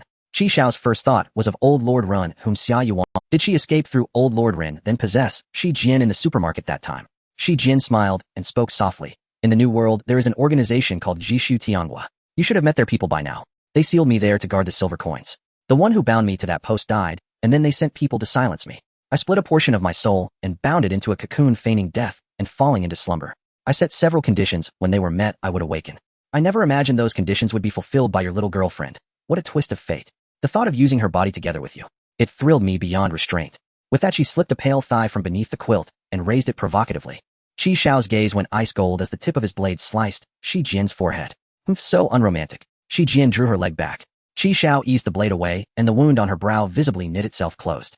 Leave her body, Qi Xiao ordered. I cannot, came the reply. So now you're clinging to her. His tone deepened. At that moment, old Six rubbed his eyes, climbed off the sofa bed, slipped on slippers, and went to the bathroom to run water. When he finished and returned to the sofa bed, he tilted his head, glanced once at Qi Xiao, and Shi Jian, said nothing, pulled the quilt over himself, and fell asleep. Qi Xiao. Shi Jian. Shi Jian murmured softly, rest assured, I will not harm her. I only wish to find Zix's people and take revenge. I have not harmed her, I have sheltered her more than once. Otherwise, how could such an ordinary girl have persisted to arrive here? Yesterday, a few people bullied her. If not for me, you would never have seen her. Tell me, how long could a girl like her expect to survive in the new world? Do not worry. Once I regain enough strength to leave, I will depart. After all, the limits of a human body are too low. And until then, I can stand guard over your little girlfriend for you. I am usually dormant. I only awaken when she is in danger. Qi Xiao snorted. I do not trust you. You tried to kill me before. You only managed to escape then, the voice replied. I can sense you are far stronger now than you were. Shi Jian blinked at him with a mischievous wink. In any case, I cannot beat you now. If you wish to kill me, go ahead. It would be a pity, though, for your little girlfriend. Very well, then I'm sleepy. Shi Jian snorted and lay back down. I'm going to sleep. Good night. She closed her. He could not kill her. If Shi Jian perished, the station reward module would vanish with her. Qi Xiao frowned, his mind racing. He needed a way to kill the thing without harming Shi Jian. After a moment of silence, Qi Xiao asked, what use are the silver coin? Shi Jian's eyes snapped open with a grin. What, no longer going to kill me? More enemies are worse than more friends, though. I will not forget your earlier attempt on my life. You are tenacious. I was only sealed there to guard. As for the purpose, I truly do not know. I speak the truth. That's enough. I am really going to sleep now. She closed her eyes and did not reply again. In the thick of night, Qi Xiao remained there, knife in hand, keeping vigil as a storm of thoughts churned within him. Ding. Someone mentioned me. Qi Xiao summoned the light screen and entered the chat room. Calling you at everyone, good evening. I am the welcome officer of Jishu Tianhua. All who have obtained a badge, please come to teleport platform 1 to claim your initiation reward. Remember to bring both your identity and your badge for verification. There are train coins and team uniforms as rewards. 50 train coins in total. Qi Xiao looked at that familiar name and could not help but smile. Kongyu. Her avatar was a black-haired girl. Judging by the features, it was no mere namesake. This had to be Kongyu herself. Only the tone of the message seemed unlike her usual manner. Qi Xiao checked the rankings by level. Kongyu sat at the very top, level 52. Hissing inwardly, he realized she was far higher than he had expected. If not for the presence inside, Qi Xiao might have gone to see what Kongyu was up to. But in the current circumstances, he could not bear to leave her alone on his train. Wait. If she shows up, Zix's people will likely be nearby. He did not want to meddle in their affairs, and nothing good ever came. High VIP. Level 52. Good heavens. Zishu Tianhua, what is that? We were not first-wave players. Damn it, give us a refund. What is this? I planned to be the first to brave the new world, and now you tell me it's already populated. I've uninstalled. Goodbye. Garbage server amount. 50 coins. What organization is so generous that you get train? Someone had already been recruited early. Why not me? Am I unworthy? I have no badge, but I still want to see the beautiful. Buzihuo Yunxing hammered messages into the chat room. Yu, what operation is this? It's arranged upstairs. Keep posting, I'll go take a walk. Kongyu snapped at him. Use up your free messages, she added. Buzihuo looked at the more than 40 free posts remaining and his mouth twitched. High VIPs enjoy 50 free messages per day. A pinned message will shove ordinary VIPs off the top spot. Teleport platform 12 opened onto a beach. Under the clear moonlight, the sand reflected a pale gleam. Kongyu wore a simple white dress, carrying her sandals and wading barefoot in the surf. In the night, she resembled a graceful, noble white swan. In the Dream Palace, the headquarters of the Order's heavenly kingdom, stands atop a high mountain comprising a total of 13 uniquely constructed buildings. The only commonality among them is their color, white. Inside a bright, spacious, and luxuriously decorated office, Elsa is dressed in the Order's uniform, wearing a white lace-eye mask with a mole at the left corner of her mouth. No matter the time or place, she always wears a pair of white lace gloves. She leisurely flips through the documents sent. After closing the last page, Elsa lifts her head to look at Xia Yuan, who is standing below. Not bad, the report is very detailed. Xia Yuan smiles and replies, it's only natural. Regarding Qi Xiao's qualifications, I will report it to the king. All right then. Elsa nods. Let's leave it at that for now, you may go. After bowing, Xia Yuan exits the room. At the door, she turns back. Are you attending the family banquet tonight? Elsa slightly bows her head. Xiao Yuan gently closes the door, her hands crossed behind her back as she walks lightly. Uncle Li is still working overtime. Yes, I'm on duty tonight. Xiao Yuan seems to be in a good mood. Hehe. You keep busy. Not long after Xiao Yuan leaves, Sharambo walks into the office greeting Elsa. Commander, you called for me. Sharambo, I know that you and Xiao Yuan have a good relationship privately. Even though Elsa wears an eye mask and her eyes are hidden, there's always an unsettling feeling when one meets her gaze. You are an honest child. Is there anything Xiao Yuan is hiding from me? Sharambo stands straight, his eyes resolute. Report, Commander, everything is in the report. A smile plays at the corner of Elsa's mouth. I will inform you if there's any news regarding your brother. Don't worry, his avatar is just gray, he might be trapped somewhere. Sharambo frowns tightly, his lips pressed into a line. It's nothing, you may go now. Sharambo performs a ceremonial gesture of the Order's heavenly kingdom and turns to leave. Sharambo, it seems you're not in a good mood today. Sharambo ignores Li, maintaining a cold expression as he exits the building. He looks up at the deep, starless night sky, clenching his fists. Sharambo Yunxing, why are you associating with that group of wanted criminals? What are you really doing? At the first teleportation platform, Sharambo Yunxing, dressed in the Order's heavenly kingdom uniform, appears very upright and capable. This is his original uniform, custom-made, thus fitting him perfectly. Behind him is a platform stacked with neatly arranged train tokens. Another platform holds red team uniforms. This is the second task assigned by Kong Yu after using up his speaking opportunities. Change into the uniform, go to the first teleportation platform, set up a stall, and wait for people. Before he arrived, quite a few people had already gathered here. Upon seeing Sharambo Yunxing, those familiar with the uniform, I am the welcoming officer for this event, Sharambo. Commander Kong Yu has matters to attend to. I will be hosting this welcoming session. Please sign in here and queue up to receive your uniforms and train tokens.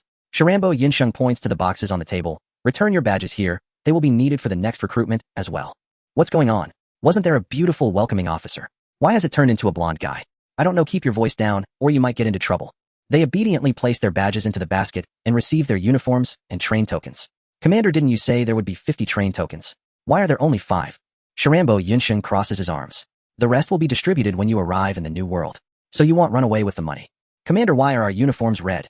Because you are still rookies. Black is for the commander. Oh, I see. They dismissed their doubts. Come on, everyone, change quickly, be spirited.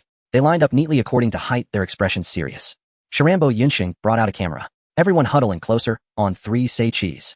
Alright, when you arrive in the new world, remember to wear this outfit. This is a symbol of identity. A chubby boy raised his hand. Commander, my pants are a bit tight. That's how it should be. Tight is energetic. The chubby boy. Ding dong. You have a new friend request. Xiao opened it to see, and as expected it was Kong Yu. Since friends can only be added within the chat room, and Kong Yu as a player from the previous session could not enter the chat room Xiao was in at that time, Kong Yu couldn't add Xiao as a friend in the novice village before. Now that they are in the same chat room, Kong Yu's friend request came quickly. The note for adding a friend is, no need to agree, come to the 12th teleportation platform, I have good things for you. Xiao hesitated for a moment, but chose to have Old Man Rin dispatched to guard the bedside of Shijian, while he himself went to the 12th teleportation platform. What kind of trick is this? I'll find out when I get there. Anyway, this is a peace station, so I don't have to worry about her playing tricks. Since it's midnight, there aren't many people around. Xiao looked around, but did not see Kong Yu. You came quite fast. Kong Yu's figure appeared behind Xiao as she just teleported here. Today Kong Yu is not dressed like Ada Wong, but she wears a simple white dress and open-toed sandals, her long hair flowing smoothly. Her features also look gentler. What's wrong? Not used to seeing this. No, it just feels like quite a contrast. Kong Yu chuckled lightly and walked. Xiao followed closely behind her. Kong Yu lifted her calf, untying the straps of her sandals, and tossed the shoes to Xiao without looking back. Xiao fumbled to catch the 2 sandals, his mouth twitching involuntarily. He looked at Kong Yu, who was barefoot in the water, and asked, is this what you call a good thing? Kong Yu ignored Xiao and continued, in the new world there is a public station called Yuerdan. Buses leave from here, and within a maximum of 3 platforms you will reach Yuerdan. If you are lucky, the first stop might just be. Yuerdan is completely governed by the Order's heavenly kingdom. All trains entering will be checked by inspectors from the Order's heavenly kingdom. They will forcibly inspect you under various pretexts, claiming to be responsible for your safety and that of others. They are unreasonable. If they see something they like, they will take it under the guise of inspection. Then don't expect to get it back. If you refuse to be inspected, you will be accused of various crimes and arrested. If you resist, you will be met with a wanted note. They will check your chat history to see if you have connections with wanted criminals. They will also check if you are hiding any wanted criminals. Xiao frowned at this, surprised that such things existed. He thought it would be like the novice village, stopping randomly at different platforms, but it turned out to be this way. The power of the Order's heavenly kingdom is so immense. This is dictatorship. Wouldn't my module be exposed? While Xiao was pondering this, something was thrown over, and he raised his hand to catch it. It was a badge of the Order's heavenly kingdom. This is a badge representing special recruitment by the Order's heavenly kingdom. Hold it out when you encounter inspectors, and they won't inspect you. Looking at the badge in his hand, Xiao's thoughts were in turmoil. So when Xiao Yuan said that upon arriving in the new world, showing the badge would mean someone would come to meet you, that was what she meant. Kong Yu was unaware that Xiao Yuan had come to see me later and had given me this badge. I not only have one, but I also have 2 more. I also have Zhou Ji's badge. including the 3 given by Kong Yu. Xiao smiled as he put them away. Indeed, good items. Do you have any more to give me? Giving you 1 is already generous. Don't take advantage of me. He who would complain about having too many good things. So these were obtained from those specially recruited by the order of heaven. Kong Yu nodded. Xiao felt embarrassed. It turned out that the messages Kong Yu had sent in the group were for this. Those people actually believed it without question. These specially recruited individuals don't seem to be very clever. However, it's also because I know Kong Yu's background that I wasn't. I need you to do something.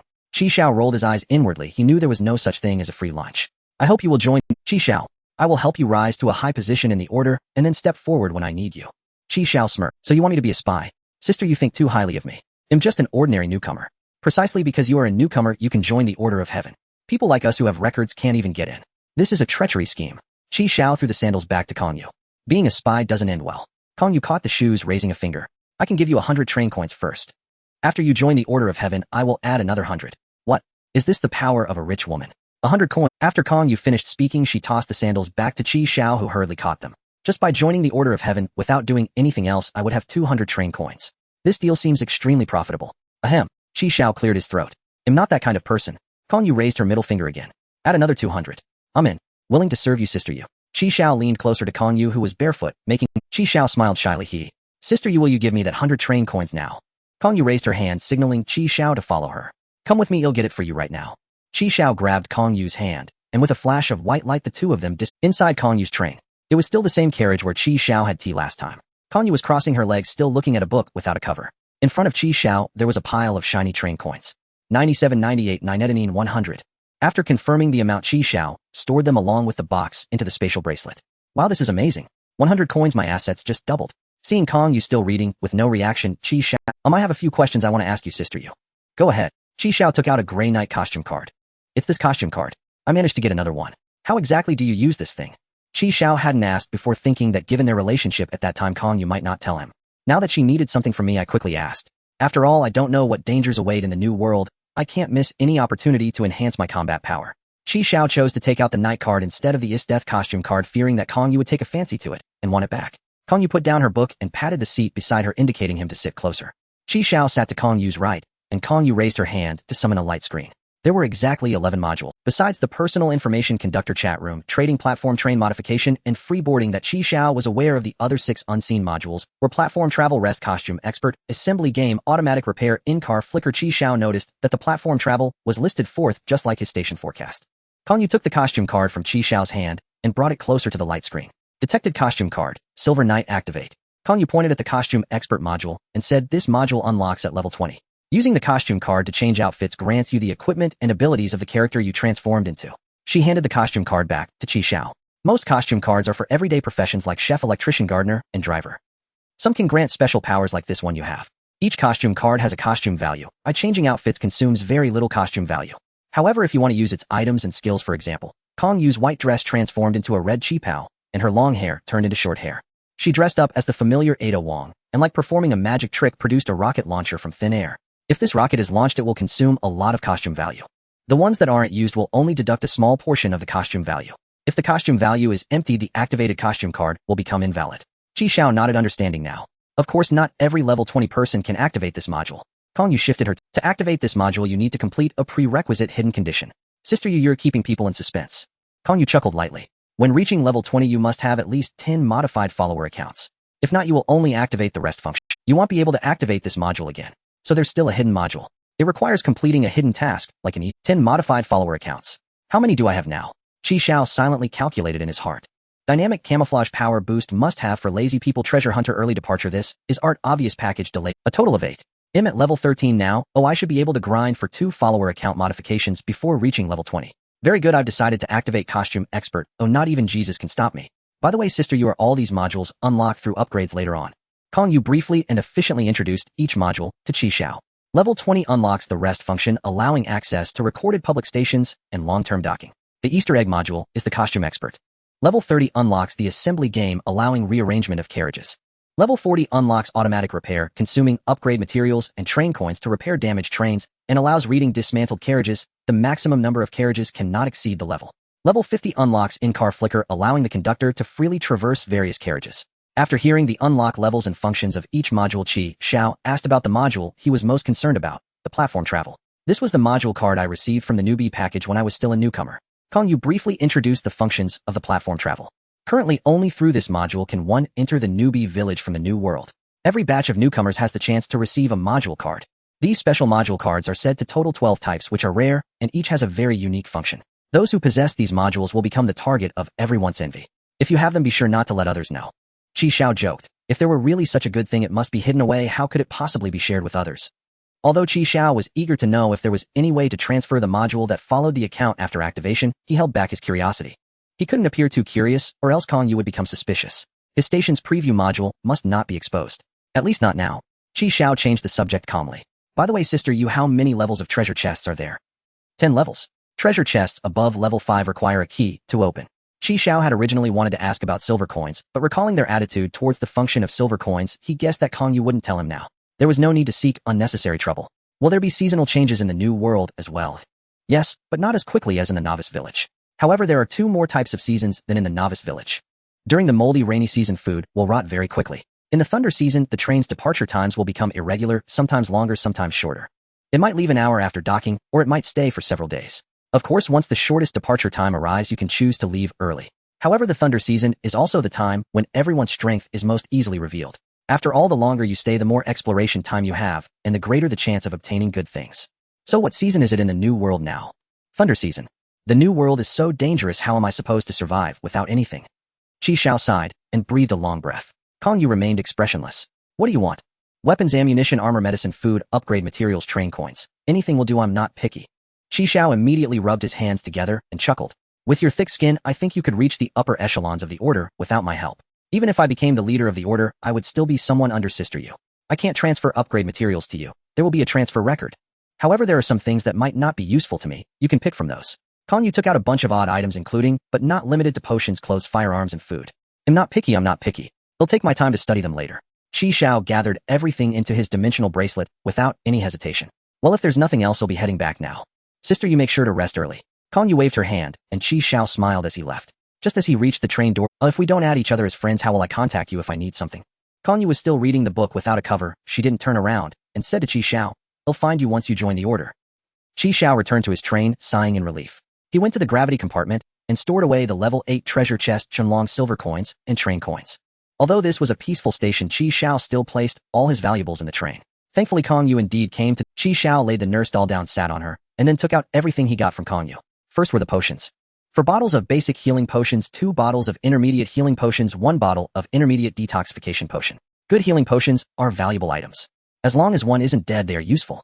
Xiao picked up the most eye-catching silver pistol from the pile of miscellaneous. He gently stroked the metallic surface of the pistol, feeling its cold touch. Its craftsmanship was exquisite, with every detail handled perfectly.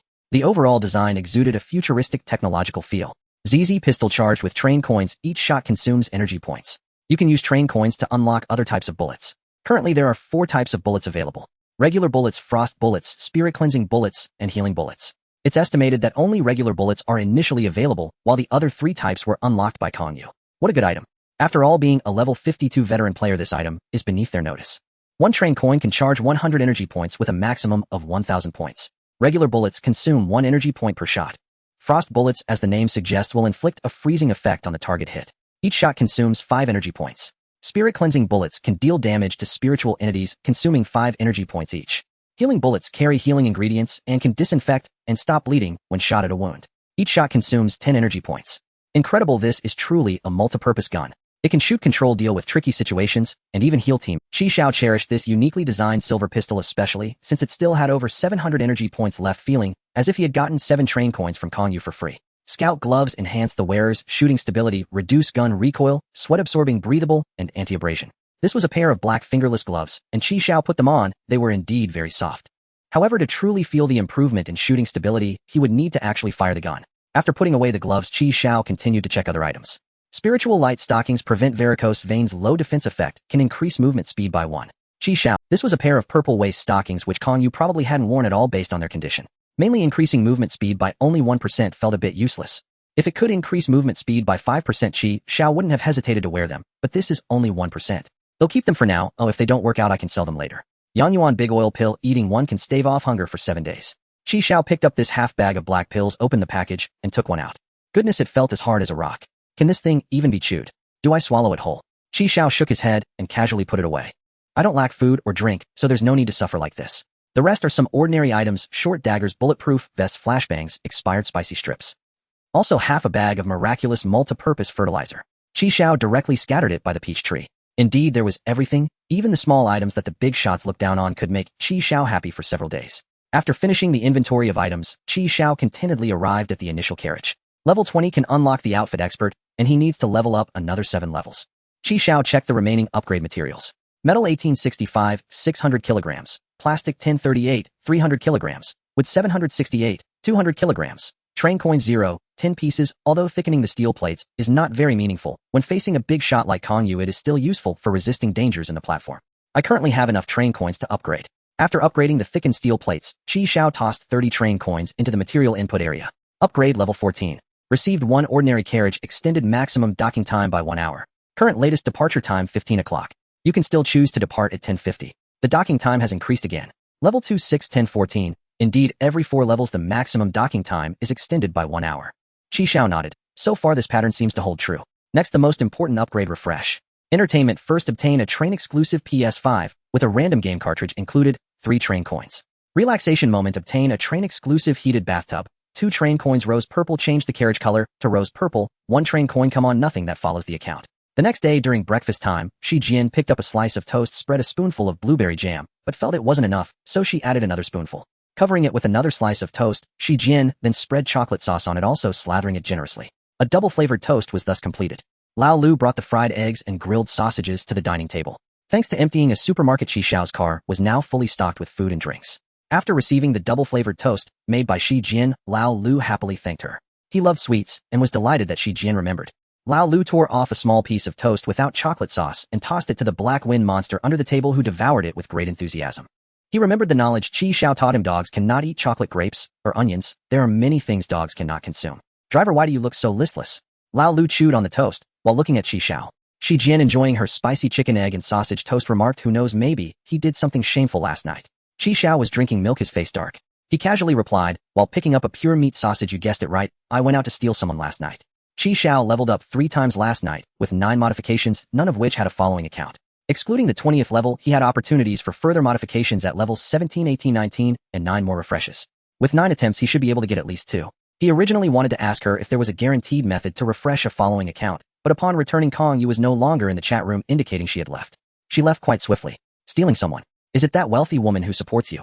Jian had a look of curiosity, marveling at how accurate women's intuition could sometimes be. So she went to work overtime, no wonder. The rich woman doesn't want me anymore. I guess I won't have a thigh to hold onto anymore. What happened? Was the rich woman not satisfied last night? Xiao sighed and recounted the details Kong Yu shared with him about the new world, embellishing it a bit before telling Jian. Regarding being inspected by the Order of Heaven's prosecutors upon entering the new world, Xiao was unafraid. After all, he was indeed a specially recruited individual. However, Jian was different. Xiao had a total of 3 special recruitment badges. He studied them last night, noticing that each badge looked identical. There were no serial numbers or anything of the sort. He considered giving one to Jian to help her avoid inspections by the Order of Heaven, but he quickly dismissed that thought. The reason was simple. It was the tentacle monster inside Jian, the one that threatened to take revenge on the Order of Heaven. What if it suddenly attacked the people from the Order? If they won, they'd be hunted by the Order, ultimately either killed or captured. The reward module upon arrival. Gone. If they lost, the reward module would also be directly lost. Regardless of winning or losing, Xiao would be the one to get hurt in the end. He had already decided last night to bring Jian along. He needed to keep that tentacle monster close. With his current strength, it should be easy to take it down in one hit. Letting it run rampant outside. Who knows what kind of trouble it would stir up. He needed to maintain control in this situation. Even if he ended up losing everything, it couldn't be because of someone else's actions. The new world is so dangerous. I can't let you go alone. After all, we are allies, and I don't want to see you caught and turned into a human puppet by the inspectors. Jian, do you trust me, your dear ally? Come to my car, let's go together. Really? Sister Xi, I would love for you to join me. Jian was taken aback by Xiao's sudden invitation to get in the car, clearly not having processed it. What about the train tokens? 10 a day? You have to spend a gain. You have to give up the small to gain the big. At most, it'll just lose a few stops. If it really comes to that, I'll cancel my account and log into yours. You have to know if a person is gone, they are truly gone. Xiao raised an eyebrow at Jian.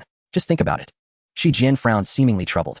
She hung her head, stirring her milk with a straw repeatedly. If I don't have train tokens to give you, will you still feed me? Xiao smirked, realizing after so long that this was the reason. He tilted his chin towards Lao Lu, who was eating Follow his example. Working means food to eat.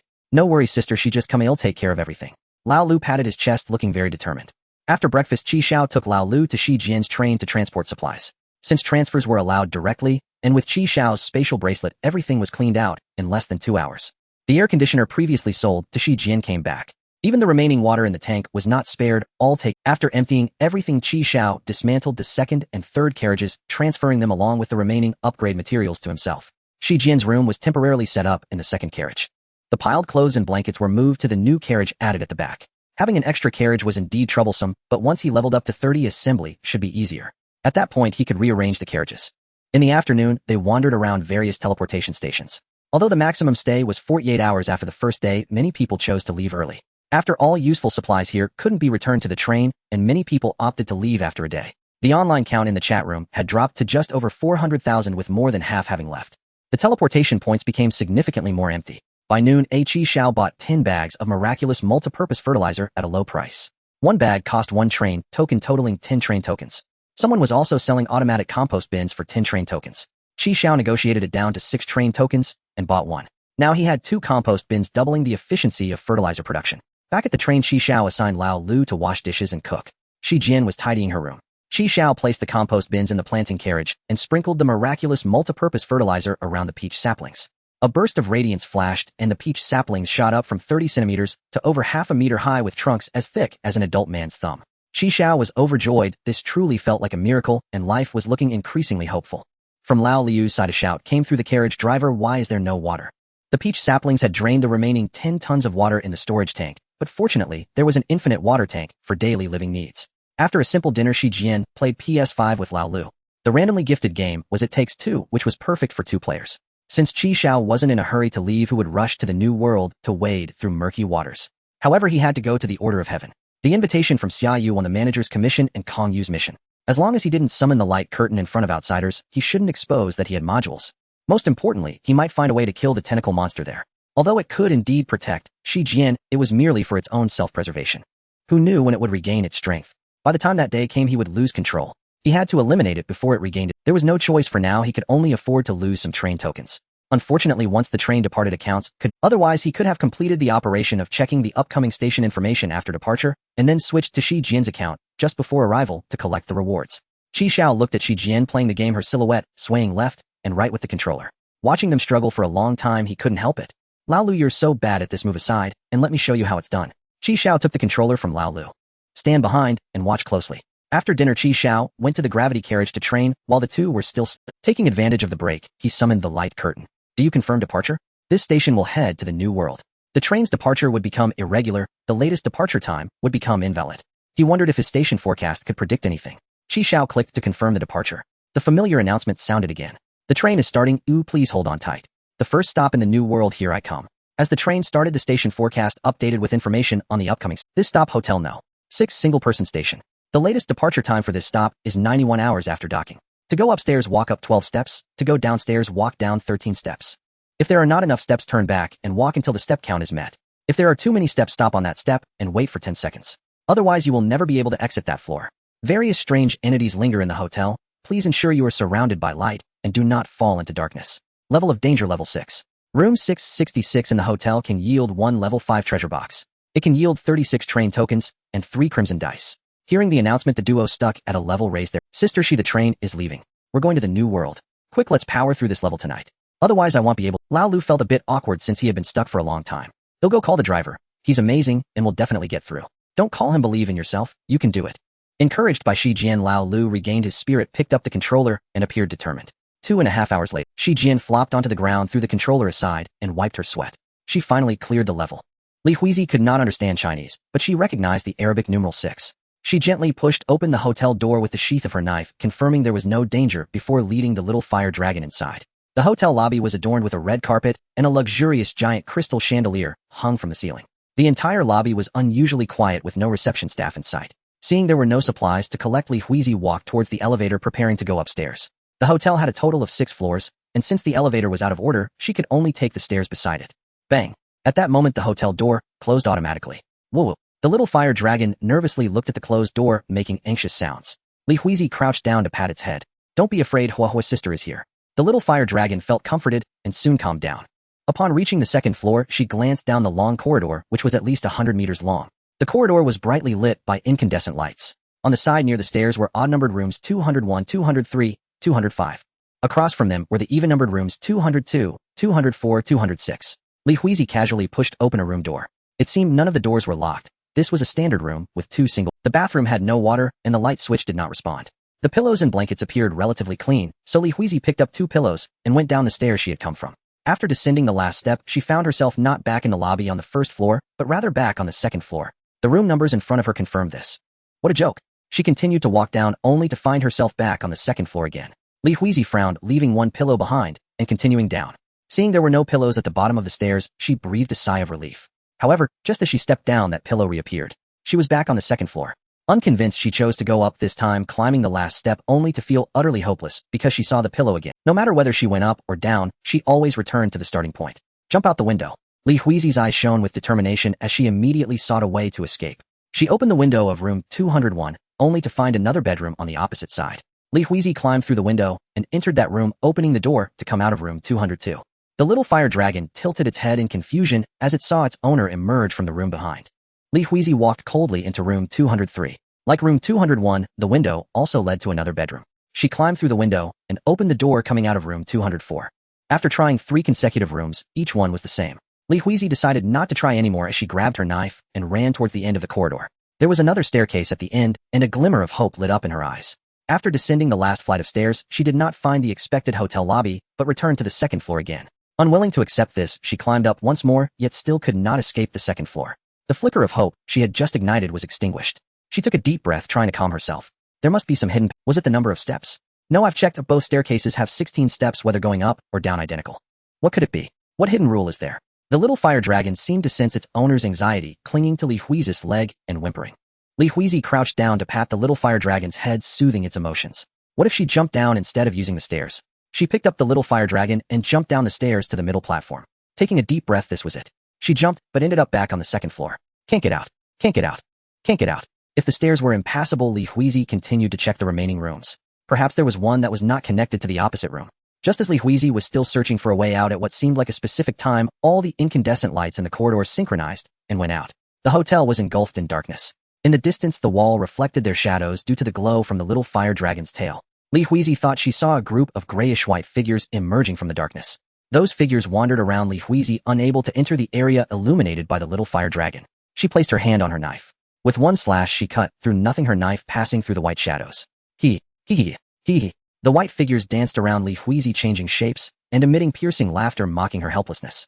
Although her knife was quick, it was useless against the eerie figures. The little fire dragon seemed to sense its owner's fear and puffed up its cheeks, trying hard to make the flames on its tail burn brighter. The range illuminated by the firelight expanded slightly, causing the white figures to retreat. Yes, they were afraid of light.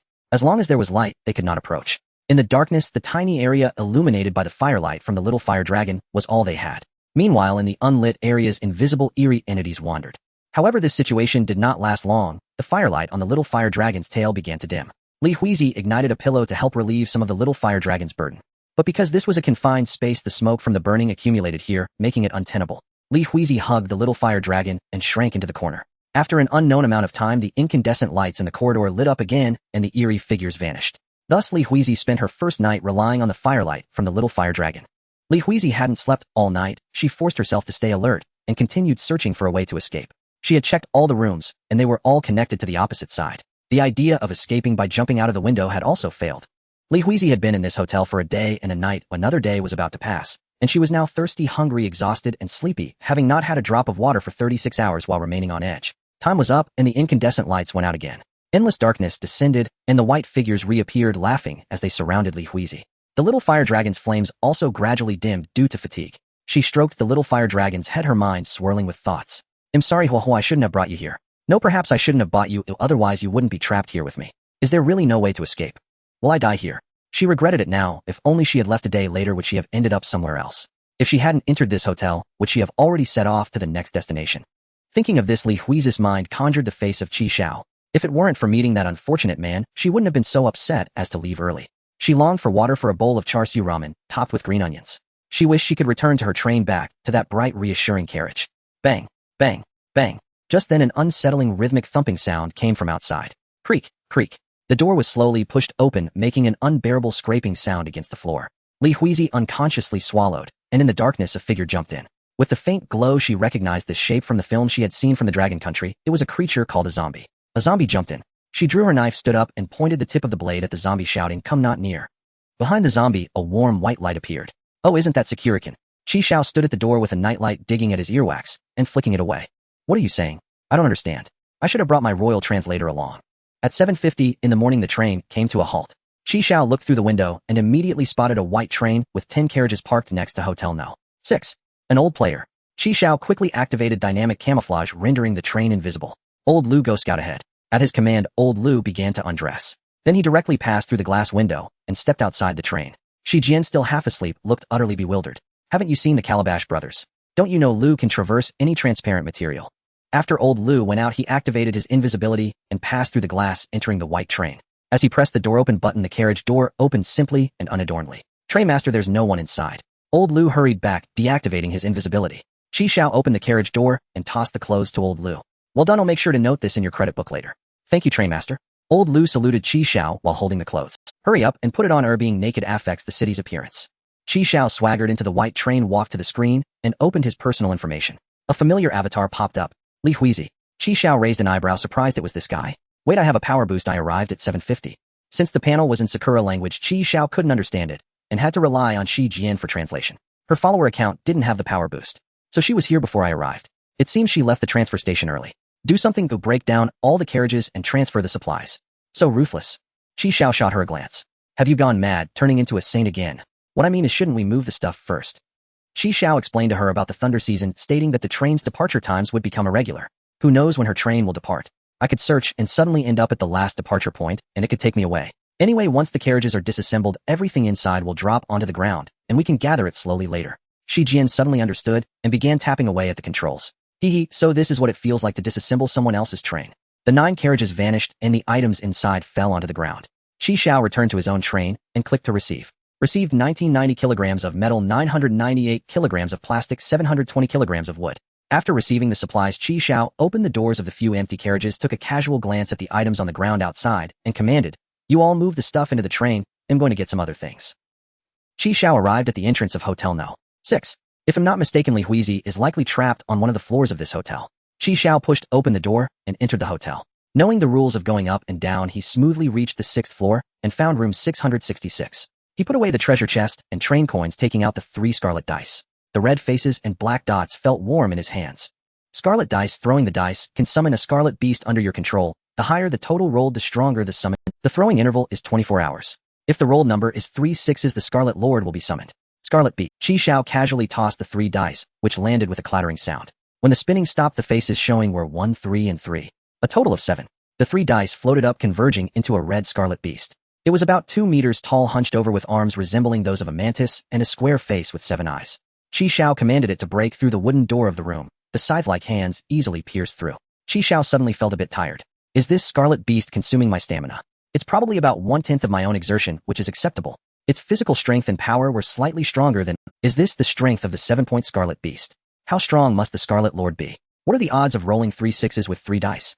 6 to the 3rd power 1 in 216. The low probability of summoning also indicates that the strength of the Scarlet Lord must be considerable. After obtaining the treasure chest, Xiao began collecting supplies. He controlled Old Master Ren and the Scarlet Beast to forcibly dismantle all the wooden doors in these rooms. He followed behind, gathering the wooden doors, beds, nightstands, and small desks into the spatial bracelet to transport. Currently, the spatial bracelet is level 7 with a weight limit of 500 kilograms. The last time Xiao upgraded the spatial bracelet was while searching the Zhouji train. To carry more supplies in one trip, he gritted his teeth and spent 110 train coins to upgrade it twice. At level 9, the weight limit increased to 700 kilograms. The 6-story hotel, excluding the lobby on the 1st floor, has 5 floors of rooms. Each floor contains 66 rooms, and each room can yield about 300 kilograms of wood. If I can take all of it, I'll make a fortune. Once the spatial bracelet is full, Xiao returned to the train, took it out, and tossed it into the input area. Afterward, Xiao moved back and forth between the train and the 6th floor of the hotel to transport supplies. However, he did not see Li Huizi's figure. Strange, isn't she in the hotel? Later, when Xiao returned to the train again, he found that Li Huizi's train had vanished. As expected, everyone's latest departure points are different. A whole day has passed, and I haven't seen Li Huizi. Do I have to intentionally go the wrong way once to enter that floor I can't escape from? Whatever, I have anchor point recourse, so I can give it a try. So this time when Xiao went upstairs, he deliberately took a wrong turn. He still ended up on the 2nd floor, but it was dark here. As expected, Qi Xiao took out the ever-bright night lamp and sent old Master Rin ahead to scout. Then in this room that emitted a little light, he saw Li Huizi. Qi Xiao looked at the source of the light. Was that a little fire dragon? It turned out she bought it. She must have quite a few train coins. And a level 6 treasure chest key. She's quite the little rich lady. Seeing the strange white entities swirling around Li Huizi, Qi Xiao took out his ZZ pistol. No wonder I didn't see any strange things along the way. They all gathered here. Perfect time to try out the exorcism bullets. Bullet selection, exorcism bullets. Qi Xiao raised the gun, aimed at the strange entity behind Li Huizi, and pulled the trigger. A beam of white light shot out. It struck the strange entity's forehead, causing it to burn away and quickly dissipate. Li Huizi thought Qi Xiao was attacking her and hurriedly raised her knife in defense. However, when she saw that the white light shot from Qi Xiao's gun was aimed at those strange shadows, she breathed a sigh of relief. And when she saw the strange entity being shot down, her pupils widened. Was it really that easy to kill it? What kind of gun did he have that could actually harm the strange entities? Li Huizi raised her hand to shield her eyes. The light was blinding. As the final clinking of falling train coins faded, silence at last settled over the room. Once the last eerie presence had vanished from the room, Qi Xiao retrieved his nanobots and directed them to gather the scattered train coins. One by one, the coins seemed to levitate effortlessly into Qi Xiao's palm, leaving Li Huizi utterly stunned. 9, 10, 11. Hey, lift your foot. You're stepping on my train coin. Qi Xiao glared at the little fire dragon, which instantly whimpered, darted toward Li Huizi, and clung tightly to her slender calves clad in white thigh-high socks. Li Huizi sheathed her blade and crouched down to soothe the little fire dragon. The creature kept burrowing its head beneath her skirt. This wasn't a fire dragon. It was a shameless little lecher. Counting the coin trampled under the lecher's foot, Qi Xiao had collected 13 in total, more than what even a tier 3 treasure chest could yield. For floors still remained above. Fortune had truly smiled upon him. After calming the little fire dragon, Li Huizi rose to her feet, turned to face Qi Xiao, and bowed deeply, 90 degrees, before saying, "Arigato gozaimasu." Qi Xiao understood that phrase. It meant, "Thank you." Grr. Just then Li Huizi's stomach let out an untimely growl. With Qi Xiao's arrival, and the eradication of every eerie presence, Li Huizi's taut nerves finally relaxed, and her stomach betrayed her. Her cheeks flushed crimson with embarrassment. Qi Xiao glanced at her, and withdrew a pill of nourishing qi and abstinence. Seeing the little fire dragon, he produced another. One pill sustains you for 8 meals. He placed both glossy pills into Li Huizi's hands, then turned and strode out of the room with Elder Ren heading straight for the stairwell. After all, he'd tricked her once before, and this morning he'd even dismantled her train. Saving her life now balanced the ledger. Li Huizi didn't understand Qi Xiao's words, but seeing him depart, she hastily scooped up the little fire dragon and hurried after him. Chato mat kadasai. But when she rushed outside, all she caught was Qi Xiao's retreating silhouette as he ascended the stairs. By the time she reached the stairwell, Qi Xiao had already vanished. Was he gone? Had he not returned here? Had he truly escaped? So, the correct exit lay upward. Li Huizi clenched her teeth and climbed upward, only to find herself back on the second floor again. Why? Why did she always return here? That man truly left from here. How had he done it? Li Huizi sank down beside the stairwell, cradling the little fire dragon in her arms. Her chin rested atop its head, her gaze locked on the staircase that refused to release her. What had he meant by those words? Was he urging her to follow? Would he never return? Whoa, I'm sorry. I should have run faster. But I'm so hungry, so exhausted, so desperately tired. Li Huizi opened her palm and gazed at the 2 chocolate-like pills. She swallowed hard, then gently lifted one, brought it close to her nose to inhale its aroma, and finally popped it into her mouth. Indeed, stepping upon the precise number of stairs allowed normal ascent and descent, returning one to ordinary floors. Miscounting the steps, however, trapped one within an inescapable loop. Thus one must first ascend the correct number of steps to reach the ordinary second floor, then deliberately misstep to enter the looping third floor. Sure enough, Qi Xiao reappeared on the third floor, but unlike the floor where Li Huizi had lingered, this one was plunged into utter darkness. Eerie presences, far more numerous than on the second floor, swarmed the corridors. The moment they sensed Qi Xiao, the Eries shrieked shrilly and lunged toward him, encircling him tightly. He sprinted down the corridor, shouting theatrically all the while. I'm terrified. Help me. More and more Eries surged after him, until he dashed into a room at the corridor's end, drawing every single one from the entire third floor. A sly smile curled Qi Xiao's lips. They've all gathered. Elder Ren sealed the door. Time to work. As the door clicked shut, brilliant light flooded the room once more.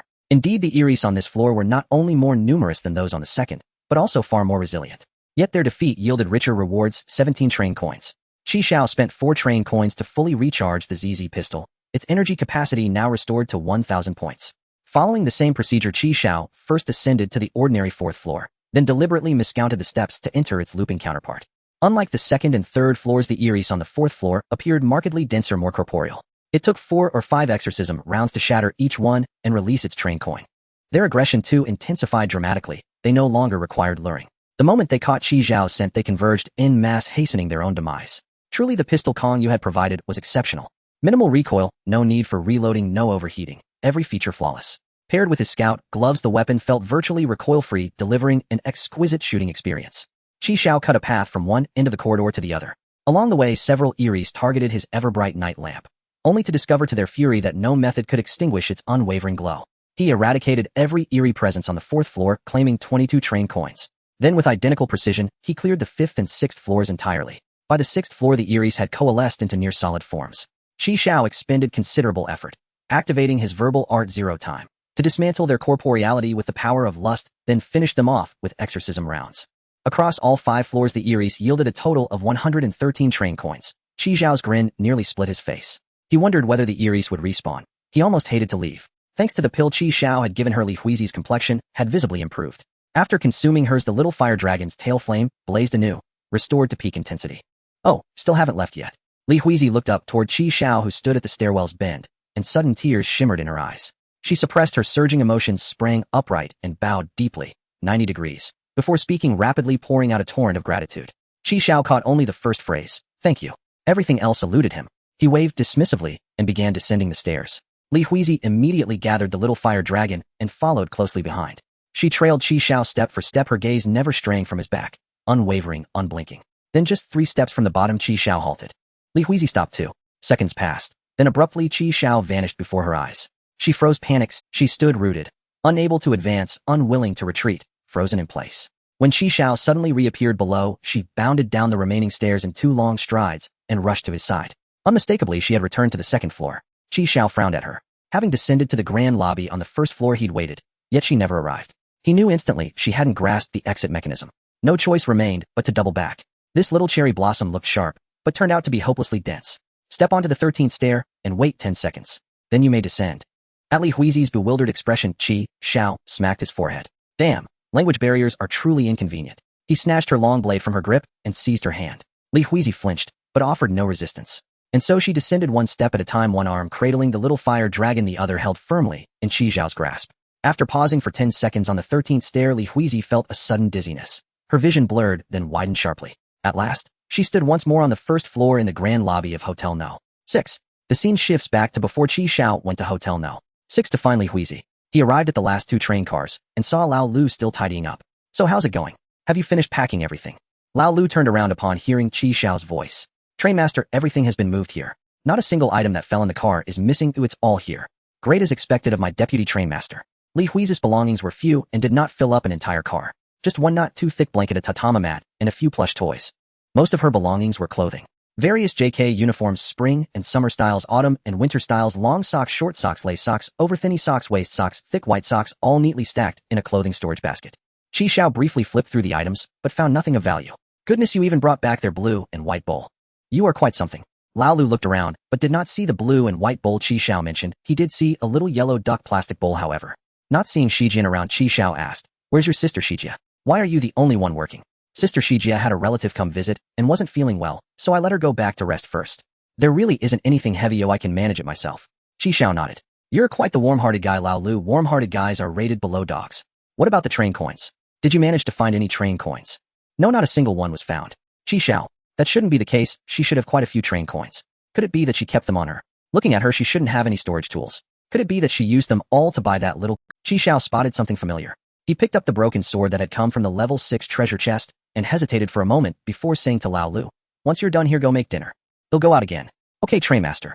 Xiao stored the broken sword in the interspatial bracelet and walked into Hotel No. 6. Back in the hotel lobby on the 1st floor, Li Huizi placed her hand on her chest and let out a sigh of relief. Thank goodness I finally made it out. Xiao tossed the sword to her, and Li Huizi caught it, bowing again to express her gratitude to Xiao. The two walked out of Hotel No. 6 one after the other. When they saw that their train had disappeared, although they were mentally prepared, Li Huizi's body instinctively froze. Indeed, it was no longer there. The train was of no consequence, but it was a pity that those uniforms and Huohuo's toys were gone. Li Huizi did not dwell on this for long, as she quickly adjusted her mood. I'm still alive, and that's already good. In the future, there would still be opportunities to collect more beautiful JK uniforms and to buy new toys for Huohuo. Li Huizi smiled and turned to Xiao, thinking that she still needed to thank this man. Xiao had been observing the changes in Li Huizi's expression from the side. When she turned to look at him, Xiao's mouth curled into a harmless smile. The two smiled at each other, and Li Huizi bowed again to express her gratitude to Xiao. Just then a little black dog ran over, followed closely by Lao Lu. Is that him? Li Huizi's expression clearly froze when she saw Lao Lu. So they were traveling together. So is that his, but he looks so young, he should be around my age. Did he really become a father so early? The Black Wind Demon first ran to Qi Xiao's side and licked at the hem of his pants before its attention was caught by the little fire dragon in Li Huizi's arms. Lao Lu approached Qi Xiao and reported, Trainmaster dinner is ready and can be served anytime. Qi Xiao patted Lao Liu's head, complimenting him on a job well done. Just in time, I'm hungry, let's hurry back to eat. Where's your sister? Is she still lying around? Lao Lu scratched the back of his head awkwardly and said Sister Shijia has already eaten. Qi Xiao, what the heck? This is a reversal, let's hurry back. With that, Qi Xiao led Lao Lu and the Black Wind Demon back. The setting sun cast its glow over the vast wilderness as a gentle breeze blew, lifting the strands of Li Huizi's hair. Li Huizi watched their departing figures heading toward the red train, radiating warm light, and suddenly felt a sense of loneliness. How envious they were, being able to travel together, go on adventures together, and eat together. Speaking of which, I brought Huohuo back with all my train coins because I was feeling lonely. Thinking of this, Li Huizi hugged the little fire dragon even tighter. She rested her chin on the little fire dragon's head, her hair covering her face, making her expression unreadable. If only I had companions too. Come on, let's go together. Hearing Qi Xiao's voice, Li Huizi silently raised her head. When she saw Qi Xiao turning back to wave at her, Li Huizi paused for a moment, raising her hand and extending her index finger. Li Huizi followed Qi Xiao into the car. When she saw Shi Jian serving rice, she paused for a moment and quickly said, Suma Mason Ojimashimashita. Shi Jian turned around, and when she saw the little fire dragon again, her eyes lit up. She put down the ladle and rushed to Li Huizi, reaching out to touch the little fire dragon's head. The little fire dragon is so cute, so you were the one who bought it. Qi Xiao looked at her with disdain. She was truly unreserved. The two were speaking in Sakura language which Qi Xiao could not understand. Before long, Shi Jian took the little fire dragon from Li Huizi and hugged it in her arms. Lao Lu, served me another bowl of rice. Lao Lu had cooked the tomato scrambled eggs stewed beef with potatoes and hand-torn cabbage that Qi Xiao had taught him. Li Huizi wasn't very hungry because she had eaten Qi Xiao's oil balls, but she still politely took a few bites. Seeing that the timing was right, Qi Xiao said to Shi Jian, who was holding the little fire dragon, translate for me. Just tell her that someone was taking apart her car, and it was me. After a fierce battle, I managed to protect her car. But seeing that she still hadn't returned and the train was about to leave, I had no choice but to take this drastic measure and dismantle her car. However, all her belongings have been transported back to her. She can check them herself later. Shi Jian looked at him with disdain and said, you really have no shame. That's obvious. Just translate well, and it would be best if you elaborate on how I bravely repelled the enemies and defended her train. It's not enough to just translate, I have to come up with my own version, right? Shi Jian rolled her eyes at Qi Xiao and began translating Qi Xiao's words to Li Huizi. Li Huizi nodded repeatedly, and her gaze towards Qi Xiao became more respectful. After listening to Zijian's words, she immediately put down the bowl and chopsticks in her hand, stood up, and gave Qi Xiao a 90-degree bow to express her gratitude. She said she is truly grateful to you, such great kindness, she doesn't know how to repay you. Wait, there's something you need to clarify first. We can return the items to her, but not the upgrade materials. Just say I've already used them all. Shi Jian shot Qi Xiao a sharp glance and continued translating. She says it's fine. The fact that the items are still intact is already more than enough. Qi Xiao nodded. It seemed Shi Jian's translation was accurate. No hidden agendas, no personal interpolations. The primary reason was that all material transfer records, including those logged on the transit exchange platform, were immutable and could not be erased. No wonder Kong Yu had insisted he couldn't transfer upgrade materials to himself. Only individuals like Qi Xiao and Shi Jian, who shared a specially authorized trading bond, could conduct direct, unrecorded transfers. If Li Huizi ever logged into her account and reviewed the material transfer logs, she would instantly realize he had dismantled her train and diverted its cargo. Rather than risk that revelation later, it was wiser to confront it head on now. Qi Xiao had deliberately broached the subject only after observing Li Huizi's remarkably muted reaction to the train's disappearance. Here's a proposal: until you acquire a new train, you may stay with us, for now. Really?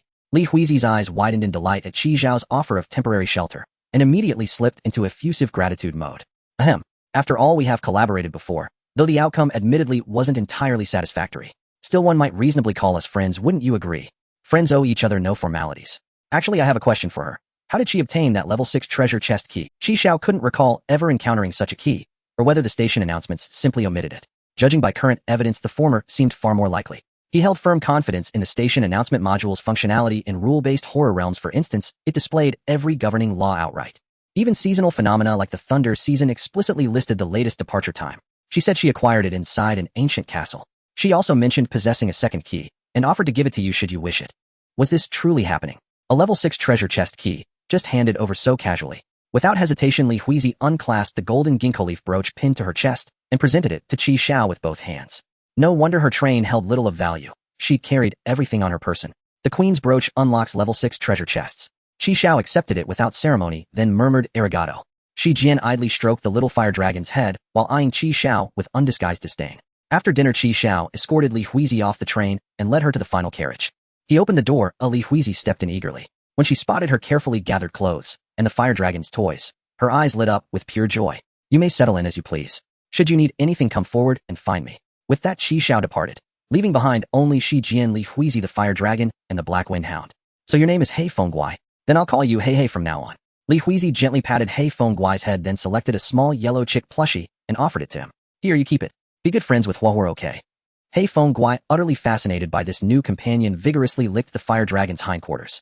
Whoa. Once Li Huizi finished unpacking her clothes and began laying out the tatama mat, and betting, Shi Jian seized her arm without warning and pulled her firmly toward her own bedroom. Inside Shi Jian's bedroom, the two lay side by side on the bed, dressed in matching pajamas. Hers yellow, Li Huizi's. Hei Fengguai and the fire dragon curled together at the foot of the bed, grooming each other tenderly. How's my Simmons mattress? Isn't it luxuriously spacious and cloud soft? Wee, you smell absolutely divine. Shi Jian clasped Li Huizi's hand and buried her nose deep in her hair, inhaling rapturously. What shampoo do you use? It carries the faintest, loveliest whisper of cherry blossoms. Wee, your hands are so tiny and so incredibly soft. Li Huizi swallowed hard, suddenly wondering if she'd just boarded a very dubious vessel. At midnight, Shi Jian rose to change her sanitary pad. Half asleep, she glanced over and noticed Li Huizi still wide awake. Wee, why aren't you asleep yet? Li Huizi rested both hands atop her abdomen, knees drawn tightly together, her posture rigid with quiet unease. I've always slept on tatama mats since childhood. This bed, it's so soft. I'm not quite accustomed to it yet. Oh, I see. Truthfully, I felt the same at first, but it grows natural with time. As she spoke, Shi Jian settled back onto the pillow and draped her arm comfortably across Li Huizi's chest. Li Huizi sighed softly, closed her eyes, regulated her breath, and drifted toward sleep. In the gravity carriage, Xiao powered down the treadmill, exhaled deeply, and began his post-run stretching routine. Initially under triple gravity, completing 5 kilometers took him 2 full hours. Now under the same conditions, he finished the same distance in just 1 hour and 5 minutes. His progress had been nothing short of extraordinary. Through rigorous training in the gravity carriage, his endurance, speed, and raw strength had all surged dramatically. This enhanced physicality allowed him to activate verbal art 0 time with greater temporal dilation and sustain it for significantly longer durations. Xiao sensed it intuitively. Once he could run 5 kilometers in under 30 minutes under triple gravity, defeating someone of Zhou Ji's caliber would become effortless. During his rest break, Xiao searched the transit exchange platform for level 6 treasure chests. Their market price hovered consistently around 160 train coins, with fluctuations no greater than 10 coins. Exorbitant. Each chest yielded roughly 60 train coins, meaning a net loss of approximately 100 coins per blind pull gamble. Though Xiao currently held 237 train coins, he ultimately refrained from purchasing one. Having just opened a level 6 chest, and having recently acquired the Crimson Dice, he judged his current inventory more than sufficient. With the gold neglecting hen now gone, extravagance was no longer tenable. Yet the miraculous multi-purpose fertilizer proved surprisingly affordable, priced at 1 train coin per 5 kilograms uniformly across the market. Xiao spent 20 train coins to purchase 100 kilograms, and scattered it all around the base of the peach tree sapling. Watching its leaves shimmer with emerald luminescence, he silently urged it inwardly, grow faster, grow stronger. The following day, at 8 o'clock sharp, Xiao confirmed no new trains had docked, and re-entered Hotel No. 6 to gather supplies. Li Huizi accompanied him, assisting with the collection. Xiao instructed her precisely how to navigate the building's floors safe. When she asked how he discovered the method, he planted his hands on his hips and declared with unwavering confidence, through first-hand experimentation, trial after relentless trial. Her blade was exceptionally sharp, and her swordsmanship formidable. Slicing through wooden doors and beds posed no challenge whatsoever. This earned her a notable shift in Xiao's estimation. Until then, he'd assumed her sword was merely theatrical, a prop meant to intimidate. Instead, she hacked the wooden doors into splinters and tossed the fragments out the windows. Meanwhile, Shi Jian and Lao Lu worked alongside Xiao's summoned Crimson Beast below, hauling the debris back onto the train and feeding it into the intake chute. Xiao himself ventured into the infinite looping floors, accompanied by Elder Ren, to dismantle doors and beds there. Double the yield. The sole disappointment. No anomalies respawned. They had quite simply all been eradicated. That evening, Xiao cooked stir-fried chili and pork, shredded cabbage, sweet and sour pork loin, spicy answer potato shreds, baked pumpkin with melted cheese, and watermelon for dessert. After a full day of chopping wood, Li Huizi's appetite flared at the sight of such a lavish meal. Tasting Xiao's cooking reshaped her perception of him entirely. She hadn't expected his culinary skills to be this refined. Truly, a man who cooks well is undeniably appealing. Unbidden, the thought bloomed, and her cheeks flushed crimson. After dinner, Li Huizi volunteered to wash dishes alongside Lao Lu. Just then, Shi Jian returned holding a towel, and promptly banished Xiao and Lao Lu from the bathroom. No entry allowed. Shi Jian shot Xiao a stern glare before ushering Li Huizi inside. Moments later, the door cracked open, and she extended a toothbrush cup. Here, your toothbrush. Almost immediately, the sound of rushing water filled the air, mingled with playful banter, and the fire dragon's cheerful chirps as it joined them in the shared bath. Conductor, whom is she referring to? To you, obviously. Do you imagine she means me? Conductor, shall we bathe together later? I'll even scrub your back. Let's pass. That water will surely run dry long before they finish. Xiao waved dismissively and headed to the gravity carriage for his evening training session. The water he'd previously drawn from the station master had been entirely absorbed by the peach tree sapling. Though he'd replenished some over recent days, the reservoir still held barely over 200 liters. Water procurement remained urgent. Another night passed swiftly. On the third morning of Xiao's stopover, precisely at 8 o'clock, a sleek black train materialized abruptly. 12 carriages long, it halted just 20 meters from Xiao's train, parked parallel side by side. The train opened a door, and a man with tattoos on his face walked out. He glanced back at the train car, and then walked away, pulling out a blue cigarette case, and taking out a white cigarette with a blue mouthpiece, placing it between his lips. Next he rummaged around, finally pulling out a lighter from his back pocket. After several attempts he managed to ignite it, quickly shielding the flame with his hand to light the cigarette. He took a deep drag, and as he exhaled a puff of white smoke, the tension in his furrowed brow eased considerably. With the cigarette still in his mouth, he unbuckled his belt and relieved himself. Zybear, luckily I escaped. You idiot, why did you have to clash with the order? Thankfully I was smart enough not to rush ahead. We need to find a chance to hijack a train. It's fine if the boss doesn't join us. Just then a door opened in front of him. He was momentarily stunned and hadn't clearly seen the person before. Xiao knocked him unconscious and dragged him into the train. Ling time 0. Time slowed down tenfold. The entire process took less than a second, and when the train door closed, everything returned to its original appearance. In the gravity compartment, Xiao stripped the tattooed man of all his clothes, leaving only his underwear. He bound the tattooed man's hands and feet, then increased the gravity in the compartment to 3 times, delivering 2 hard slaps, causing the tattooed man to regain consciousness. As soon as the tattooed man woke up, he shouted, "Zybear, let go of me. You bastard. Damn, turns out he's a foreigner. Damn it, another foreigner." Just as Xia Yuan said, Mandarin is the official language of the New World. If you want to survive here, you basically need to know it. Although this foreigner's Mandarin isn't very standard, it was enough for daily communication. It's not a good habit to relieve your... Xiao looked at him with an unhappy expression. Especially when you pointed your gun at my compartment. Let me go, you bastard, or else I'll make you regret it. Xiao pulled out a dagger, gesturing it threateningly in front of Li Zisheng's face. From now on I ask you answer, let's keep it straightforward. Which generation are you from? Are there any others on the train? You think you're worthy? Hurry up and let my dad go. If you have the guts, then stab me. If you don't, you're just my pet. Li Xiaoqing glared at Xiao, threatening. If I can tell at a glance you're just a coward. With a swift motion, Xiao stabbed the dagger into Li Xiaoqing's thigh. Are all foreigners this cheap? Ashiba. I'm from the 4th generation. There are 3 others on the train. Continue. If you promise not to kill me, I'll tell you their information. Xiao nodded, signaling him to go on. There's a woman named Lu Xiaojin. She has a nice figure. But she's a freak. Her favorite thing to do is wear leather boots and step on people. Get to the point. Xiao pulled the dagger out slightly, causing Li Xiaoqing to scream in pain. Don't pull it out, Ashiba. She uses a knife and has decent skills. Yin Jintai is a fat guy, not very bright, but he's undergone physical enhancements. Ordinary firearms can't hurt him. The train leader is named Li Zilong. He has many mechanical enhancements, including his heart, which has been modified to a nuclear reactor, providing energy for his enhancements, making him quite formidable. That's it. That's it. With the information obtained, Xiao knocked him out again and set the gravity to the maximum of 5 times. Xiao summoned a holographic screen and entered the public chat room. Currently there are 8982 people online in this. Unlike the novice village, the number of online users increases as other trains arrive in this large area. Based on Xiao's observations over the past 2 days, the number of online users fluctuates around 8 to 9,000, never exceeding 10,000. This means that after he leaves, he may reach a new area and enter a new chat group. This is the biggest difference from the novice. In the novice village, they stayed in the same chat group throughout without any changes. Xiao searched for Li Zilong, and a profile appeared on the screen, level 32. Li Xiaoqing was telling the truth. There indeed is a person named Li Zilong.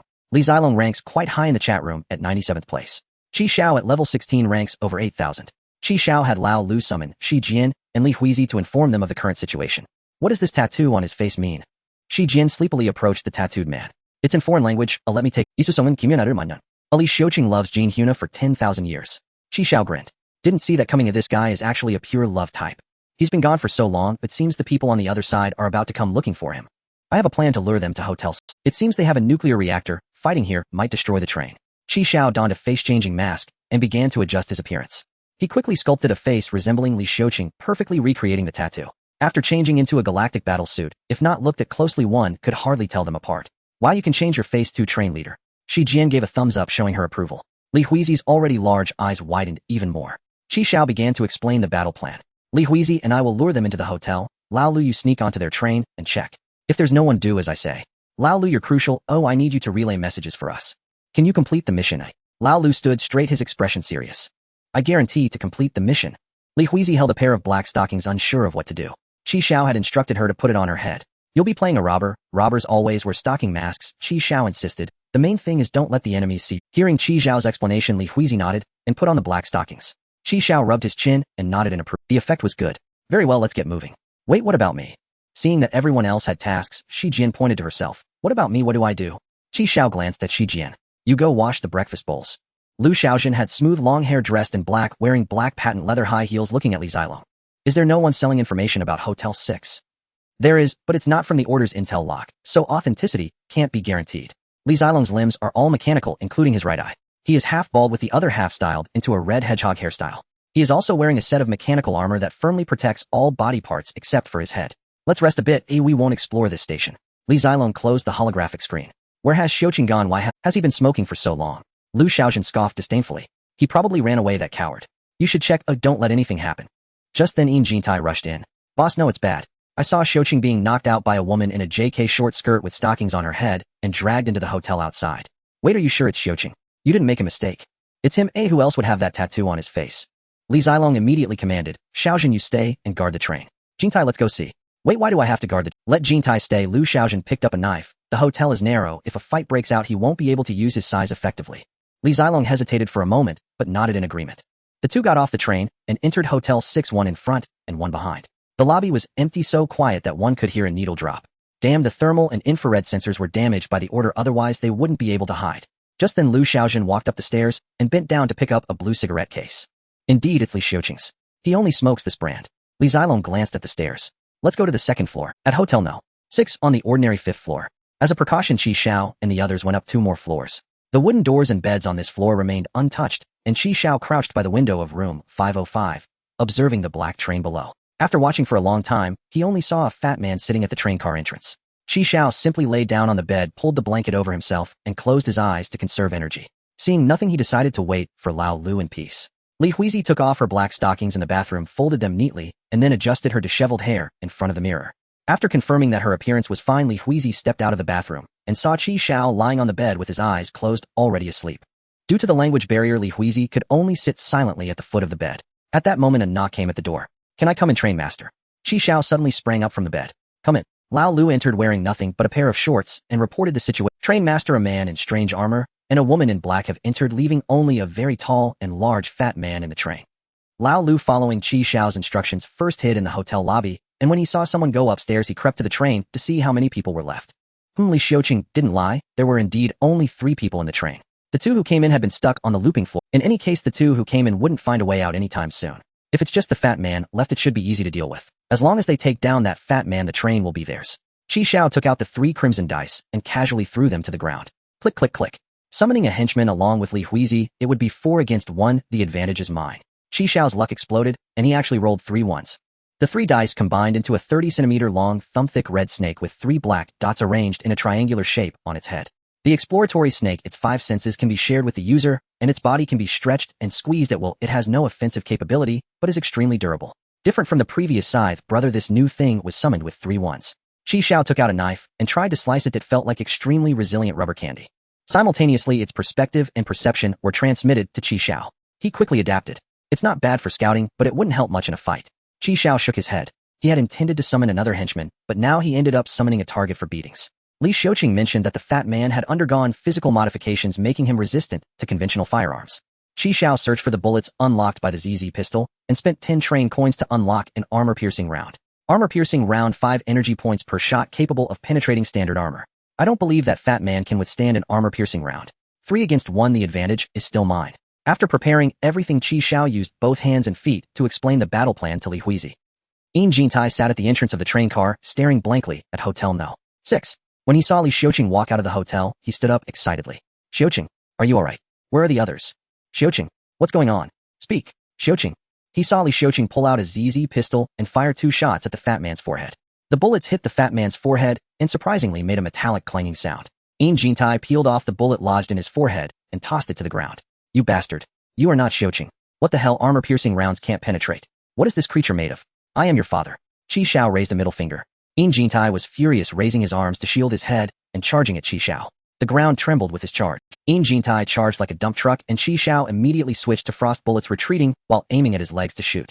Though he couldn't inflict any damage, the frost bullets did slow down his charge. Come on, protect me, protect me. Hearing Qi Xiao's call, Li Huizi wielded her knife and rushed out from the side, swinging her long knife towards the fat man's waist.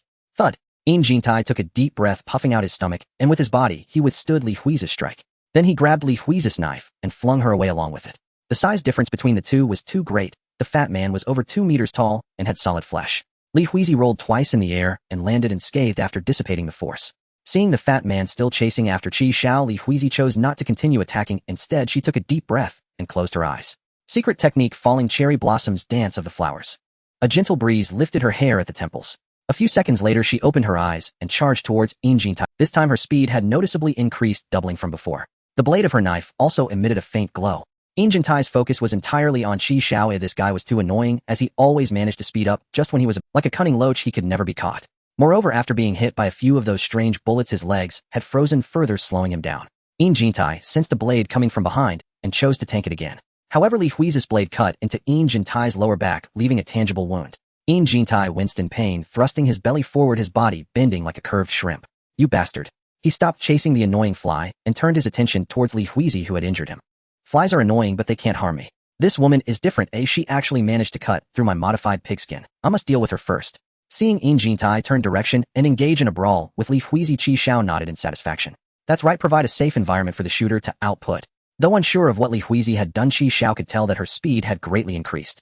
Yin Jintai's heavy body could not keep up with Li Huizi and was completely one-sidedly taking hits. Qi Xiao was providing cover fire from a distance using frost bullets to restrict Yin Jintai's movements. However, similarly, although Li Huizi had cut many wounds on Yin Jintai, none were fatal. This guy is just too tough, it will take ages to bring him down. Qi Xiao pulled out lust, and then took out the bottle of Toad Potion to enchant it. Toad Potion, when ingested, provides a mental boost, increasing agility and recovery. However, externally applied, it would cause poisoning. Perfect timing to test its effects. Word spirit times 0. Time slows down by 10 times.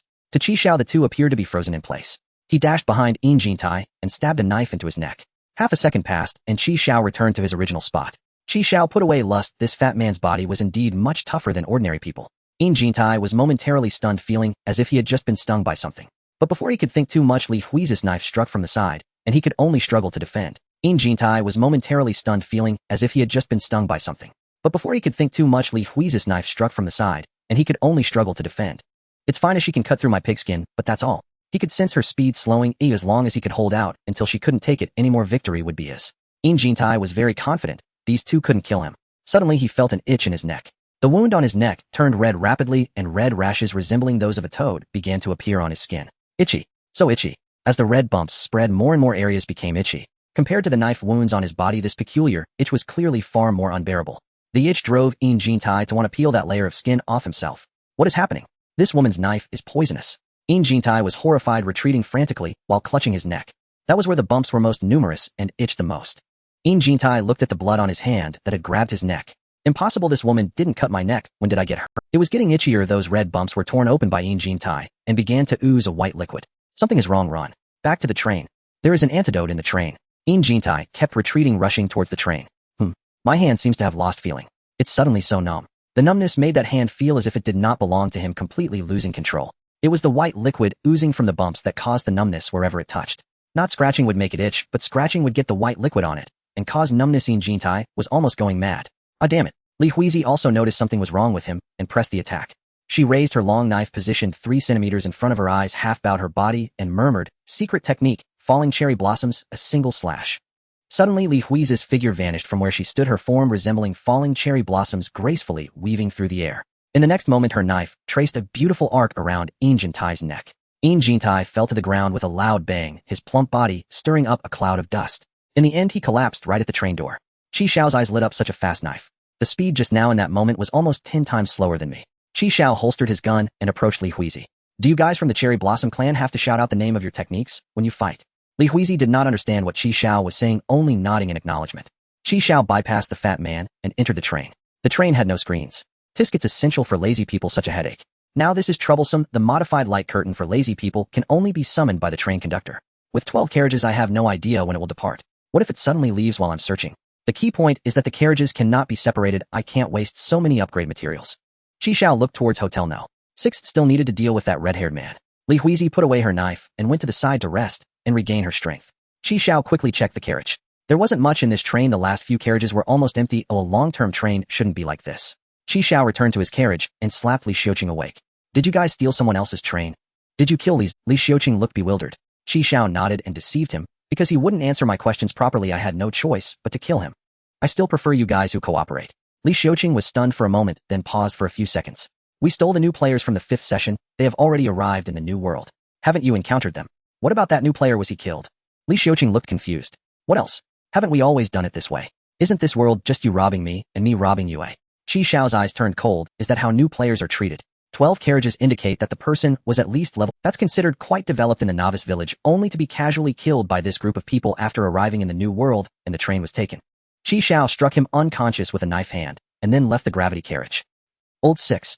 With Qi Xiao's loud shout, a voice came from the stairway. Train conductor, I'm here. He was positioned at the stairway by Qi Xiao, hiding and acting as a scout, constantly observing enemy movements. How is it? Report no one has come down. Qi Xiao nodded. It seems they haven't found a way to leave the loop floor. Train conductor. I don't quite understand something. Old 6 looked at Qi Xiao. Do we have to fight like this when we encounter other people in the future? No, this situation is rather special. The two trains are parked too close, already intruding into each other's safety distance. Old 6 nodded thoughtfully. I understand. It's like a monster suddenly appearing in front of me. It's a situation where I have no choice but to fight. You go to the 2nd floor of the loop and send the little snake up. Qi Xiao handed the exploratory snake to Old 6. Be careful. Okay, train conductor. In no time, Old 6 returned. At this moment, the purpose of the exploratory snake became evident. To make the exploratory snake harder to detect, Qi Xiao controlled it to stretch its body until it reached 3 meters long, thin and flexible, like a jump rope. The exploratory snake moved silently along the corner of the corridor, hardly drawing anyone's attention. Soon Qi Xiao heard the sound of footsteps, and a pair of patent leather high-heeled short boots appeared in his view. Li Zilong walked out from the forcibly breached elevator shaft, brushing the dust off his hair. So have you found a way out? Lu Xiaojun shook her head. No, whether going up or down, we will return to this floor. Jumping out the window will also lead to the opposite room. Li Zilong's expression was not good upon hearing this. It's the same in the elevator shaft. Since they were speaking in Korean, Qi Xiao couldn't understand their rapid conversation. This new world is really troublesome. People from all countries, and the language barrier is a pain. Qi Xiao recalled the goblin he saw at the transfer station. Perhaps encountering non-human species would also become commonplace in the future. Brother Long, anyway, we can't get out. Lu Xiaojun suddenly stepped forward, placing her hand on Li Zilong's chest, her fingertips tracing downwards as she smiled. Just agree to me this once. I haven't trained this type of man yet. What? These two are not in a hurry at all. Just as Qi Xiao thought he would see a live performance, Li Zilong reached out and grabbed Lu Zizhen's arm, pushing her away. Then he secured his left hand on his right arm, aiming the barrel at the ground beneath him. Blue rippling energy gradually gathered while Lu Xiaojun retreated to a distance, crossing her arms and watching the scene with great interest. Bong. The dust settled, and a hole approximately half a meter in diameter was blasted into the ground. It was pitch black inside, and a similar large hole appeared above his head. Li Zilong reached his hand into the hole. He looked up and saw his hand sticking out from the hole above. Unwilling to admit defeat, he stood up and jumped directly into the hole. Then he fell through the hole above. After Li Zicheng tried it, his expression turned serious. Qi Xiao suddenly opened his eyes as he viewed this scene through the shared vision of the exploratory snake. My dear brother, his gear is quite impressive. That armor doesn't look like it's worn, or it appears to be modified. That cannon barrel resembling a laser cannon easily blasted through such a thick floor. Thankfully he was tricked into the loop floor, otherwise what would happen if it was outside? Is this the strength of an old player? Traveling through various worlds, those who survive possess considerable gear or have acquired extraordinary powers. I can't rush and let them stay inside. It would be best if they exhausted themselves. On the 2nd floor of the loop. Xiaojun, we've been ambushed. If we can't find a way out, we'll be trapped here. Lu Xiaojun whistled, leisurely wandering from room to room, still searching for a way to escape. Just don't die in front of me, or I might lose control. Li Zilong ignored Lu Xiaojun's joke. We can't delay any longer. They clearly want to separate us and take us down one by one. Xiaocheng might already be in trouble, and I'm worried Jean Tai will too. Lu Xiaojun raised an eyebrow. What are you planning? My mechanical eye isn't broken, it's just the interface that's damaged. I need a new interface. Li Zilong raised his mechanical arm and inserted 3 mechanical fingers into his right eye. He dug out his original right eye, his expression unchanged. He tossed the eyeball to Lu Xiaojun. Keep it safe, it can be sold later. Lu Xiaojun took the eyeball with a look of disgust. How many original parts do you have left? Wait, you haven't modified down there, so that's why you've been refusing me. I sold an egg, otherwise how could I afford to upgrade my body? Lu Xiaojun shook his head, expressing his incomprehension. Li Zilong pulled out the mechanical eye he had originally placed in his left eye socket and inserted it into the newly vacant right, detecting a new interface. Reconnecting. Overriding previous programs. Malfunction. Initiating self-repair. Repair complete. Loading drivers. Drivers loaded. Activated. Li Zilong's mechanical eye emitted a red beam, scanning for invisible footprints on the ground and beginning to analyze the data. He walked to the staircase and scanned the complex maze of shoe prints, spotting a pair of conspicuous bare footprints. Great. At that moment he detected something in the corner that shouldn't be there. It was a long rope-like object curled up under the baseboard. He ejected a laser blade from his right arm and slashed at it.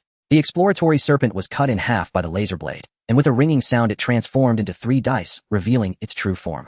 Lu Xiaozhen came over to pick up the 3 dice, her lips curling into a smile. It's a prop called the Crimson Dice. Too bad it can't be used now, there's a cooldown period. What, you want me to have it? Then I won't be polite. Lu Xiaozhen happily tucked the 3 dice into her pocket. Li Zilong shook his head, remaining silent. As the exploratory serpent was discovered and killed, Qi Xiao's shared vision also faded. Not good, he looks like he found a way to escape. They must not be allowed to escape. Qi Xiao took out a toad potion and enchanted desire. He had already tested the effectiveness of the toad potion in combat, and it worked very well. After confirming that there were no wounds or mouth ulcers, Qi Xiao took a small sip. The entrance was soft with a hint of sweetness in his throat. It had a peculiar flavor of strawberry mixed with grass carp. Toad potion taken internally enhances mental alertness, agility, and recovery. After disguising himself as Li Xiaocheng using a shape-shifting skin mask and the galaxy combat suit, Qi Xiao stepped onto the stairs. With just one strike it would be a fatal blow. As he stepped onto the last stair, Qi Xiao arrived on the 2nd floor of the loop. At the same time he saw Li Zilong and Lu Xiaozhen. This time it was not through shared vision, but a direct confrontation in front of them. Susong, are you okay? Lu Xiaozhen was visibly taken aback when she saw the newcomer was Li Xiaocheng. The next second blood sprayed from her neck, splattering Li Zilong's face.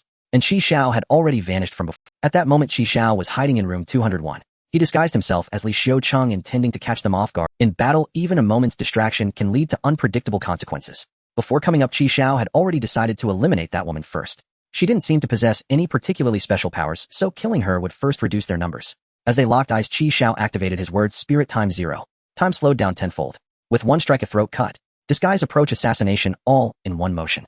When Qi Xiao heard a loud thud from outside, he knew he had succeeded. She bought.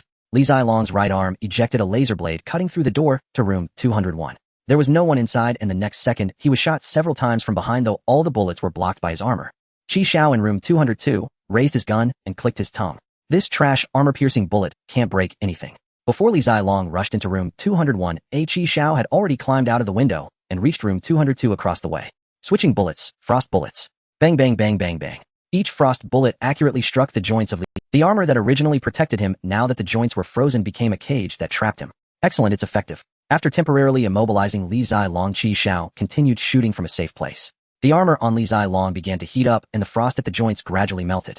At the same time, he retracted the laser blade and switched to a cannon, aiming at Qi Xiao as blue energy waves began to gather. Oh no, it's that move. The energy cannon that could blast through the floor. Qi Xiao rolled and disappeared from Li Zilong's sight. Simultaneously, that shot fired, creating a large hole where Qi Xiao had been standing.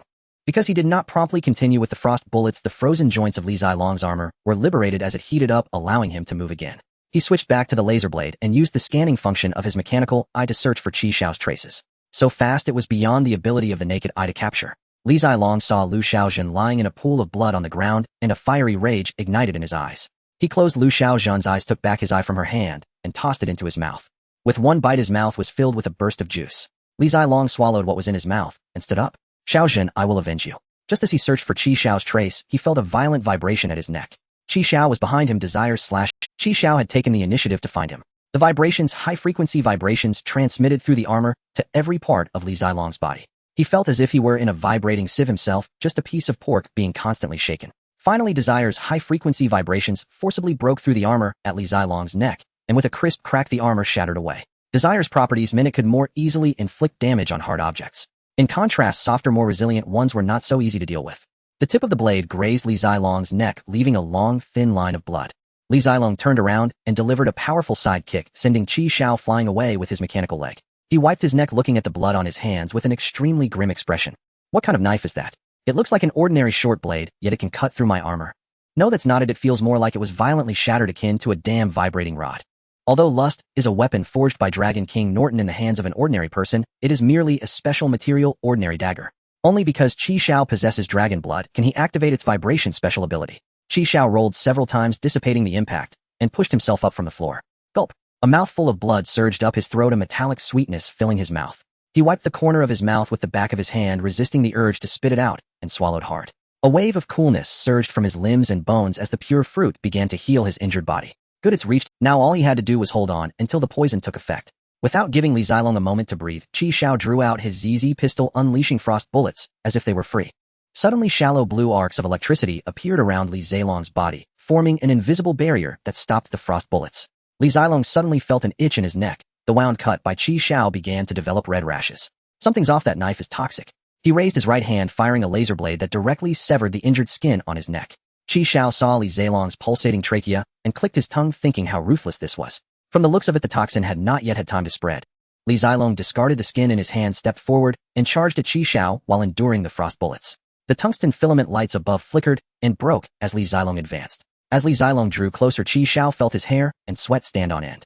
Li Zilong's laser blade slashed diagonally, but missed, only carving a gash into the wall.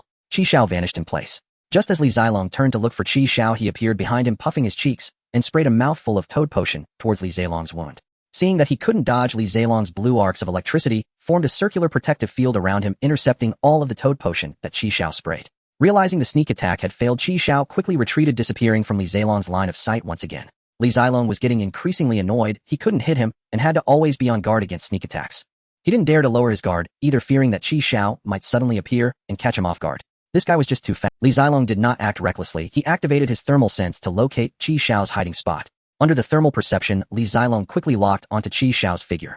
When the charge was about to exceed what Li Zilong could handle, he aimed at Qi Xiao and fired.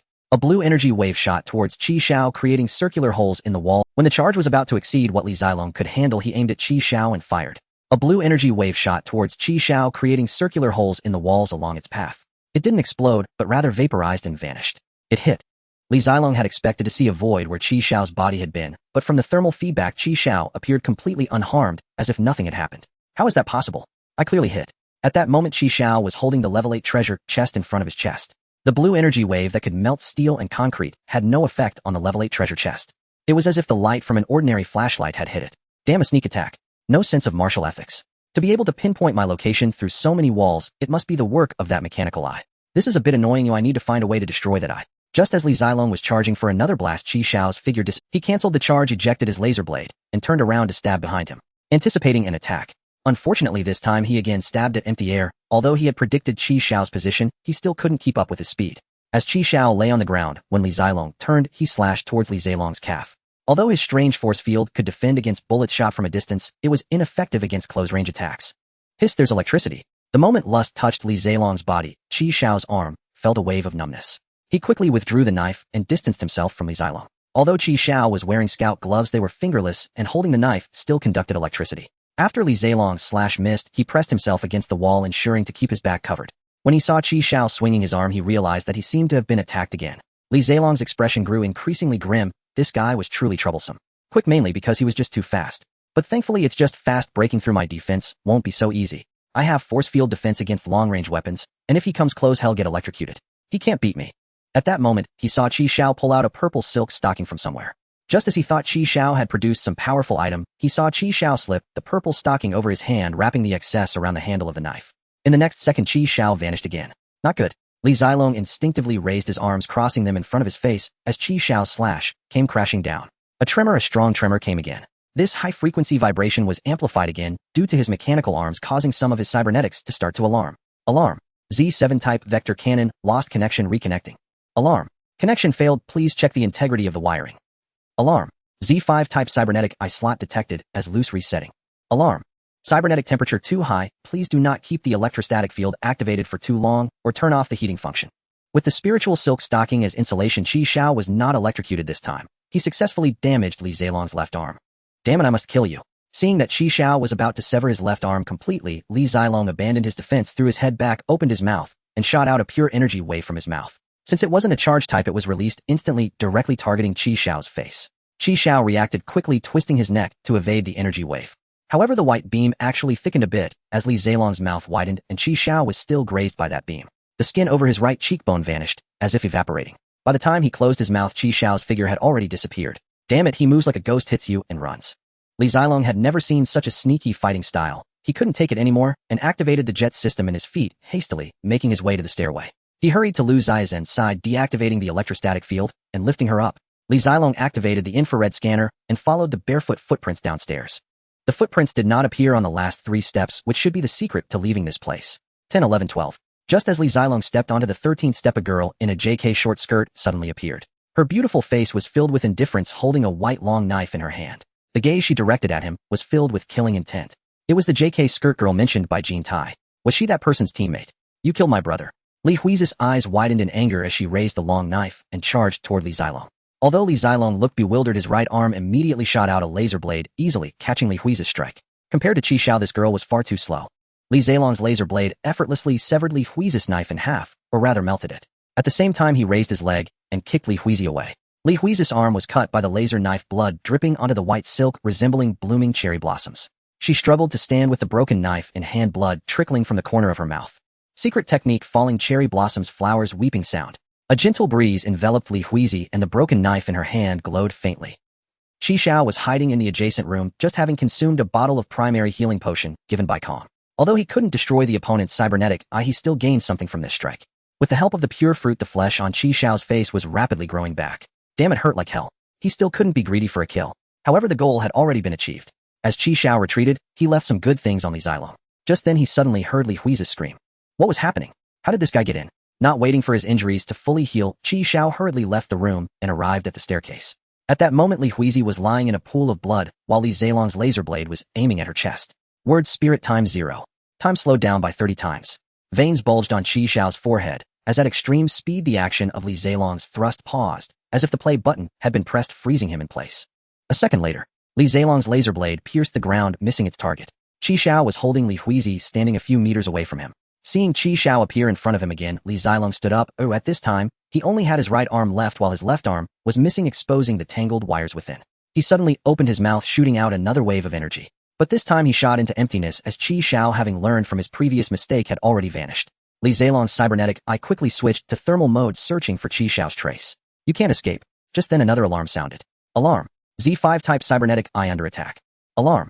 Z5 type cybernetic eye under attack. What is that? Li Zilong wiped his cybernetic eye, his hand smeared with some silver liquid. Nanoworms. Where did these nanoworms come from? He quickly flicked his hand to shake off the silver liquid. The silver nanoworms swarmed like locusts, gnawing at Li Zilong's cybernetic eye. Activate interference function. Li Zilong hurriedly turned on the interference function, but the nanoworms seemed indifferent, completely unaffected. What version of nanoworms is this that can withstand my interference? The nanoworms gnawed at Li Zilong's cybernetic eye like maggots on a corpse. It's that man's. I didn't see any cybernetic modifications on him. The control range of these nanoworms must be very close. Run. As long as I stay away from him, he'll be fine. Li Zilong quickly returned to the 13th step, but Lu Xiaozhen was already gone. Xiaozhen, where are you? Just then Qi Xiao's figure appeared at the staircase, holding Lu Zizhen's corpse. He looked at Li Zilong with indifference. Xiaozhen. Li Zilong screamed in fury, his right arm shooting out a laser blade as he charged toward Qi Xiao once more. Alarm. Z5 type cybernetic eye lost connection, reconnecting. Alarm. Connection failed, please check the integrity of the slot. Alarm. Connection failed, please check the integrity of the slot. After the nanoworms finished gnawing at Li Zilong's cybernetic eye, he completely became blind. Having lost his most important sense, Li Zilong slipped and fell with a thud. The nanoworms continued to gnaw at other cybernetics through his eye socket. Various alarms kept ringing, and Li Zilong knew he had lost. Unwillingly, he lifted his head and opened his mouth wide, trying to shoot out one last blast. But he only emitted a sound of despair without shooting out the white beam. The path of the energy cannon had already been destroyed by the nanoworms. Li Zilong, unwilling, closed his mouth, staggering to his feet, using his remaining arm to prop himself against the wall, climbing up step by step. The nuclear reactor inside him began to activate its self-destruction program. He raised his head, both eye sockets empty, unable to see Lu Xiaozhen. Xiaozhen, I actually sold both of my eggs. If you knew, you would definitely laugh at me. Xiaozhen. This is bad. Word spirit times 0. Time slows down by 50 times. Qi Xiao's face was filled with bulging veins, looking as if they would burst at any moment. Noticing something was off, Qi Xiao immediately drew Desire and activated his fastest speed. At that extreme speed, Desire seemed to cut open a gap in space. With a beautiful line of blood shooting out, Li Zilong's head flew into the air. To prevent the nuclear reactor from potentially self-destructing, Qi Xiao directly stored his body into the dimensional bracelet. After all time stopped inside the dimensional bracelet, it couldn't explode, even if it wanted to. This strike nearly drained all of Qi Xiao's remaining strength. It was the fastest and deadliest strike he had delivered so far. After dealing with Li Zilong, Qi Xiao retrieved the crimson die from Lu Zizhen's pocket back into the dimensional bracelet and hurried back to Li Hui's side. He had just placed Li Hui on the round bed in room 202. The originally white sheets were now soaked in blood. Qi Xiao took out the ZZ pistol, aimed at the wound on Li Hui's arm, and fired a bullet. The healing bullet contained healing components capable of disinfecting, stopping blood loss, and aiding recovery upon hitting the wound. After treating the visible wound, Qi Xiao removed her bloodstained stockings to check for injuries on her legs. Fortunately, there were no injuries on her legs. The stockings were merely stained with blood. Given the amount of blood on the bed, had her lower back been injured. Qi Xiao unbuttoned Li Hui's shirt, removed it, and turned her over. Li Hui had a wound over 10 centimeters long on her back, her white undergarment stained red with blood. Because it was cut by the laser blade, the wound was rolled outward, extremely horrifying. Xiao couldn't afford to hesitate. He unfastened the hook of her undergarment and unleashed a torrent of healing bullets at the wound, without holding back. The bleeding finally stopped, but the wound was too large and deep, and with it rolled outward it showed no signs of healing. With no other choice, Xiao took out a bottle of intermediate healing potion given by Kong and fed it to Li Huizi. The intermediate healing potion proved effective as Li Huizi's external injuries visibly began to heal her complexion, turning rosy. Why did she suddenly come in, nearly disrupting my combat rhythm? It seemed that Li Zilong's left arm was the one she had severed. This guy has some skills. 3 minutes passed, and the horrifying wound had healed, leaving only a red scar. After confirming that Li Huizi was out of danger, Xiao buttoned her inner wear back up, and after dressing her in a shirt and stockings, carried her out of Hotel No. 6. At this moment, at the staircase of the hotel lobby, Shi Jian paced back and forth, anxiously tugging at her hair. No, I have to go up and check. With that, Shi Jian started to head upstairs. Lao Lu spread his arms to block the stairs. Sister, she the driver said I must stay here and can't let you go up, but it's dangerous up there. Then why didn't you stop Huizi? Lao Lu said timidly. I tried to stop her, but I couldn't. I couldn't understand what she was saying, but I could tell she was very anxious and rushed up with a knife. I'm anxious now too. I have to go up, but what if something happens to them? Sister, can you really help by going up? Lao Liu's words caught Shi Jian off guard, and he sighed. How about this'll sneak up to take a look, but sister, she don't make it. Just as Lao Lu turned to head upstairs, Xiao appeared at the staircase, with Li Huizi in his arms. Driver. Xiao nodded at the excited Lao Lu, signaling that everything was alright. Huizi. Seeing Li Huizi covered in blood, Shi Jian hurriedly rushed forward. She wanted to touch Li Huizi's face, but hesitated, her hands awkwardly frozen in midair. She's not dead, why are you getting so worked up?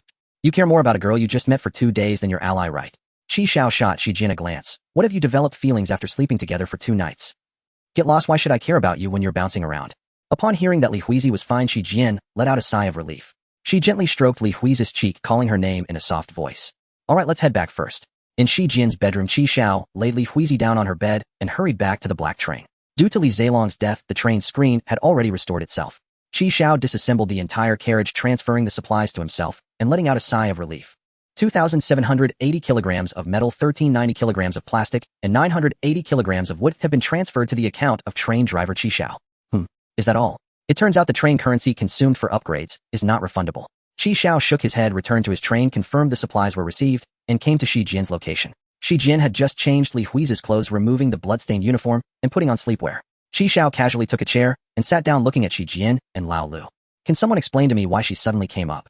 Lao Lu had already put on his clothes. He lowered his head like a child who had done. Driver, I'm sorry, it's my fault for not stopping her. No, that's not what I'm asking. Xiao looked at Shi Jian. What exactly happened?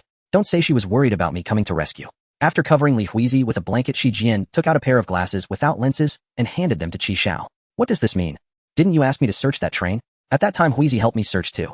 After searching the first carriage, I wondered if there was something in the front part, so I went in. I thought there might be some good stuff hidden inside, but all I found was a pair of glasses frames in the cabinet under the control panel. I thought, is it really necessary to keep a broken pair of glasses here? Could it be some kind of prop? So I showed them to Huizi, hoping she could figure out something from them.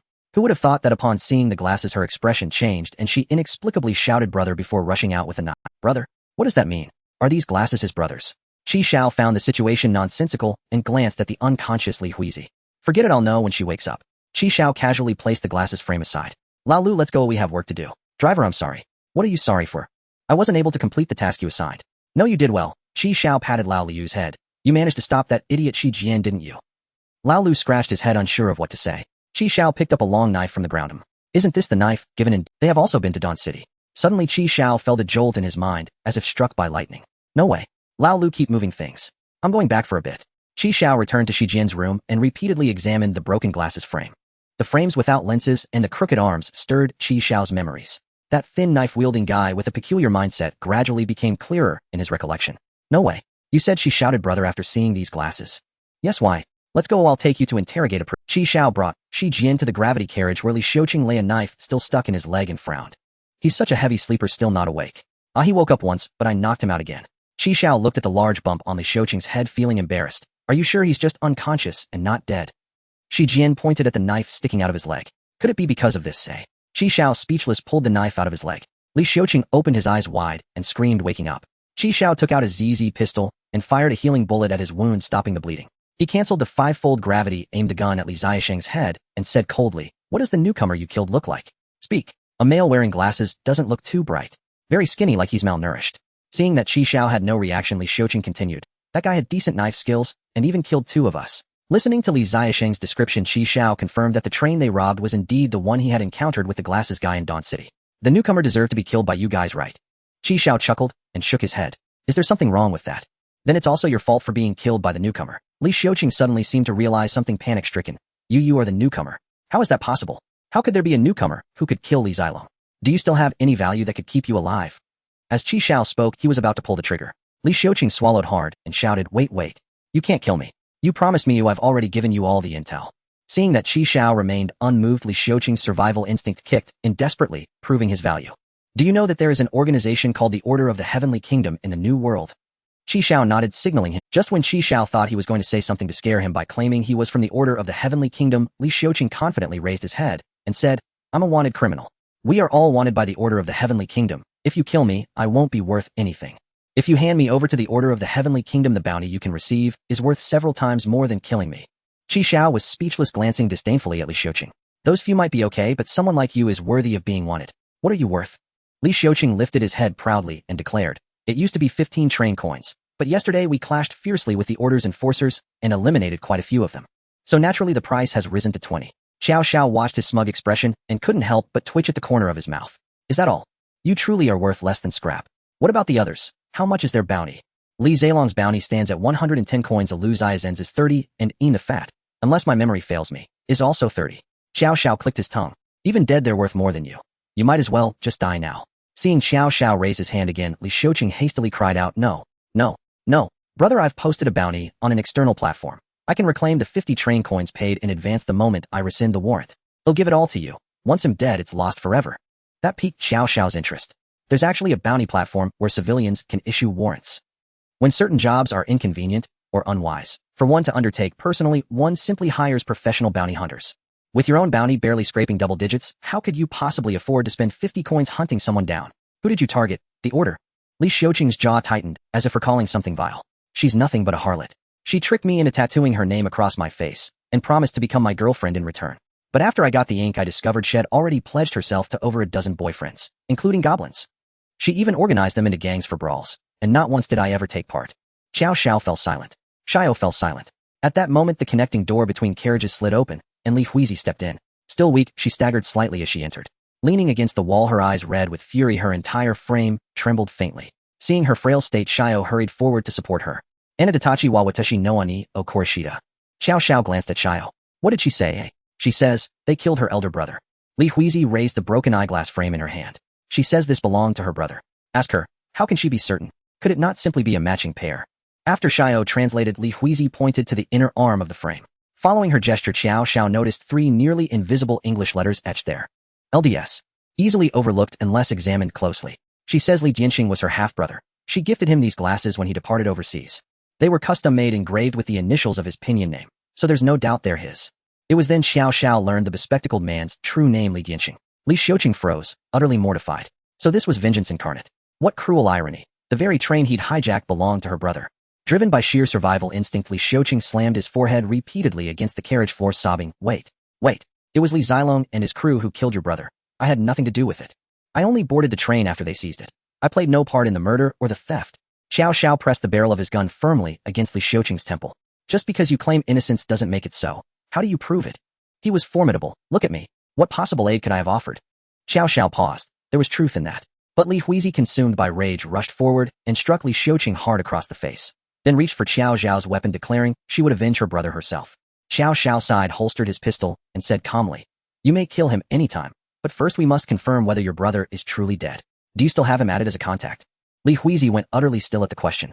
Moments later, the group gathered inside the black train, now reduced to its sole remaining carriage, with Li Xiaoqing dragged along by Xiao. All watched as Li Huizi logged into her account. Train Captain Li Huizi ID 008555259, registered. Her fingers trembled faintly as she entered the captain's chat room and opened her friend list. Xiao leaned in for final verification. Upon seeing the avatar, he exhaled deeply. It was indeed the bespectacled man from Dawn City, the one who'd fought the zombie sovereign beside him. Stroking his chin, Xiao spoke slowly. If someone dies, their profile doesn't turn gray. It vanishes entirely from the list. His gaze flicked toward Li Xiaoqing. Isn't that right? The young man reacted instantly, nodding vigorously, yes. The gray status means they're merely offline, not deceased. I remember. We abandoned your brother in Yurden. Perhaps someone rescued him. There's still hope. Your brother may yet be alive. Xiao Xiao added gently. I've met him before. We fought zombies side by side. He even lent me his coat once. At those words, disbelief shimmered in Li Huizi's eyes. He's a good man. Virtue attracts fortune. And frankly, he's remarkably resilient. I suspect he'll pull through. I have contacts within the Order's heavenly command. I'll gather intelligence the moment we reach Yurden. Xiao Xiao met Li Huizi's gaze, steady resolute. Relieved, Li Huizi's body suddenly went slack, and she collapsed unconscious once more. Cradling her, Xiao murmured in bewilderment. She only just woke. Why has she fainted again? Perhaps excessive blood loss. What do you usually eat when you lose blood? We'll prepare something nourishing for her. Hearing Xiao Xiao mention his ties to the Order, Li Xiuqing's expression shifted, suddenly thoughtful. You're one of the Order's special recruits this year. Correct. Though no reward awaits you. Li Xiuqing exhaled, nodding absently, as if a weight had lifted, yet leaving behind quiet awe. No wonder you took down Li Zilong. So that's how it is. Xiao carried Li Huizi back to her quarters. Only Xiao Xiao and Li Xiuqing remained in the carriage. Xiao Xiao glanced out the window at Lao Lu, who was still laboring outside, then turned his back to Li Xiuqing and said, I know only that the deceased vanish instantly from the chat room, while gray avatars indicate temporary absence from the train, offline status. Whether a deceased contact disappears from one's friend list, I confess I don't know. Li Xiuqing swallowed hard. Xiao Xiao turned to face him. Do you know why I haven't killed you yet? Because you're merciful. Xiao Xiao smiled, faintly crouched before him, and lightly slapped his cheek. Because you talk, freely, honestly, without resistance. Li Xiuqing swallowed hard, nodding repeatedly, like a chick pecking at grains. I understand. I will certainly speak without reservation. Qi Xiao laughed. I didn't expect you, a fool, to know quite a few idioms. How long have you been in this new world? It is now the 40th year of the new calendar. I arrived here in the 30th year of the new calendar. The gap between each session is 10 years, which coincides with what old Six's grandfather said. So every session is spaced exactly 10 years, huh? 10 years, and you've become such a useless person. Li Xiuqing could only feel anger without being able to voice it. Surviving here already surpassed 99% of people. Moreover, you've survived for 10 years. New calendar. Who decided that? You know the Order of Heaven. It is said that the first year of the new calendar was established on the day the Order of Heaven was founded, and everyone just accepted it afterward. So the Order of Heaven was established when the first batch of players appeared. Qi Xiao curled his lips. Actually, I'm not a special recruit of the Order of Heaven. I was just boasting. Li Xiuqing was puzzled when he heard Qi Xiao say this. I said that to put her at ease, just casually bluffing. What if she wants to kill you again? Should I stop her or not? Qi Xiao raised his chin, wearing an expression that said, you know what I mean. What's your relationship with her? Is she your girlfriend? Yes, and you are still suspected of murdering my brother-in-law. Do you know how serious that is? Qi Xiao spoke with a serious demeanor, not changing his expression. He wanted to extract more information about the new world from this weakling, especially concerning the Order of Heaven and the Free Order. Previously, all information about these two factions came from Kong Yu and Xia Yuan. They were on opposing sides and wouldn't say anything good about each other. Now having a third party to provide information would at least be more objective. Although he was also wanted by the Order of Heaven. That girl with the small chest, is she also your girlfriend? That's her sister. Qi Xiao casually lied. Li Xiuqing was speechless, softly muttering a curse in his native language. Wait, you're not a special recruit of the Order of Heaven. How do you know there are special recruits? Qi Xiao knew he would ask this. He said this to throw a rope for Li Xiuqing to grab and climb up. You know the transit station, right? Li Xiuqing nodded. Yes, everyone came from there. When I realized I wasn't part of the first batch of the survival game, I was completely stunned. I don't know what the planner was thinking. When I was at the transit station, someone came into the chat room, claiming to be the Order's welcoming officer. She sent a message in the group asking this year's special recruits to bring their badges to find her for rewards. So everyone this session knows there's such a thing. Speaking of rewards, they are quite substantial, with 50 train coins, enough to buy you 3 lives. I really envy those who are specially recruited. Li Xiuqing. That welcoming officer is actually a level 52 big shot. What's her name again? Qi Xiao. It seems to be something like Kong Yu. Kong Yu. Li Xiaosheng's eyes widened in surprise. This was the first time Qi Xiao had seen him so astonished. He realized Li was more shocked than when he learned Li Zilong had died. Seeing this reaction, good, it's promising. Qi Xiao. What's wrong? Do you know her? She's not a member of the Order of Heaven. Oh, she is one of their deadliest enemies, the second in command of the Free Organization, a super wanted criminal with a bounty of 440 train coins. Qi Xiao wore a disbelieving expression. Really? If you don't believe me, go ask in the chat room. Basically, all the veterans. She was able to get to the transit station. It seems the rumors are true. She really has that platform travel module. Platform travel module. What is that? Qi Xiao pretended not to understand and asked curiously. Li Xiuqing explained it briefly, emphasizing how rare and impressive that module is. Qi Xiao nodded repeatedly. Indeed impressive. You said she wanted special recruits to take their badges for rewards. I sneakily went to take a look. She took all those badges away and gave those new recruits a lot of train coins. Li Xiuqing said in a panic, something big is going to happen in Yurden. She must be planning to use those badges to disguise herself as a newcomer, skip the inspection, and infiltrate Yurden to mess with the Order of Heaven. Qi Xiao raised an eyebrow. That aligns with his earlier speculation. This guy is quite clever. What exactly does the Order of Heaven do? Do they have so many enemies? They just took control of some public stations by being here for decades. They say they don't allow people to attack others at public stations, aiming to create a public station that is equal and lawful for everyone. If we attack others at public stations, it's illegal, and they will judge us. They have no real authority, damn it. In the end, it's just that they allow themselves to rob, but not us. This point is quite similar to what Kong you said. What about the free organization? What do they do? Not clear. I only know they are a recently established organization. However, they are indeed developing rapidly, and there are quite a few big shots in the organization who have caused a lot of trouble for the Order of Heaven. At this moment, the announcement in the carriage sounded. The train is about to start, please hold on tight. Xiao quickly pulled Li Xiuqing up and hurriedly led him off the train. Just as Xiao left the train, the doors closed automatically. A flash of white light, and the train disappeared from the spot. Forget it, he would ask more later, there are other things to do now. After tossing Li Xiuqing back into the gravity carriage, Xiao knocked him unconscious, and then released old Master Rin to guard beside him. Then Xiao went to the second floor of the 6th hotel, and brought out the head of Li Zilong along with the corpse of Lu Xiaozhen. Including the corpse of Yin Jintai, Xiao used a large black bag to wrap them all separately and freeze them in the refrigerated carriage. When they arrived at Yuerdan, they would exchange them for a bounty. After finishing all this, Xiao washed his hands clean and went to the bedroom of Shijian. Li Huizi was lying on the bed leaning against the pillow eating the red sugar steamed egg that Shijian had made for her. Seeing Xiao enter, she hurriedly put down the bowl, got up, and thanked him. Xiao waved his hand, signaling her to finish eating before talking. He looked at Shijian. Did you make this? Can it be tasty? What do you want, some? I can have Huizi save a bite for you. Forget it, I don't like sweet steamed eggs. After saying that, Xiao took out the knife that Li Huizi had, which was broken by Li Zilong's laser blade from the bracelet, and placed it on the edge of the bed. I brought this back for you, but seems like it can't be used anymore. After that, Xiao took out a black knife, which belonged to Lu Xiao. In that battle, she didn't even have time to draw her sword before Xiao slit her throat and took her out. This is a pitch-black long knife approximately 1 meter in length. Since it is double-edged, it may be more appropriate to describe. Xiao has inspected this knife.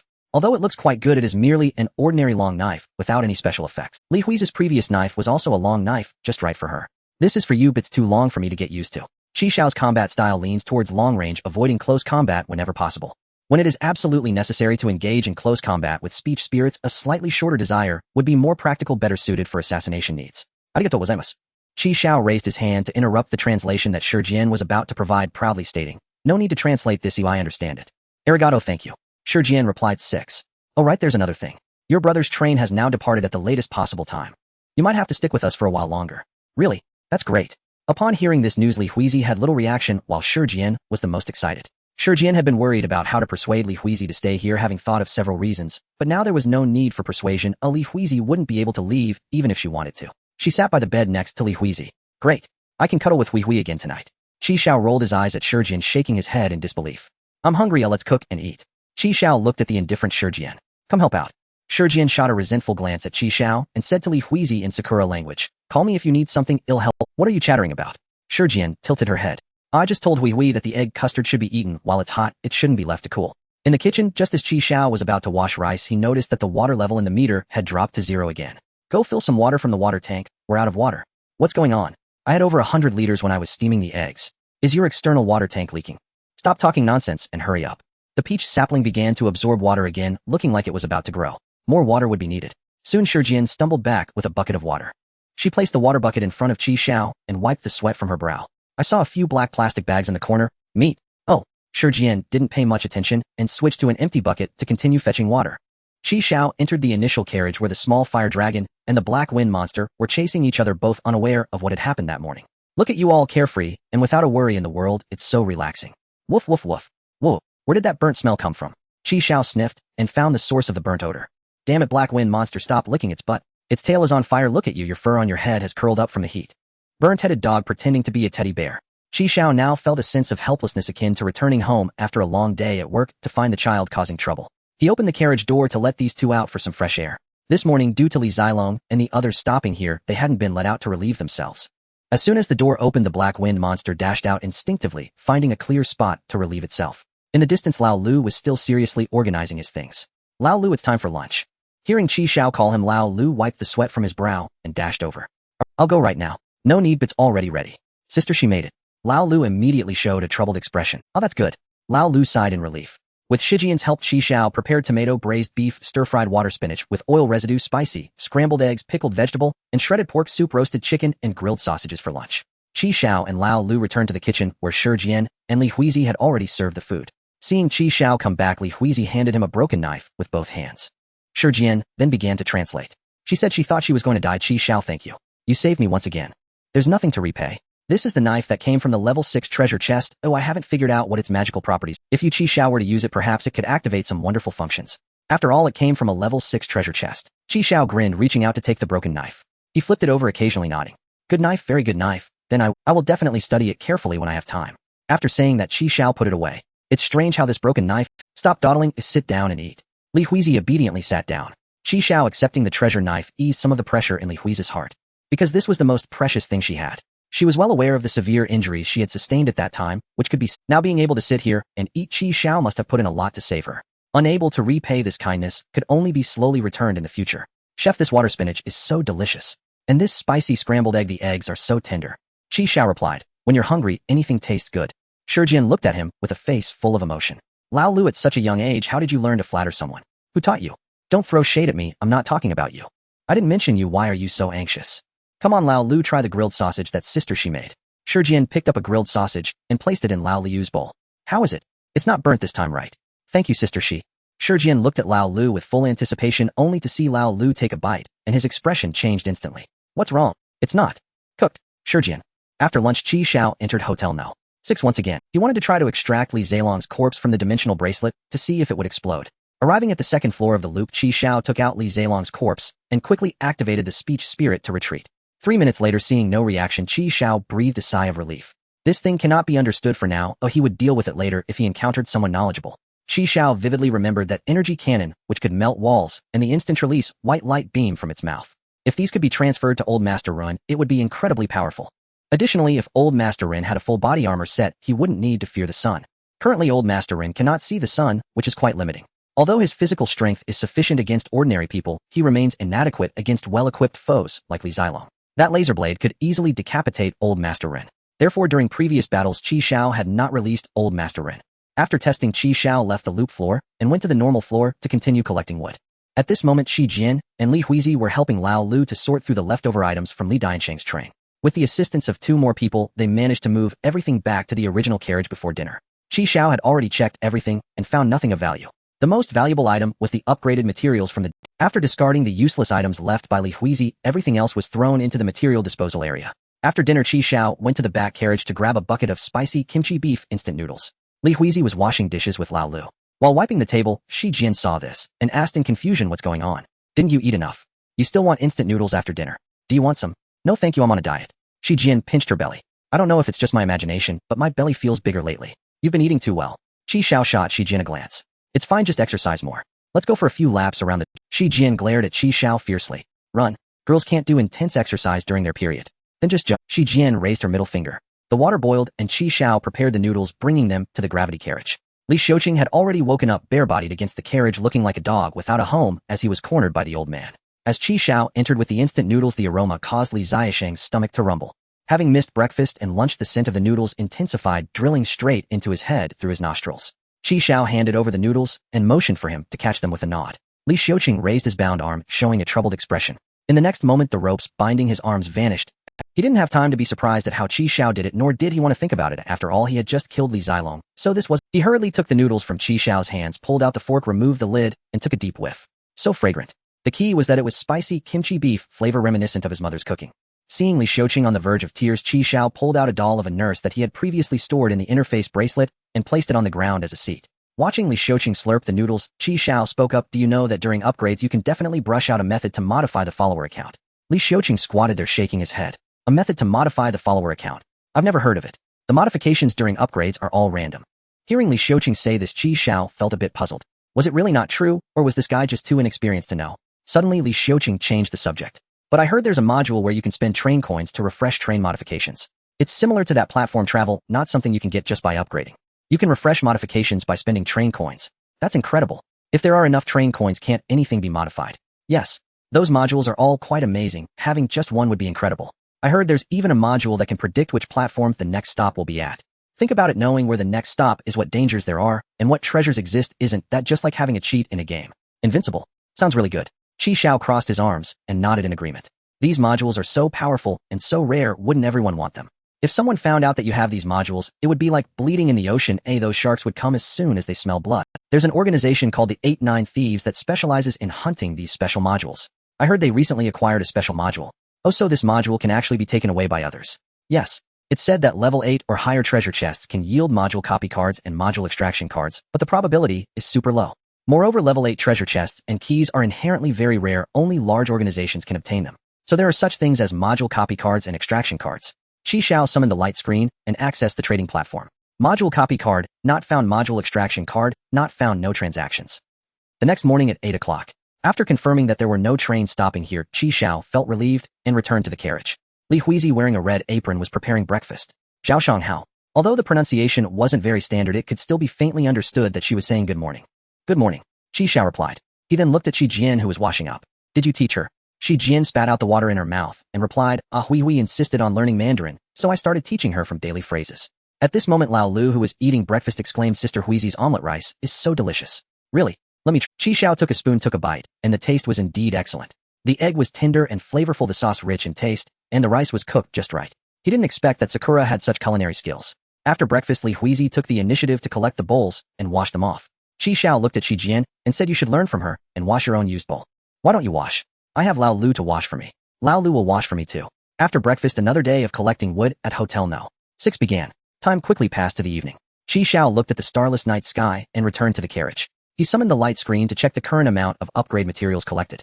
Metal 4800 600 kilograms, plastic 3426 300 kilograms, wood 9940 200 kilograms. Having disassembled Li Huizi's 8 carriages and Li Diansheng's 11 carriages along with the wooden doors and beds collected over the past 4 days, Xiao now possessed an unprecedented amount of upgrade materials, especially the wood, which was nearing 10,000 kilograms. He couldn't upgrade, yet what if there still wasn't a modification for the follower account? Before finding a definite way to brush out the modification for the follower account, he wouldn't rush to upgrade. So spending train coins to refresh train modification modules, he couldn't rely solely on Li Xiuqing's words. He needed to inquire more. Let's depart. After all, it would automatically set off in the middle of the night. Leaving a bit earlier would allow him to see where the next stop would be and prepare in advance. On the 4th day of stopping at Hotel No. 6, as the announcement sounded, the train set off. After the train started, the next station also refreshed. This stop Yordan Public Station with an additional 295800 train stopping. This is a public station. It will automatically record this station after stopping. The latest departure time from this station 11 hours after stopping. At the public bus station of Yordan, the headquarters of the Order of Heaven Dream Palace. Inside the conference room, 12 chairs were arranged around a large circular conference table. From above, it resembled a gigantic dial. In the center of the round table, a holographic projection displayed the content. The discussion centered on the free organization Kong Yu disguising itself as the Order of Heaven, deceiving this session's special recruitment newcomers badge at the transfer station, thus bypassing the inspectors and allowing numerous wanted individuals to infiltrate the new world, resulting in an attack on Dream Palace. Currently, 3 people were seated here. At the 3 o'clock position sat the only male present, the chief inspector of the order. He appeared to be under 40, wearing a hat, his uniform neat, with single eyelids, sharp eyes, and slightly thin lips. At this moment, he was in a heated argument with the person in charge of human resources, Chief Elsa. Elsa sat at the 9 o'clock position across from Jiangnan. She was also dressed in the order's uniform, always wearing a white lace mask and gloves. At the 6 o'clock position between the two of them sat a woman in a black qipao with a fishtail braid. The qipao was embroidered with a golden dragon split to the maximum position, revealing her fair thighs. At this moment, she crossed her arms, her eyes slightly closed, showing no interest in the argument between the two. Fools. All of them are fools. They are all useless. And they still dare to recruit special newcomers. So easily deceived. I see, all the special newcomers this time are useless. Unfit for use. Truly, one generation is worse than the last. I really don't know what kind of vision the person in charge of recruitment has, picking nothing but a bunch of fools. Jiang Nan slammed the table. They all foolishly wear the red uniforms of the free organization. If it weren't for the inspectors on the front lines following the rules, they would have been almost killed. How many of the wanted criminals let in have been on the wanted list for years? I can recognize them all, yet the frontline inspectors couldn't. This is as ridiculous as a chef being unable to distinguish between salt and sugar. Aren't special newcomers supposed to be exempt from inspections with their badges? The fact that those with badges can be exempt from inspections is already wrong. Those who need inspection should still be inspected. Special newcomers are meant for management and elite training. With so many grassroots inspectors, once the identity information of special newcomers is leaked, if other organizations assassinate them before they grow up, who will take responsibility? So are you saying everyone is just following the rules, so no one is wrong? Then who is wrong? I get it, it's the rules that are wrong. The rules set by the older generation are wrong. Then why hold a meeting? Just disperse it. Are you all following the rules? Elsa seemed to have heard the biggest joke. Do you want me to list the complaints we handle daily about your subordinates? Aren't we all just trying to ensure you are Dawn safe? Our inspections are all compliant and legal, conducted according to the order's regulations. Otherwise, where would the Ministry of Finance get so much money? Your train currency just falls from the sky. I'm doing this for the Heavenly Kingdom. Elsa sneered. You don't even mention the first 2 words of the Heavenly Kingdom, Chief. Order is in my heart. there's no need to speak of it. Elsa scoffed, her lips curling into a beautiful arc. That's why I say we should cultivate the natives and our own descendants. There's really no need to recruit these outsiders. Hearing Jiang Nan say this, Elsa laughed. Those who can stand out in the novice village naturally have their own unique qualities. Even if it's luck, that is still a part of strength. Moreover, if these newcomers are not absorbed into the organization, they could easily establish their own factions, leading to a proliferation of free organizations. Then you have your work cut out for you. Jiang Nan coldly said, So what if they are recruited? Will they be eternally loyal to the order of heaven? Have you forgotten? Jiang Nan's words were about to come out, but he suddenly thought of something and swallowed them back. They can be recruited, but they must not be cultivated into key positions. The higher-ups must be our own people for the heavenly kingdom to be sustained. Those outsiders you recruit do not truly. Jiang Nan turned to look at Dong Haizue, who had not spoken. And you, Dong Haizue, is it really that hard to catch just one Kong Yu? To this day, she still hasn't been caught. Forget about not catching her. Has there been any result from investigating the station travel module? Now it's fine, no need for investigation. She has shown it to us herself, saving you effort. I really don't know what you all do every day. You can't even handle such a small matter. Dong Haizue opened her eyes, her beautiful gaze sharp, looking at Jiang Nan. If you keep talking back, I'll tear your mouth off. Jiang Nan glared, his eyes wide, angrily, standing up and pointing at Dong Haizue, just as the tightly shut conference room door was slowly pushed open and a blonde loli walked in. She slightly bowed to the three, smiling. Gentleman Wang has returned. Upon hearing this, all three stood up, adjusted their appearances, and looked towards the door. They saw a young man with long white hair gracefully walking in. He was dressed in a loose white training outfit, his blue eyes sparkling with vitality. Most importantly, he was holding 4 cups of drinks.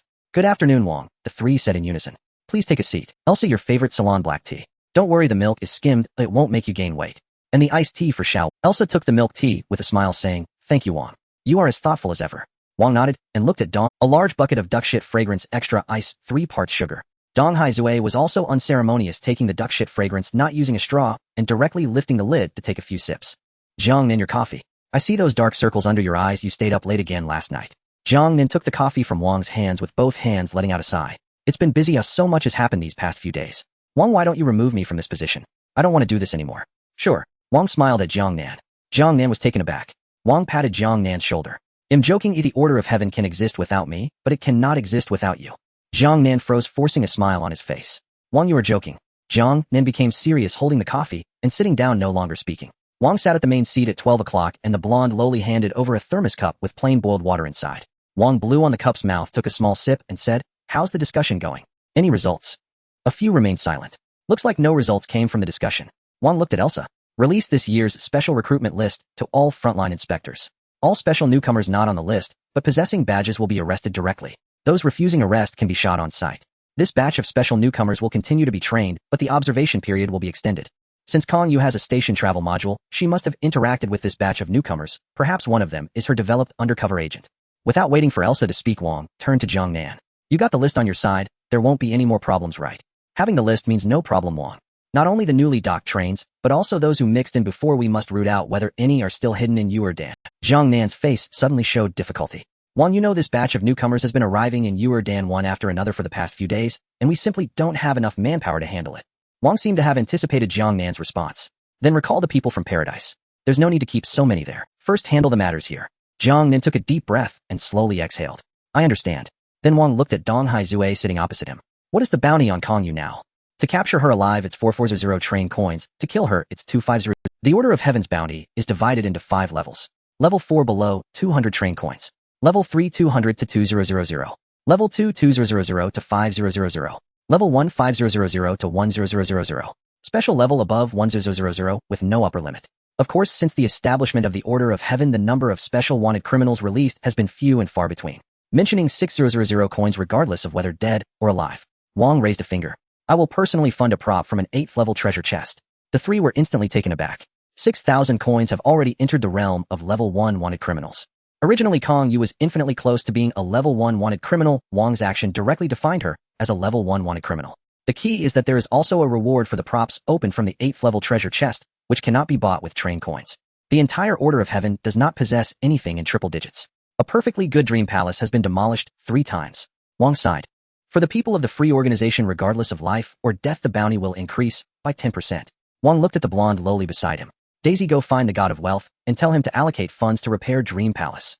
Daisy nodded and stood up to leave. Jiang Nan hesitated for a moment, looked at Wang, and gathered his courage to say, Wang, the brothers on the front lines are working overtime. It's so dangerous this time.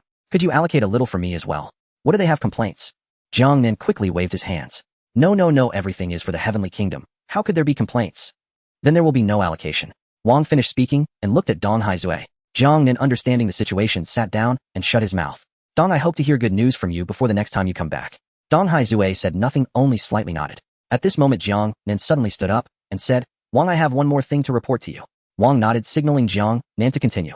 According to the frontline inspectors, a profile of the welcoming official described as a special newcomer confirmed that the person is the missing Ji Huiyunshang from half a year ago.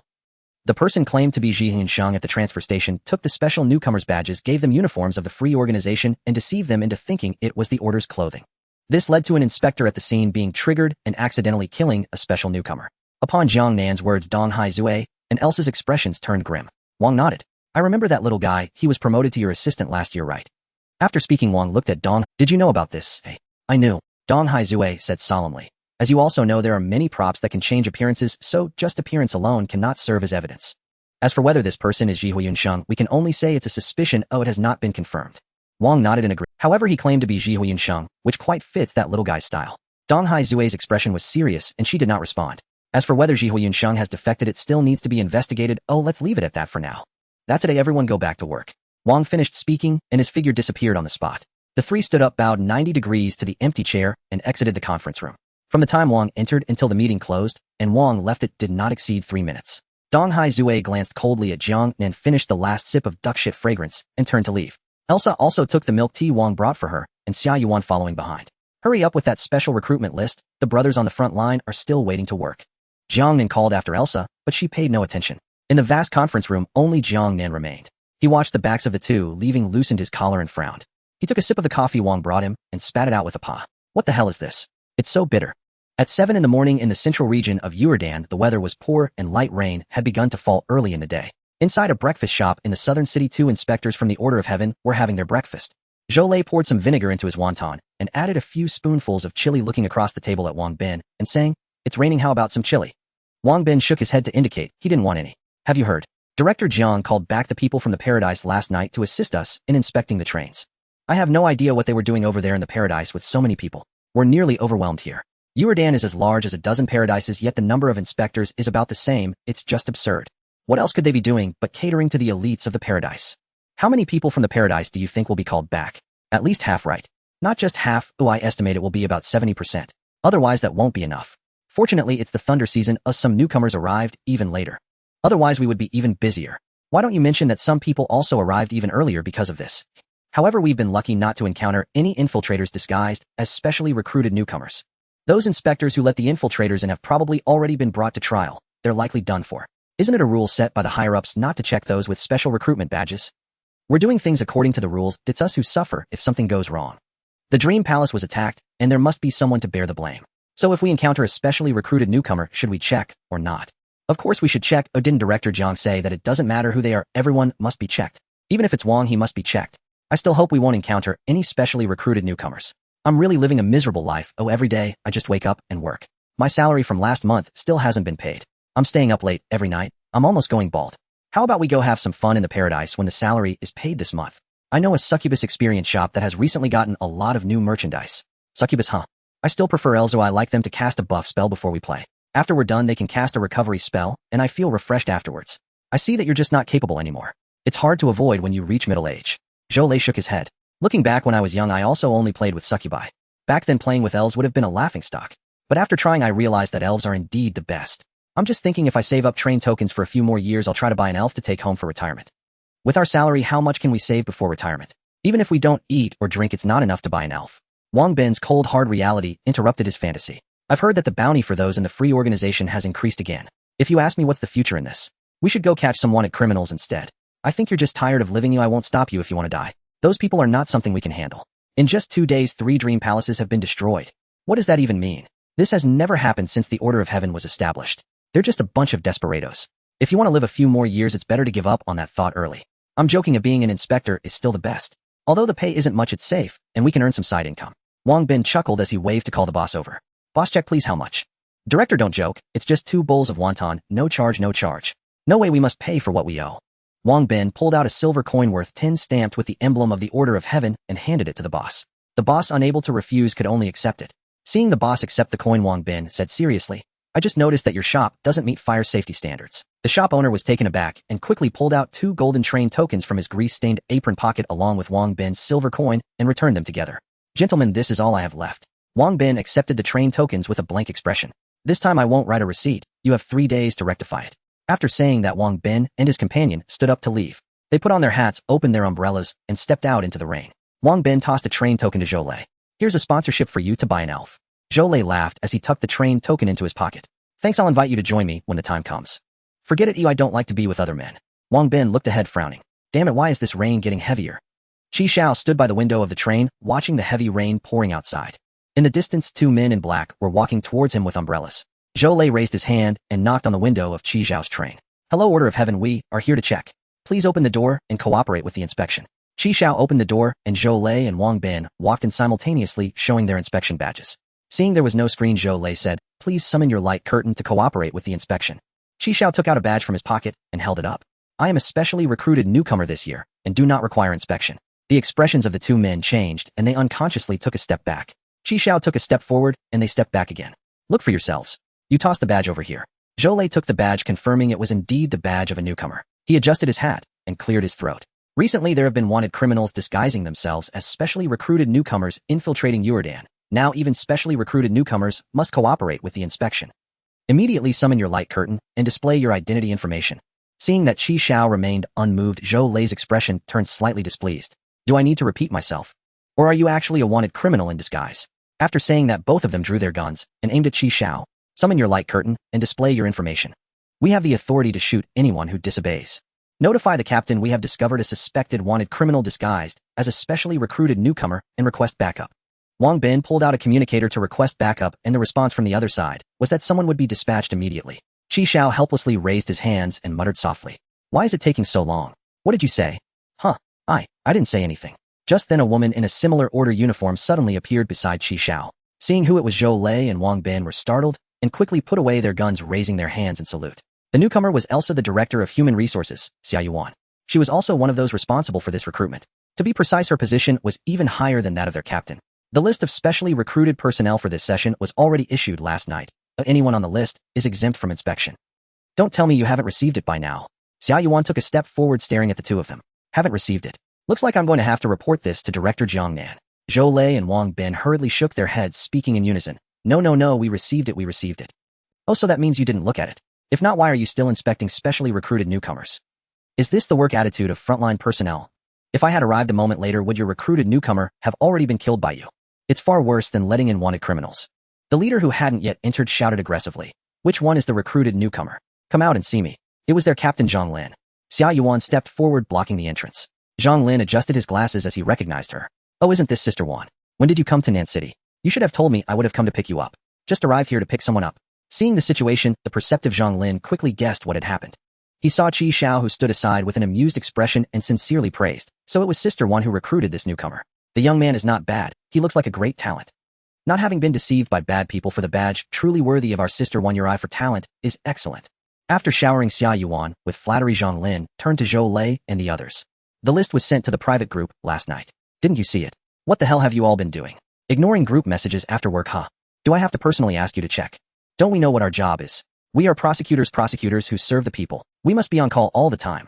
Are you still threatening the recruited newcomers with gunfire? You've made such a big mess, I can't protect you anymore. Off to the tribunal. You both go. Xiao looked at Zhang Lin, who was playing the bad cop, and spoke up at the right moment. Captain Zhang, that's unnecessary. After all, the tribunal is quite busy too. Zhang Lin flashed a charming smile at Xiao, then turned his head and glared angrily at Zhou Lei and Wang Bin. You're losing your bonuses for this month. I'm not joking. If you have any complaints, go find Director Jiangnan. Zhou Lei and Wang Bin were reprimanded to the point of not daring to lift their heads, resembling 2 wilted chickens, shrinking their necks. What are you still dawdling for? Hurry up and get to work. Zhou Lei jogged a few steps, bent down, and handed the badge back to Xiao, then fled the carriage with Wang Bin, as if escaping. As Zhou Lei passed by Zhang Lin, he received a kick. You just keep causing trouble for me. After assigning the 2 newcomers to work, Zhang Lin smiled brightly at Xiao. Sister Wan, about my application to transfer to the paradise. It's been over a year and still no result. Xiao looked at Zhang Lin, who had a hopeful expression, and said, submit the materials again before the end of the month, and be clearer this time. Zhang Lin understood and nodded eagerly like a chick pecking at rice. The position changes, promotions, and hiring in the Order of Heaven are all determined through assessments conducted by Director Elsa and her team. Especially for promotions, Sister Wan, then I'll get to work. I'll treat you to milk tea later. Zhang Lin looked at Xiao Yuan. Xiao Yuan nodded, signaling him to go. Then she pressed a button to close the door. Throughout the whole time Zhang Lin hadn't eaten. As Qi Xiao parked at Yuer Dan, he joined the chat room here and quickly searched for and added Xiao Yuan as a friend. From her, he learned about the major events that had occurred in Yuer Dan over the past few days. As he expected, Kong Yu disguised himself as the welcoming officer of the Order of Heaven, deceiving recruited newcomers for their badges at the transfer station. With the badges, the recruited newcomers could bypass inspections, allowing many wanted criminals to infiltrate Yuer Dan and attack the headquarters of the Order of Heaven, the Dream Palace. This also led to everyone with a badge being arrested immediately. Kong Yu is trying to set me up, damn it. Wait, what's the point of her setting me up like this? It doesn't make sense, as she wouldn't gain any benefits. Unless she knows that I am a recruited newcomer myself. Qi Xiao, once this thought appeared, it couldn't be dismissed. Qi Xiao became increasingly convinced that Kong Yu knew he had already been recruited by the Order of Heaven, and that the badge delivery was merely a test. Initially, Qi Xiao had considered giving Shijin a badge so she could avoid inspections, but now he was glad he hadn't done that. If he had done so, and then Shijin got captured, not only would the station reward module be exposed, but if she ended up spilling the beans, it would be disastrous. Qi Xiao put away the badge and looked at Xiao Yuan. He didn't expect this girl to have left any marks on him. She even transmitted. Xiao Yuan took off her hat, loosened her hair, shook her head, and then yawned. When she looked at Qi Xiao again, her expression returned to what it had been in Dawn City. Brother Qi Xiao, you finally came. I thought something had happened to you. I was so worried. Something did happen. Oh, I almost didn't. I encountered a group of wanted criminals at the last station. Wanted criminals? Brother Qi Xiao, are you okay? Were you hurt? I got a little hurt. They are all dead. By the way, I heard that killing wanted criminals can earn a reward. How do you claim that reward? I brought the bodies with me. They're frozen in the cold storage.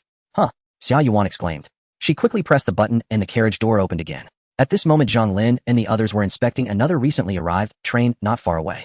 Hearing Xiao Yuan call him, he hurried over. Sister Wan, what can I do for you? At this time, Qi Xiao had already brought the bodies of Li Zilong and the others to the carriage door.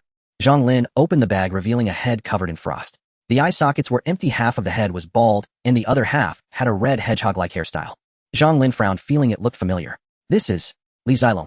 After looking at the remaining two bodies, Zhang Lin confirmed that they were indeed the group of wanted criminals led by Li Zilong, who had just escaped from Yuer Dan a few days ago. He looked at Qi Xiao in disbelief.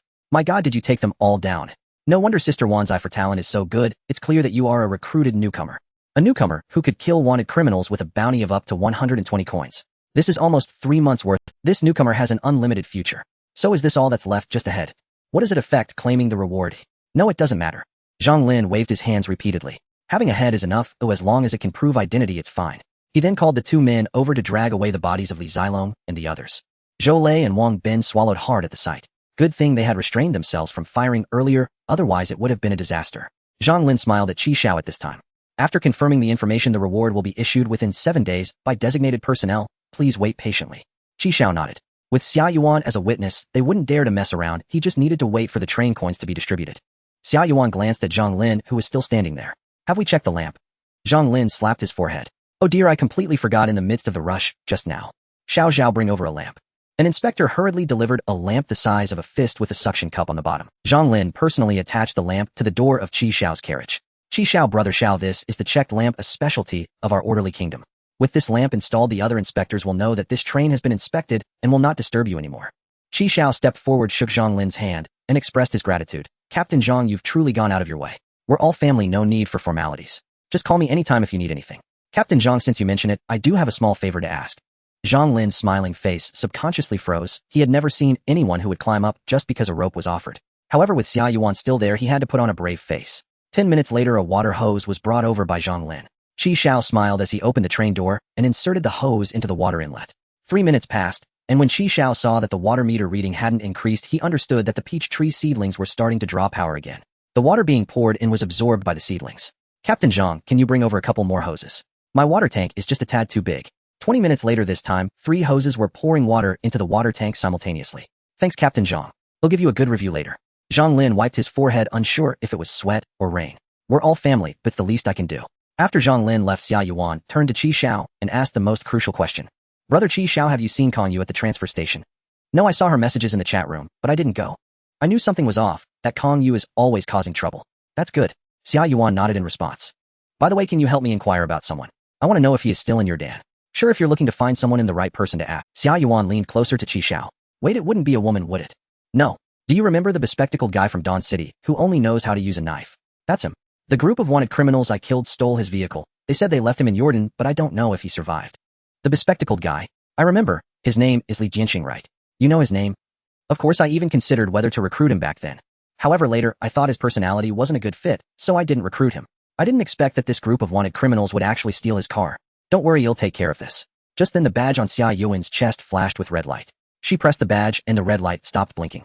Brother Xiao, I have a meeting to attend. I'll come find you after I'm done. You do your thing. Xia Yuan put on her hat, smiled, and waved at Xiao, and in the next moment, her figure vanished. Xiao, on the other hand, put away his smile and furrowed his brows slightly. The information provided by Kong Yu was not entirely accurate. Xia Yuan was not only able to exchange positions with objects she had come into contact with, but it also seemed that she could choose an object to directly appear beside her. This ability seemed a bit overpowered. He would need to find an opportunity to investigate how she acquired it. After Xia Yuan left, Xiao let out a sigh of relief and walked to the last carriage. Last night Xiao had moved all of Zijian's belongings here overnight. Now this was her new bedroom. At this moment Xijin, Lao Lu, and Li Huizi were playing cards. Each of them had a white strip of paper stuck to their faces, especially Lao Lu, who had the most. In the corner, old Master Rin was guarding Li Xiuqing, who was still bound and had his mouth gagged. Xijin slapped down a card. 2. She looked at Lao Lu and Li Huizi. Do you want it? Hui, do you want it? You all don't want it. Then I'm out. A 3. As the last card was played, Xijin won that round. Woo. Check the cards, strip the paper. Xiao shook his head. These guys were not nervous at all. About your brother, I've asked someone to look into it. There should be results soon. Thank you, Xiao. Li Huizi quickly stood up and bowed to Xiao. Your teacher's skills are lacking. You need to teach them properly, especially with their accent. Xijin raised a finger defiant. Give me a month, and they'll have Weihui's pronunciation better than yours. Xiao was speechless and ignored them. He walked over to Li Xiuqing, tore off the sock from his mouth, and asked, so how do we revoke the wanted notice and retrieve the train? According to Li Xiaosheng's instructions, Xiao added a woman in the chat room. She was one of the online customer service representatives of the intermediary platform that issued the wanted notice for Li Xiuqing. I want to revoke the wanted notice for Jin Haiyan number 48083197. Alright sir, we are verifying the wanted notice number 48083197. Revoking this wanted notice online requires 3 password confirmations. Following the customer services guidance, Li Xiuqing entered the password once.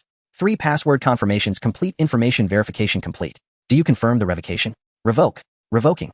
Settling. The bounty you temporarily stored is 50 train currency. Canceling the bounty will incur a 10% handling fee, leaving you with 45 train currency. Please select a return method. It can be returned to your anonymous account or processed as a trade return. To be able to return to an anonymous account is quite advanced. However, it also indicates that the issuance of wanted notices on this platform is quite discreet and secure. You can issue wanted notices under false identities and also remotely publish and cancel them online. As a platform where anyone can issue bounties on others, Utopia naturally has its unique features. Trade return. Xiao listed the sock he just used to gag Li Xiuqing for trade, setting the price at 45 train. The transaction quickly showed success and a man exchanged it. Return successful. Welcome to publish bounties again. Do you need any other services? What is the current bounty on Li Zilong? Utopia can also query information on wanted criminals issued by the Orderly Kingdom as it is public. It would be good to check how much their bounties are so Zhang Lin doesn't take a kickback. That guy doesn't look like a good person at all. Searching for you now. Li Zilong, Orderly Kingdom level 4 wanted. Latest bounty, 140 train currency. Xiao also checked the bounties of the other 2 deceased. Lu Xiaojin and Yin Jintai were both level 4 wanted in the Orderly Kingdom, with the latest bounty being 35 train currency each. Finally, Xiao checked Li Xiaosheng's bounty. There are 2 bounties concerning Li Xiuqing. Orderly Kingdom level, latest bounty, 3 train currency. Utopia anonymous bounty. Bounty 100 currency. Note only for living individuals. No, the bounty from others has increased. Why has yours decreased? Xiao looked at Li Xiuqing, his eyes drooping. Didn't you say 15 pieces? At least it should have risen to 20 pieces. How is that possible? Let me take a look. Li Xiuqing leaned over, and upon seeing the bounty, he was shocked to find it was written in large letters, 3 pieces. He is slandering me. The Order of Heaven is slandering me. I didn't expect there would be others anonymously putting a bounty on you. You really are something. 100 train coins worth that much money. Off. At this moment, Li Xiuqing noticed the message at the bottom. It must be someone with the same name. My life is cheap. Who would spend so much money to hunt me down? It's impossible. We'll find out soon enough. Xiao asked for detailed information. Just from the fact that the person had a tattoo on their face, it could be confirmed that it was him. Damn, who is putting a bounty on me? It couldn't be that bitch Jin Xinya, could it? After Xiao sent the information about Li Xiuqing in his possession to the other party, they replied that they were contacting the person who issued the bounty and asked for patience. Xiao looked at Li Xiuqing with a smile, relieved that he hadn't killed him. It was another unexpected income. You suspected? What reason would she have to put a bounty on you? Because I expose her pure image everywhere, making it so she hasn't been able to deceive someone like me, a pure love warrior, for a long time. The more I think about it, the more convinced I am. It must be that bitch. She definitely wants me alive. She must be looking for revenge. That bitch said before that she would cut me up and feed me to the dogs, damn it. For just you she would offer 100 train coins. Is she that rich? Look at how others are doing, and then look at you sigh. Xiao shook his head, wearing an expression of disappointment. Brother, those are the exceptions. Ordinary people like me are. Li Xiuqing felt somewhat offended. In the past 10 years, how many stations have you been to and you've gained nothing? I haven't been to many stations. When I first arrived in the new world, I sold the train after just a few stops. Xiao replied, you sold the train. Xiao genuinely did not expect that a train could be sold. Yes, actually most people sell their trains as soon as they arrive in the new world. I almost didn't leave the beginner village. The most frustrating part was going to a new place again at 8 o'clock every day. Who knows where it would stop daily? What if one day it stops at a battlefield, a zombie nest, or some bizarre world? Wouldn't that be the end? At that time I indeed felt it was dangerous and didn't want to continue like that, so I sold the train. Who did you sell it to? To the Order of Heaven. Does the Order of Heaven buy trains? Yes, not only the Order of Heaven, but some private big shots also buy and sell trains. They would pay 30% up front, and then pay you another 30% slowly. Once the train is sold, they would settle the remaining payment with you. However, most people choose to sell to the Order of Heaven even though it's a bit cheaper than selling to private individuals. But in terms of repayment, the Order of Heaven is very honest and won't cheat you. How much did you sell it for? That depends on how many carriages your train has and how much you modified it. I sold mine for 53 train coins at that time. Train coin transactions. You sold the train and still need train coins. What use is that? Living in Dan requires order coins issued by the Order of Heaven, and train coins are used to exchange for order coins. One train coin can be exchanged for 1,000 order coins, and a bowl of beef noodles is about 20 order coins. Of course, train coins themselves are also hard currency. After I sold the train, I lived freely and happily for a few years, but later when I ran out of train coins, I joined Li Zheilong's team and followed him around. Wait, I have a question. When it's time to depart, doesn't the train just leave? How many levels are you now? You're probably not even level 20 yet. Once you reach level 20, you'll understand at that point a maintenance module will be unlocked, allowing the train to stop as long as it wants at public stations. Is Dan very big? Yes, very big. It's several hundred times the size of a certain country. Actually, if you don't cause trouble in Dan, it's quite nice. There are jobs in the city and entertainment. It's not much different from Earth. At that moment, the customer service of Utopia replied. The bounty issuer said they are trading in Zwan, the smog city. Zwan? What a damn place. Zwan is also a public train station, but the environment is very harsh, filled with miasma. It's littered with garbage swamps and mutated creatures. It's uninhabitable, so it isn't under the jurisdiction of the Order of Heaven. I see. Xiao nodded and patted Li Xiuqing on the shoulder. Don't worry, they won't take you to exchange for the bounty for now. Before Li Xiuqing could breathe a sigh of relief, Xiao continued. I'm waiting for the investigation results. If my little brother is gone, you will go with him. If my little brother is still alive, Li Xiuqing said with hopeful eyes, will you let me go? Dream on. Of course he'll take you to exchange for money. As long as you haven't harmed my little brother, since the other party only wants living people. Losing an arm or a leg shouldn't matter. I really didn't lay a hand on him, I swear. Alright then, pray that my little brother is okay. Then Xiao checked on an old acquaintance. There are 139 bounties on Kongyu. Order of Heaven Level 1 bounty. Latest bounty amount, 6,000 train coins plus an 8th level item from a treasure chest. Note, regardless of life or death. Utopia 5648 Yellow Peach Anonymous Bounty. Bounty amount 10 coins, seeking Kongyu's high heels. Utopia 0297 Purple Rod Anonymous Bounty. Bounty amount 10 coins, seeking a pair of stockings worn by Kongyu. Utopia 9112 Pink Pimple Anonymous Bounty. Bounty amount 100 coins, seeking to have a candlelight dinner with Kongyu. These bounties from Utopia are all strange and even unreliable, while only the Order of Heaven has genuine, wanted bounties. 6,000 train coins. What a concept. That could kill someone if thrown. A lifetime wouldn't be enough to spend it. Plus, there's an item from an 8th level treasure chest. The one I have yet to open is a life-saving hair of Monkey King 3 strands. An item of the same level would definitely also be extremely powerful. What exactly did Kongyu do to the Order of Heaven that they are offering such a high bounty for her? At that moment, a voice suddenly rang out. Wow, brother Xiao, this is quite lively. Shi Jian, Lao Lu, Li Huizi, Heifengwei, and Xiao Huolong all turned to look at Xia Yuan, who had suddenly appeared beside Xiao. Woof woof woof.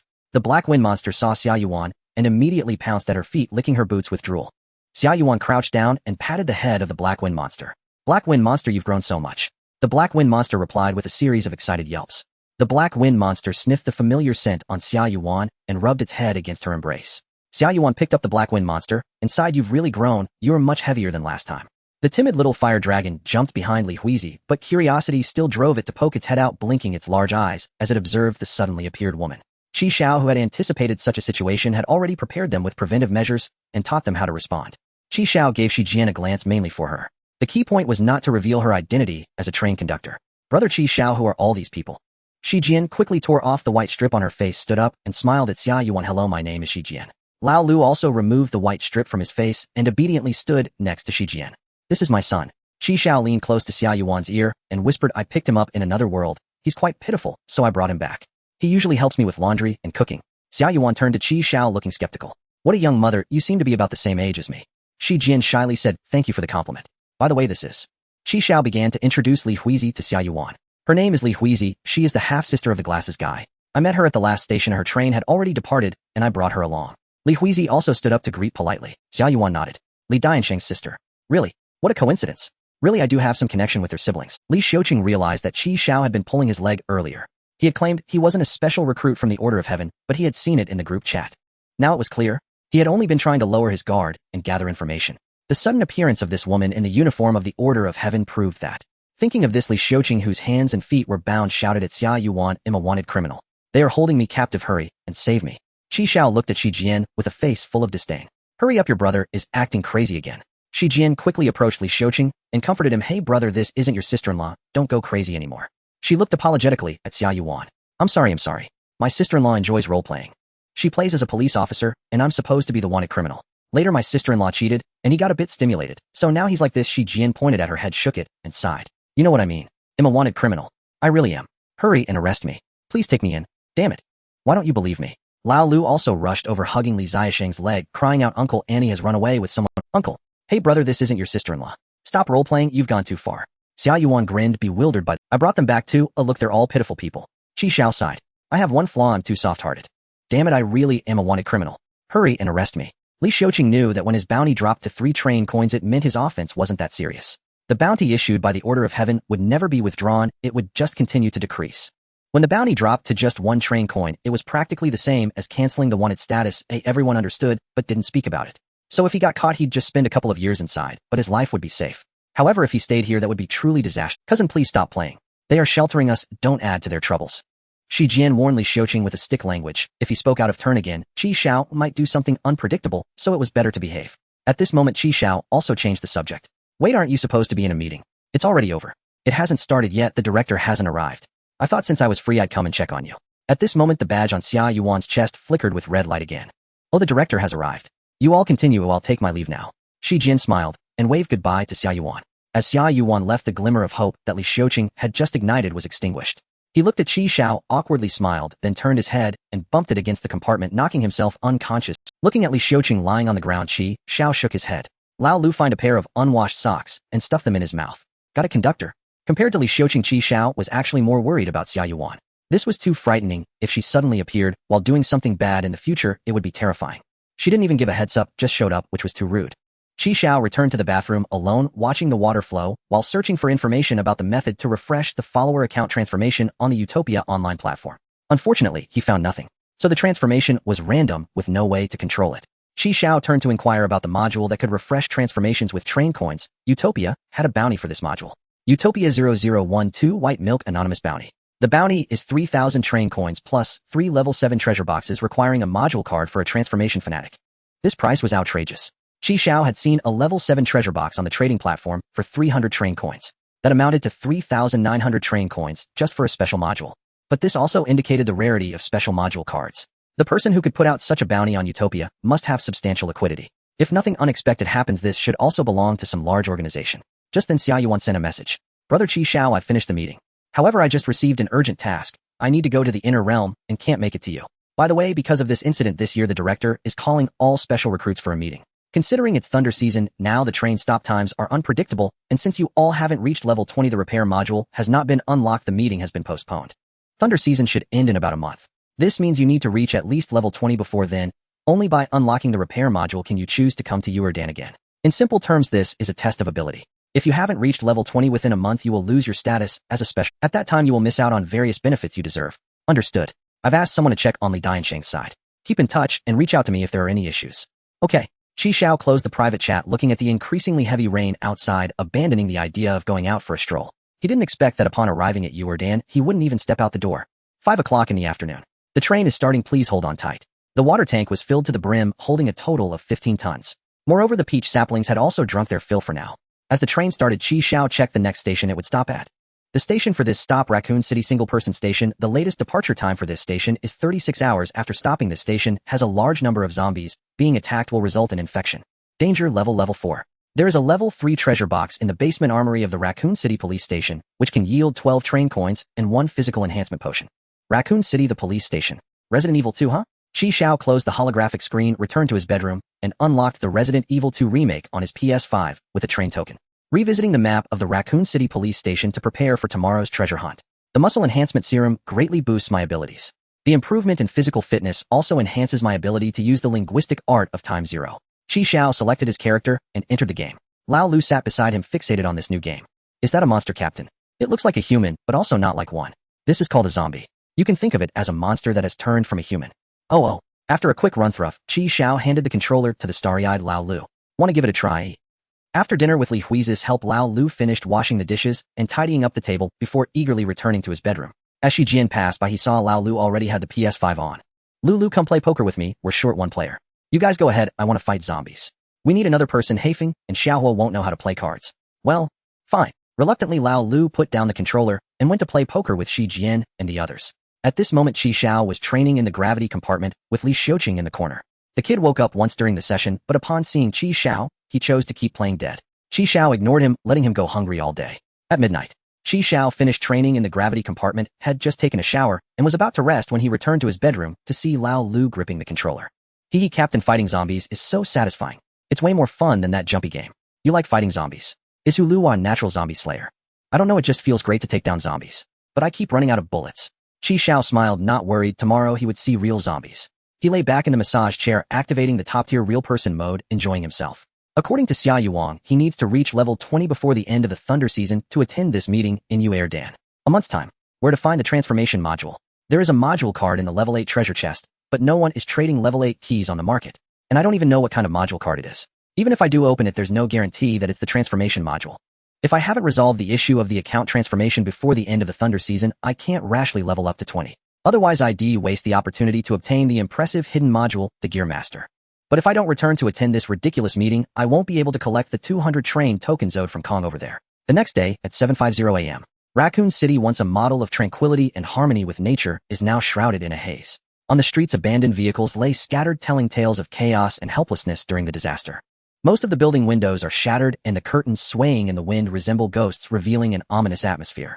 A nauseatingly sweet scent permeates the air, a gift left by the virus infection. The sky is always overcast, and sunlight seems unable to penetrate the thick clouds, failing to bring warmth to this. Xiao stood by the window, arms crossed, observing the scene outside, confirming it was indeed Raccoon City. However, the anticipated sight of streets filled with zombies had not materialized. This is not Shuguang City, where the more zombies you kill, the greater the rewards. Here, killing zombies yields no rewards at all. In this light, having fewer zombies is a good thing. Xiao returned to the kitchen, looking at Shi Jian, who was still eating breakfast. Today's breakfast was again the omelet rice made by Li Hui. You and Lao Lu guard the vehicle, keep a close watch on the little stick. I'm taking Sakura out for a bit. Li Hui nodded, indicating it was fine. Lao Lu, got it, Captain. I'll ensure the task. Why is it always me and Lao Lu guarding the vehicle? I want to go out and explore too. Clearly at this moment, Shi Jian still had no idea what kind of world she had entered. Because Xiao activated dynamic cloaking, the train was in stealth mode, and those zombies did not notice this uninvited. Xiao brought them to the initial carriage. He knocked on the train window, signaling Shi Jian to look outside. At that moment, a zombie was attracted by the knocking and approached the window. Its eyes rolled back, hair disheveled, as if it hadn't been groomed in ages, with a few strands falling over its pale forehead. Its skin was as pale as paper, exuding a strange bluish-gray hue, as if its blood had completely ceased to flow. Its eyes were sunken and bloodshot, pupils murky, lips dark purple, cheeks hollowed, and muscles atrophied, making its entire facial structure appear twisted and terrifying. Its clothes were tattered and stained with blood and dirt, producing a chilling sound as they rubbed against each other with its slow. Shi Jian instinctively stepped back, horrified. Zombie. Still want to explore? I just remembered I haven't done the laundry, never mind. Is this really a zombie? It looks just like the ones in the game, how cool. Lao Lu breathed heavily, his eyes sparkling. You could be careful. If you get hurt by them, you'll end up like this. After warning them not to run around, Xiao led Li Hui. As soon as they exited the train, Li Hui swiftly cut off the head of the zombie, still leaning against the window, her speed so fast that her skirt fluttered.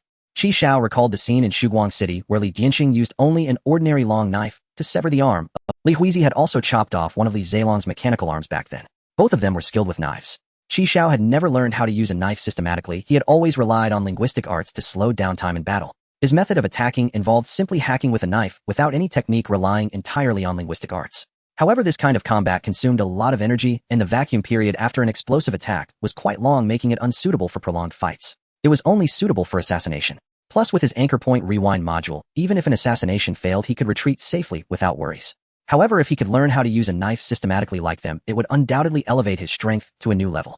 He should take the opportunity to ask Sakura for some tips. At this moment, Li Hui turned her head, looking at the knife in her hand, then at Xiao, smiling. Xiao, thank you for the mud. This 8th cut is for you. Xiao nodded. This Sakura had learned Chinese quite quickly, although her accent was still a bit. Wait, could it be that Shi Jian is doing it on purpose?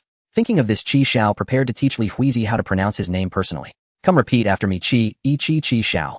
Qi, Yi Qi Ji Xiao. Qi Xiao spoke slowly, trying to articulate each word clearly. Li Huizi nodded. Qi Xiao. After she finished, she looked at Qi Xiao with an expectant expression. Qi Xiao waved his hand, signaling it was fine, just leave it at that. He oriented himself, and then led Li Huizi toward the police station. The zombies they encountered along the way were all dealt with by Li Huizi. Qi Xiao brought her along specifically for this purpose. He didn't want to engage in close combat with zombies, and he feared the noise from gunshots would attract hidden zombies nearby. This is where Li Huizi's role came into play. If someone can be used, then they should be. Those zombies are quite dumb and not agile. In front of Li Huizi, they seemed like fools as she sliced through them as easily as chopping vegetables. The two quickly arrived at the police station, and after killing the police zombies that blocked their path, Qi Xiao collected all their... Having successfully descended to the first floor, Qi Xiao found the armory and easily picked the lock with the high-frequency The armory of the Raccoon City Police Station contains various firearms, including handguns, shotguns, rifles, and assault rifles with a considerable quantity. Time to make a fortune. Qi Xiao stored all those firearms, ammunition, and bulletproof vests in the dimensional bracelet. On the shelf, there was also a black box quietly resting marked with the umbrella logo. It's a level 3 treasure chest. Qi Xiao opened the box, revealing a black velvet satin lining, within which 12 train tokens supported a silver metallic syringe filled with 10 milliliters of a light red potion. Muscle enhancement potion. Qi Xiao looked at the umbrella pattern on the syringe and couldn't help but smirk. It made him hesitate. Let's talk about it later. Qi Xiao closed the lid and put everything away, only to see Li Huizi staring intently at him with her big eyes. What's wrong? Li Huizi shook her head, indicating nothing was wrong. As she watched Qi Xiao's back, a multitude of questions arose in her mind. How did those items just vanish in an instant? So incredible. Moreover, it seemed like he knew there was a treasure chest here, moving purposefully straight towards it. It was the same in that strange hotel. How did he figure out such odd patterns? Having successfully obtained the treasure chest, there was one more thing to do. Capture a zombie and create an automatic vegetable washing machine. After leaving the armory, Qi Xiao heard the sound of a zombie. He followed the sound and discovered a blonde female zombie wandering back and forth in a nearby confinement room. This female zombie had golden hair and was dressed neatly. Her face had only a few purplured veins, indicating that she had recently transformed, with a curvaceous figure and even a figure. The key was that she wore high heels several centimeters tall and had bright red nail polish swaying as she walked, giving off a vibe that she might fall at any moment. What attracted Qi Xiao the most was her astonishing size, which felt as large as Lao Liu's head. Is this really a size? Upon seeing Qi Xiao and Li Huizi, the zombie rushed over, reaching out through the bars and clawing frantically. Seeing Li Huizi about to draw her blade, Qi Xiao raised his hand to stop her. Seeing Qi Xiao shake his head, Li Huizi moved her hand away from the sword's hilt. Qi Xiao then pulled out a pot of pea shooter with empty hands and placed it on the ground. The pea shooter sensed the presence of zombies nearby, opened its eyes, turned its gun, and shot a pea that hit the female zombie's thigh. Excellent, it can activate the plant's combat mode.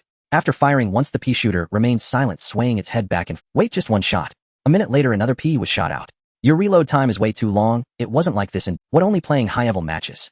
Qi Xiao was speechless as he took out the remaining 5 pots of plants, confirming they would all enter combat mode. But the firing intervals were particularly long. The pea shooters had a 1-minute attack interval, firing a pea the size of a thumb.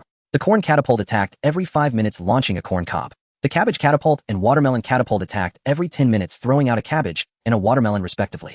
The attack frequency was completely incomparable to that in Daunt City. No worries, it's still better than nothing. After figuring out the plant's attack frequencies, Qi Xiao put them away and reached through the bars to pat the female zombie's thigh. Come on in. 3 seconds later, the blonde female zombie tilted her head and looked at Qi Xiao, expressing confusion. What, does she have a soul? How could a zombie possibly have a soul? Could it be? Is this thing over 70 kilograms? Qi Xiao's bracelet could handle 70 kilograms of weight. He thought that would be plenty. Seeing the zombie retract her arm and reach for him with both hands, Qi Xiao quickly chose to consume the 70 train tokens in his bracelet, leveling it up to level 10. The weight limit increased by another 100 kilograms, reaching 800 kilograms. He slapped the female zombie's backside and shouted, "Get in here." Whoosh. This time the blonde female zombie disappeared in place, successfully captured by Qi Xiao into the bracelet.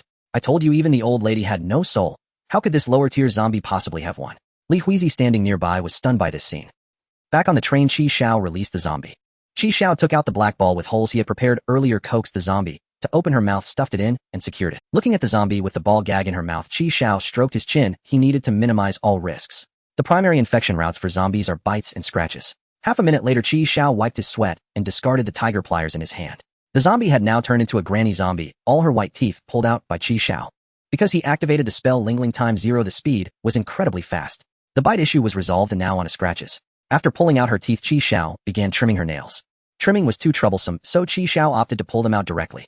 Not just the fingers but the toes as well, removing all, then putting on thick gloves and shoes. Next, he put on a blindfold and collar, securing her firmly in the corner of the compartment with an iron chain the thickness of a young girl's wrist. Chi Xiao took out the plant pots, and they began their work launching a fierce attack on the female zombie. Be gentle. Don't just smash her to death. Chi Xiao quickly set up a transparent acrylic board he had prepared in advance to block the plant's attacks. He continuously adjusted the placement and angle of the automatic composting bin, ensuring that the plant's projectiles would accurately fall into the bin. The automatic vegetable washing machine was successfully created. 3 pots of pea shooters, 1 pot of cabbage catapults, 1 pot of watermelon catapults, and 1 pot of corn catapults could produce 180 peas, 12 corn, 6 cabbages, and 6 watermelons per hour. In total, that's about 15 kilograms. At the end of the day, that's 360 kilograms of vegetables. Too much to eat, absolutely impossible to consume all. The excess can be sold, and if unsold, turned into miraculous multi-purpose fertilizer. Operating 24 hours a day, without rest, working rigorously. Now he could only hope that when they leave this world, they would still retain their characteristics. At this moment, Shijian and the others also came over to see the automatic vegetable washing machine Chi Xiao had made. Not to mention, with so many zombies, you pick the most. Shijian didn't even know how to describe it. Most what? Shijian raised her hand and gestured towards the female zombie's chest, glancing at her own, utterly speechless. Does this really exist? It can't be that she turned into a zombie and swelled up to be this big, right? You definitely chose this zombie for personal reasons. Isn't this just more visually pleasing? Chi Xiao shot Shijian a glance. Look at those with blood all over their mouths, broken arms and legs, intestines dragging on the ground. Could they work? Wouldn't that reduce our train's overall appearance? Lao Lu looked at the zombie, his eyes sparkling. I think this zombie is pretty good if it doesn't look as dangerous as the others. Chi Xiao patted Lao Lu's head and nodded toward Shijian. See, Lao Lu gets me. He truly is my deputy conductor. Shijian looked speechless. Lulu, I beg you, please stop licking. I don't have it. I genuinely think this zombie is quite impressive, large and robust. Is Lulu really that small? Even children prefer big thunder. Could this be a man's nature? Just then Xiao Yuan sent a private message. We found Li Dianqing. He is indeed at Yuerdan. Our patrol team found him severely injured, but he is no longer in critical. Chi Xiao also sighed in relief upon seeing this news. Indeed, he is the bespectacled brother, quite resilient. He informed Li Huizi of the news, and upon hearing it, she excitedly hugged Chi Xiao, tears of joy uncontrollably streaming from her eyes. I'm so glad. Chi Xiao awkwardly patted Li Huizi's back, signaling that it was all right. Only then did Li Huizi realize she was too excited, and she quickly released her embrace. Thank you, Chi Xiao. Thank you. On that accent, Chi Xiao shook his head and replied to Xiao Yuan. Thanks, I'll treat. He sounds good. But Chi Xiao, you are hiding something from me, and it's troubling me. Upon seeing this message, Chi Xiao's heart skipped a beat. I went back to check the information, and I didn't expect that the man with tattoos on his face is indeed a wanted criminal. Li Xiuqing, the 4th trained conductor, one of Li Zheilong's subordinates. However, he lacks combat power, so the bounty is only 3 train coins. By the way, why is Chi Xiao keeping this from? I knew this poor acting wouldn't fool Xiao Yuan, as she was merely following along with the situation. Chi Xiao did not lie and simply explained that someone on the Utopia platform was offering more train coins for his bounty, and he wanted to exchange him for more train coins. Oh, so that's how it is, no wonder. You're afraid I would just take him away. Chi Xiao, you misunderstood. The new world works like this: whoever offers more gets the goods. Besides, I'm not in charge of wanted criminals, so I won't get involved. 100 coins, is that so much? No wonder Chi Xiao is reluctant. But the smog city of Zhuan is dangerous, filled with ruthless wanted criminals. It would be dangerous for you, Chi Xiao, to meet him. When you go, you can tell me, and I'll accompany you. This guy works fast in gathering information. Did you find out in such a short time? All right. By then I can exchange train coins for my meal money. Xiao Yuan he. Since Li Xiaosheng's identity is known, Chi Xiao took the opportunity to ask about that matter. By the way, I haven't added the bespectacled brother as a friend. Can you ask if Li Xiuqing attacked him? After a while, no, Li Dianqing said only Li Zheilong attacked him. Okay, thanks. Surprisingly, Li Xiuqing didn't lie about this. Do you need upgrade materials? I can transfer you some though. No need, I'll rely on my own collection to upgrade. A month is enough to reach level 20, no problem at all. Chi Xiao, you're great. Keep it up, I'm busy now. Closing the private chat, Chi Xiao let out a sigh. Since she didn't question the true identities of Shi Jian and Lao Lu, Chi Xiao pretended not to know and saw no need to explain. Chi Xiao entered the trading platform intending to check for trades on the modification modules and was surprised to see someone buying zombies for 200 order coins each. 1 train coin can be exchanged for 1,000 order coins, so 5 zombies would be worth a train coin. That means 1 zombie could be exchanged for 10 bowls of beef noodles. That works, as I will need order coins when I get to Yuerdan anyway. Chi Xiao added that person as a friend. Do you have zombies? Let me see the goods. Chi Xiao quickly dashed out of the carriage, retrieving the zombie that Li Huizi had previously beheaded, head and body intact. After the other party received the zombie, a message came. Not bad, quite fresh. How many do you have? How many you have, I'll take. 200 each, just need the bulk. Chi Xiao suddenly had an idea and asked what about living ones. Half a minute later the other party replied, are you crazy? They initially wanted 100 zombies, but requested them to be cut up properly. The head should be packed in one box, the body in another, and the thighs, calves, and arms should be done similarly. They need to be kept. Cutting will cost extra. Oh, I need to charge a processing fee. 20 extra per one. You are really underestimating the labor cost. Make it 100. 30. 100. 50, no more. If not, I'll cut them myself. Deal. If there's money to be made, why not? The other party gave Chi Xiao 100 blue storage boxes of different specifications and kindly provided a set of protective clothing. The boxes even had the logo of Lao Bas Processed Food Company. Qi Xiao couldn't help but grin. Conductor, the noodles are ready. Lao Lu ran over holding a bowl of instant noodles.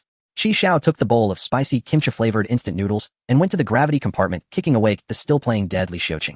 He trembled as he took the noodles, fearfully, saying, Big brother, is this the execution meal? He surely angered Qi Xiao with his previous actions, and Li Xiuqing felt doomed. What are you thinking? Hurry up and eat. After you're done you'll work. Li Xiuqing raised his head looking confused. Work?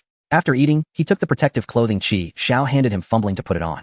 Now that it was confirmed that Li Dianxing was not dead, and that Li Xiuqing indeed did not attack him, there was no need to bind him. He would simply work as a laborer until they reached Zhuan.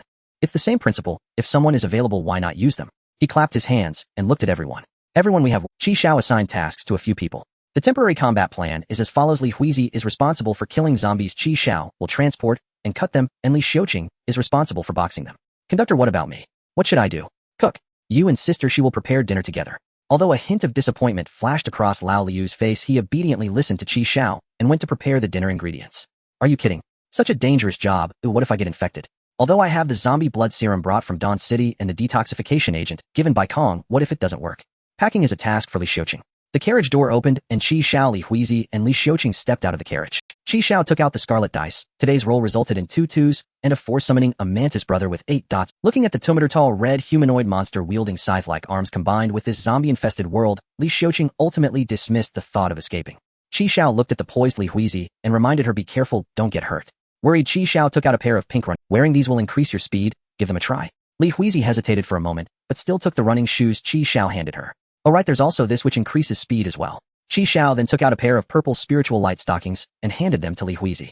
Li Huizi's little face turned red upon seeing the stockings. Although she often wore various styles of stockings, the colors were only black, white, and flesh-colored. She had never worn purple ones before. 媳妇，你咋进来了？厨房杀手啊，这可是。你教我点火。慕容清离低声道，想起自己上一次。She lifted her calf and took off her uniform shoes. She rolled the removed white stockings into a bundle, carefully placing it inside her shoe, and then put on the vibrant purple waist stockings. Then she put on her running shoes. This was the first time the 2 speed-enhancing items were working together. Sugoi. Li Huizi moved a bit, and felt indeed she was much faster. Her body felt so light. This shoe could even change shape, actively conforming to her foot's shape, and wrapping it perfectly. The stockings were also incredible, providing a great sense of wrapping and elasticity. It was truly magical. Qi Xiao had so many amazing items. Feeling the speed boost from the 2 items, Li Huizi couldn't help but draw her knife and charge at the nearest zombie. As it turned out, Qi Xiao's worries were completely unfounded. Li Huizi found it utterly easy to slay these solitary foolish zombies. Without the items boost, those zombies could. With one slash, Li Huizi severed the zombie's head from its body. The knife was indeed very sharp, but unfortunately, it wasn't an item. Otherwise, Qi Xiao wouldn't have hesitated to give it to Li Huizi. Qi Xiao collected Li Huizi's removed uniform shoes and white stockings, following behind her to gather the zombies she had killed into the interface bracelet. To increase efficiency, Qi Xiao spent 80 train coins to upgrade the interface bracelet to level 11. At this point, the bracelet's capacity reached 900 kilograms. Once the bracelet was full, Qi Xiao stepped on the nanobots and flew back to the train. After removing the zombies, he immediately headed back to Li Huizi. The mantis he controlled began the cutting process. The mantis side sliced through these zombies as easily as cutting through. In a flash, the cutting was complete. Li Xiuqing was responsible for categorizing and boxing the cut zombie pieces. This guy's mental fortitude was impressive. Despite the bloody and inappropriate scene, he managed to hold back his vomit after just finishing a bowl of instant noodles. Due to the speed boost, Li Huizi became careless and accidentally found herself surrounded by 7 or 8 zombies. While Li Huizi was grappling with the zombies, she completely overlooked a zombie dog lurking in the dark corner behind her poise. Just as the zombie dog lunged out from the shadows, howling and sprinting towards Li Huizi, it was shot in the leg. Qi Xiao held the ZZ pistol in one hand and fired another frost bullet, hitting its other hind leg with precision. Due to the freezing, the once charging zombie dog fell hard. It snarled at Qi Xiao, baring its bloodied fangs, making a Qi Xiao shook his head. You are much uglier than the Black Wind monster. He switched to armor-piercing bullets and shot the zombie dog in the forehead, penetrating through. Its hind legs gave out, and after a couple of jerks it stopped moving. Qi Xiao switched back to frost bullets and shot each of the zombies surrounding Li Huizi, freeing her from the encirclement. Qi Xiao nodded in satisfaction, feeling that his aim had improved significantly lately. He was hitting perfectly even without wearing the scout gloves. Indeed, practice makes perfect, and it all depended on the bullets to build skill. With Qi Xiao's support, Li Huizi was able to catch her breath, breaking free from the swarm of zombies and dealing with them one by one. However, it still felt insufficient. She hadn't fitted enough weight into the interface bracelet before running out of space again. Grinding his teeth, Qi Xiao spent 90 train coins to upgrade the interface bracelet to level 12. The level 12 bracelet could carry a weight of 1,000 kilograms, a full ton. At this moment, the upgraded bracelet shimmered brilliantly, radiating a brilliance like never before. The light emitted this time was more dazzling than any prior upgrade, and a bright red circular gem had also appeared on the bracelet. The first stage of the interface bracelet is fully leveled, and a ruby has been obtained, unlocking special effect double weight capacity. The second stage of the interface bracelet is now unlocked. This upgrade consumed 100 train coins, unlocking a special storage slot. The special storage slot only counts quantity, not weight. Xiao felt the 2 tons of weight capacity from the bracelet, and the surprise came too suddenly. The first stage maxed out. Now it's the second stage, and upgrading will unlock a special storage slot that ignores weight. Does that mean I can slap the ground and gather the entire world into it? That would be something. Xiao shook his head, abandoning his whimsical fantasies. With 100 train coins, I now only have 23 left. Money truly flows like water. No worries, I can still exchange with Li Xiaoqing for 100 train coins. Once I join the Order of Heaven Kong, you will still owe me 200 train coins. I also need to find a way to get the reward module from Shijin sooner. Xiao took a deep breath and began to clean up the surrounding zombies. First, let's finish the immediate tasks. Li Xiaoqing had just finished classifying Xiao's previous batch of zombie pieces and hadn't had time to rest before Xiao returned. This time the zombies Xiao produced were twice as many as last time, leaving Li Xiaoqing dumbfounded. Hurry up, or you won't have anything to eat. After instructing Xiao hurriedly left again. Watching Xiao fly away again along with the tirelessly cutting mantis, Li Xiaoqing felt completely numb. Finally, before dinner, 100 zombies were successfully delivered on the mature assembly line. Xiao even threw in a few zombie dogs, and the other party was very satisfied, paying him an extra 1,000 order coins. Including processing fees, Xiao smoothly received a total of 26,000 order coins. These order coins were all in 1,000 denominations, totaling 26 notes. They were no different from regular banknotes, except they bore the emblem of the Order of Heaven. Converted, that was merely 26. Making money is truly hard, Xiao sighed. At this moment, Li Xiaoqing, who was already exhausted to the point of not being able to straighten his back, sat slumped on the ground, removing his protective mask and greedily inhaling the air. His face was written with 2 large characters, despair. Sit down, you worked hard this afternoon. After cleaning himself up, Li Xiaoqing seemed somewhat anxious, pointing at himself with disbelief. Just a few days ago, he was a prisoner of war, and today, he could actually sit at the table to eat. Xiao, seeing his expression, explained, my brother-in-law found you, and you indeed didn't harm him. Rest assured, your life is safe. Upon hearing this news, Li Xiaoqing was so excited that he cried. After eating 2 bowls of instant noodles in 4 days, and doing heavy work all afternoon, he was indeed starving, grabbing the bowl to devour a few mouthfuls of rice. Tears of embarrassment streamed from the corners of his eyes. No rush, eat slowly. Xiao placed a chicken wing into Li Xiaoqing's bowl, and smiled, saying, Xiaoqing, work hard, and he'll make sure you have enough to eat every day in the future. Be brother, you are a good person. I beg you, can you not hand me over to that bitch? Brother, I can be your ox or horse. Hey, why talk about this while eating? It's so depressing. I still don't know when I can reach Swan. If your bounty is withdrawn before then, it'll return your freedom to you. At that time you can go wherever you want, even follow me, it's all up to you. Really, brother. You are my benefactor. Shijin across the table looked at him with disdain, leaning over to Lao Liu's ear and whispering, Lu, do you know what Yes, Sister Shi, I know. This is called drawing a big pie. Exactly, you need to learn to discern this in the future and not always eat his pie. Lao Lu looked puzzled and asked, but the train conductor has never drawn a big pie for me. After dinner, the outside world fell into darkness. Xiao came to the gravity carriage as usual, but this time, he didn't train. He took out the level 3 treasure chest and retrieved the muscle enhancement potion inside. Looking at the light red potion inside, Xiao rolled up his sleeves and injected it. As the potion slowly entered his body, he felt a slight warmth in his lower abdomen. He closed his eyes, feeling the potion spreading through his body. His muscles began to tense and his heartbeat accelerated. This was a sign of the potion taking effect. A few minutes later, Xiao opened his eyes, feeling filled with strength. As he moved his limbs, he discovered his body had become more agile and robust. His heart also felt stronger, each pump more forceful. The abdominal muscles, once just taking shape, were now more pronounced, and the lines of his side waist flowed smoothly, looking quite appealing. Xiao activated the treadmill, challenging himself to run 5 kilometers in half an hour under 3 times the gravity, of feat he had never been able to achieve. In the deep night, the quiet city of Raccoon was instead filled with rustling sounds from various places. Broken glass in the shopping mall, sewers beneath manhole covers, schools overgrown with weeds. 1, 2, 3 more, and more zombies surged out from every corner, flooding the streets in an instant. They all noticed Xiao's train shining with lights, moving in an orderly fashion like a tide towards this direction. Some zombies pushed open the manhole covers, but before they could crawl out, they were stomped back down by the horde. As night fell, the tide of corpses surged. Bang, bang, bang, bang, bang. A series of urgent knocks echoed, followed by the sound of pounding from all directions of the carriage, accompanied by deep, low growls. Xiao felt a sense of foreboding. He jumped off the treadmill, traversing through the carriages to reach the front carriage. Lao Lu turned around, saw that it was Xiao, and breathed a sigh of relief. Conductor, there are so many zombies. We are surrounded by zombies. Outside, they were indeed besieged by an unending horde of zombies, waving their arms and relentlessly pounding at Xiao's train, trying to break through this barrier. So many zombies, where did they all come from? Li Xiaoqing was terrified, crouched in the middle of the train, covering his head with his hands, trying to distance himself from the windows. He trembled violently, repeatedly muttering that it was over, they were doomed. Xiao immediately turned off the lights in the front carriage and activated the dynamic shielding. No, even though the train was invisible, it was meaningless to the zombies already beating on it. Although they couldn't see it, they could still. We need to draw them away. Watching Shijian and Li Huizi arrive one after another, Xiao arranged, "I'll go distract them. Li Huizi, you stay in the train to protect Shijian and Lao Lu. And keep an eye on this guy." Xiao pointed at Li Xiuqing, who was lying on the ground, then pulled out a limitless shotgun to equip Lao. "Conductor, I'm going with you." Seeing Lao Liu's eager eyes, Xiao sighed. "You brat, you want to fight zombies, don't you?" Lao Lu chuckled. "Good kid, don't hold me back." Xiao patted Lao Liu's head and then handed him another limit. "No need to reload, just be careful not to overheat." Then he dashed out of the carriage in a flash, pulling out a grenade and tossing it into the crowd of zombies. Bang! The grenade exploded. The tremendous sound of the explosion and the sudden appearance of a living person attracted the attention of the zombies, who all turned and charged towards Xiao.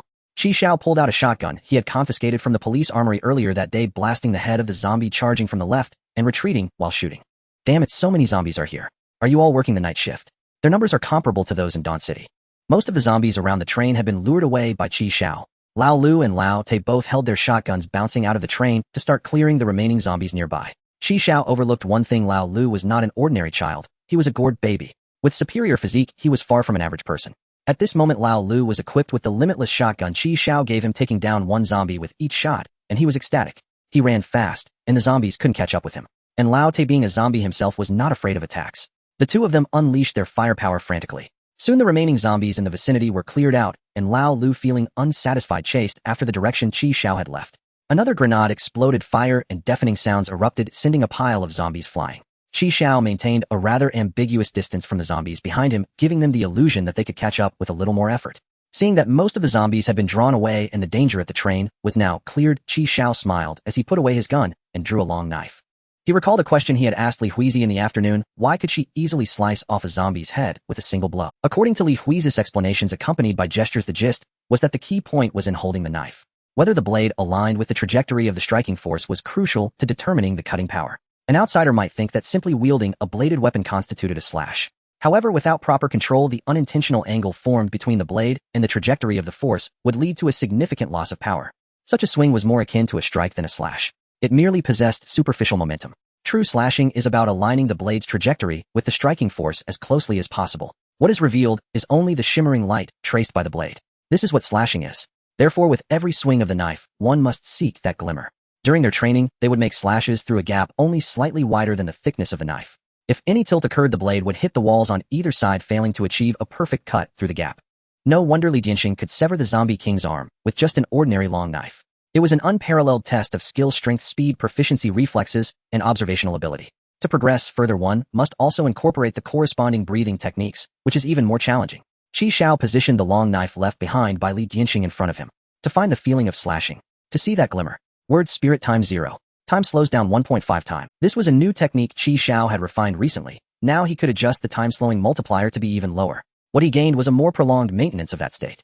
A 1.5 times speed was more than sufficient to deal with these zombies. He suddenly spun around and slashed cleanly, severing the head of the foremost zombie. Having injected a muscle enhancement agent, Xiao now felt an inexhaustible surge of power within him. And this power needed an outlet to be released. Tonight, I will use you all to practice my knife skills. Ahead, Xiao was like a meat grinder, dismembering any zombies that dared to approach him. Behind him, Lao Lu and Lao Te unleashed a torrent of bullets from their limitless shotguns, sparks flying everywhere. In the early morning, as the sky began to brighten, after a night Raccoon City was drenched in blood, amidst the sea of zombie corpses, Xiao stood firm, holding a long knife, unyielding. It seemed he had found some. He had also glimpsed that glimmer a few times. He needed to remember this feeling and strive to practice until every strike could produce that glimmer. Lao Lu looked up, his face filled with admiration as he gazed at Xiao. Conductor, you were like a war god today, especially enduring. One person, one child, and one zombie had slaughtered a city overnight. When have I not been enduring? Xiao shot Lao Lu a glance. So did you enjoy it? Much more satisfying than battling zombies in the game. In the game, bullets are always insufficient. They'll get you a wind spirit moonshadow later. What? They'll get you infinite bullets in the game too. Really? Xiao smiled, then let out a long breath. Huh. He hurriedly put Lao Te back into the bracelet as the sun was about. Looking at the ground covered in zombies, Xiao's eyes sparkled with gold. 200. 400. 600. 800. 1,000. 10,000. I hit the jackpot. How many order tokens will this yield? He returned to the train and got back in touch with the person who bought the zombies. I have too many, no time to divide them. Too much. How much? Just be ready with the money. Not much, a few thousand will do. Qi Xiaojun is incredible. Ooh, I couldn't hold on after hacking dozens yesterday, yet he managed to chop all night long. Has he always been this powerful? Qi Jian shook his head. My goodness. It seems he has indeed become stronger. Qi Xiao, who possessed you to be this fierce? Qi Xiao shot a glance back at Qi Jian, ignoring her. Li Xiuqing was the most shocked, staring at Qi Xiao's back, and with so many zombies, even with an energy cannon and armor, Li Zilong would struggle, yet Qi Xiao wiped them all out with just a knife. This is a killing god.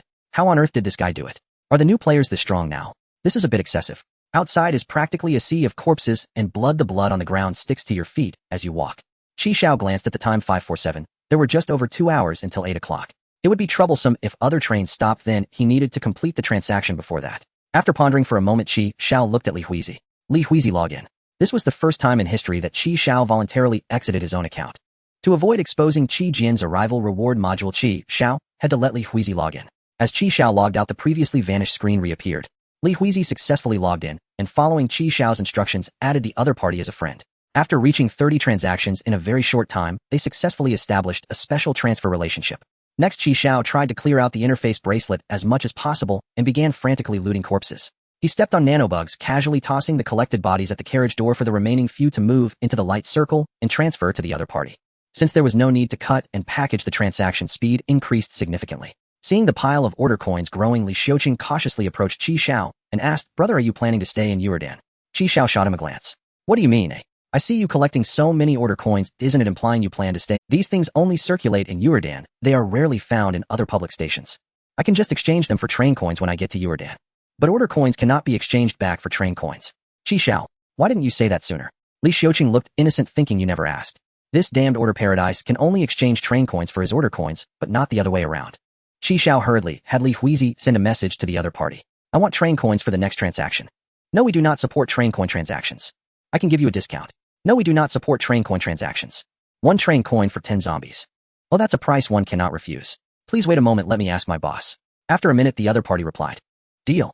Great. Although the unit price was half, train coins are widely useful. Before 8 o'clock, Qi Xiao returned all the zombies, trading them to the other party. He obtained a total of 120 train coins and 230,000 order coins. Qi Xiao pulled out a 1,000-unit order coin and showcased it. "This one can buy 50 bowls of beef noodles. Thank you all for your hard work. Each of you gets 10 coins. Once we reach Yurdan, feel free to spend as you wish." "I love you, conductor." Qi Jian, Lao Lu, and Li Huizi lined up to each receive 10 order coins from Qi Xiao. Seeing them all getting the order coins, Li Xiuqing looked at Qi Xiao with anticipation. "Xiuqing, I'll hold on to yours for now. I'll give them to you once you regain your freedom." Li Xiuqing. After completing the transaction, Li Huizi logged out, and Qi Xiao logged back in. Just then the time reached 8 in the morning. A white train appeared on time on the streets of Raccoon City, just 400 or 500 meters away from Qi Xiao's train. The train had more than 30 carriages, each painted with various strange patterns. These patterns were colorful and uniquely shaped, leaving a lasting impression. There were gray and white skulls with hollow eye sockets and sharp teeth, giving a chilling and terrifying feeling. There were pink octopuses with soft tentacles and large eyes exuding mystery. There were yellow female bodies with voluptuous curves and enchanting smiles, showcasing a seductive charm. And there were green demons with fierce faces and sharp claws radiating an evil aura. These patterns varied, but all were filled with a non-mainstream style, providing a unique visual impact. Indeed, other train conductors were stopping. More than 30 carriages, quite impressive. Coupled with such bizarre paintings, Qi Xiao summoned a light curtain to prevent accidents and chose to depart. He initially planned to take a break to gather those abandoned cars on the street for upgrading materials, but now it seems he has to give up. Anyway, he had traded all the zombies, so he could leave. "The train is starting. Ooh, please hold on tight." With a flash of white light, Raccoon City outside the window was replaced by boundless darkness, and Qi Xiao breathed a sigh of relief. He took the opportunity to check the next stop. This stop is Zhuan Public Station, with another 95800 train stopping. This station is a public station, which will automatically record this stop after docking. The latest departure time for this station is 47 hours after docking. Zhuan. What a coincidence. I can exchange Li Xiuqing for train coins so quickly. Not bad, not bad. Raccoon City, what a good place. Brother can make a little profit again. A burly man said excitedly, his eyes gleaming with greed. "Contact Lao Ba and tell him to prepare the money. Goods are coming. Brothers, it's time for action. Get your gear ready." The leading man shouted, and the group immediately began checking their weapons and equipment. They were fully armed and confidently walked out of the train. However, the moment they stepped out of the carriage, a strong smell of blood and rot hit them, making them frown. They looked at the blood-soaked streets before them, but found no corpses. A wave of confusion surged in their hearts. Just then a zombie slowly crawled out from under a manhole cover. Last night it fell into the sewer due to being trampled by a horde of zombies, missing that fierce battle. It looked around in confusion and only saw a well-equipped team. In the next second it was shot dead in a hail of bullets. Is it just one? Is this still Raccoon City? Where did all the mutated zombies go? The man in the lead returned to the car and opened a private chat on the screen. Brother Gu, what's the matter so early in the morning? Old Ba, have you recently received a large quantity of zombies? Coincidentally, we just received a batch this morning, several thousand of them. Where's the source? Where are they from? From the looks of it, they should be from Raccoon City. Damn, someone really got ahead of us. Old Quiet. No. That idiot Dan Tart. Also not. Then who else could it be? There are only a few people in this line of work. Let me ask around. Half a minute later. It's someone named Xiao seems to be a rookie this session. Are you sure? Can a rookie clear out almost all of Raccoon City? Well, I don't know, but there are always a few extraordinary rookies each session. Alright, I got it. After the train started, Xiao arrived at the automatic vegetable washing machine. Seeing that the plants were still working diligently, Xiao nodded in satisfaction. Good, the characteristics of Raccoon City are still here. Now the automatic vegetable washing machine can be considered truly accomplished. Xiao has already had a bucket of vegetables transported to the cold storage by Shi Jian yesterday, and now the bucket is almost full again. Let's use this bucket for fertilizer. After all, we won't run out of vegetables in the future. Just a bit fewer varieties. Xiao brought over an empty bucket to replace the automatic compost bucket for collecting vegetables, then dragged the compost bucket aside, closed the lid, and started producing fertilizer. After taking a shower, he went to the kitchen to prepare something to eat. Li Huizi was frying bacon, and she smiled and nodded when Xiao nodded in response. He saw a finished sandwich on the cutting board, picked it up, and took a big bite. The sandwich contained a perfectly fried egg, crispy fresh lettuce, thinly sliced tomatoes, cucumbers, and ham. The tomatoes and cucumbers were even meticulously peeled. Not bad, tastes good. Chef, milk please. Lao Lu poured a cup of hot milk for Xiao, who casually took it. Where's Shi Jia? What, missing me after just a little while? Shi Jian came in holding a few eggs. Hui, the eggs are here. After handing the eggs to Li Huizi, she looked at the empty cutting board. Wait, where's... Xiao happened to swallow the last bite of his sandwich, licked the salad dressing off his fingers, and shook his head, indicating he didn't know. That was specially made for me by Hui. Just have her make you another one. Who do you think I am? Xiao hurriedly finished his milk, returned to his bedroom, and burrowed under the covers to catch up on sleep. After chopping zombies all night, his stamina had reached its limit. Li Huizi patted Shi Jian's back and showed her a heart-shaped fried egg that she had just made. Hui is the best.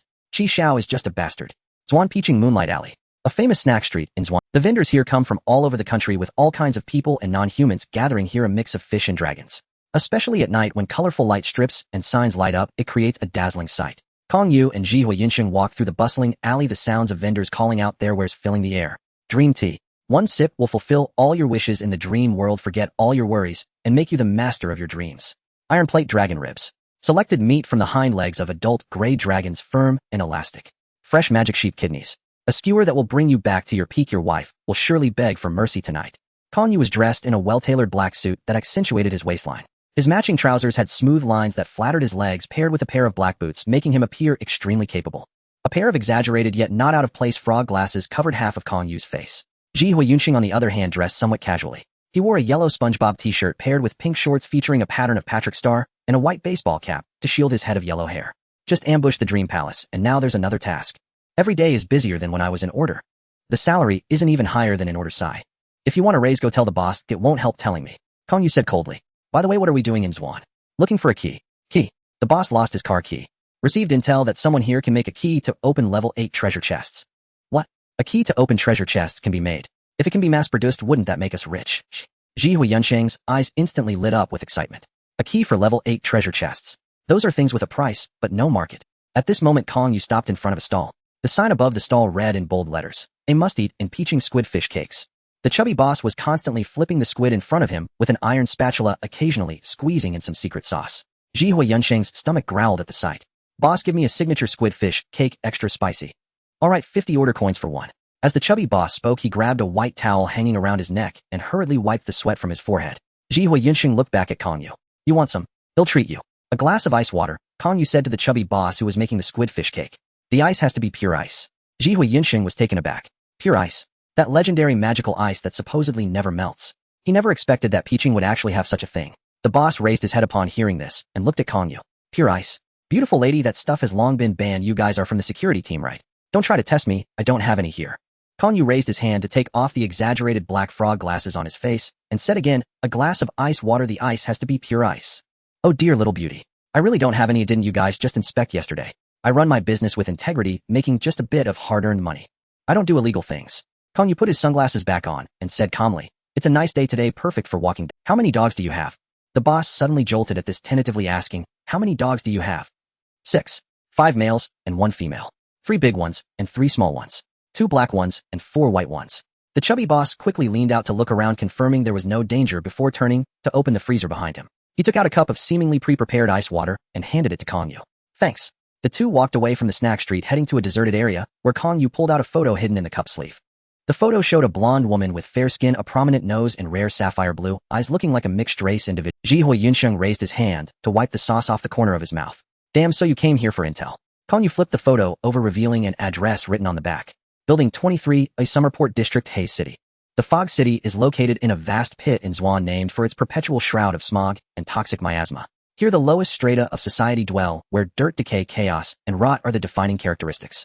Thus fugitives wanted by the Order Kingdom especially favor this place. The Xiao District is the wealthy area within Fog City, where rows of uniquely designed villas stand, each distinct from the other. Kong Yu and Shiren Yunxing, clad in black hooded robes and wearing reusable internal filters, traversed the narrow alleyways filled with a faint green haze. This wretched place doesn't even have a villa number. We need to find it soon. Not far away in a corner, a gaunt beggar clad in tattered rags with festering sores on exposed skin huddled. Shiren Yunxing approached him, pulling out a 50-unit order currency note from his pocket. Do you know where Villa 23 is? I know. The beggar's eyes lit up as he raised his hands towards the bill. Shiren Yunxing lifted the note higher. Hey, just lead the way. In front of a deep green villa, the beggar halted. He took the bill from Shiren Yunxing's hand and rushed into the nearest bakery to buy 5 pieces of the cheapest black bread, devouring them on the spot. It is indeed hard to find. Shiren Yunxing raised his hand and knocked on the door. A butler-like man opened a small side window to look at the visitors. You. Before he could finish his sentence, the butler's eyes closed and he fell backward. Shiren Yunxing appeared just in time behind him to catch him. After hiding the butler in a corner, the two passed through a corridor lined with purple dinging flowers and entered the hall. Who are you? How did you get in here? The 2 guards stationed here saw the intruders, and before they could sound the alarm were knocked unconscious by Shiren Yunxing. They removed their internal filters and tossed them to the ground. The villa, equipped with air filters and an oxygen generator along with an excellent ventilation system, allowed for normal breathing without the need for reusable internal filters.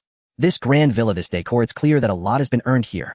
Shiren Yunxing exclaimed as he picked up a croissant from the dining table. At this moment, Kong Yu had already stepped onto the spiral staircase, arriving on the 2nd floor. They found Jin Xinya, who was sleeping in her bedroom. Kong Yu pointed his gun at her forehead and whispered, "My question is simple, the method to create the key." Jin Xinya trembled uncontrollably, while Shiren Yunxing gently draped a nightgown over her. "Don't lie. We can find you should know what that means." Shiren Yunxing smiled at Jin Xinya. "I don't kill women, but that doesn't mean she won't. Oh right, I almost forgot to introduce. She is Kong Yu." Kong Yu. Jin Xinya suddenly raised her head. The Free Organization Kong Yu. Just 2 days ago, the mastermind behind the destruction of the Order Kingdom's headquarters, a level 1 wanted criminal with a bounty of 6,000 train coins. No wonder the downstairs security didn't work. Jin Xinya recognized the situation and took a deep breath. "One condition: after you know the manufacturing method, you must let me go." "Beautiful lady, don't worry. We don't enjoy killing you. As long as you cooperate, everything can be settled amicably." Jin Xinya calmed herself, adjusted her nightgown, got out of the waterbed, put on slippers, and drew back the curtain behind the bed. Behind the red curtain, accompanied by the sound of grinding gears, a hidden door slowly opened. "Goodness, there's a secret chain." Kong Yu produced a silver chain from thin air, fastening a collar around Jin Xianya's neck. "Behave, this is an extraordinary artifact. With a mere thought, your head could end up in another place." Feeling the coldness on her neck, Jin Xinya felt both anger and helplessness. Thus the 3 of them entered together and the door closed again. Behind the door was a pool with a grand altar at its center. On the altar rested a silver chalice adorned with various exquisite gems. This is the Chalice of Greed. By offering 4 different hearts, one can obtain the key to open the treasure chest. Shiren Yunxing leaned forward to gaze at the Chalice of Greed. It contained more than half a cup of fresh blood, which reflected Shiren Yunxing's face. Jin Xinya wore a disdainful expression and continued, "The 4 hearts are the heart of love, the heart of hate, the heart of love-hate, and the most difficult, the heart of love-hate-love." Shiren Yunxing turned to look at Jin Xinya. "What does that mean? It sounds abstract." "Feeding the chalice with blood binds you to it, forming a contract. The heart of love is the heart of someone who truly loves me, and the others are similar. So the heart of love-hate is from someone who loves you and hates you." "It's love first, then hate," Jin Xinya corrected. "Oh, so the heart of love-hate-love means to love you first, then hate you, and finally still love you. This is too complicated. No wonder it's the key to opening an 8-level treasure chest. It truly is difficult to create." Listening to Jin Xinya explain the method of making the key, Kong Yu couldn't help but frown. She tightened her grip on the chain, dragging Jin Xinya closer, her beautiful eyes fixed on her. "How do you prove your words?" Jin Xianya's face turned red from being choked. Cough. Cough. "What do you want me to prove? I've said all that I needed to. Make a key right now." I can't do it." Jin Huanya's face showed difficulty. "There are already 3 hearts in the Holy Grail, but we are only missing the final heart of love and hate. It's easy to make someone love you or hate you. Love can turn to hate, so the heart of love and hate isn't very difficult to obtain. The hardest part is choosing to love someone again after having hated them. That kind of heart is the most difficult to acquire. Such situations are too rare. I won't be able to get the heart of love and hate in a short period." Kong, you tighten the chains. I don't need explanations. Listen carefully to my question. Create the key and prove it to me. Feeling the collar tightening around her neck, a severe sense of suffocation made Jean Huanya clutch the collar tightly, trying to slow the tightening speed. Her face was turning a bluish-purple resembling an eggplant. Wait, I have. The collar stopped tightening, and Jean Huanya took deep breaths, having almost fainted just moments ago. Huff, huff, huff. Still shaken, Jean Huanya continued. I put a bounty on someone in Utopia. Their heart should meet the requirements. This afternoon I received news that the other party would bring someone for the transaction tomorrow morning. There are machines outside logged into my account. You can go see. Oh, everything I said is true. Kong Yu glanced sideways, signaling Jihua Yinshan to check.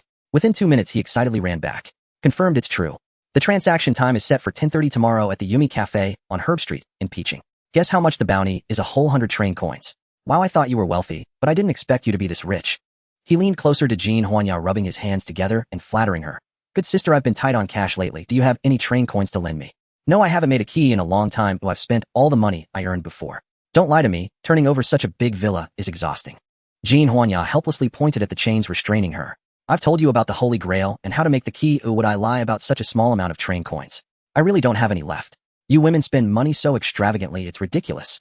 Jihua Yinsheng sighed in pity, then suddenly clapped his hands as if struck by inspiration and said happily, I've got it. This way I will follow during the transaction. At that time, I'll grab the person and you just say you didn't receive the goods, then revoke the bounty and get the reward back for me. Good sister, what do you think? Don't let the fat water flow to outsiders. When posting a bounty in Utopia, one must first deposit the bounty into the platform. Upon successful posting, the platform will deduct 5 of the bounty. If revoked voluntarily, 10 will be deducted. Bounties requiring face-to-face exchange will receive basic witness services based on the bounty amount. The specific location and time of the transaction will be released by the platform to ensure the interests of both parties. The witness will guarantee that neither party's interests are harmed. The strength of witness varies with different levels of bounty. You can choose to pay more for a stronger witness. There are 5 levels of witnesses from lowest to highest: silver, gold, platinum, diamond, and master. Hearing Jihua Yinsheng's plan, Jean Huanya felt embarrassed. Robbing someone? What about the witness? Jihua Yinsheng sniffed dismissively, saying, with 100 train coins the platform will give a maximum of 2 gold witnesses, and they can be easily dealt with. Not to brag, but I have also been certified as a witness in Utopia. Guess what level I am? Jean Huanya sized up Jihua Yinsheng, recalling how he had instantly defeated a goblin and boldly guessed platinum. Good sister, you really are like a worm in my belly, so accurate. Jean Huanya. Hey, didn't you also certify as a witness before? What level are you? Utopia said I was too dangerous and I might threaten both parties in the transaction, so they didn't approve me. Jihua Yinsheng. Utopia really has no vision. The purple earth seemed to be eroded by a mysterious and powerful force. The originally solid ground twisted, shattered, and collapsed. Giant cracks crisscrossed, resembling a grotesque spiderweb, tearing the world into countless fragments. A heavy purple mist filled the sky, preventing sunlight from penetrating, giving a sense of oppression and despair. In this ruined land, everything seemed to have lost its vitality and energy, leaving only endless desolation. A woman stood on a grotesque humanoid corpse, looking at the hurriedly approaching man, and spoke. What has you so flustered? Minister, we received news that Kong Yu has appeared in Zwan. The moment the woman heard that name, her brows immediately furrowed. She must have logged out of her account immediately after docking. Although she only appeared in the group chat for less than a second, our monitoring personnel still captured her. Minister, could it be a lure? After all, these are special times. She looked up at the dim sky filled with purple mist and whispered, well, no, if we go take a look. The next day, early in the morning, Peaching Herb Street. In a bustling corner, there stood a cafe. A wooden sign written in retro font hung on the door, engraved with the words, Yumi Cafe. Pushing open the heavy wooden door, a warm aroma, mixed with roasted coffee beans and fresh bread, wafted in. The interior decor combined modern minimalism with vintage style, with abstract artworks adorning the walls and soft jazz music gently echoed in the air. Wooden tables and chairs were neatly arranged, each table adorned with a small vase of flowers and a uniquely designed lamp, creating a warm and intimate atmosphere. The bar was centrally located in the cafe, where several baristas dressed in black aprons were busy preparing drinks for customers. A waitress wearing a pink and white maid outfit with cat ear accessories approached Jihua Yinsheng's table holding a menu. What would you like to order? This, the sweet cat latte. Okay, you can choose a cat to make it for you. What's your name? My name is AI. Then it's you, my little AI. Jihua Yinsheng teased the waitress' tail, smiling as he spoke. After finishing his order, the waitress had just left when another group of people walked into the shop. Leading the group was a tall boy, followed by a girl with a high ponytail and a male figure wearing a hood that obscured his face. Oh no, it can't be. Noticing who had arrived, Jihua Yinsheng forced a smile. Shi Jian nibbled on a cheese bread while Xiao enjoyed a specialty pancake from Peaching as they walked down Vanilla Street. Hey, I must say this is quite delicious. The sauce is indeed distinctive. Shi Jian looked disdainfully at the pancake, which contained braised pig's head, purple okra, and fried frog legs. Sounds unappetizing. There's no smog or miasma here. Look at this street, it's cleaner than you or Dan. This is Peaching, located on the highest peak of Fantasy Mountain in Zwan. Only here is it like this, other places are shrouded. Upon hearing Li Xiuqing's explanation, Xiao nodded, realizing it was true. Thankfully the train he boarded stopped here in peak. Xiuqing, why are you shaking so much? Xiao patted Li Xiuqing on the shoulder. Are you nervous about meeting your first love? How about you try being tied up with a bomb for a change? Li Xiuqing unbuttoned his coat, revealing a circle of silver bombs. This is to prevent you from running away. Don't worry, as long as you cooperate, I guarantee you won't hear a sound. Damn it. Li Xiuqing knew there was no chance of resistance, and could only curse to vent his frustration. He sighed, not expecting to arrive in Zwan so soon. Is this what the people of the Dragon Kingdom call fate? Xiao was right, his nervousness wasn't due to the bomb, but because of the woman he was about to meet. The woman he hadn't seen in years. His first love. A long-awaited reunion, yet he never imagined it would happen in such a... Xiao tossed the pancake wrapper into the trash bin next to Yumi Cafe, wiped his mouth, clapped his hands, and looked at Shi Jian. We're here, you should wipe your mouth too. Interpreter, you need to be alert. Shi Jian replied, bullshit. I knew you had no good intentions by bringing me along. They entered the cafe and immediately spotted Jin Xian Yu sitting in a prominent spot. Jin Xian Yu wore a clean and elegant little white dress, paired with white shoes and cloud socks. Her hair had been dyed black the night before, and was tied back in a simple ponytail with a black hair tie. She presented an entirely innocent look. Her overall aura had transformed into something pure and simple, starkly contrasting with the blonde bombshell from the waterbed last night. In Jin Xian Yu's words, this was her first appearance before Li Xiuqing, designed to better evoke his memories. Sitting across from her were two male golden-level witnesses sent by the Utopia platform.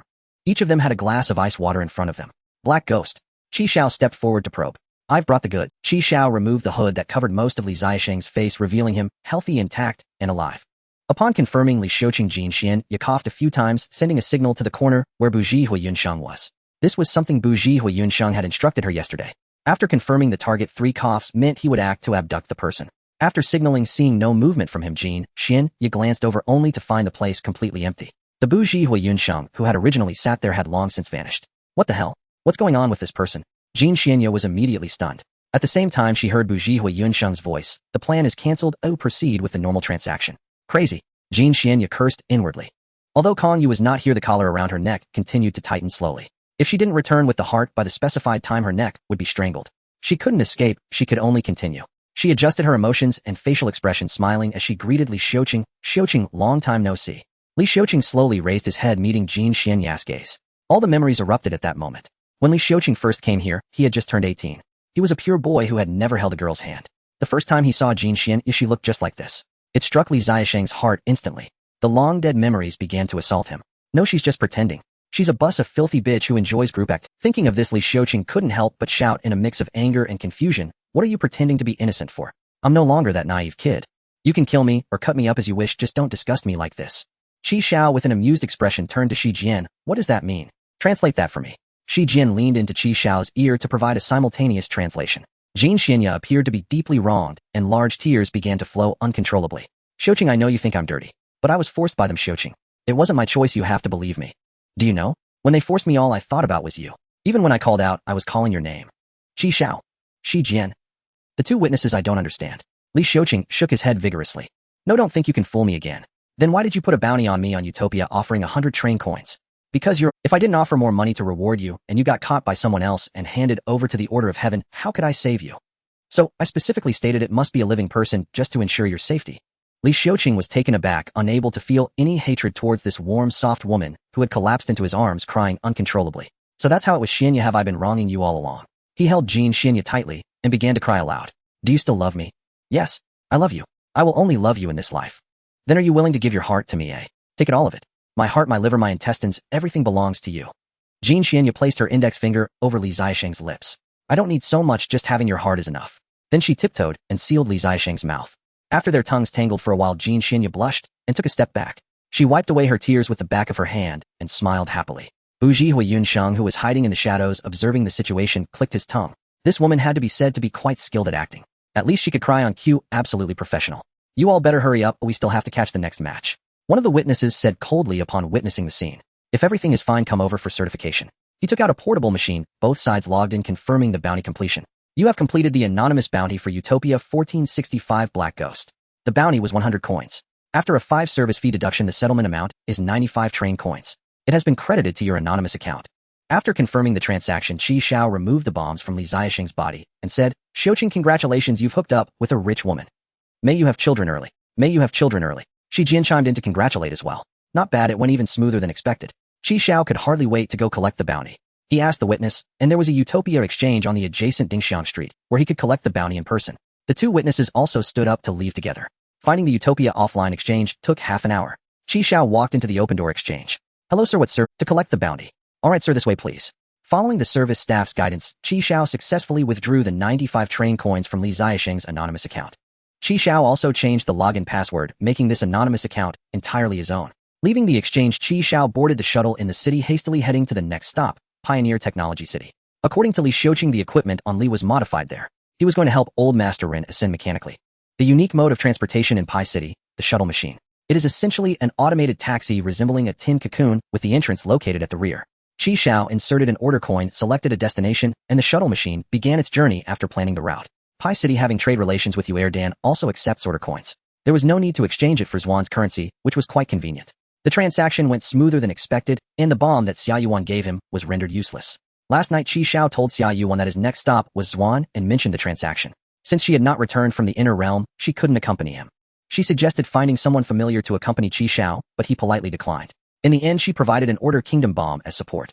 Speaking of which, Li Xiaoqing had already exchanged for train coins, and there was still no news about the bounties on Li and Long. The Order Kingdom sure takes its time with things. Pioneer Mechanical City, Zone Z No. 13. The law enforcement officers of Pi City dragged out several silver boxes from the store and loaded them onto their enforcement vehicle. Boss Li, someone has broken the rules by privately modifying trains for those outsiders. You can't blame us for that. Don't think we are unaware of your shady dealings. Even though you didn't modify their trains, you have been busy with body modifications, haven't you? It's good that you aren't completely muddled knowing not to cross that red line. Otherwise, what we take today wouldn't just be these items, but you as well. Li Walker nodded repeatedly like a chick pecking at grains, secretly slipping 10 train coins into the boots of the law. Yes, I understand. The team leader nodded in satisfaction and then got into the car. That's it, there won't be a next. Yes, take care, Captain. Come for tea when you have time. The captain waved his hand and closed the car window. Watching the departing enforcement vehicle, Li Walker couldn't hold back any longer. Damn. Those were my newly arrived goods. Damn. They've been confiscated. Screw it. Screw the Order Kingdom giving birth without a butt. Their hands reach too far. Is it easy for me to do business? Damn. The enforcement team took away those nuclear modules. He wouldn't even have the money to pay rent for the next half year. The shop owner next door, enjoying the excitement, gloatingly said, Xiaoli, I told you not to get too close to those train conductors. You just wouldn't listen, and now you've stirred up trouble. Go screw yourself, idiot. Li Walker spat and raised a middle finger. Tomorrow, I'll report you for selling fake goods. Go ahead, the director of the Material Inspection Office is my aunt's nephew's wife's uncle's brother. Report away. The shop owner snorted and swayed her slender waist as she left. Damn, I really want to kick her ass hard. Li Walker turned back to the store where his apprentice Victor was propping up the stools that the enforcers had overturned. Victor was just under 1.6 meters tall and just reached adulthood. He had striking gray hair and wore round glasses with very thick lenses. Master, weren't you also modifying for others last time? Li Walker quickly covered Victor's mouth, peered around to ensure no one was watching, and whispered angrily, What the hell are you talking about? Do you want to get your master killed? I see you've grown up, your wings have hardened, and you want to fly solo. Victor kept patting Li Walker's robust arms, signaling that he couldn't breathe, prompting Li Walker to finally release him. Catching his breath, Victor adjusted his glasses. Master, everything has been taken away. What do we do next? Li Walker crossed his arms confidently and said, Fortunately, I foresaw this and have already ordered a new sign with the remaining money. He'll also do cosmetic surgery to earn money from those women. A little work on the nose, eyes, chest, and buttocks, and the money flows in just as fast. Soon the new sign was delivered. The sign of Future Star was replaced with a new one. Shi Jian looked at the sign with a puzzled expression. Great beauty. Didn't Li Xiaoqing say it was called Future Star? Has it been renamed? The address is fine, I just go in and ask and you'll know. Xiao pushed open the shop door and walked in. Li Walker was reading the latest fashion magazine, and upon seeing someone enter, he hurriedly stepped forward to greet them. To his surprise, just after changing the sign, a customer arrived. Cosmetic surgery was indeed very profitable. Hello, handsome, what do you need? Li Walker leaned close to Xiao's ear and said, I also have male intimate modifications that can give you complete control over time. Even in superconducting mode, it can last all day. Including size and appearance, you can modify it however you want. We can even add lighting and sound effects. And the latest electric shock feature, it shocks you to your soul. Our store is newly opened, all projects are at a 30% discount, and we also give lifetime membership. Li Walker, boss Li. Oh my god, you know me. A friend recommended you. After Xiao explained his purpose, Li Walker shook his head repeatedly. You've got the wrong person. We don't do nuclear power modifications for train conductors here. I'm a law-abiding citizen. Don't test me. It wasn't me who modified it was him. Xiao took out Ren Lao Tai. What the hell is that? A zombie. A zombie. You can think of it as a zombie ancestor. Li Walker nodded, beginning to study Ren Lao Tai. Well, it even has a manicure. The little old man is quite vain. It's forbidden to modify train conductors, but it doesn't say anything about modifying zombies, right? Hearing Xiao say this, it seemed there really wasn't a prohibition against modifying zombies. Modifying zombies shouldn't be illegal. Definitely not. Li Walker comforted himself in his heart. However, he suddenly thought that all his nuclear power devices had just been confiscated by the enforcement team, and even if he wanted to modify, he had nothing to work with. Sorry, you're too late. I really can't modify anything for you now, or it has been explicitly prohibited, and my goods have been I have my own materials. After saying that, Xiao took out Li Zilong's corpse. Although it was headless, Li Walker recognized it at a glance. This body had been modified by him. He rubbed his forehead, thinking that if there was money to be made, he shouldn't pass it up. Alright then, how do you want to modify it? Xiao raised his finger and began to list the modifications he had thought of. You have quite a few requests, Li Walker said awkwardly. Even if you have the materials, the difficulty of these modifications is at least 50,000 order coins. Victor, who was beside him, pushed up his glasses, put down the calculator in his hand, and softly said. Li Walker was taken aback. This kid really dares to ask for that much. A complete set would barely reach 30,000 order coins. Does he think him a fool? Li Walker was afraid of losing this rare customer, and just as he was about to say it wouldn't be that much, Xiao said deal. Xiao took out 50,000 order coins and placed them on the table. It was cheaper than he expected, and he was paying with order coins. Oh my god. Li Walker eagerly grabbed the order coins from the table, took one, and greedily inhaled deeply in front of his nose. The train conductors are all so rich. 50,000 order coins, not even blinking an eye. How long will it take? Very fast. My shop is famous for its speed, both good and fast. Victor, take the customer to B2, is showing the utmost enthusiasm and the best. What a generous boyfriend you've got, miss. Li Walker counted the money, stowed it in the drawer, and beamed at Shimei. He's not my boyfriend. Shimei shot him a disdainful glance. Nah, just an ordinary friend. Oh, Li Walker appraised her from head to toe, then uttered a knowing drawn out. Oh, is there something wrong? Li Walker shook his head. Do you like him? Why do you ask that? Shimei replied warily. Look at you. Your eyes aren't even large, and they're monolids. They're inner double lids. Inner double lids. Shimei was nearly driven to exasperation by her boss. In truth, the young woman was quite lovely. Realizing that provoking appearance-related anxiety had no effect, Li Walker swiftly shifted tactics. Your legs, however, are exceptional. Long, slender, perfectly proportioned, and fair-skinned. Oomph. Hearing the compliment, Shimei lifted her chin proudly. That's right. But Li Walker's tone pivoted instantly. Still, your overall figure lacks that coveted curve. Your hips lack lift, he added, gesturing with his hands as if shaping waves. And this décolletage, Shimei flushed crimson. I'm still developing. Come now, little sister. Lying to me is fine, but don't deceive yourself. Here, I also offer cybernetic augmentation. Painless surgery in half an hour. Transform you instantly into a vision of voluptuous grace. Li Walker rummaged through a pile of clutter and produced a pair of implants. Sorry, the shipment just arrived, I haven't had time to organize it yet. Shimei frowned at the implants, which bore an uncanny resemblance in scale to the female zombie previously seized by Xiao. These are enormous. Won't they feel heavy when walking? Not at all. These employ magnetic levitation technology internally, guaranteeing effortless mobility indistinguishable from natural anatomy. Watch. He tore open the packaging, activated the magnetic suspension, and released his hands. The two spherical implants hovered steadily in midair. No thank you. Shimei waved her hands, frantically shaking her head and stepping back. They're simply too large. No problem. We have smaller sizes too. Listen to your big brother, sis. To capture a man's heart, first seize his gaze. Meanwhile, Xiao descended to B2 alongside Victor in the elevator. As rows of motion sensor lights flickered awake, the entire sublevel flooded with light. B2 dwarfed the ground floor shop by more than threefold.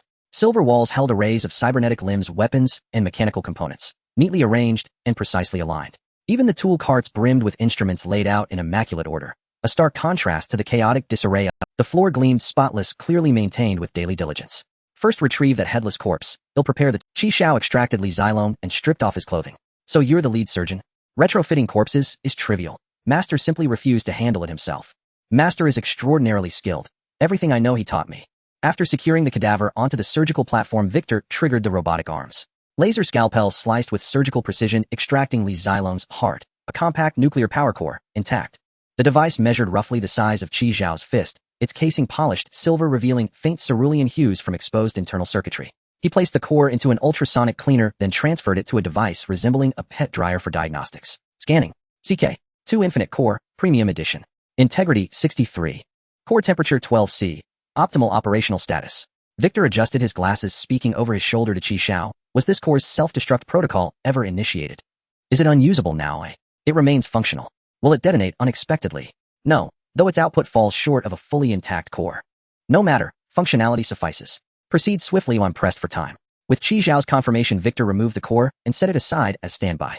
Strip off that zombie's attire and place it on that scanner. Victor pointed toward a vertical full-body scanner. Xiao retrieved Ren Laute, divested him of clothing, and directed him to step inside autonomously. Victor stared, stunned. He can move? Isn't he a corpse? A mobile corpse presents no critical complications. Since the emergence of the train captains, Victor had witnessed enough anomalies to regard even this with practiced nonchalance. He swallowed hard, sealed the glass chamber, and activated the rotating base beneath Ren Laote's feet. The scanner whirred to life, completing a high-fidelity 3D scan before automatically generating a biomechanical model. Adjacent metal 3D printers received the schematics and commenced fabrication, crafting a custom-fitted exoskeletal armor for Ren Laote. Meanwhile, Victor methodically disassembled and cleaned every remaining viable component from Li Zilong's chassis. With Li Zilong's hollowed frame replaced, Ren Laote was secured onto the surgical platform. Victor began the transformation, precise, executing Qi Xiao's exact specifications. His elongated fingernails were meticulously trimmed. All 10 fingers underwent cybernetic integration, enabling fingertip energy projectile discharge, comparable in destructive force to standard-issue rifles. In close-quarters combat mode, retractable laser claws, 40 centimeters in length, sprang forth from Ren Laote's forearms, slicing effortlessly through 1 centimeter thick steel plates. His ocular implants were upgraded to advanced bionic eyes equipped with thermal imaging and trajectory tracking capabilities. Even his mouth now housed an energy cannon, identical in design to Li Zilong's wall-melting variant. Though its recharge cycle required greater latency, the final edition, the newly printed full-coverage external armor, rendered Ren Laote impervious to solar radiation. Upon completion, Qi Xiao spent several minutes acclimating to his newly augmented form. Victor tidied the workbench, returned each instrument to its designated slot, and summoned cleaning drones to sanitize the floor. Everything unfolded with seamless efficiency, until during testing Qi Xiao identified a flaw. He turned to Victor. Unacceptable. The thermal and tracking feeds from the ocular implants aren't transmitting to my neural interface. Can we reconfigure them for alternate functionality? Come again soon, Qi Xiao, my good brother. Li Walker enthusiastically saw Qi Xiao off, slipping him a lifetime membership card at the threshold. The card promised perpetual 5 discounts and complimentary maintenance for all cybernetic augmentations within the next year. Alas, he'd failed utterly to persuade the young woman to undergo any modifications herself. Had she consented, this transaction would have yielded far greater profit. Descending to B2, Li Walker opened the safe with deep satisfaction, only to freeze in disbelief. Victor, where's my block of genice? Victor, lubricating the gears of a cleaning drone, without looking up, replied, used it. When? For what? For the zombie retrofit, just now. Li Walker rushed over and gripped Victor's shoulders, shaking him vigorously. What? Say that again. Where did you use it? The subject is a zombie-clad head toto in reinforced armor.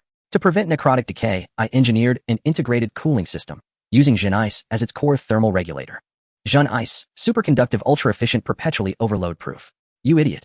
Li Walker stared at Victor's unshakable confidence, grinding his molars in silent fury. I knew that sliver cost 15,000 order coins. Add the armor, the ocular implants. Raw material costs alone exceed 40,000 order coins. I know, master. Rest assured, I accounted for all of it from the outset. In fact, I even added 5,000 extra credits for labor fees. Victor beamed with pride. 5,000 extra. Your total quote was only 50,000. Li Walker slapped his forehead, feeling the world tilt beneath him. The boy possessed extraordinary aptitude for cybernetic engineering, but displayed utter incompetence in commerce. On this single job, he'd incurred a loss of at least 30,000 order coins. A silver shuttle resembling a silkworm cocoon travels along the boundless highway. Li Walker was not entirely wrong. The modifications in his shop indeed happened swiftly. From entering the shop to the completion of the modifications, the entire process did not exceed 4 hours. Now they are on their way back. The daytime in Zwan is short. It is only 4:30 p.m., and the sun is already close to setting. Shijian rests her chin on the car window, expressionless as she gazes at the dense woods under the elevated bridge. What should we eat after picking up Hui Hui and Lioli? Bosley mentioned a night market called Moonlight Alley, quite famous. A night market. Awesome. I want to indulge in a shop. I want to buy papayas to make papaya juice, milk, braised papaya, papaya braised ribs, papaya braised chicken, papaya braised anything. I will definitely be able to experience a second growth spurt. Thinking of this, Shijian felt much happier. The scenery outside the window appeared more delightful. What a big bug. No, so trains can look like this, resembling a large pink bug. A pink bug. Let me see. Shijian shifted a bit, and Qi Xiao squeezed over, leaning against the window. This train has 12 carriages, its overall shape resembling a pink worm. Each carriage has 3 circular black glass windows on either side, resembling spots on the worm's body. This train looks familiar. Oh, isn't this Kong Yu's train? I didn't see her in the group chat. The top rank this morning was an old man at level 48. Such a strange shape, it must be her. You go back first, do I have something to do? Aren't we going to the night market? We will await. Qi Xiao stopped the vehicle, opened the back door, and jumped out. After all, he has an anchor point for recall, and can teleport back to the train directly. Watching the shuttle close its door and drive away, Qi Xiao donned a shape-shifting mask, altering his appearance. Along with his galactic combat suit, changing his attire in less than 3 seconds, Qi Xiao transformed entirely. Hopefully it is Kong Yu. He had been hesitant to upgrade because he had not yet found a reliable method to modify the follower account. If it is Kong Yu, perhaps he could gather some intelligence. Furthermore, there is the matter of how they disguised themselves as special recruitment personnel to ambush the Order of Heaven. In this situation, giving me a special recruitment badge means either she knows my identity as a special recruit or she wants to put me in danger. This matter must be clarified. Qi Xiao stepped on nano-worms and flew directly toward the train. In midair, he looked down and saw 2 men guarding beside the train. While there are guards too. Xiao continued flying forward for over 300 meters before choosing a safe spot to land. He took out a crimson die and tossed it to the ground. 2-2-1 totaling 5 points. The 3 dice quickly coalesced into shape, and a 4-legged beast resembling a long dog appeared. It has a spiked tail and 5 eyes on its head arranged in a circle providing 360 degrees of unobstructed vision. The crimson beast deftly weaved through the woods gradually approaching the train. It has a spiked tail and 5 eyes on its head arranged in a circle providing 360 degrees of unobstructed vision. The crimson beast, should we go in and take a look? Are you crazy? What if there are anti-intrusion mechanisms inside? You wouldn't even know how you died. The minister said to wait for her to arrive first.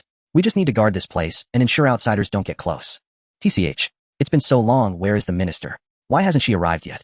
It seems she discovered traces of Kongyu in the Haze City and went there first. Oh well. One of them took out a portable electronic smoke device and took a deep puff, then smilingly offered it to the other. New chicken-flavored. Want to try? Forget it. You should smoke less of that stuff. It's bad for you. I don't even have a girlfriend. Why would I care about that? Saying this, he took several more deep puffs. By the way, this forest is really eerie. The sun hasn't completely set, and it's already pitch black. This area is no longer within the range of peaching. It's considered wilderness, likely home to many mutated creatures. Minister, hurry up. The sun is about to set. TCH, it turns out to be people from the Order of Heaven. This is troublesome. It really is Kongyu's train. They mentioned a minister. If I wait here, who knows who will arrive. Is there any way to get Kongyu's train? Maybe she has a lot of good things in her train. Xiao gritted his teeth and consumed 100 train coins from his dimensional bracelet, upgrading it to level 2 stage 1. Unlocked a special slot. Currently, this slot can store 1 item of the same type. Xiao pressed his hand against a towering tree beside him, focusing his mind to bring it into the dimensional bracelet. This tree is over half a meter thick, and about 4 seconds later the tree suddenly vanished. It doesn't disappear instantly, it needs some time. Xiao released the tree and picked up a small stone from the ground. Instant collection. Xiao took out the stone and casually tossed it away. It seems that the time required for collection is determined by the quality of the items collected. The larger the mass, the longer the time. How long would it take to collect a train? In a villa at 23 Summerport District in Haze City, Kong-Yu has been guarding the Holy Grail of Greed here. Due to the Holy Grail of Greed being in an activated state, Kong-Yu cannot store it in her storage item. As expected of a tool that can create an 8-level key, it is indeed incredible. After an afternoon of dining, drinking, and sleeping with Jean, Huanyuli Xiuqing felt immensely satisfied. The blood experiment certification succeeded, and the heart of love and hate was also completed. With the last crucial heart sacrificed, the blood in the Holy Grail began to surge violently.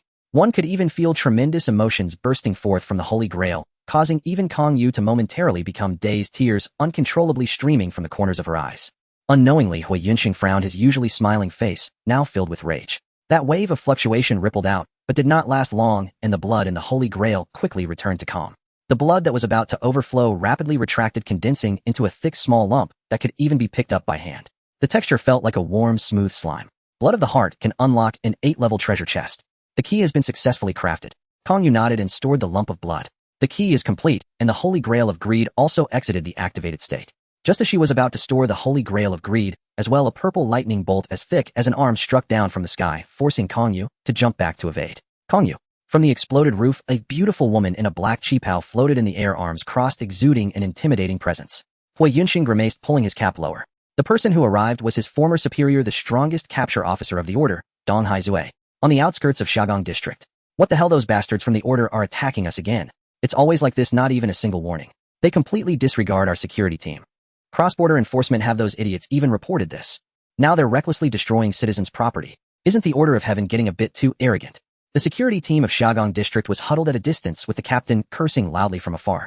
Captain, are we just going to stay here and not take a look? The villa is almost completely destroyed. You know the villa is being wrecked, huh? You want to go? If you have a death wish, go ahead. The patrol from Haze City hasn't even arrived. Oh, why are you panicking? Are you making more than me? How could that be? How could my salary be higher than the captain's? Then why are you working so hard? At this moment, Xiaogong District was as bright as day, with towering flames, purple lightning, red pillars of light, and blue ripples illuminating the night sky. Luxury shuttles of various shapes continuously drove out from the villa area. Inside the vehicles sat the wealthy. Following the shuttles were beggars and night scavengers wandering around the villa area. Many who ran slowly were caught in the area attack wave without realizing it. Those who successfully fled to a safe area slumped to the ground, gasping for breath. In the past, the security team would have chased away these beggars. But now they stood together watching the grand scene. Fortunately, I didn't have to beg for food today, though I couldn't sleep because I was so... If I had fallen asleep, I would have been caught in it. Luckily, I didn't collect many bottles today, otherwise I really wouldn't be able to run. The beggar looked disdainfully at the scavenger. Are you an idiot for picking up trash? Can't you just throw the bottles away and run? If I throw the bottles away, I'll be just like you guys, or I might as well not run and just die in there. What the hell are you saying, you bastard? The two began to fight, but no one paid attention. Everyone's gaze was fixed on the villa area. The security captain frowned tightly, wondering what kind of wanted criminal the Order of Heaven was after to cause such destruction. Damn, Captain, a dragon. In the night sky, a giant dragon silhouette with flapping wings was forming. Its mouth slowly opened, and a white explosive light beam was emitted. The beam of light was like a blade of light in the darkness, illuminating the entire sky above Xiaogong district, cutting the ground beneath as it passed. As the light beam approached, the security captain turned to the terrified crowd and shouted, "What the hell are you frozen for?" Dong Haizue looked coldly at Kong Yu, who stood across the chasm. Kong Yu was as agile as a flea on an elephant, impossible to hit or capture. She hopped around, leaving Dong Haizue helpless. "Kong Yu, dodging around isn't your style." Kong Yu smiled slightly, the corners of her mouth curving up. "We're already so familiar. Do you think taunting is effective on me? What about you? Why aren't you continuing to attack? Are you tired already? Dong Haizue, are you getting old? Do you need a break? Tired? Haha, my heart rate hasn't even increased yet. Come on, let's continue." At this moment, a ring on her wrist flashed, and a message came through. This was her exclusive communication device with Wang. Wang seldom sent her messages unless something significant occurred. Dong Haizue checked the message. It was only 8 short words: "Paradise has been attacked, return immediately." After reading it, she clenched her fist tightly. "You attacked Paradise?" Kong Yu did not speak, merely looking at Dong Haizue with a hint of a smile. Indeed. Due to the previous incident where personnel from Yu Air Dan attacked Dream Palace, a large number of personnel had been recalled from Paradise, resulting in severely weakened defenses. Kong Yu intentionally leaked her whereabouts. She had been entangling with me to delay me. The disguise as special personnel and the attack on Dream Palace was merely a diversion. Their real target was Paradise. Dong Haizue understood that continuing to engage with Kong Yu, even if they fought for 3 days and nights, would likely not yield a clear result. If she continued to entangle, any unexpected incident at Paradise would be disastrous. After all, it was an order from Wang which she had to execute unconditionally. Dong Haizue floated into the air, once more gazing down at the ruined villa area, taking a deep breath as her voice echoed through the sky. "Yinxing, I know you are here. Your father's death is suspicious, but it was definitely not caused by us. Don't be exploited by those with ulterior motives." Then she looked at Kong Yu. "Kong Yu, you can't escape." After finishing her words, Dong Haizue cast a cold glance at Kong Yu and turned to fly towards the airship that had just arrived. Confirming that Dong Haizue had left, Bujihua Yunsheng appeared from the shadows. He had a puzzled expression on his face as he took off his hat and shook off the dust. "Strange, what is she talking about? Isn't the old man the one I killed?"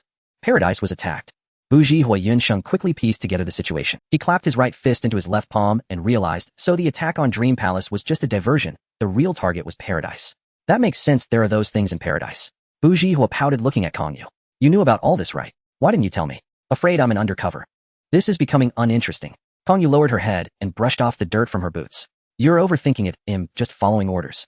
As for the specific situation in Paradise, I don't know either." "Then why didn't you hold her back? Just let her leave like this. Our mission is to find the method to create the key, not to fight with her." Kong Yu took out the holy grail of greed from her spatial ring, checked to ensure it was fine, and then stowed it away. Fortunately, she had stored it away before Dong Haizue could make another move. If the holy grail had been destroyed, Dong Haizue wouldn't be able to leave once so easily. Kong Yu glanced around, surrounded by broken walls and crumbling ruins. "Mission accomplished. Let's go, we should return." In the gray forest of the suburbs, tisk, it's really cold. The temperature drops quickly after the sun sets. The man hugged his arms tightly, bouncing in place a few times to warm up. "You don't think a mutated creature will suddenly appear, do you?" "Hard to say, but..." Another man suddenly turned his head to the side as he heard rustling sounds coming from that direction. "Who? Come out. I see you." From the darkness, a humanoid shadow slowly walked out of the woods. The two men were on high alert toward the unexpected guest, each placing a hand on their sidearms. When the figure reached them, the two finally relaxed. It was a man dressed in the uniform of the Order of Heaven. Though his eyes were small, they were very expressive. With dark eyebrows and a broad jaw, he gave off a very determined impression. "You two have worked hard. The minister sent me to take over. It's very dangerous in this forest at night. The minister wants you to return first." Although the newcomers were dressed in the uniform of the order, the two men remained vigilant. The man with thick eyebrows calmly said, "The minister is temporarily detained by Kong Yu and cannot come." The two gradually leaned closer, whispering in voices only they could hear. "Who is that guy? Have you seen him before?" "Never seen him. With so many people in the Order of Heaven, how could I have encountered them all? The minister never mentioned anyone would come to take over." "Do you think he might be an imposter? But he's wearing our uniform. It still feels off. He'll send a message to confirm." Gu Hua took out the communicator, and at that moment, a rustling sound came from the nearby bushes. He looked over cautiously, and a bizarre-looking dog with glowing red eyes suddenly charged out of the bushes, lunging directly at the man with thick eyebrows. The tremendous impact knocked him to the ground, and before he could react, the bloodied maw was already biting toward his neck. Help me. Ah. The man's face was mangled from the bite, and the creature turned its bloody mouth toward a mutated creature. The terrified duo immediately drew their guns and opened fire, but the monstrous dog was incredibly agile, dodging most of the bullets. However, a few bullets hit the creature's abdomen, causing it to collapse on the ground. The two sighed in relief and were about to check on the fallen victim when a dull rumble resonated from the trees ahead. Thump, thump, thump. In the dark woods it seemed as if an indescribable monster was approaching. The previously downed creature stood up again, shaking itself, its eyes brightening with red light. Roar!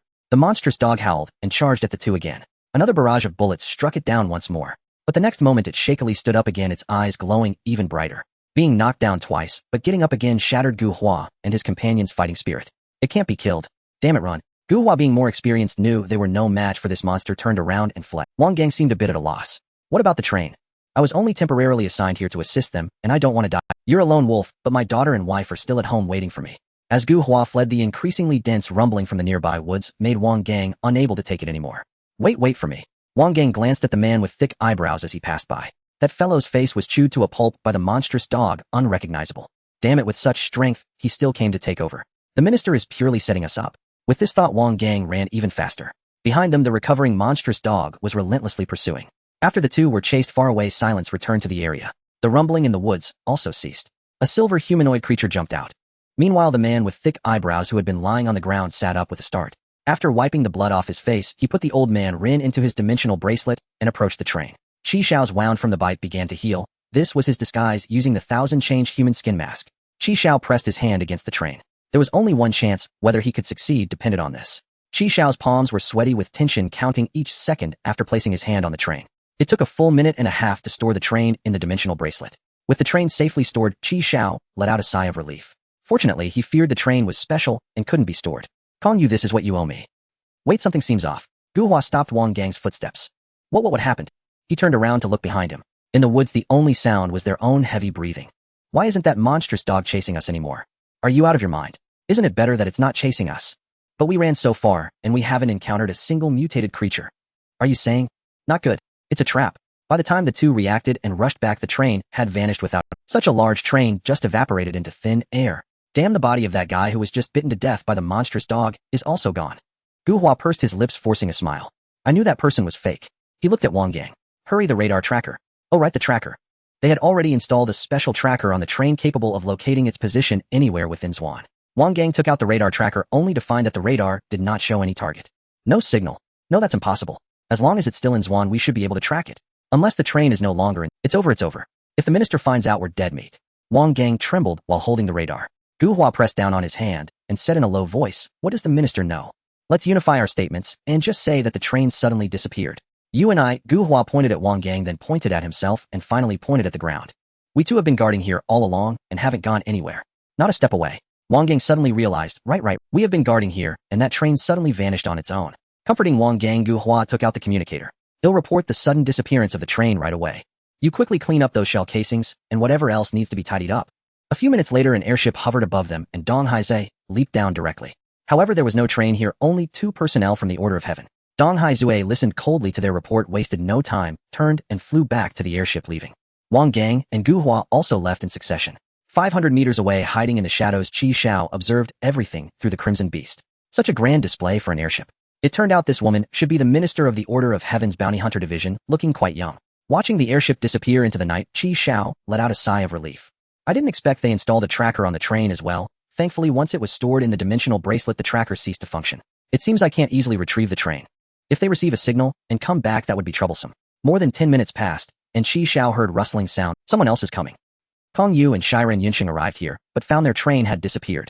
A rare anger appeared on her face. If the train is gone, we can just replace it. Why be so angry? Shiren Yunxing consoled. Did you have something precious in the train? That was my favorite train. There were novels I hadn't finished reading, a bed I had slept in for a long time, and my favorite mushrooms. As she spoke, a hint of sadness appeared in Kong Yu's eyes. Damn it. It must be Dong Haizhe. The next time we meet, I'm going to strip her of her cheap how. Alright, I agree. Shiren Yunxing gave a thumbs up. Then shall we go find another train? Isn't that the renowned Kong Yu?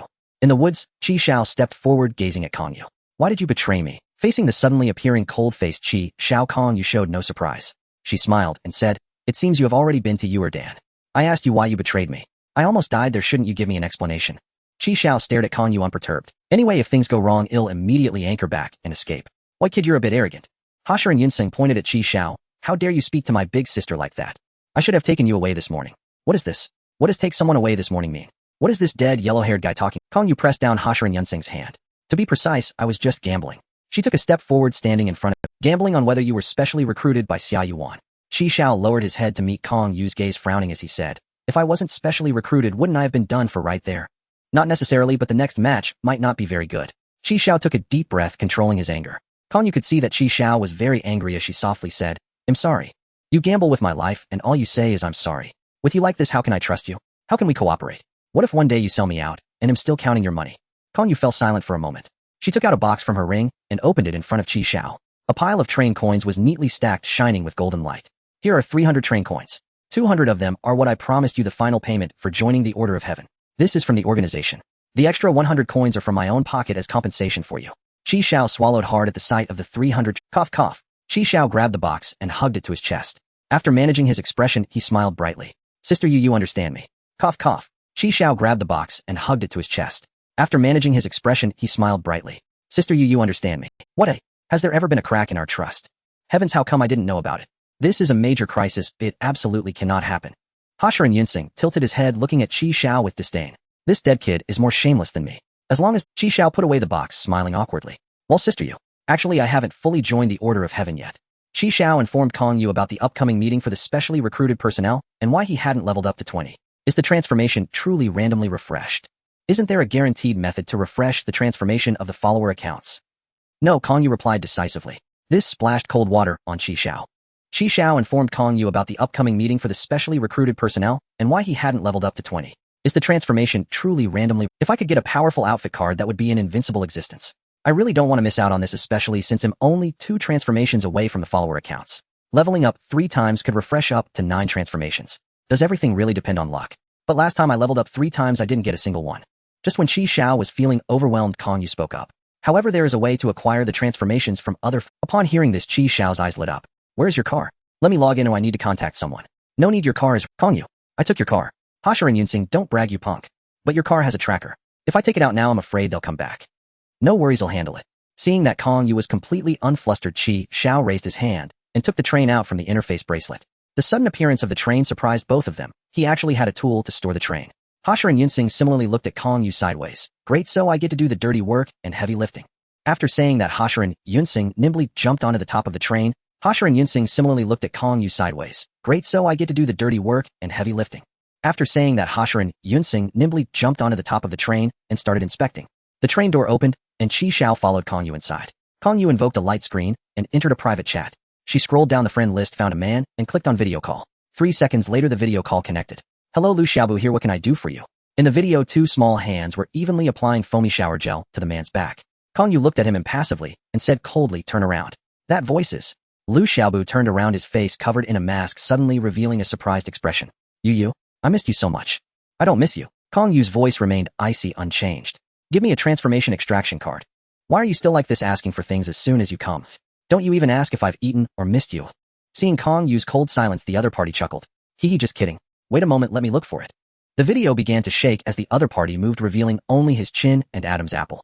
I remember putting it here. Not here. Not here either. Not here still. The man's face pressed against the screen as the mask slipped halfway off. It seems to be gone.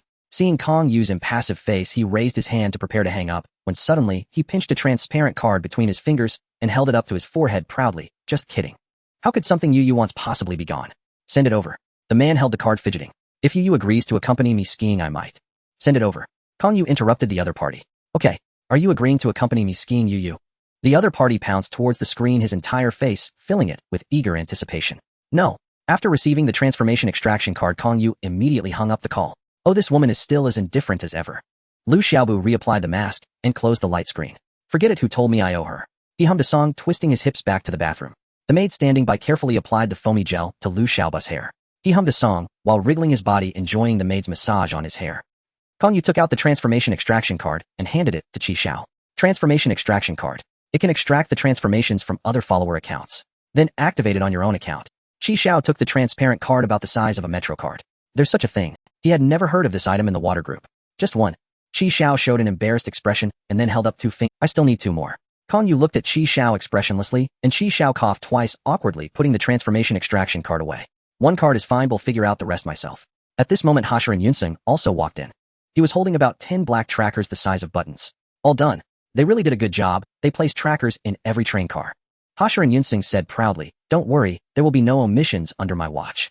It's fine if they come looking for you, I'll be the first to take you out. Hashiran Yunsing grinned. Then he'll go check again.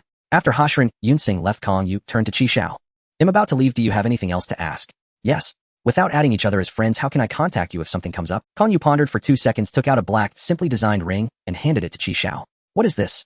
Xiao put the ring on his left index finger. This is not an ordinary ring, it's actually a space ring. He sensed it. This ring has a storage space of about a cubic meter, currently empty. Extend your hand. Kong Yu cut her finger, allowing a drop of blood to drip onto the ring. Then she extended her finger to Xiao's mouth. Open your mouth. Xiao realized Kong Yu's intention and weakly said, does it have to be like this? Don't have AIDS, right?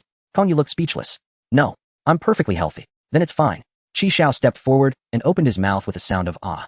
A fishy sweetness tinged his tongue. Just then Hashirin Yunsung happened to return, pointing at Xiao and shouting, I told you to open your mouth, not to hold it, you bastard. Oh. Xiao hurriedly released his mouth, and Kong Yu withdrew her finger, which was now covered in saliva. Where's the tissue? Hurry. Hashirin Yunsung turned to look for napkins. Your turn now. Then Xiao followed Kong Yu's instructions and completed the same operation. He pricked his finger, letting a drop of blood fall onto Kong Yu's ring. Then Kong Yu extended her tongue to catch a drop of Xiao's blood. Don't worry, I'm also very healthy. At that moment Xiao suddenly felt a pulling force that caused his hand to lean forward. The two rings touched, emitting a strange black light. Moments later the black light dimmed, the pulling force vanished, and the ritual was complete. This is the With Me ring. After pairing, the internal spaces of the two rings will merge. Xiao sensed that the storage space of the ring had indeed doubled. After saying this, Kong Yu stored a train coin into the Xiao sensed that a train coin had appeared in the internal space of the ring. He took it out in surprise. So the things I put into the ring you can also take out.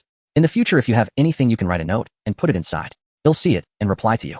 What a good thing. Xiao flipped the unique With Me ring over and over. Such a unique function, such a unique pairing method. Of course you'd better not wear this ring on your finger casually to prevent others from recognizing it. Xiao nodded, took off the ring, and stored it in the interface bracelet. With a flash of white light the train vanished without a trace. Kong Yu and Hashirin Yunsung left. Xiao did not linger either. He also used the anchor point to rewind and left this place. In the silent forest, only the crushed trackers lay alone in the weeds. The door at the front of the train was opened and Xiao walked out. Upon returning to the train, he immediately summoned the holographic display. He first replied to Xia Yuan's message, informing her that the transaction went smoothly. He had only strolled around Zhuan for a while and had just returned. After replying to the message, Xiao checked the available upgrade materials.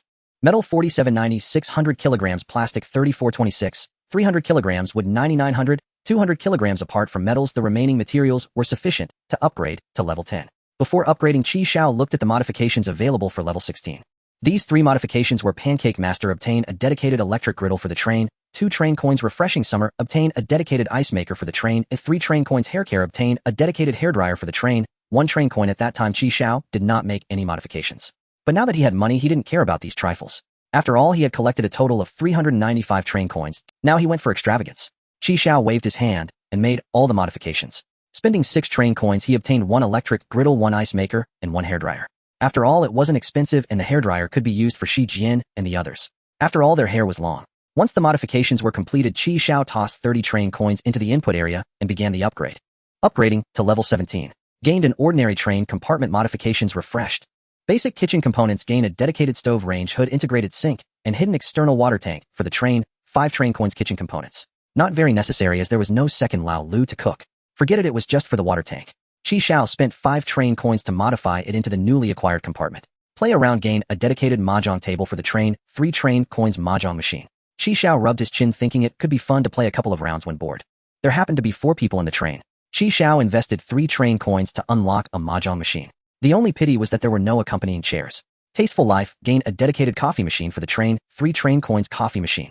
Coffee, I don't really like that stuff. How can plain milk compare to a chilled gujiao at 3 yuan a bottle? Forget it, since there were not many coins. What if I want to drink it later? Xiao also invested 3 train coins to obtain a coffee machine. Unfortunately, there was no accompanying modification with the account. Let's upgrade again. Level 18.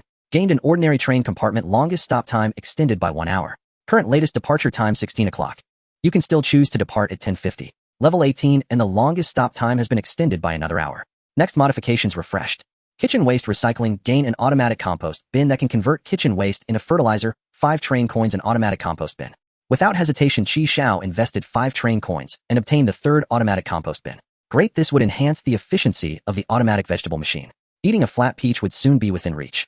First choice, upgrade 1 compartment to an initial compartment. 30 train. Upgrade 1 compartment to an initial compartment. Xiao noticed this wording as if referring to refrigerated compartments, planting compartments, and gravity compartments, all of which were modifications. From here it became an upgrade. Upon careful thought, the function of the initial compartment was actually the greatest. The input area, transaction area, and even the coin input during modifications could only be realized in the initial compartment. If there were a second initial compartment, the input area would double in size. Moreover, the initial compartment had a feature: it could not be disassembled. Just this point alone was worth the modification. It indeed matched the name of this modification, first choice. 30 train coins were indeed quite expensive. Xiao gritted his teeth and invested 30 train coins to choose to upgrade the second compartment to an initial compartment. Upon reaching the second compartment, the originally container-like compartment now had windows just like the first compartment. Xiao suddenly realized that the compartments of the Kongyu train were all initial compartments. She had even luxuriously modified one of them into a planting compartment. Wow, this is really wealthy. The last modification was for the compartment's color. Xiao couldn't even be bothered to take a second look. Now there was only one last opportunity left. Xiao took a deep breath and prayed in his heart that at least one would be produced. After preparing mentally, Xiao clicked to upgrade. Upgrading to level 19. Household Skillful Hands follow-up account. Fixed projects modified in the train can be repositioned at any time. 30 train coins. It's here. Follow-up account modification. Household Skillful Hands, 30 train coins. This means that the layout of the train can be changed at any time. This modification is incredibly useful. Previously, due to the lack of compartments, he had no choice but to modify the bathroom and kitchen together. Although it didn't affect their respective uses, it felt somewhat awkward to have a toilet next to the dining area. Now this problem could be solved by moving the bathroom and the fixed washing machine away and placing the two kitchens together. Lao Lu could work on both sides. With 30 train coins invested, Xiao unlocked his 9th follow-up account modification. Great, just one more to go. In Xiao's bedroom, Lao Lu held the controller, battling wits with the tyrant. His body twisted as if Leon on the screen was twisting along with him. On the sofa, Shi Jian watched Lao Lu with boredom. Lu, is this game really that fun? I see you've played it. It's fun. I like fighting zombies. Li Huizi was braiding Shi Jian's hair. It's been so long, why hasn't this guy come? Wait, he wouldn't just leave us and go off having fun, would he? Impossible, the train conductor is not that kind of person. Lao Lu immediately retorted. He had unconditional and infinite trust in Xiao. At that moment, the compartment door opened and Xiao walked in. I just got back and heard someone gossiping behind my back. Lao Lu immediately paused the game, put down the controller, and rushed to Xiao. Conductor, you finally came back. The fertilizer in the automatic compost bin has all been collected, and the new vegetables have already been. The Great Marshal of Black Wind has also been taken out for a walk, and he did his business outside. The conductor's underwear and socks have been washed and dried. Shi Jian. Xiao patted Lao Lu's head. Well done, my deputy conductor. Are you hungry? Let's go and get something delicious. Lao Lu wore a deep blue suit and a deep red bow tie. If he wore round glasses, he would look just like a little Conan. What do you think? I put this together not bad, right? Shi Jian said proudly. At this moment, Xiao noticed that both Shi Jian and Li Huizi had changed their clothes and put on light makeup. Shi Jian wore a black spaghetti strap top, paired with light blue denim shorts. Her long legs accentuated perfectly. She even had rare light makeup on. The overall style was quite chic. Li Huizi wore a sakura pink JK skirt, paired with classic white dressed in pink and white. The overall color scheme resembled a perfectly ripe peach. What do you think? Does it look good? Shi Jian stood up and twirled around. The tassels on the straps danced gracefully. I originally wanted to wear Weehu's blue skirt to create a sister's theme. Alas, the bloodstains on it couldn't be cleaned, so I couldn't wear it. Xiao smirked. It's not like we're going to a 5-star hotel, it's just a night market. You make it sound like we're going out like internet celebrities. Oh, how did such a pearl of wisdom come out of your mouth today? Xiao rolled his eyes at Shi Jian. I didn't say anything about you little. It's getting cold outside at night. At least people know to wear stockings for protection. Be careful not to catch a cold. If you like silk stockings, just say so. No need to beat around the bush. Anyway, Hui has plenty. I can wear them too. Mixing them risks fungal infection. We don't have athlete's foot. It's not contagious. Xiao curled his lip in disdain. Just teasing you. Come here, I need to speak with you. Inside the initial carriage. Pointing at the screen, Xiao said log in. What for? Shi Jian looked utterly bewildered, but complied anyway. Train conductor, Shi Jian ID 199999999 logged in. All set. You're free to go about your business. Aren't we heading to the night market? We'll leave shortly. Waving her off, Xiao dismissed Shi Jian. Oh, and tell Lao Lu to bring the Black Wind Beast's dog collar. Are we taking Xiaohe along? Won't he guard the train? Do you really think a dog could guard a train? Shi Jian paused thoughtfully. Fair point. After Shi Jian departed, Xiao opened her profile to inspect her details. The missing follower account modification would be sourced from her account. Train conductor Shi Jian. Level 10. Carriage count 19. Initial carriages 2, refrigerated carriage 1, cultivation, carriage 1, gravity, carriage 1, standard carriages 14. She hadn't installed a single follower account modification. Xiao's mouth twitched into a wry grin. Truly extraordinary. Fine. He'd upgrade her account himself, though after all, any additional carriages would ultimately belong to him. He reviewed his remaining upgrade materials after the recent 3-level advancement. Metal 2290 units, 600 kilograms. Plastic 2526 units, 300 kilograms. Wood 9300 units, 200 kilograms. Supplies were abundant. None of the 3 available modifications on Shi Jian's account held practical value, so Xiao invested 10 train coins and initiated the upgrade. Modifications refreshed. Pink fantasy exterior, interior, and flooring of each carriage recolored pink, 1 train coin per carriage. Spotlight moment multicolored nocturnal lighting installed atop each carriage, 1 train coin per carriage. Karaoke sovereign conversion of 1 carriage into a karaoke lounge, 10 train coins. Xiao's eyelid involuntarily twitched. What on earth? Who in their right mind would choose such modifications? Pure waste of train coins. Proceed, upgrade again. 3 minutes later, Xiao's face was as dark as the black-winged beast's hindquarters. Was Shi Jian's account cursed? For levels gained, 12 modifications acquired, yet not a single follower account modification appeared. Damn it. Is acquiring a follower account modification truly this difficult? It certainly can't be an issue with my train. Can it? Not only had no follower account modification surfaced, the majority of those that did were purely aesthetic, holding 0 functional value, in Xiao's estimation. Only one stood out: expanded dimensions, increasing carriage length from 5 to 7 meters and width from 3 to 4 meters. Height rose from 2.8 to 3.5 meters. The cost was steep, 10 train coins per carriage. Xiao calculated original carriage volume stood at 42 cubic meters. Post-expansion volume surged to 98 cubic meters, more than double the original. Its price was indeed justified. He selected the modification only for the 2 initial carriages: the refrigerated carriage, the cultivation carriage, and the gravity carriage. Thus, the initial carriages could accommodate larger upgrade materials. The refrigerated carriage, greater food storage, and the gravity carriage, heavier equipment. The cultivation carriage now offered ample space for peach saplings and room to grow far more vegetables. Alas, if funds permitted, Xiao would have expanded even more carriages. He also needed to reserve train coins for upgrading his realm bracelet. Though voraciously expensive, its growth was visibly tangible. Each coin spent yielded immediate observable results. At stage 2, its special slots could even contain an entire train. Sigh. Train coins truly vanished like mist. Remaining metal 590 kilograms, still short by 10 kilograms for the next upgrade. Xiao accessed the trading platform and purchased 50 kilograms of metal. As the massive iron block clanged into the feed zone, he prepared for his final upgrade attempt. If this attempt failed, he'd call it a night. Taking a deep breath, gritting his teeth, he invested 10 more train coins. Level 15. Modifications refreshed. Xiao stared unblinking at the screen, praying for those 4 words. Ghost flame train adds dazzling lights and rhythmic audio effects. Sui, 6 train coins. Summer soiree converts 1 carriage into a swimming pool carriage, 8 train coins. Multi-thread follower account adds a secondary screen enabling login of another account, operating in guest mode under the primary account's authority, 30 train coins. There it was. At the sight of the words, follower account, Xiao nearly wept. Perseverance pays off. Finally, you've arrived. Studying the modifications function closely, Xiao drew a slow multi-thread, adds a second screen allowing a second conductor to log in. Then, if Shi Jian's account remains active, will her station reward module still trigger? Holy, this could be brilliant. With module extraction cards still distant dreams, perhaps this is a worthy sub. Upon investing 30 train coins, the multi-thread modification succeeded. A new screen materialized on the opposite side of the carriage. Excellent. Xiao retrieved the modification extraction card and held it before the screen. Modification extraction card detected.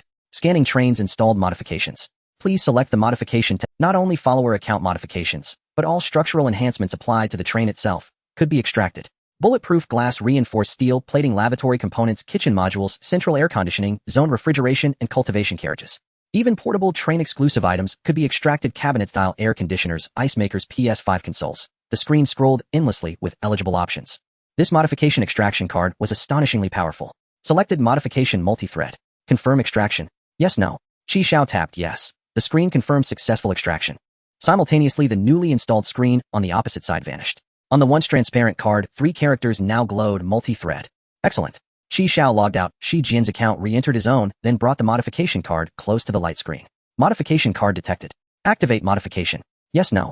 With Xiao's tap on yes, the card dissolved in his palm. Instantly, the light screen displayed multi-thread activate. On the opposite side of the carriage, the screen reappeared, exactly as before. Train conductor Xiao. Level 19. Carriage count 24. Initial carriages 2, refrigerated carriage 1, cultivation, carriage 1, gravity, carriage 1, standard carriages 19. Modifications: dynamic concealment, power boost, effortless living, treasure hunter, early departure. This is art attention magnet, delayed departure, homecraft mastery, multi-thread. 1, 2, 3, 4, 5, 6, 7, 8, 9, 10. Hidden condition for activating the costume alchemist module fulfilled: possess 10 follower account modifications before reaching level 20. Now merely attaining level 20 will unlock it. Just as Xiao trembled with exhilaration, Shi Jian pushed open the door. What are you doing? It's been ages. Aren't we leaving yet? Lao Lu entered next, leading the black wind beast. Li Huizi followed closely, cradling the little fire dragon. My stomach shriveled to nothing. How strange. It feels like these carriages have grown larger. Is it just my imagination? Shi Jia, I feel it too. The train has expanded. It started from the refrigerated compartment. Oh, indeed, it's grown significantly.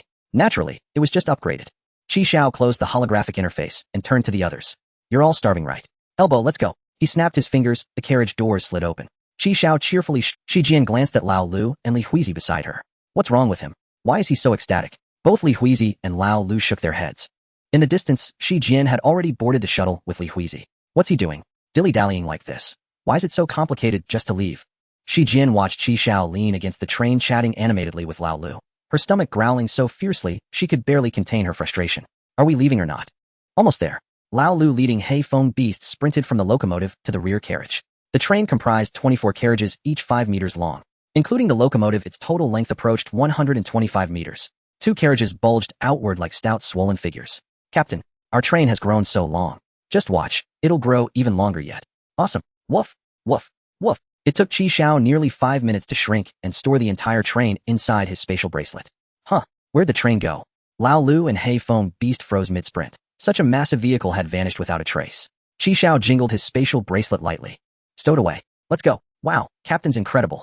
Xiao smiled, faintly patted Lao Lu's head, and the moment he ducked into the shuttle, Xiao spotted Shi Jian's wandering hand gliding along Li Huizi's silk-clad thigh. TCH, pervert. Jealous. Chastised as a pervert, Shi Jian only pressed his hand more boldly. The shuttle seats formed a circular arrangement, tight but still enough for 4 to squeeze in together. Hay-foam beast and Xiao Huolong sprawled on the open floor space in the center. Xiao settled beside. Shi Jian set the destination, and the shuttle lifted off. Oh, wearing stockings now. Only then did Xiao notice Shi Jian's sheer skin-toned hosiery. Care to touch? No thanks, I prefer black ones. Shi Jian snorted, then glanced toward hay-foam beast, who was licking Xiao Huolong's hindquarters. Xiao He, offer your black silk doglegs to your esteemed senior for inspection.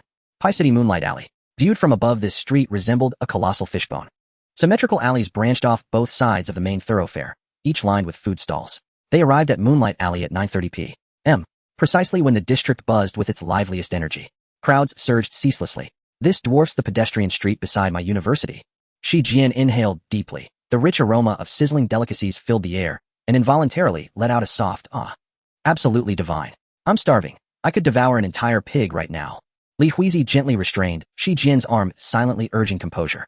Xiao cast a knowing glance at Shi Jian, but said nothing. Lately he'd observed her appetite expanding visibly. That tentacled entity coiled within her body must be responsible. He'd need to summon her again soon for another serious talk. Grilled dragon ribs. Premium meat from mature gray dragon's hind legs. Firm, resilient, succulent. Also available iced dragon sashimi. Crisp, springy, refreshingly tender, never sticky or chewy. Whoa, dragon meat. Must try. Xiao ordered a dual-plate grilled platter. Gray dragon and fire dragon. Plus iced dragon sashimi, crispy fried dragon strips, and the house special dragonthorn fruit dipping sauce. Total 650 order coins. After placing the order, Lao Lu waited with hay-foam beast inside the stall, while Xiao stepped out to buy drinks. Dream elixir tea, the sovereign of slumber. Handsome sir, in the realm of dreams you shall reign supreme, singular, and absolute. You shall ascend as a deity, commanding all dreams, sovereign over every reverie. Neither boundless skies nor unfathomable earth shall hinder your unshackled stride. You may traverse heaven and earth at will, savoring pure, unbridled exhilaration. Even peerless beauties whose splendor could topple nations, or sacred untouchable goddesses, shall kneel before you willingly, joining your harem of 3,000 consorts. Your charm is irresistible. Your authority is unassailable. You are the undisputed sovereign of dreams, but they're illusory. Won't waking leave you hollow? Simple. Just drink another cup, and slip back into reverie. Emptiness, utter emptiness. Xiao shook his head in disdain and turned to leave. Hey, handsome sir, don't. Here, take this sample pack. Try it. If you love it, come back for more. Xiao accepted the simple tea sachet and slipped it casually into his spatial bracelet. Fine, free gifts were never refused. He skipped the dream elixir tea and instead bought 2 hand-pounded lemon teas. One for himself, one for Lao Lu. 30 order coins per cup, not exorbitant. Back at the specialty dragon meat stall, the dishes had already been served. Lao Lu sat obediently waiting for Qi Zhao's return, chopsticks untouched. Dig in. You waited specially for me.